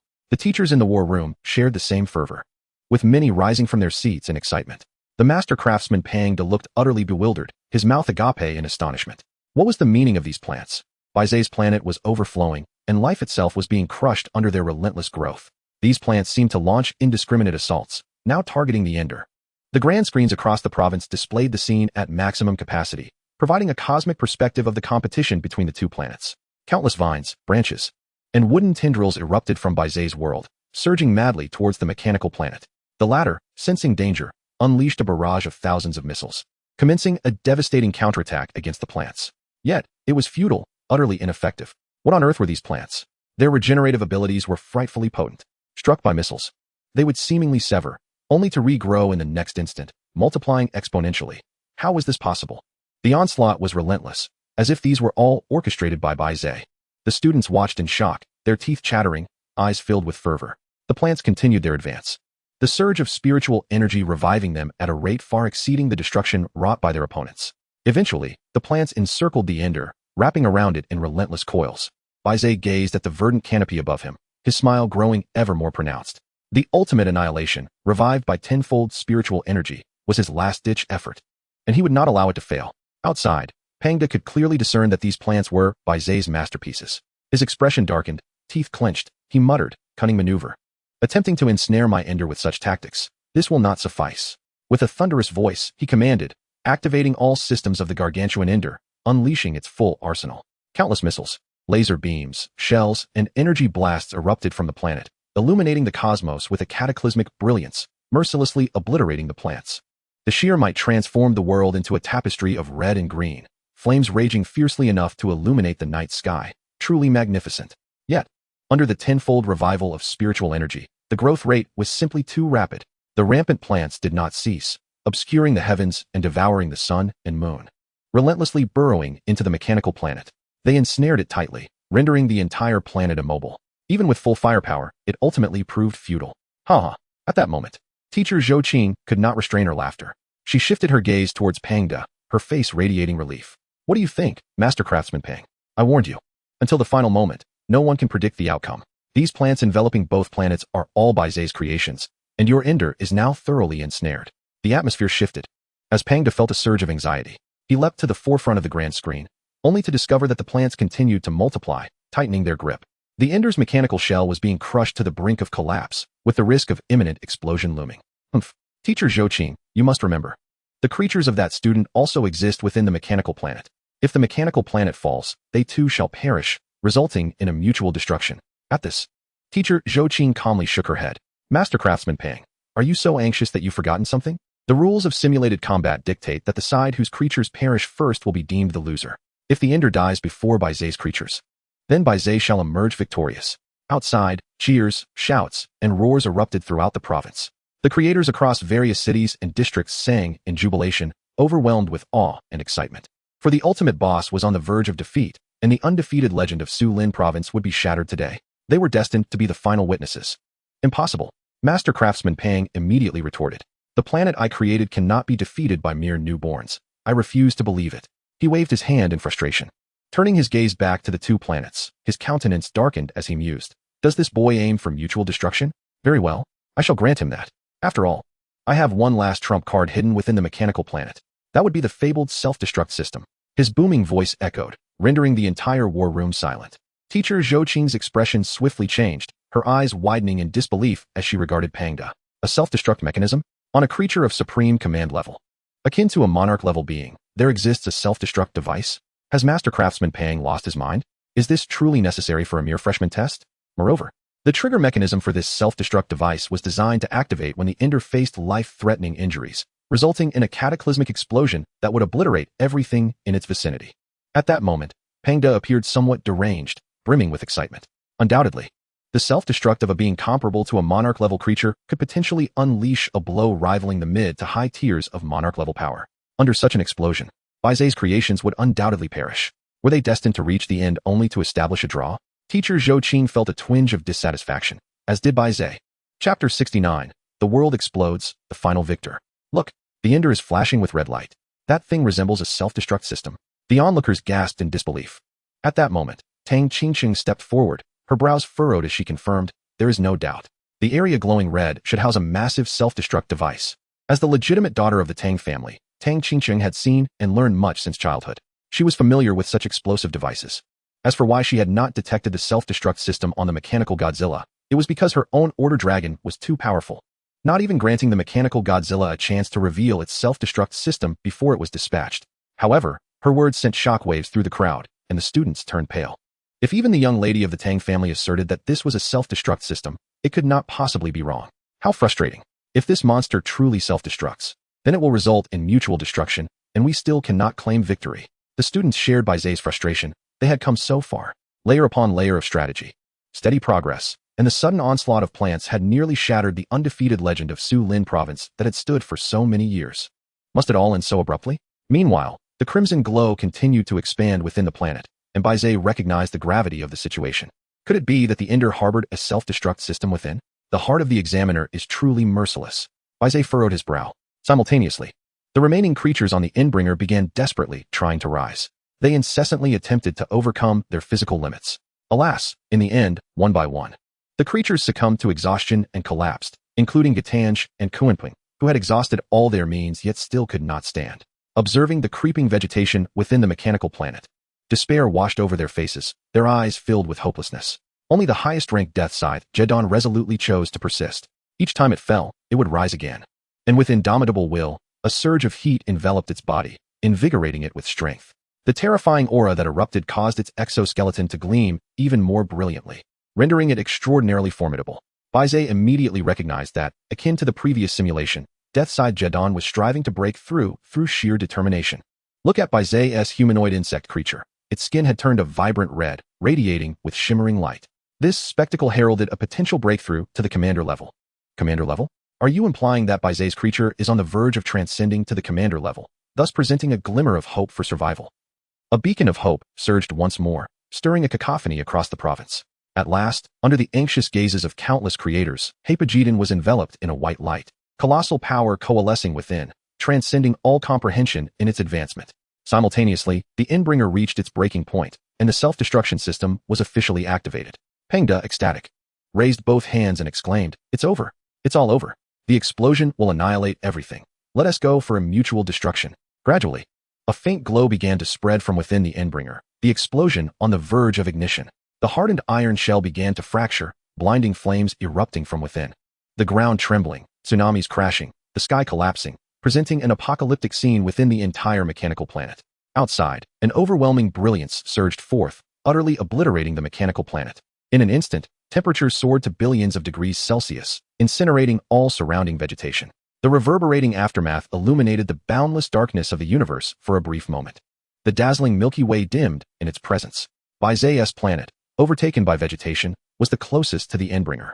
The shockwave from the explosion devastated the planet in an instant, causing earth-shattering destruction, leaving no time for spiritual energy to revive and vanishing into the vast starry sea. The brilliant light persisted, the world reverting to its primordial chaos, an eerie silence enveloping everything. The watching creators, students, and teachers all stared wide-eyed, their expressions frozen in disbelief. It's over. Such a magnitude of explosion had obliterated Bai Ze's planet, leaving no possibility for survival. Alas, has it truly come to this? As the people of the province came to their senses, they shook their heads, feeling a pang of sorrow. Teacher Zhou Qing let out a gentle sigh, returning to his seat with a hint of disappointment. However, in a mere moment, the system's announcement of results resonated across the province's grand screen. Ding! Tianzhou Academy. This year's newcomer Bai Ze, simulation battle concluded. Based on the comprehensive data, the system provides an authoritative evaluation score. The result of this simulation is, ding. It has been determined that one side's creatures have perished. The victor of this simulation is Bai Ze of Tianzhou Academy. The final sentence echoed repeatedly, reverberating throughout the province. All creators, students, and teachers trembled, their feelings of despair instantly replaced with utter astonishment. Some students even leaped up in excitement, their eyes alight with fervor, exclaiming, "What is happening? Why is Bai Ze's simulation score a series of garbled characters? Moreover, the explosion just now should have leveled everything. Right? It should have been a draw. How could Bai Ze be victorious? Could it be that the system has encountered a bug?" After this question was posed, the doubts among the students deepened. Suddenly, one student seemed to sense something. His body trembled uncontrollably, his finger pointed rigidly at the screen, his face alight with astonishment. "No. Wait. Look at the big screen over there. In the upper right corner of the universe, there appears to be a black dot. What could that be?" Following his gaze, the crowd indeed noticed that minuscule point in the cosmos. In the command room, upon hearing the system announce not a draw, but Bai Ze's victory, Pangda was equally taken aback. He slammed his hand on the table, abruptly standing up and commanding, "Zoom in. Quickly zoom in. What on earth is that?" Following the command, the grand screen across the province began to amplify that point. Witnessing this, countless creators' pupils constricted, holding their breath, the atmosphere thick with tension.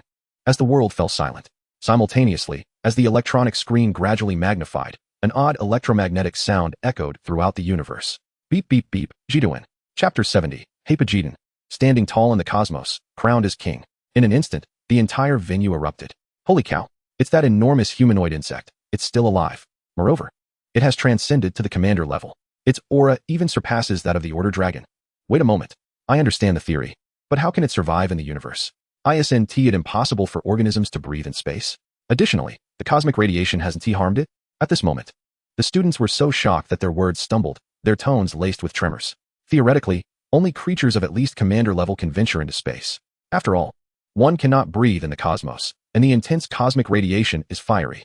Ordinary creatures would be reduced to ashes merely by stepping beyond the world's barrier. And even Tang Qingqing's Order Dragon cannot traverse into space. Regardless of the reasons, Bai Ze has now achieved victory. Doesn't this mean that he has utterly defeated everyone, claiming the title of the top newcomer in our Sulan province? A student from Tianzhou Academy stood up, excitedly proclaiming. The Sulan Academy representatives were taken aback, their expressions darkening. Only a few potential frontrunners, like Tang Qingqing and Zhao Jinhuz, exhibited excitement. As if they had found worthy rivals, their spirits invigorated. Meanwhile, among the teachers, Pangdu appeared utterly drained. Unable to stand, he collapsed back into his seat. How is this possible?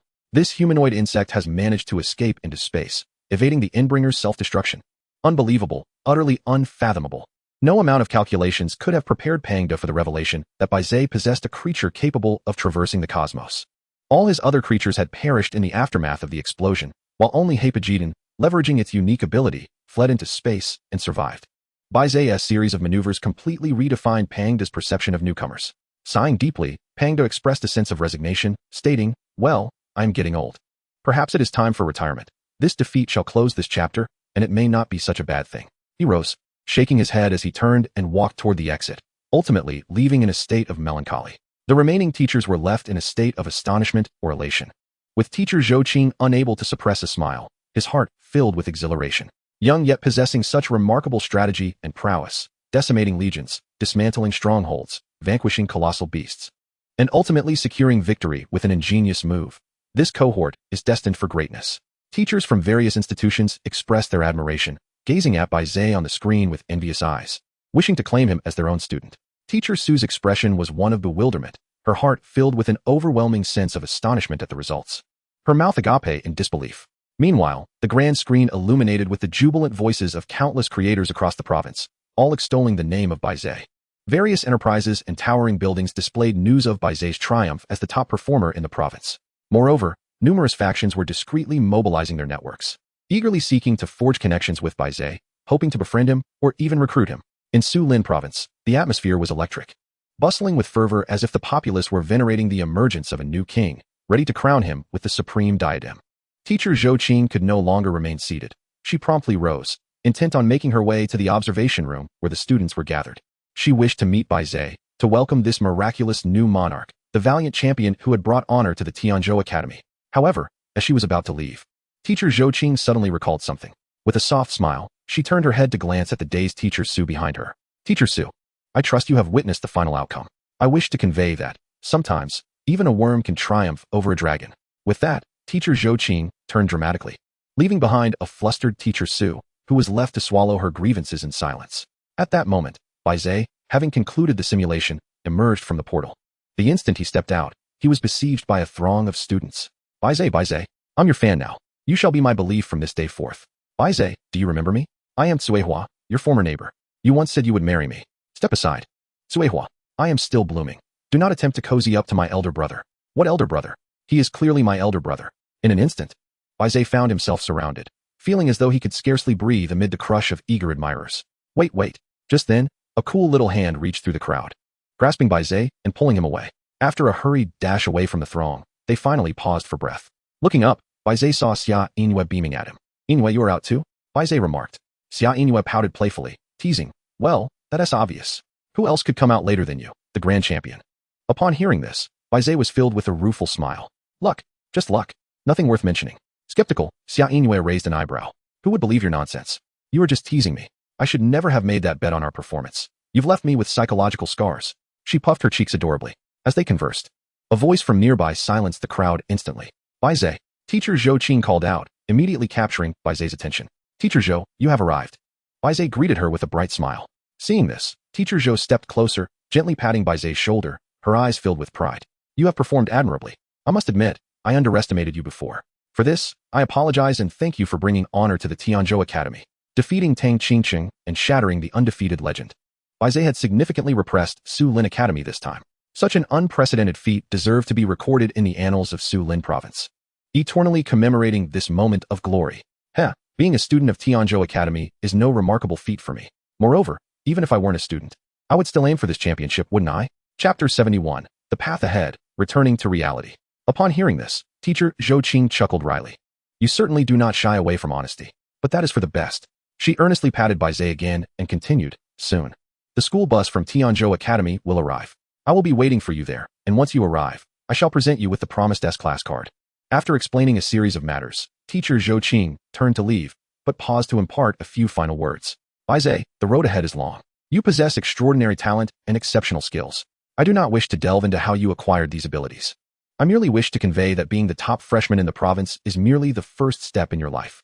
The future holds the national stage, the global arena, and even the vast cosmos, all awaiting your pursuit of their pinnacle. With a far-reaching gaze, she encouraged him to stride boldly forward. Having said this, Teacher Zhou Qing opened a portal and vanished from that space. Bai Ze was momentarily taken aback, but he said nothing, a smile unconsciously gracing his lips. The universe? It indeed seemed an exhilarating place. Meanwhile, soon after Teacher Zhou Qing departed, several familiar figures emerged. The classmates who had intended to encircle Bai Ze found themselves instinctively parting to make way for them. It was Wang Tiangang and Zhao Jinzhu from Su Lin Academy, alongside Tang Qingqing. What were their intentions? Surely they were not planning to confront Bai Ze in a fit of anger over their losses. The surrounding students felt a wave of trepidation and quickly retreated. Sensing the approach of the trio, Bai Ze's expression shifted, revealing his apprehension. Hello, I am Zhao Jinzhu, a new student from Su Lin Academy, ranking third in the recent freshman assessment. It is a pleasure to meet you. With his golden hair, Zhao Jinzhu stepped forward and extended his hand in a friendly greeting. Understanding Zhao Jinzhu's intent, Bai Ze reciprocated the gesture.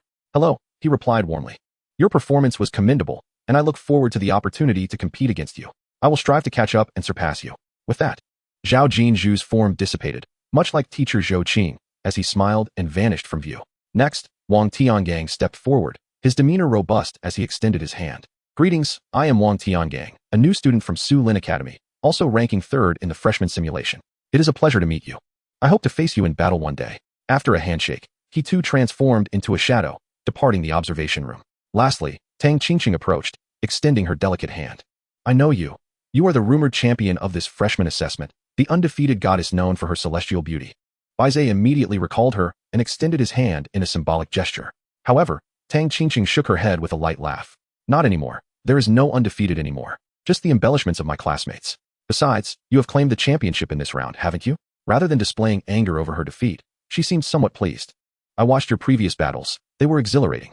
My Order Dragon eagerly anticipates a duel with your Hapagi done to witness its true power. I shall wait for you at Su Lin Academy. Let us meet at the pinnacle. With that, she withdrew her hand and waved goodbye to Bai Ze before her form shattered and gradually faded from that space. Watching their departure, Wei Qi and Huang Tian were seen hastily retreating in the distance. Wei Gu, we should hurry out to avoid further embarrassment from this kid, Huang Tian whispered. Wei Qi's face contorted in frustration, yet he ultimately relented, nodding grimly. Let us go. We must return to reality now. Their conversation soon dissolved into fragments, dissipating like ash back into reality. Upon regaining his senses, Bai Ze noticed Xia Yinyu gazing at him with a look of deep resentment, causing an involuntary shiver to run down his spine. Yinyu, just now. Bai Ze scratched his cheek awkwardly. Xia Yinyu scrutinized him with narrowed eyes, as if she could see through him entirely. It must have been quite soft, right? How was it? Comfortable? Upon hearing this, Bai Ze's brows furrowed, and a sense of foreboding washed over him. And no, it wasn't he softer than yours. Not at all. He stammered hastily. However, the moment he uttered those words, Xia Yinyu's eyes reddened, and she adopted a look of feigned grievance. Humph, you just know how to fool me. Fine, do as you wish. Whom you like or don't like is none of my concern. The first sword upon reaching the shore is to cut down the one who captures your heart. After all, you're already the champion of all new students in the province. Who knows when you might just kick me aside? I might as well leave on my own to avoid annoying you. As soon as Xia Yinyu turned away, Bai Ze promptly grasped her arm. My beautiful Yinyu, what are you being jealous about? I was merely extending a friendly greeting. I did nothing worthy of your anger. With that, Bai Ze, wearing a mischievous grin, stealthily wrapped his arm around Xia Yinyu's slender waist, giving it a gentle squeeze and drawing her closer to him. Her cheeks flushed slightly, yet she made no effort to resist, allowing him to embrace her. Tickle, tickle, tickle. All right, I was just teasing you. I'm not angry, so don't worry. Xia Yinyu suddenly burst into laughter, pulling away from him. With a bright smile, she instructed, then I'll head back first to prepare. Let us meet on the school bus later. With a wave of her hand, her form shattered into countless fragments, ready to dissipate into thin air. Scanning the surroundings, Bai Ze noticed that many classmates had already vacated the observation room. With a sigh of relief, he decided to leave as well. All right, Yinyu. I'll see you on the school bus. Bai Ze waved goodbye. Their figures gradually faded, and Bai Ze's consciousness returned to reality. However, as soon as he opened his eyes, the cacophony outside caused a throbbing headache. Mr. Bai Ze, are you inside? A voice called from the entrance, prompting Bai Ze to hastily rise and open the door. To his dismay, he found the entrance completely blocked. A throng of impeccably dressed men and women surged forward, desperately trying to squeeze into his modest abode. What brings you all here? Bai Ze retreated a couple of steps, inquiring. His question ignited a commotion among the crowd, intensifying the crush. Hello, Mr. Bai Ze. I'm from Times Corporation. Our company has nurtured the illustrious Times Circus and other formidable teams, and we would like to extend a lucrative invitation for you to join us. Step aside. Mr. Bai Ze, I represent Ultraman Group, and I sincerely invite you to join us. I assure you, we can provide ample resources to assist you in reaching the pinnacle of the universe. And me? I'm from Penguin Group. Bai Ze gazed at the throng of eager faces, frightened, and quickly slammed the door shut.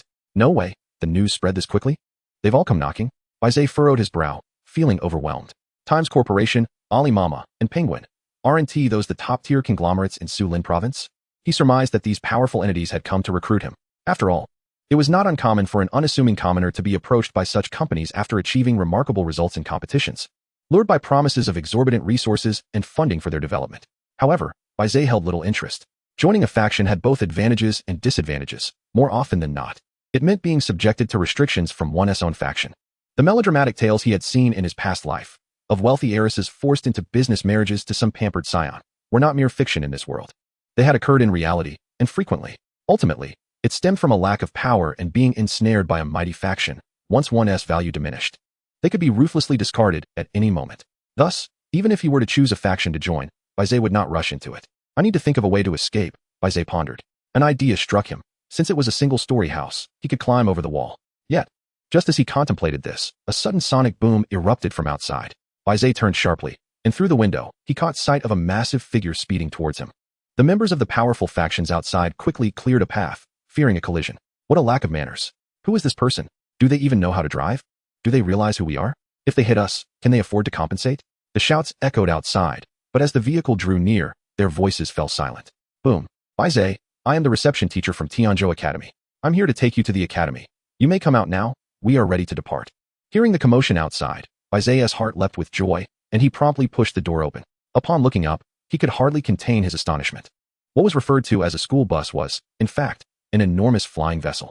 Its exterior gleamed silver, crafted from metal, and its overall size was several times that of his small house, casting a shadow over the area. At that moment, the flying vessel was slowly descending, and a teacher stood at the window, waving at Bai Ze. Everyone, I apologize for the rush. I must hurry to the school. so your kind offers will have to be discussed another time. Seizing the opportunity, Bai Ze hurriedly used this excuse to extricate himself. Without taking anything with him, he dashed towards the flying vessel. Tianzhou Academy would assign dormitories to new students, providing all necessary daily supplies. The most outstanding students even received independent villas, fully equipped, eliminating the need for personal preparation. As Bai Ze departed, the members of the powerful factions fell silent, glancing at the teacher in the flying vessel. They dared not speak up. Tianzhou Academy was the second-best institution in the province and ranked among the top 10 nationwide, with Bai Ze being such a prodigy. They could not afford to offend him. If there is nothing else, we shall take our leave. You may want to inform your superiors that Bai Ze is a student of Tianzhou Academy. If you truly wish to recruit him, you should show a bit of sincerity. Wouldn't you agree? After saying this, the window closed, and the hatch sealed shut, completely blocking their exit. The representatives of the various factions were left with ashen faces, gritting their teeth in frustration. On the contrary, as Bai Ze stepped into the flying vessel, he was taken aback by the opulence before him. The spacious seats and minimalist layout were even more luxurious than first class on an airplane. Bai Ze is here, the provincial champion of new students. I can't believe I get to attend the same school as him. What an honor. Inside the flying vessel, the other students who had arrived before Bai Ze displayed eager expressions upon his arrival, eager to curry favor. After all, he was currently in the spotlight. A jewel of the academy. One could only imagine that even the principal would want to meet him once they reached Tianzhou Academy. However, while some rejoiced, others were dismayed. Wei Qi and Huang Tian, hiding behind their seats, dared not show their faces, their expressions dark and deliberately avoiding Bai Ze. Baze, over here, come and sit. Suddenly, a clear voice called out to him from a distance. Baze turned his head to see Xiaoyin Yu peeking out from behind her seat, beckoning him to come closer. Without further ado, Baze walked directly to her side. You arrived earlier than I did. Have you inquired about our arrangements for the event? Baze asked as he casually took a seat next to her. This was a two-person seat, and Baze's position was conveniently by the window. Yes. I asked as soon as I boarded the aircraft. Tianzhou Academy is located in the heart of Sulan Province, which is quite a distance from our south city. However, with this aircraft, we should arrive in no more than an hour, Xiaoyin Yu explained to Baze. As one of the top 10 academies in the nation, it was only natural for it to be situated in the bustling center of Sulan Province. This area was the most prosperous in the province, home to numerous financial conglomerates and aristocratic families, with a complex web of influence that made it incomparable to the small south city. Regarding class assignments and accommodation details, we would likely only find out once we arrive there. In any case, Teacher Zhou will be accompanying us, so there is no need to worry, Xiaoyin Yu assured him. Tianzhou Academy's admission this year is around 300 students, with a limited quota of 30 for the elite class, requiring a minimum grade of B. If there are too many students surpassing the B grade, they will have to sift through the candidates, ultimately retaining only 30. Fortunately, both of their scores far exceeded the B grade, making entry into the elite class a certainty. I understand, Baze nodded. I'll take some time to adjust my world, especially after that intense battle I just experienced. Speaking of which, Xiaoyin Yu also recalled her own situation. Ah yes, I'll also take a moment to recalibrate my world. That simulation we just underwent might have left some psychological impact on my creatures. With that, Xiaoyin Yu closed her eyes, eager to delve into her planet's consciousness. Unlike Baze, who could endlessly simulate and strategize, the creatures in her world had faced countless deaths and had grown accustomed to such experiences, thus not developing psychological scars. However, her creatures were facing such terrifying scenarios for the first time since their inception, necessitating a mental adjustment. Chuckling softly, Baze shook his head. He thought it would be beneficial to discuss the possibility of mutual exchanges between their worlds with Xiaoyin Yu, as it would help her accelerate her development. Otherwise, with his leaps in progress, she would find it increasingly difficult to keep pace, only to be left further behind. Ideally, they could cultivate a friendly and profound interaction between their respective creatures, perhaps even through hybridization. Who knows, such an exchange might yield entirely new life forms. Cough, cough. All right. System, let's enter the main world. With a command, Baze closed his eyes, and his consciousness returned to the vast expanse of the starry sky. Gazing down, he saw his creatures gradually materializing. They appeared unscathed, as if they had not recently endured a fierce battle. We are unharmed, not even a scratch. Was it the great Father God who saved us? We thank you, Father God, and sing your praises. Great Father God, we revere you. Ding. Faith value of the host, 10. Very well. Observing the fervent worship below, Baze nodded in satisfaction, particularly regarding Hapagidon. During the simulated battle, Hapagidon had achieved a breakthrough to the commander level, utilizing a moment of explosive power to teleport far into the universe, thus evading a catastrophic explosion and surviving. Now, it appeared that Hapagidon's aura had stabilized, and its subordinate species had also been strengthened. This tangible commander-level power filled Baze with exhilaration. Ding. Commencing report of significant events to the host. Oh, Baze paused slightly. Could there have been any significant occurrences among the other races during his absence? Event 1. Due to the temporary departure of the 4 extraordinary races, turmoil ensued on the mother planet, leading to the emergence of new species while others faced defeat. Overall, there are now 100 new species within the world. Event 2. The intelligence of the creatures has notably increased, with several intelligent races learning to use fire, weapons, and even constructing simple thatched huts for shelter. Event 3. A small portion of plants, apart from animals, seems to have undergone some mutations, acquiring a form of intelligence, albeit in a very rudimentary state. As such, from a direct perspective, these plants' intelligence remains undetectable, and they are still regarded merely as sustenance for other creatures. Event 4. A hybrid species known as Sky has emerged in your world. They lack any combat capabilities, but possess an exceptionally wide field of vision, capable of peering into the cosmic environment when focused. Consequently, during a fortuitous moment, these Sky Eyes discovered a massive shadow to the south of the mother planet, slowly drifting toward it. However, due to the overwhelming darkness of the universe, they could not discern its exact nature. Ding! The report of significant events is complete. A colossal shadow to the south of the planet? Could it be the entity observed during the simulation? Upon receiving this information, Bai Ze felt a surge of panic. The memories of the 2 gamma-ray explosions that had obliterated his planet were still vivid in his mind, almost becoming a psychological shadow. The approaching shadow could potentially be a terrifying beast. However, it was curious that it had previously followed the gamma-ray explosion. Why was it now advancing without the explosion preceding it? Could it be that it was heading for me? Bai Ze pondered aloud. Yet, he quickly dismissed that notion. No. If it were coming for me, it wouldn't be moving so slowly. In other words, this entity is likely drifting through the cosmos unconsciously, drawn toward my location. Upon closer inspection, Bai Ze noticed a line of text. To the south of the planet? The last voice he had heard during the simulation had indeed mentioned something intriguing to the south of his planet. Could this shadow be the very thing alluded to? It seemed that during the simulation, the entity had been captured by an otherworldly force, preventing it from appearing in the south. After contemplating for a moment, Bai Ze resolved not to remain passive. He needed to investigate what that enormous shadow was, whether it was a creature or something else entirely. After all, during those 2 simulations, the other races had shown significant interest in the area south of his planet. Without further ado, Bai Ze projected his form into the world. Fallen star worms, assemble. With a commanding voice, swathes of fallen star worms knelt in reverence, while Hapagedon, alongside the universe worm emperor, bowed respectfully before Bai Ze. In the time to come, I shall divide you into 2 teams. One team, led by the universe worm emperor, will be responsible for constructing a civilized empire and building various structures on the mother planet. The other team, led by Hapagedon, will venture into the cosmos. It is imperative that you breach the area to the south of the planet, as there is a massive shadow that may pose a threat to the safety of the mother planet. Bai Ze's voice brooked no argument. Upon hearing the mention of a threat to the mother planet, the creatures present trembled. Hapagedon dared not entertain further thoughts, quickly lifting its head with an expression of reverence. Understood, Father God. We shall do our utmost to traverse the cosmos. Assist the Father God in thoroughly investigating the nature of that ominous shadow and vow to defend the safety of our mother planet at all costs. After conveying this matter, Bai Ze instructed the other 3 clans to enter seclusion and enhance their strength in preparation for the challenges ahead. Subsequently, he dissipated his form and departed. In truth, Bai Ze was acutely aware that the talent of the interdimensional visitors allowed them to eavesdrop on conversations among extraterrestrial beings. Given that valuable resources were present in his domain, it was only a matter of time before they would launch an assault. The rapid occurrence of those 2 simulation events was entirely due to the discovery of their eavesdropping, prompting retaliatory actions. Chapter 74. Arrival at Tianzhou Academy, S-Class Card Teleportation Portal. While planning his world, the flow of time in the external realm moved swiftly. Before long, Bai Ze was summoned by Xiaoyin Yu, who was beside him. Bai Ze, we have arrived. At her words, Bai Ze promptly exited his own world, following Xiaoyin Yu's gaze towards the window. A building at the edge of an icy mountain gradually came into view. As the aircraft drew nearer, all the students inside crowded to the windows, their eyes wide with anticipation. Not far off, a towering 10-meter-high gate appeared before them. The center of the gate was adorned with a magnificent landscape painting, featuring lofty mountains, dense forests, and clouds swirling in a breathtaking display that resembled a celestial paradise.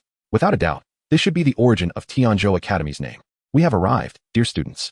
Beyond this gate lies your new beginning and your fresh journey. A faculty member ahead explained to the students. The one receiving them was undoubtedly Bai Ze. The aircraft then soared through the gates of Tianzhou Academy, heading towards the landing pad. Upon entering, it became evident that the interior was even more astonishing than it appeared from the outside. Every area was meticulously planned, including the landing pad, teaching buildings, and battle chambers. In the distance, there were opulent dormitories, as well as hospitals, restaurants, supermarkets, and other amenities, resembling a miniature urban district, which greatly impressed the students. Bai Ze, Teacher Zhou is waiting for you below. You should go with her, came a voice as the cabin slowly opened. Hearing this, Bai Ze nodded gently. I shall see you later. I need to accompany Teacher Zhou for a moment. With that, Bai Ze grasped the handrail and was the first to leap from the aircraft. The other students followed closely behind, their expressions brimming with excitement, akin to country bumpkins entering the city. It was no surprise, as those entering Tianzhou Academy were all prodigies from across the province. Some might be scions of wealthy families, yet many, like Bai Ze, were commoners who had never experienced the grandeur of the provincial capital. Amidst the crowd, a voice laced with hostility rang out. Huang Tian, let us go. Two figures immediately detached from the group. Meanwhile, Teacher Zhou had been waiting for Bai Ze near the landing pad for quite some time. Teacher Zhou, I'm here. Bai Ze waved as he approached.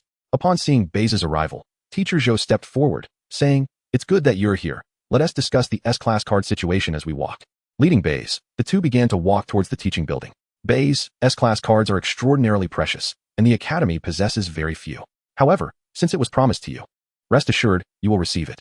Just remember, the card can only be used once, so be sure to use it wisely, Teacher Zhou explained as they walked. Upon entering the elevator of the teaching building, she retrieved a card from her pocket. Bai Ze, this is a black card from the Interstellar Federation, containing 120 million. Hold on to it. The gleaming black card shimmered before Bai Ze, causing him to furrow his brow. Teacher Zhou, isn't this a bit excessive? I don't recall any special rewards for winning the provincial championship. Seeing this, Teacher Zhou shook her head helplessly. Rest assured, this money is yours by right of victory. And besides, I certainly cannot produce 120 million as scholarship funds for you. With that, she pressed the card into Bai Ze's hand. Her words held merit. Had Bai Ze not won, she would not have been able to secure such a sum.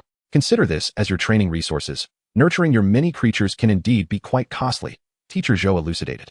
It was indeed true, whether it was nurturing creatures, developing planets, or engaging in battles, cards and various resources were indispensable. Bai Ze had hardly any funds at his disposal, making it difficult to compare with those affluent heirs. Just a short while ago, during the simulated warfare, had it not been for the Genesis value, which allowed him to temporarily transform his warfare talent into a prop card, he might not have achieved such impressive results. The essence lay in the fact that Genesis value was far more precious than money, and Bai Ze was reluctant to squander it. Thank you, Teacher Zhou. Taking the black card, Bai Ze deftly placed it into his pocket.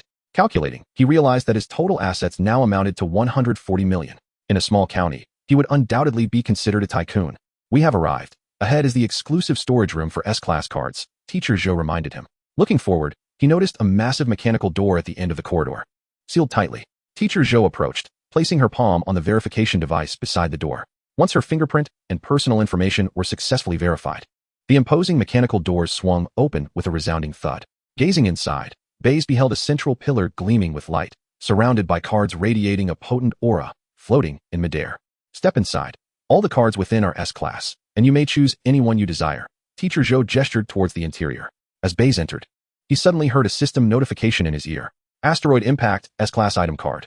A one-time use card that, when activated, can summon an asteroid with a diameter of 10 kilometers from outer space, creating a 150-kilometer impact crater and triggering a legendary species extinction event. Mythical Descent S-class creature card. A one-time use card that, when activated, will summon a batch of mythical creatures from beyond the cosmos, though their nature is uncertain and may disrupt the existing ecology of the planet. Surrounding Asteroid S-class resource card. A one-time use card that, when activated, can spontaneously generate an asteroid around your mother planet, rotating to shield it from asteroid impacts in the cosmos, ensuring the safety of your planet. After perusing the selection, Bai Ze's eyes widened in astonishment. How on earth am I to choose? He pondered. He had not anticipated that the descriptions of S-class cards would be so formidable. For instance, had he possessed the asteroid impact card during the recent new student test, he could have easily passed it with a single use. Alas, these items were consumables, usable only once, necessitating careful consideration. Bai Ze contemplated deeply, circling the pillar once more. In the end, he halted before an intriguing card. Teleportation Portal S-class item card. This card has 3 uses. Upon activation, it can establish a vast teleportation portal between 2 specified locations, allowing for the passage of beings at any time. Note, the portal has a time limit. Once the time elapses, the portal will close, so users should pay attention to the remaining time. Chapter 75, Selection Successful, Residing in a Grand Villa. Establishing a teleportation portal? Bai Ze gasped in surprise. In this vast universe, there are countless uncertainties.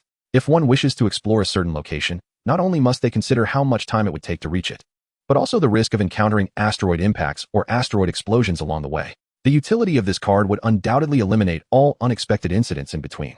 As long as Bai Ze can indicate a specific direction, it is possible to construct a teleportation portal between 2 locations, achieving true direct access. Moreover, This contraption is not a one-time use. It possesses 3 opportunities for activation, making it a rather impressive auxiliary card. Currently, I do not lack combat power, nor do I have a pressing need for asteroids. Bai Ze pondered thoughtfully. The asteroid, in its essence, holds little utility for his small sphere. Thus it was not under consideration. Furthermore, with Bai Ze commanding a leader-level creature, there is no immediate requirement for a divine descent. Given the inherent instability associated with such an event, what if an uncontrollable entity were summoned, disrupting the existing ecosystem? As for the seemingly formidable meteor strike, it also appears to be an indiscriminate attack, especially during the tumultuous times of inter-realm warfare, should the 2 spheres converge. The residual impact could very well strike Bai Ze's own planet, resulting in a loss of 1,000 while inflicting 800 damage upon oneself, a futile endeavor indeed. Therefore, the answer is patently clear. Teacher Zhou, I shall take this teleportation portal, Bai Ze declared, pointing towards the central pillar. Teacher Zhou stepped forward, reaching through the barrier encircling the pillar, and effortlessly retrieved the floating S-class card, the teleportation portal, for Bai Ze. Although this card is not of the offensive variety, its practicality is commendable. Given that your creature has already ascended to the cosmos, it is indeed a splendid choice. Teacher Zhou nodded in affirmation. Bai Ze's circumstances differ from those of others. Had another selected this card, she would have vehemently opposed it. However, since Bai Ze's creature has already ventured into the cosmos, this card will facilitate further exploration into the depths of the universe, undoubtedly preferable to languishing on his home planet. Very well, Bai Ze. Now that you have made your selection, I shall impart some daily matters to you. As for the dormitory area of the academy, I specially requested the principal to arrange a villa for you in the southern district, a separate dwelling, Teacher Zhou continued. The southern villa area is not accessible to just anyone. It predominantly houses the offspring of affluent conglomerates, the scions and young ladies of wealthy families. They are permitted to reside there due to their financial contributions to the Tianzhou Academy. In contrast, ordinary civilians are relegated to the free dormitories provided by the academy. Individuals like Bai Ze, with exceptional circumstances, are granted the privilege of residing in a villa. Here is the access card for you.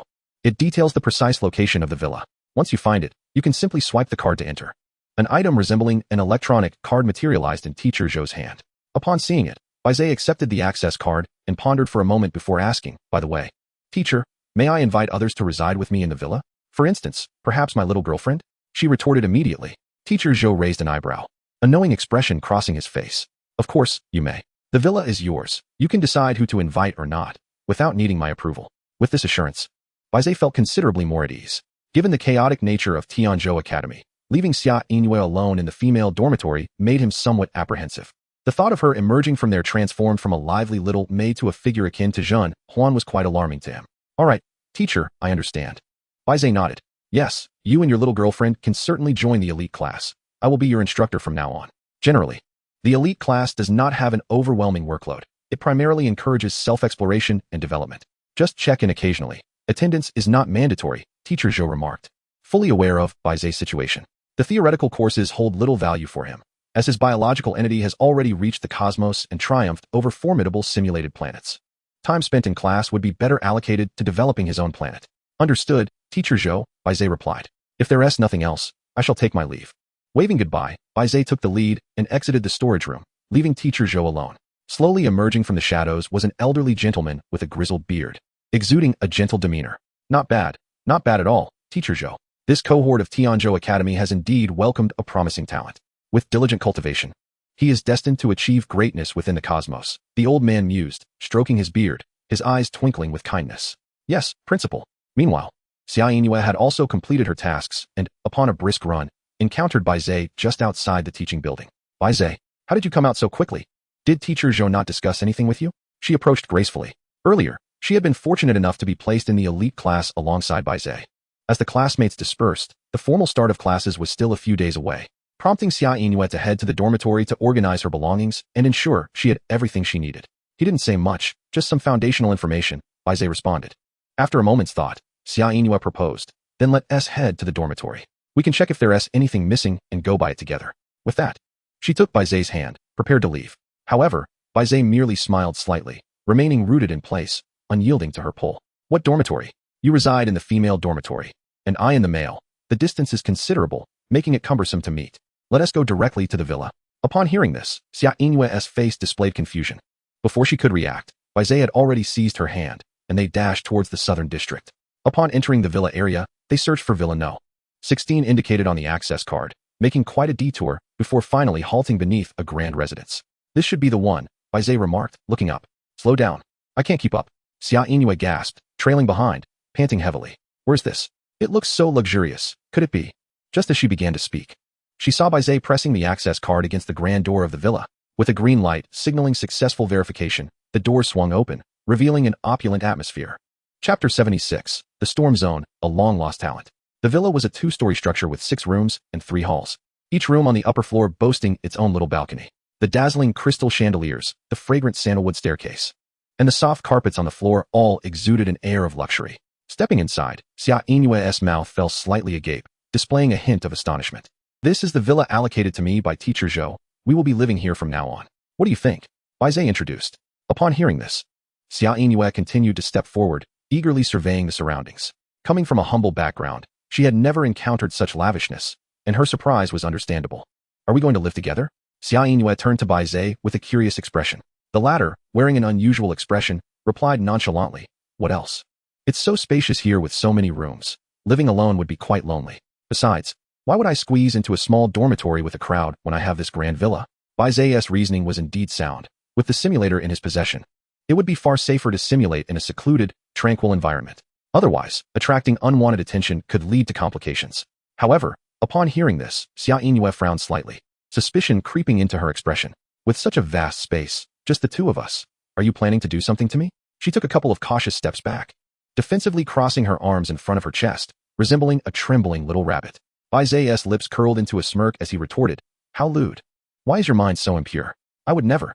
You're the one with the impure thoughts. Xia Inue was rendered speechless by the rebuke, ultimately sighing in resignation. Forget it, I won't bother with you anymore. Since you're staying here, I might as well tidy up the room, she pouted. Her cheeks puffed with indignation as she ascended the stairs.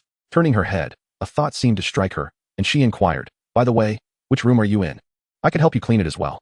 After a moment's contemplation, Bai Ze replied nonchalantly, Any room will do, just the one next to yours. With this response, Xia Inue skipped away, her footsteps light as she disappeared down the corridor on the second floor. Bai Ze, meanwhile, slipped off his shoes and promptly settled onto the sofa. With several days remaining until the formal start of the semester, it was imperative to cultivate his own world during this interval. System, enter my world, he commanded. Upon uttering this invocation, Bai Ze's consciousness plunged into the vast expanse of the starry sea. A succession of cold, mechanical voices echoed in his ears. Ding. Commencing report of significant events to the host. Event 1. The half of the meteorite insects you dispatched, led by Hypogeddon, have breached the world barrier and exited the universe, arriving in the region south of the mother planet. Here, they discovered a colossal shadow floating in space, preliminarily confirming its color to be blue. However, just as they were about to delve deeper into investigation, they found themselves in a storm zone. Nearly 100 meteorite insects under your command were permanently stranded there, and Hypogeddon, with no other options, had to return with the remaining insects. Event 2. Fortunately, during this time, the reproductive rate of the native species on the mother planet has been swift, compensating for the loss with a large number of newly born meteorite insects. Ding. Major event report concluded. The auditory report and the subtitles before him momentarily stunned Bai Ze. A storm zone?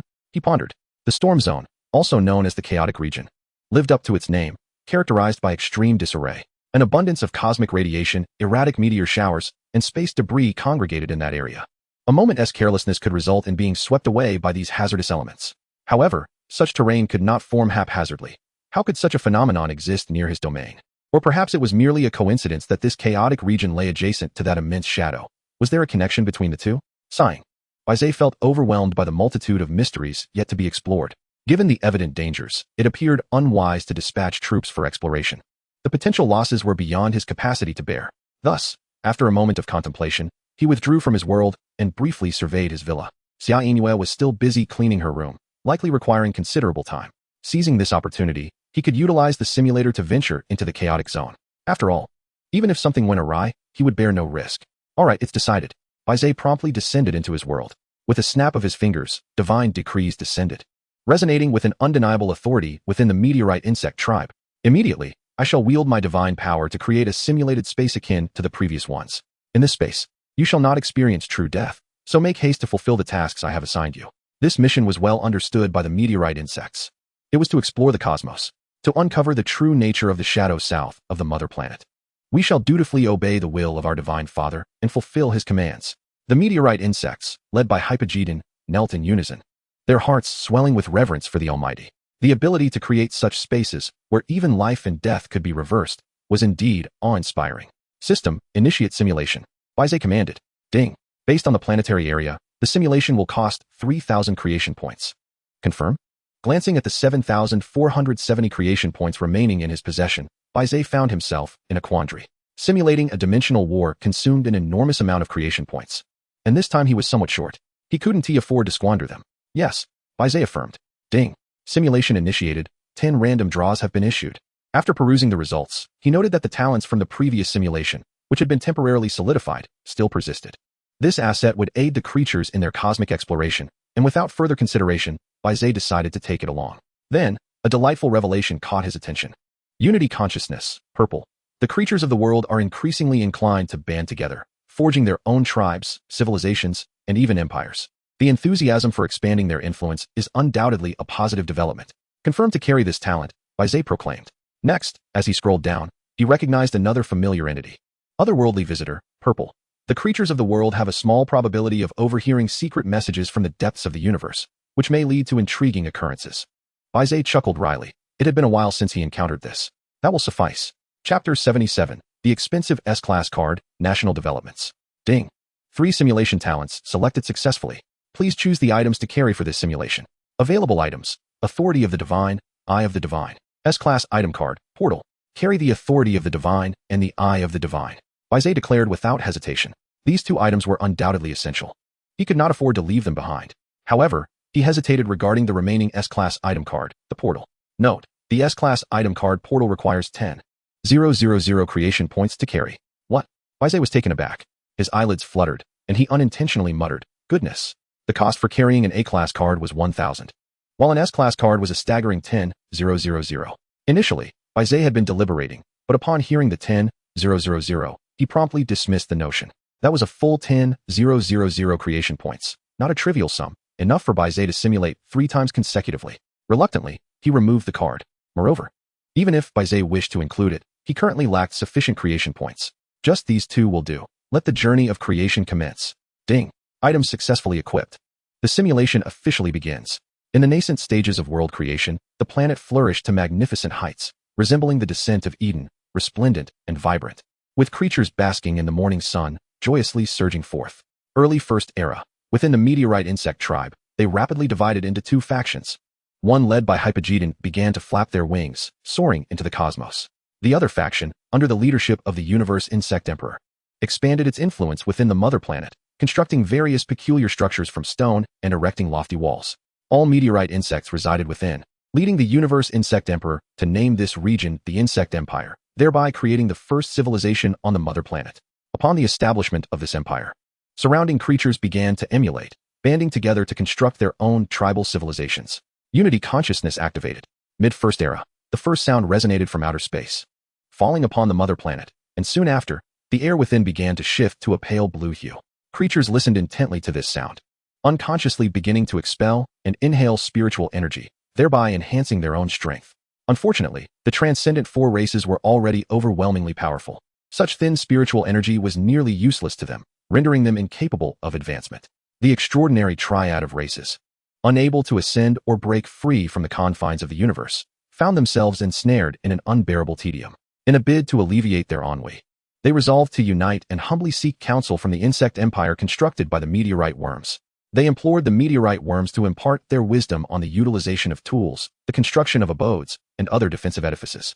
As the twilight of the First Era approached, the meteorite worm designated as number 500, having previously breached the world barrier and ventured into the cosmos, arrived at the nearest vicinity to the storm zone. On the periphery of this tempestuous region, a vast shadow imbued with a faint cerulean luminescence could be discerned. However, due to the formidable might of the storm zone, they hesitated, halting their advance. Ding. A crossroads of fate has emerged. Please choose a direction, announced the system. Option 1. Without a moment's hesitation, they would charge headlong into the storm zone, disregarding any potential sacrifices, with the singular aim of discerning the true nature of the immense shadow. Option 2.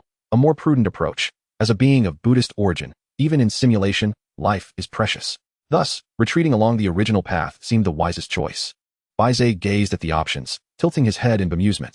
What nonsense is this? Why are there no reasonable choices? He lamented. Very well, system. Cancel this crossroads of fate. Bai Ze commanded, taking it upon himself to lead the endeavor. The storm zone, although treacherous, was merely the edge of a chaotic realm where colossal meteorites collided. It was said that not even sovereign beings, capable of soaring through the cosmos, could emerge unscathed from its depths. Fortunately, the colossal shadow loomed at the periphery of the storm zone, allowing for a cautious exploration with adequate protection. Your sudden arrival instilled courage within the meteorite worms, and you commanded them to grasp each other's tails, forming a chain as they advanced. This way, even in the face of cosmic turbulence, they would be less likely to be swept away should a meteorite strike occur. They could rely on the formidable Hypogeddon to clear the debris.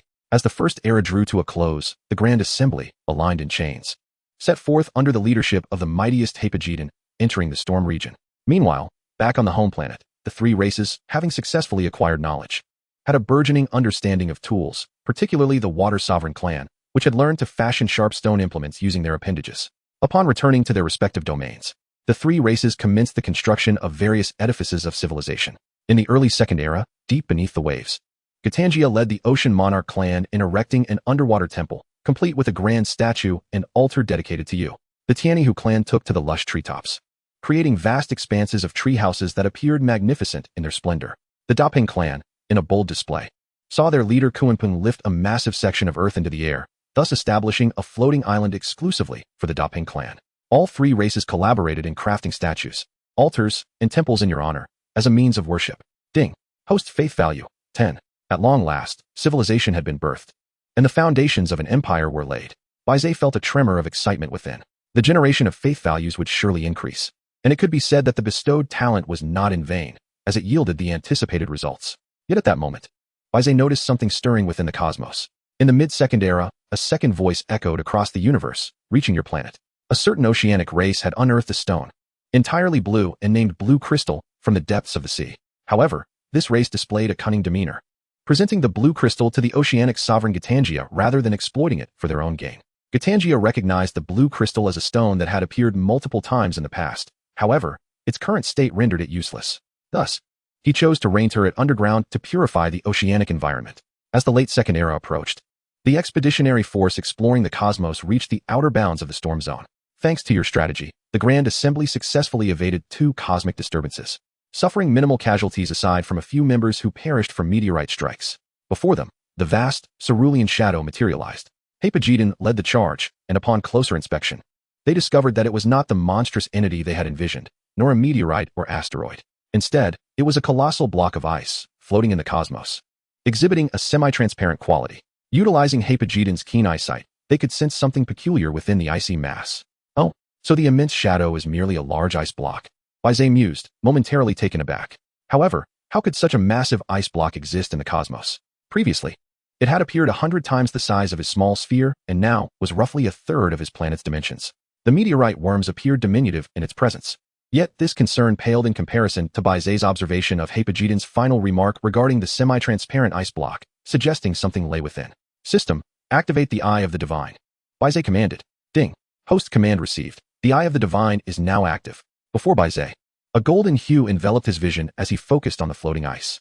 To his astonishment, he discerned a faint red glow. Is it a living creature? In an instant, Bai Ze connected the dots. Yet, the thick outer layer of ice obscured the view, preventing him from determining the nature of the entity within or whether it was singular. After careful consideration, Bai Ze issued a divine edict in the cosmos. As the meteorite worms circled the enormous floating ice, uncertain of their next move, you provided direction, instructing Hypogeddon to reduce the size of the ice block with black flames. Then, you commanded all meteorite worms to collectively drag the ice back to the home planet, cautioning against opening it directly in the cosmos, as it posed certain risks. Responding to your command, Hypogeddon unleashed intense black flames, while the meteorite worms prepared to transport the ice back to their home planet. At that moment, a nascent idea blossomed in Bai Ze's mind. The voice from the cosmos had hinted that treasures lay to the south of his planet. Could it be that the entities from other races coveted the creature encased within the ice before him? What could it be that inspired such desire? Bai Ze felt a surge of anticipation and resolved to return to the home planet for further investigation. However, misfortune soon struck. As the ice gradually melted, nearing the point of being dragged, a third voice resonated through the cosmos, penetrating the home planet. All beings on your planet became aware of the intelligence concerning the southern region, yet the extraordinary triad of races remaining on the home planet turned pale with fear. They anxiously gazed skyward, and sure enough, a crimson light began to magnify in the sky, unmistakably heralding a gamma ray burst. In an instant, it engulfed the entire planet. Fortunately, the three races, fortified by their towering walls and formidable prowess, managed to survive the onslaught of the gamma ray explosion. Regrettably, the remaining creatures faced a tragic fate. Their feeble strength rendered them mere ashes in the aftermath of the explosion, leading to the near extinction of their entire species. The ecological balance of their home planet suffered severe degradation. Forests transformed into desolate woodlands, soil turned to charred earth, and the once azure oceans became inundated with various radioactive substances, posing grave threats. The realm itself began to shrink dramatically. From Bai Ze's perspective, he gazed into the cosmos, where a multitude of starlit points inexorably approached. At first glance, those vessels resembled interstellar warships, shimmering brilliantly. Within them resided grotesque beings, adorned with antennae and possessing fearsome visages. Bai Ze surmised that these must be the fabled extraterrestrial race, the Lich Clan. The Lich Clan? The ones responsible for unleashing gamma ray explosions? Bai Ze felt a surge of astonishment. He estimated that several hundred interstellar ships were advancing towards him. Additionally, there were colossal creatures, reminiscent of manatees, which were likely the Lich Clan's specially bred beasts, numbering nearly 100 and forming an imposing force. However, how could the Lich Clan appear here? Bai Ze pondered in frustration. He had heard whispers of this race, known for their animosity towards humanity, yet their realm should exist in other dimensions. How could they manifest in this modest locale? There was no time for contemplation, as the enemy was already upon him. In the early Third Era, numerous fleets surged towards the home planet, seemingly communicating amongst themselves. Upon discovering the whereabouts of the Hapageddon, the Lich beasts swiftly altered their course and headed in that direction. Upon closer inspection, it became evident that these Lich beasts were peak-level servitors, capable of unleashing energy blasts that caused widespread explosions. You are aware that these Lich must be here to seize the ice blocks. Thus, you promptly issue commands for Hapageddon to lead the Meteor Worm clan into battle. In the vast expanse of the universe, the two races engaged in fierce combat, with the Meteor Worms charging forth, thriving in the cosmic environment unlike other beings. Alas, the situation on the home planet was dire. The Lich fleet indiscriminately bombarded it with lasers while making a rapid descent. The three races led by Tautai could not ascend into the cosmos. They, alongside the remaining Meteor Worms, suffered devastating losses from the initial wave of gamma ray explosions, with their numbers reduced to fewer than 800. They were also greeted by a torrential rain of lasers from the cosmos, further diminishing their ranks and plunging their morale into despair. You noticed that these Lich appeared to be driven by madness. The moment they breached the world's barrier, they employed their innate abilities, converting their own life force to energize the light cannon systems aboard their interstellar ships. The beams struck down, causing islands to plummet and temples to collapse, with the weakest of the Sea Emperor clan being the first to be obliterated. In a fit of rage, Tautai and Kuanping united with the remaining Meteor Worms to form a coalition, initiating a desperate defense of their home planet. The beings from the three races took to the skies, engaging in fierce close-quarters combat with the interstellar warships. As they lost their long-range advantage, the Lich visibly struggled. Fiery explosions rained down from the heavens, heralding their demise. Yet, curiously, the increasingly disadvantaged Lich showed no signs of panic. Indeed, they exhibited a fervor, launching suicide charges, relentlessly piloting their ships into the biological entities, resulting in mutual destruction. Chapter 79. Thousands of fleets, the black hole at the eye of the storm. Faced with such reckless behavior, your creatures had no choice but to engage, resulting in a one-for-one exchange, though they barely managed to hold their home planet. Their own ranks were decimated. This shouldn't be possible. Bai Ze gazed at the simulated text, releasing a deep sigh. For the Lich, they remained oblivious to the fact that this was but a simulation. If this were the case, who would be foolish enough to embark on suicidal assaults against themselves? It was as if they were racing against time, driven by some unseen urgency. Bai Ze struggled to comprehend and continued to read on. In the mid-Third Era, the Meteor Worms, positioned outside the storm zone and engaged in battle with the Lich beasts, found themselves in a favorable situation. Under the command of Hapageddon, they annihilated the Lich beasts while sustaining minimal losses. Although this battle resulted in victory, the overall toll was dire, with casualties exceeding half their numbers. The other three races were virtually extinct. You had initially planned for the Meteor Worms to return to the home planet with the ice blocks for recuperation before strategizing the next steps. However, just as the creatures prepared to depart, a blinding light from the distant, dark cosmos shattered their hopes. Floating in the void of space, Hapageddon's eyes widened in shock as he beheld a dazzling illumination. The source was an impressive fleet of over 1,000 interstellar warships, racing towards them at full speed. Before you could react, a torrent of firepower descended upon them, and the Meteor Worms fortified their defenses, striving to withstand the onslaught. Yet the brilliance of the artillery rivaled the sun, even surpassing its searing intensity. Within mere minutes, vast numbers of Meteor Worms were reduced to mere fragments, plummeting into the cosmos. With no other option, you issued commands at breakneck speed, instructing the meteor worms to abandon the ice blocks and scatter to escape, emphasizing that they must not return to the home planet. Bai Ze's actions were a gamble. He had not anticipated such a formidable reinforcements following the initial wave of Lich forces. This truly perplexed him. However, since these Lich were after the ice located to the south of the planet, might relinquishing it appease them and halt their onslaught against his creatures? After some contemplation, Bai Ze commanded, System, activate the Eye of the Divine once more. Ding. Command received. The Eye of the Divine is now activated. You activated the Eye of the Divine, uncovering all the weaknesses of the interstellar ships, yet your focus shifted to the rear of the fleet. In the nebulous cosmos, a vast, irregularly shaped structure gradually came into view. To your astonishment, you discovered it was a colossal space station, comparable in size to your planet, from which all the interstellar warships and Lich had emerged. As you stood in shock, the 1,000 interstellar warships approached the floating ice, confirming your suspicions. They were indeed here for it. Soon, several ships began escorting the floating ice back on their return journey. Regrettably, the remaining Lich seemed unwilling to let you go. They sought to eliminate any witnesses. They immediately divided into several waves, the largest of which directly invaded your planet, unleashing devastating strikes. With their already significant losses, the three races found themselves unable to resist the overwhelming forces, ultimately turning to ashes amidst the relentless bombardment. Moreover, prolonged exposure to the cosmos began to take its toll on the meteor worms as well. Their flight speed diminished significantly, and soon, they were overtaken by the Lich. Facing utter annihilation, the Lich piloted their interstellar ships, each possessing the prowess of initial-stage warlords, forcing Hypogeddon to flee under their relentless assault, finding it nearly impossible to retaliate. In the late Third Era, your creatures were on the brink of extinction, with only Hypogeddon remaining, cornered with no choice but to flee toward the storm zone in hopes of deterring the Lich. Yet, the opposing fleet, seemingly undeterred by danger, relentlessly pursued Hypogeddon, charging straight into the storm zone. The further they ventured toward the center, the greater the peril. Countless meteors were swept along, crashing into the interstellar ships and causing widespread explosions, while unpredictable cosmic turbulence scattered the Lich, leaving them disoriented. Hypogeddon, confident in his biological nature and superior realm, soared into the heart of the storm zone, effortlessly eluding all interstellar warships. However, just as he believed himself to be safe and began to laugh heartily, mocking the incompetence of the Liches, an unforeseen event unfolded. In the hazy darkness, a colossal black hole, approximately 3 times the size of the planet base, materialized behind Hypogeddon. The immense gravitational pull, akin to countless black hands, ensnared Hypogeddon, drawing him inexorably toward the black hole. Regardless of his struggles or counterattacks, they proved futile. Ultimately, he was absorbed into the unfathomable depths of the black hole, vanishing entirely from existence. Thus, the mother planet faced annihilation, its host species extinguished, marking the conclusion of this simulation. A black hole. What is the meaning of this? How could there be a black hole in the very center of the storm zone south of my planet?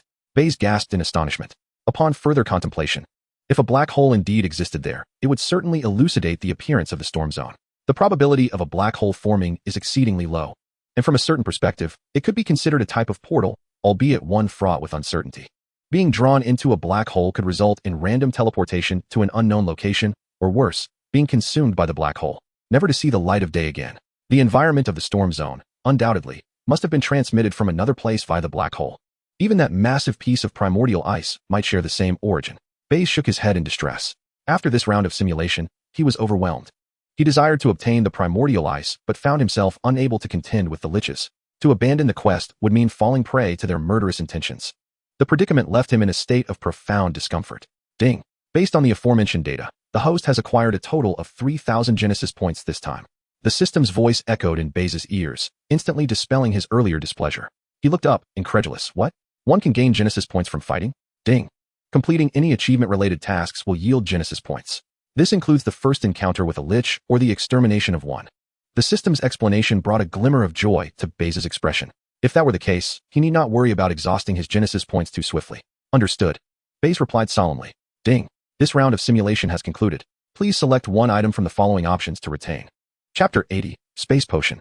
Minor malfunction on the planet Xiaoyu. Lich remains. Interstellar warship wreckage. Lich beast remains. Energy conversion device. Space potion. What? These items can also be preserved? Ding. Creatures defeated by the host in battle, along with seized items, are considered the host's spoils and can thus be temporarily retained. Note, if the host wishes for permanent retention, it requires Genesis points. So that is how it is. Bai Ze understood. He surveyed the options, and suddenly his eyes brightened. What is this space potion? Bai Ze inquired. Space potion. Upon ingesting this potion, the organism will temporarily gain the ability to traverse space. The more times it is consumed, the longer the effect lasts. Ultimately, one may even attain the opportunity to ascend into the cosmos without the need for the potion. In that moment, he recalled that while the liches remained aboard their interstellar warships, cosmic radiation could certainly infiltrate their vessels, lacking the ability to pilot the starships. Their inherent strength barely reached the high-tier servant level, rendering them incapable of withstanding cosmic radiation. Thus, the only plausible explanation is that they had consumed the very space potion before him, and in considerable quantities. It appears that the liches' civilization is quite advanced. Bai Ze pondered thoughtfully. There is nothing more to deliberate. This potion is precisely what Bai Ze currently requires. He decisively commanded, System, temporarily solidify the item, space potion. Ding. Command received. Solidification successful. Ding. Please select one talent to be temporarily solidified. Next came the 3 simulated talents. Bai Ze briefly scanned through them, his gaze settling on the otherworldly visitor. In truth, based on the location of the cosmic space station, he could surmise that it was likely the headquarters of the liches. The voices that the organisms had gleaned through the otherworldly visitor talent must have originated from there. Unfortunately, upon reaching the 3rd round, one would inevitably be discovered, leading to catastrophic consequences. Alas, it seems this talent is indeed a harbinger of doom. Bai Ze sighed in resignation. He could not continue to carry this talent, otherwise, it would be tantamount to courting death. As for the remaining 2 talents, there was no further hesitation. Bai Ze had been troubled by the proximity of the cosmic space station and the numerous liches to his home planet. From the quotes gleaned through otherworldly visitor, it seemed they had already locked onto his planet. Even if Bai Ze were to drag the ice piece far away, he could not evade their invasion. However, with the space potion, his organisms would be able to safely ascend into the cosmos. This would not only resolve the passive state of being attacked, but also grant Bai Ze the opportunity to take the initiative. In comparison, the cosmic ecology became unnecessary. System. Do not solidify any talents. Conclude this simulation. Ding. Command received. This simulation has concluded. Cooldown time, 30 minutes. Exiting the system space, Bai Ze reclined on the sofa, a myriad of thoughts flashing through his mind. The next course of action was simple. Now that he was aware of the liches' headquarters, he could no longer remain passive but must take the offensive. After all, Bai Ze had realized that aside from lich beasts, the majority of liches relied on their interstellar warships to fight remotely by sacrificing their own life force. Their inherent abilities were weak, hovering around the high-tier servant level. Yet, should a confrontation arise, they would likely be weaker than the mid-tier servants, merely outnumbering their opponents. In stark contrast to the mechanical army he faced in the last simulated planet, this was child's play, utterly feeble. Haha. Friends from afar, though distant, must be vanquished. You have journeyed across multiple universes to arrive here. I shall see what lies within that ice piece. Bai Ze resolved silently. Just then, a sweet voice rang out from upstairs. Bai Ze. Hearing the voice, Bai Ze turned to the staircase, where Xiaoyin was rushing down with a look of urgency. What is it, Inyu? Why are you in such a hurry? Bai Ze asked, puzzled. Upon seeing Bai Ze's turn, Xiaoyin slowed her pace. You truly scared me. I noticed you were developing the world and didn't want to disturb you. But just now, I called for you for ages, and you didn't respond. I thought something had happened to you. Xiaoyin approached Bai Ze, checking on him, her expression easing significantly. Are you alright? I'm fine. What could possibly happen? I was just too busy earlier to hear you, Bai Ze shrugged. That's good to hear. By the way, are you hungry? I made dinner. Let's go eat together. At her words, Bai Ze glanced out the window. Goodness, it was already dark. It was precisely 7 in the evening. The flow of time in the simulation was truly swift. Sounds great. I'm a little hungry too. Let us head upstairs. Bai Ze nodded and promptly followed Xiaoyin upstairs. In the dining room on the 2nd floor, the rectangular table was adorned with several exquisite dishes, all of which were Bai Ze's favorites. Truly, having a girlfriend is wonderful. Unlike some single fellows who can only settle for takeout when hunger strikes. Ahem. Inyu, may I ask you a question? To what extent has your world developed? I was previously unaware. The 2 individuals seated across from one another, Bai Ze entered a ravenous mode and posed a question. Xiaoyin, resting her chin in contemplation, responded, in my world, it has already reached the 1st-tier planetary level, and within it, numerous warrior-grade beings have emerged. However, I have recently encountered a minor predicament. The creatures within my realm seem somewhat lethargic. Noticing her hesitation, Bai Ze paused his actions and curiously raised his head. Somewhat, what? Somewhat complacent. Xiaoyin replied, her voice tinged with difficulty. Upon hearing this, Bai Ze's curiosity was piqued. How could that be? Have you done something? He set down his utensils, his expression one of confusion.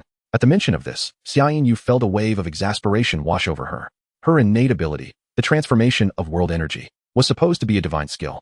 Yet, it had become both a boon and a bane. The myriad transformations of energy within her world had resulted in an overabundance of resources. Plants and fruits of all kinds flourished under various energies. However, her creatures could not ascend to the cosmos, leaving them without a developmental direction. Consequently, they remained stagnant on their home planet, devoid of conflict, and thus lost their vitality. languishing in a state of despondency. Ah, so that's the issue, Bai Ze remarked after hearing her account, waving his hand dismissively. This is easily remedied. If they lack vitality, we simply need to stimulate them. Chapter 81. A duel between us, the correct application of the white talent. Upon hearing this, a glimmer of anticipation flickered across Xia Yinyu's delicate features. And how do we stimulate them? Bai Ze candidly replied, a good thrashing should suffice. Xia Yinyu's eyes widened in disbelief. Bai Ze continued, they have grown complacent due to their overly comfortable lives, lacking any adversaries, which has led to their lethargy. It's akin to tigers kept in a zoo who have lost their ferocity. Yet, with this type of stimulation, they can swiftly regain their strength. Xia Yinyu instantly comprehended Bai Ze's explanation, but it raised another question. But who am I to fight? Should I seek out perilous missions at the Genesis Tower? What if there are significant casualties? Before she could finish, Bai Ze interrupted with a wave of his hand and cast her a knowing glance, signaling her to understand. But I am here, aren't I? We can bridge our two realms and arrange for your creatures to battle mine. I will regulate the intensity, ensuring they won't be harmed. Bai Ze assured her confidently, causing Xia Yinyu to feel a surge of excitement. Of course, I witnessed your prowess during the new student assessment. It far surpassed my expectations, she exclaimed. If Bai Ze were to perform a mock battle alongside her creatures, it would not only rejuvenate them, but also prevent any casualties. Truly, you are remarkable, Bai Ze, she declared, rising to gently brush her lips against his cheek like a fleeting dragonfly. Instantly, a blush crept across her face as she hurriedly retreated from the dining table. I am full now. You should eat quickly. I will tidy up later. Xia Yinyu said shyly, lowering her head as she swiftly escaped his gaze. Bai Ze chuckled softly at the scene before him. He hastily finished his meal and returned to his room. Upon entering, he found it spacious and tidy, a stark contrast to his usually chaotic quarters. Having Xia Yinyu around was indeed a blessing. Ding. The cooldown period has concluded. The host may commence this simulation at any time.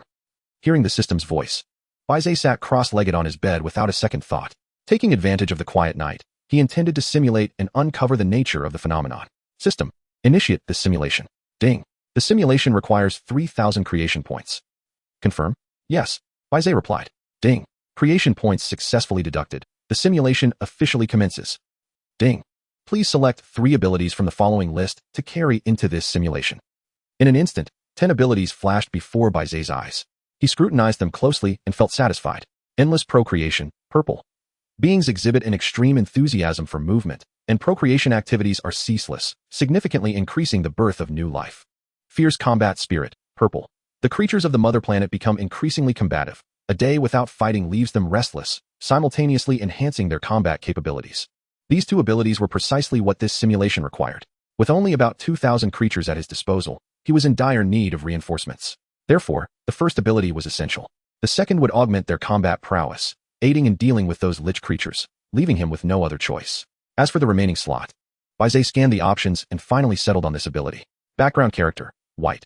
Carrying this ability significantly reduces the creature's presence, making it difficult for them to perceive one another, thereby diminishing their sense of joy. Bai Ze noted that white-level abilities often seem designed to ensnare oneself. However, even the seemingly useless could be utilized, turning waste into treasure, his specialty. Since he aimed to take the initiative, he needed to infiltrate the Lich's domain before they became aware of him and deployed their interstellar battleships. He would strike them unawares within their cosmic space station. This ability would greatly diminish the creature's presence, thus easing the difficulty of infiltration. These 3 will suffice. I have made my choice. Ding. Abilities finalized. Please select the items to bring into this simulation. Items already carried. Authority of the Divine, Eye of the Divine. Items available for carrying. S-rank item card portal, 1,500 space potions. It appeared that the Lich's vanguard forces were equipped with a total of 1,500 space potions. Unfortunately, he had not secured the Xianbing. Otherwise, it would have been a straightforward matter. Sighing, Bai Ze chose to carry the space potions. Note: once the host carries the space potions, the ones in the opponent's possession will vanish. It is impossible for 2 identical items to exist in the same world.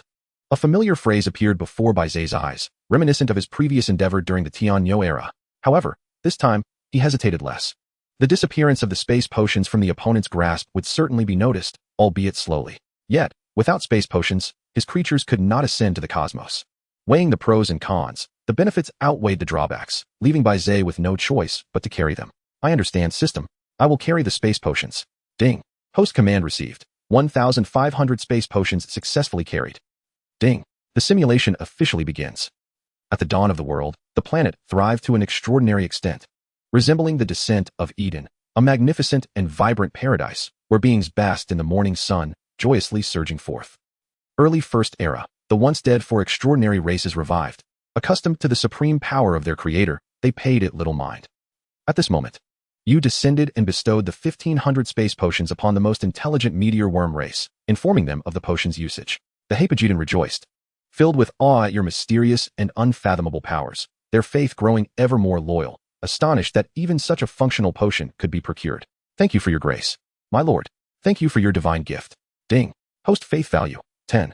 Mid-First Era. Following the worship, the Meteor Worm clan quickly summoned the remaining 3 clans as per your command, instructing them to consume the 500 doses of the potion in batches to test its efficacy.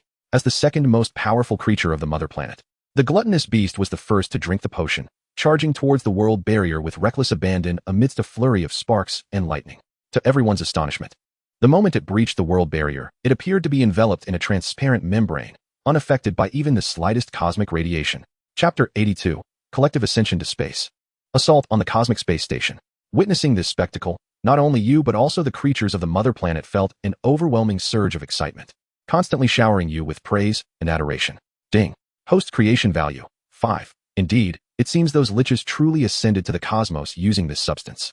Following the series of actions by the gluttonous beast, it has now been proven that consuming the space potion indeed facilitates ascension to the cosmos. Bai Ze brimmed with confidence. With this newfound ability, he could soon enact his plans. Late First Era. The other creatures that consumed the potion also began to attempt their ascent to the cosmos, with the powerful Rock clan becoming the second race from the mother planet to collectively ascend. Simultaneously, the innate ability to reproduce was activated, causing the creatures of the mother planet to proliferate wildly. However, during this process, you were astounded to discover that the offspring of those who drank the space potion inherited the capacity to ascend to the cosmos, albeit not very prominently. Ding. Total count of the 3 extraordinary clans surpassed 500, while the Meteor Worm clan exceeded 2,000.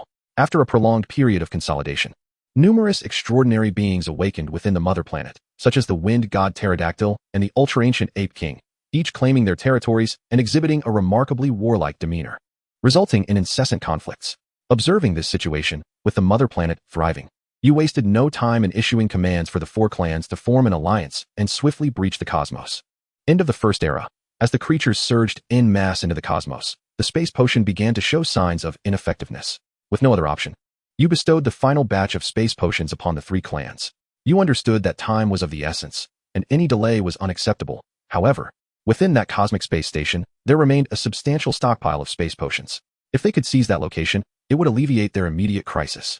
Early Second Era. The creatures that had burst forth into the cosmos began their march toward the direction you specified, passing by ice blocks without attempting to move them.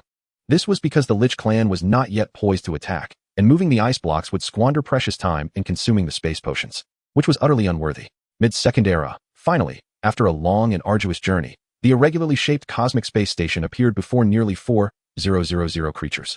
Surrounding the space station were a multitude of starships, numbering close to 3,000, along with several hundred lich beasts providing protection. Countless dark spots were moving within the station. Upon closer inspection, you discerned that they were indeed liches, approximately 10,000 in number, varying from mid-tier to high-tier servants. All right, we have arrived. Ahead lies our objective. Meteor Worm clan, commence a frontal assault. Remember, do not allow those liches to board the starships. The remaining 3 clans infiltrate from the rear of the space station at the utmost speed. The primary objective is to scavenge space potions and address our pressing needs first. You issued strategic commands to the 4 clans, and upon hearing your words, they immediately sprang into action. In the deep, silent cosmos, a sudden turbulence emerged, awakening the guarding lich beasts. At first glance, this turbulence was caused by the meteor worm's rapid movements. They charged forth, ignited with flames, racing toward the starship fleet. Before any reaction could be made, they crashed into the ships like meteors, triggering a chain reaction of explosions that illuminated the starry expanse. Caught off guard by the sudden assault, the liches within the city had no time to react and hurriedly organized a counterattack. The missile systems and energy cannon systems within the space station were activated. Unbeknownst to them, a figure emerged in midair, unleashing arcs of light and scorching fireballs that obliterated several cannon ports, causing the liches responsible for energy transmission to plummet from the sky. Taking advantage of the chaos before them, the other 3 clans stealthily slipped to the back, infiltrating through various entrances. Despite their massive sizes and considerable noise, the liches stationed within the space station were oblivious, akin to the deaf and blind. Under your command, the main force surged chaotically and ultimately found an entrance to a warehouse in the central region of the space station, upon your inspection. You were certain that this was indeed where the Lich clan stored their supplies.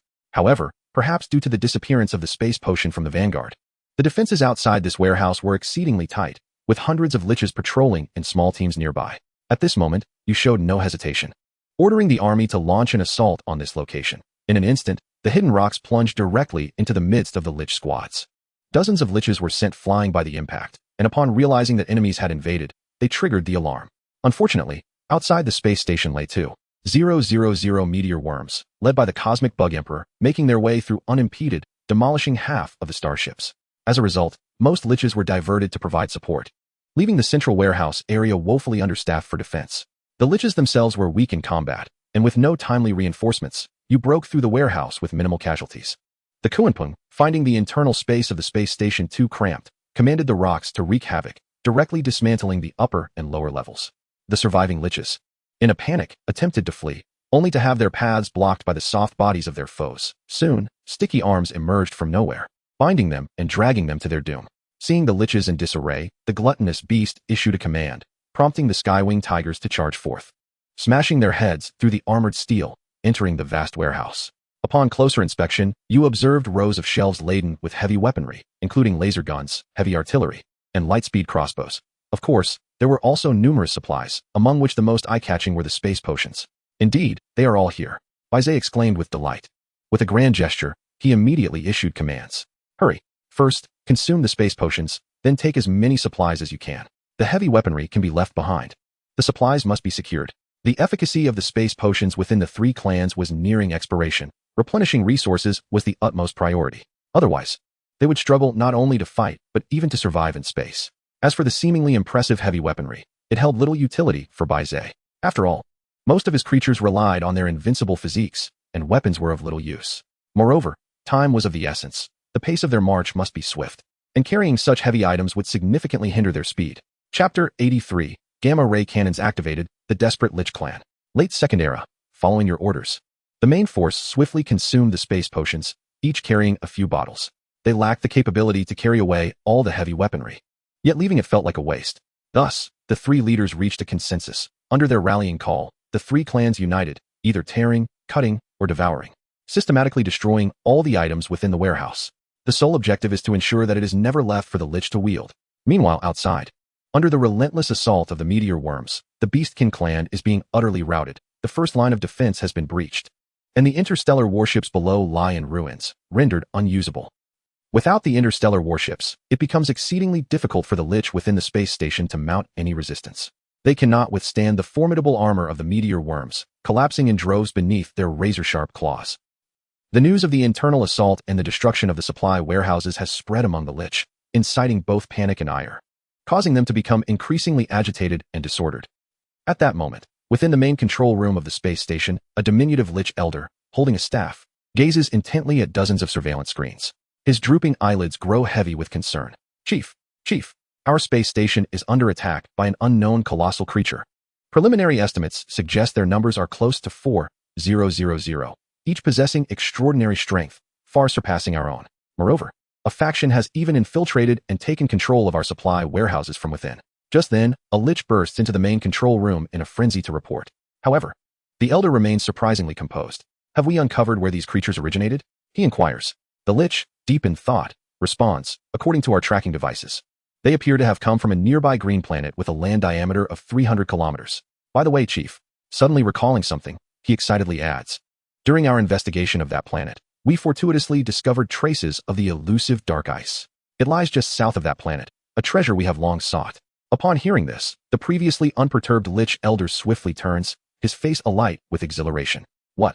We have located the ice block. Then we must hurry and retrieve it. The purpose of our Lich clan's expedition here was indeed for that dark ice. We have tracked its location nearby, and to find it so quickly is beyond our expectations. However, Chief, that horde of creatures has already breached the space station. If we allow this to continue, I fear. The elder interrupts with a decisive wave of his hand, his gaze steely. Then we shall immediately deploy the gamma ray cannon and fire directly at the space station. What? The Lich is momentarily stunned, incredulous. But if we do this, our own kin will be caught in the blast. What of it? The elder retorts. We must act according to plan. We cannot afford to waste any more time. Remember, every sacrifice is justified. With that, the Lich, silenced, turns and strides out of the main control room. At the end of the second era, two armies converge with encirclement tactics, wreaking havoc throughout the space station. Yet, the further they advance inward, the higher the level of the Lich they encounter, especially within the three clans, where they face Lich warriors of the battle general rank. These beings are devoid of emotion, launching assaults with a reckless disregard for their lives, sometimes even carrying explosives, resulting in mutual destruction with the creatures, and casualties begin to mount. However, as the conflict prolongs, it becomes evident that the three clans grow increasingly fierce, their eyes bloodshot, adrenaline surging within. Even their physiques seem to swell slightly, battle fervor ignited. At this juncture, the three clans break through layer after layer of obstacles, reaching the uppermost level of the space station, entering a brand new chamber. Gazing ahead, they observe a room sealed by heavy iron doors. Tao Tai, acting as the main commander, immediately commands the Tiani Tigers to initiate an assault, seeking to breach the entrance. Yet, at that very moment, atop the space station, in a position unseen by the meteor worms, a massive cannon extends slowly, coalescing a terrifying dark red energy. The Tiani Tigers crash through the iron walls, only to find within the expansive chamber hundreds of battle general level liches confined within a containment unit. This unit is siphoning their energy, draining them to ash.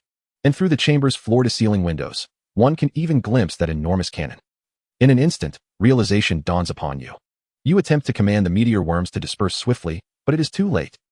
The colossal cannon has already targeted the meteor worms below, as well as thousands of their own lich kin. The dark red energy grants them no chance to react, erupting forth with tremendous force. In that fleeting moment, all creatures engaged in battle within the space station look skyward, witnessing a violent torrent of energy descending, affecting half of the space station. Countless liches are engulfed by the energy, while your meteor worms strive to defend themselves, but they are helpless against the proximity of the gamma-ray explosion. As the blinding flash subsides, the space station below is engulfed in flames, steel scorched, the acrid odor permeating the air. Except for a few meteor worms that manage to escape, the rest perish in the gamma-ray explosion, resulting in near-total annihilation.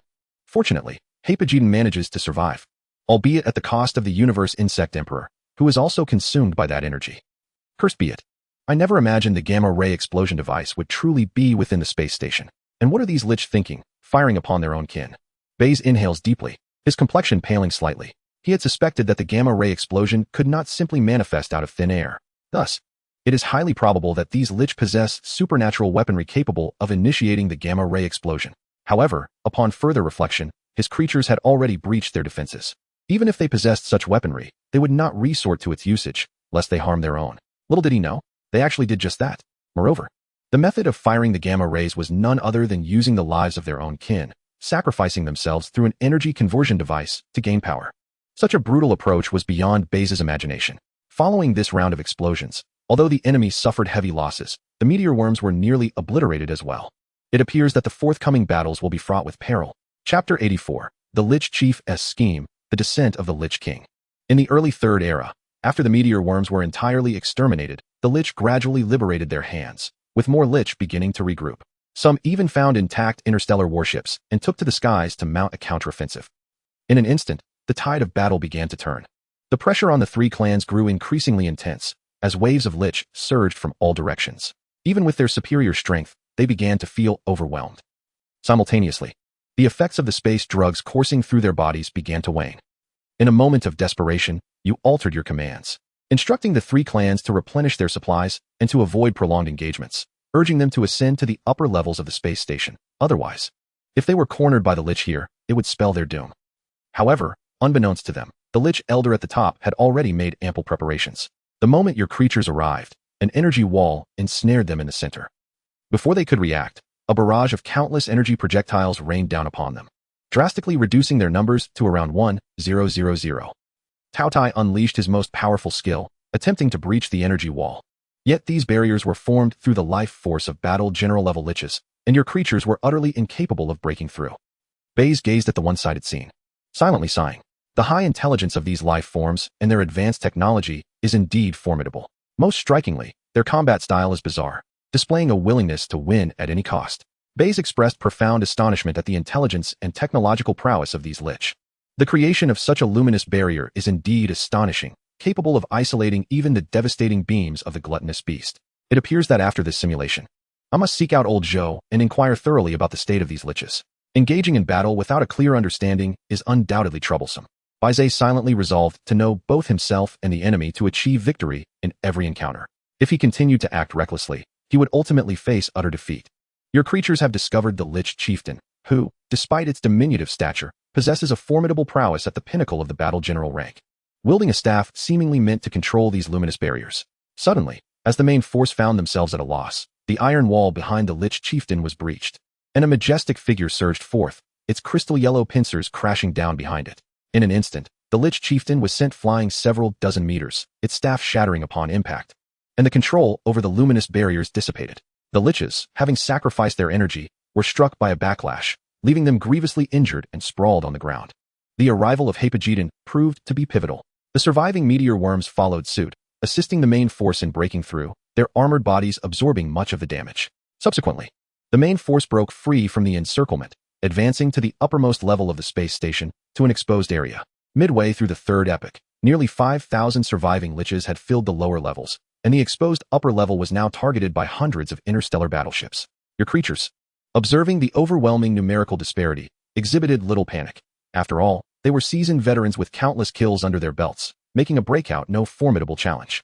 However, the Lich Chieftain, severely wounded by Hepagedon, did not perish but instead hobbled forth, stooping with its hands raised, eyes wild, muttering incantations. To your astonishment, with each incantation, the once menacing Liches began to vanish, their forms disintegrating into particles that incessantly reassembled in the air. Ding. The Eye of the Divine is conducting detection. Ding. Fusion life forms detected. Biological name, Lich King. Biological rank, initial stage of the commander level. Description, a powerful life form forged from the sacrifice of numerous Liches, possessing a body as resilient as steel and destructive capabilities that defy comprehension. Bai Ze activated the Eye of the Divine for further observation. This entity possesses a commander level rank. His mouth fell agape. Fortunately, from the information provided by the Eye of the Divine, it appeared that this being's strength was likely inferior to the mechanical Godzilla faced previously. Hepagedon alone should be more than capable of handling it. The army received orders to prevent it from fully coalescing. An immediate offensive was launched to eliminate it before it could regain mobility. Seizing the opportunity, you issued commands for the three leaders to pave the way, while Hepagedon charged forward alone. However, just as it was about to make contact with the forming Lich King, Hepagedon was repelled by an overwhelming force. Upon closer inspection, two beams of light were converging beside the Lich King. Ding. Detection of Lich King's birth. Ding. Detection of Lich King's birth. The consecutive alerts resonated in Bai Ze's ears. It was that old madman.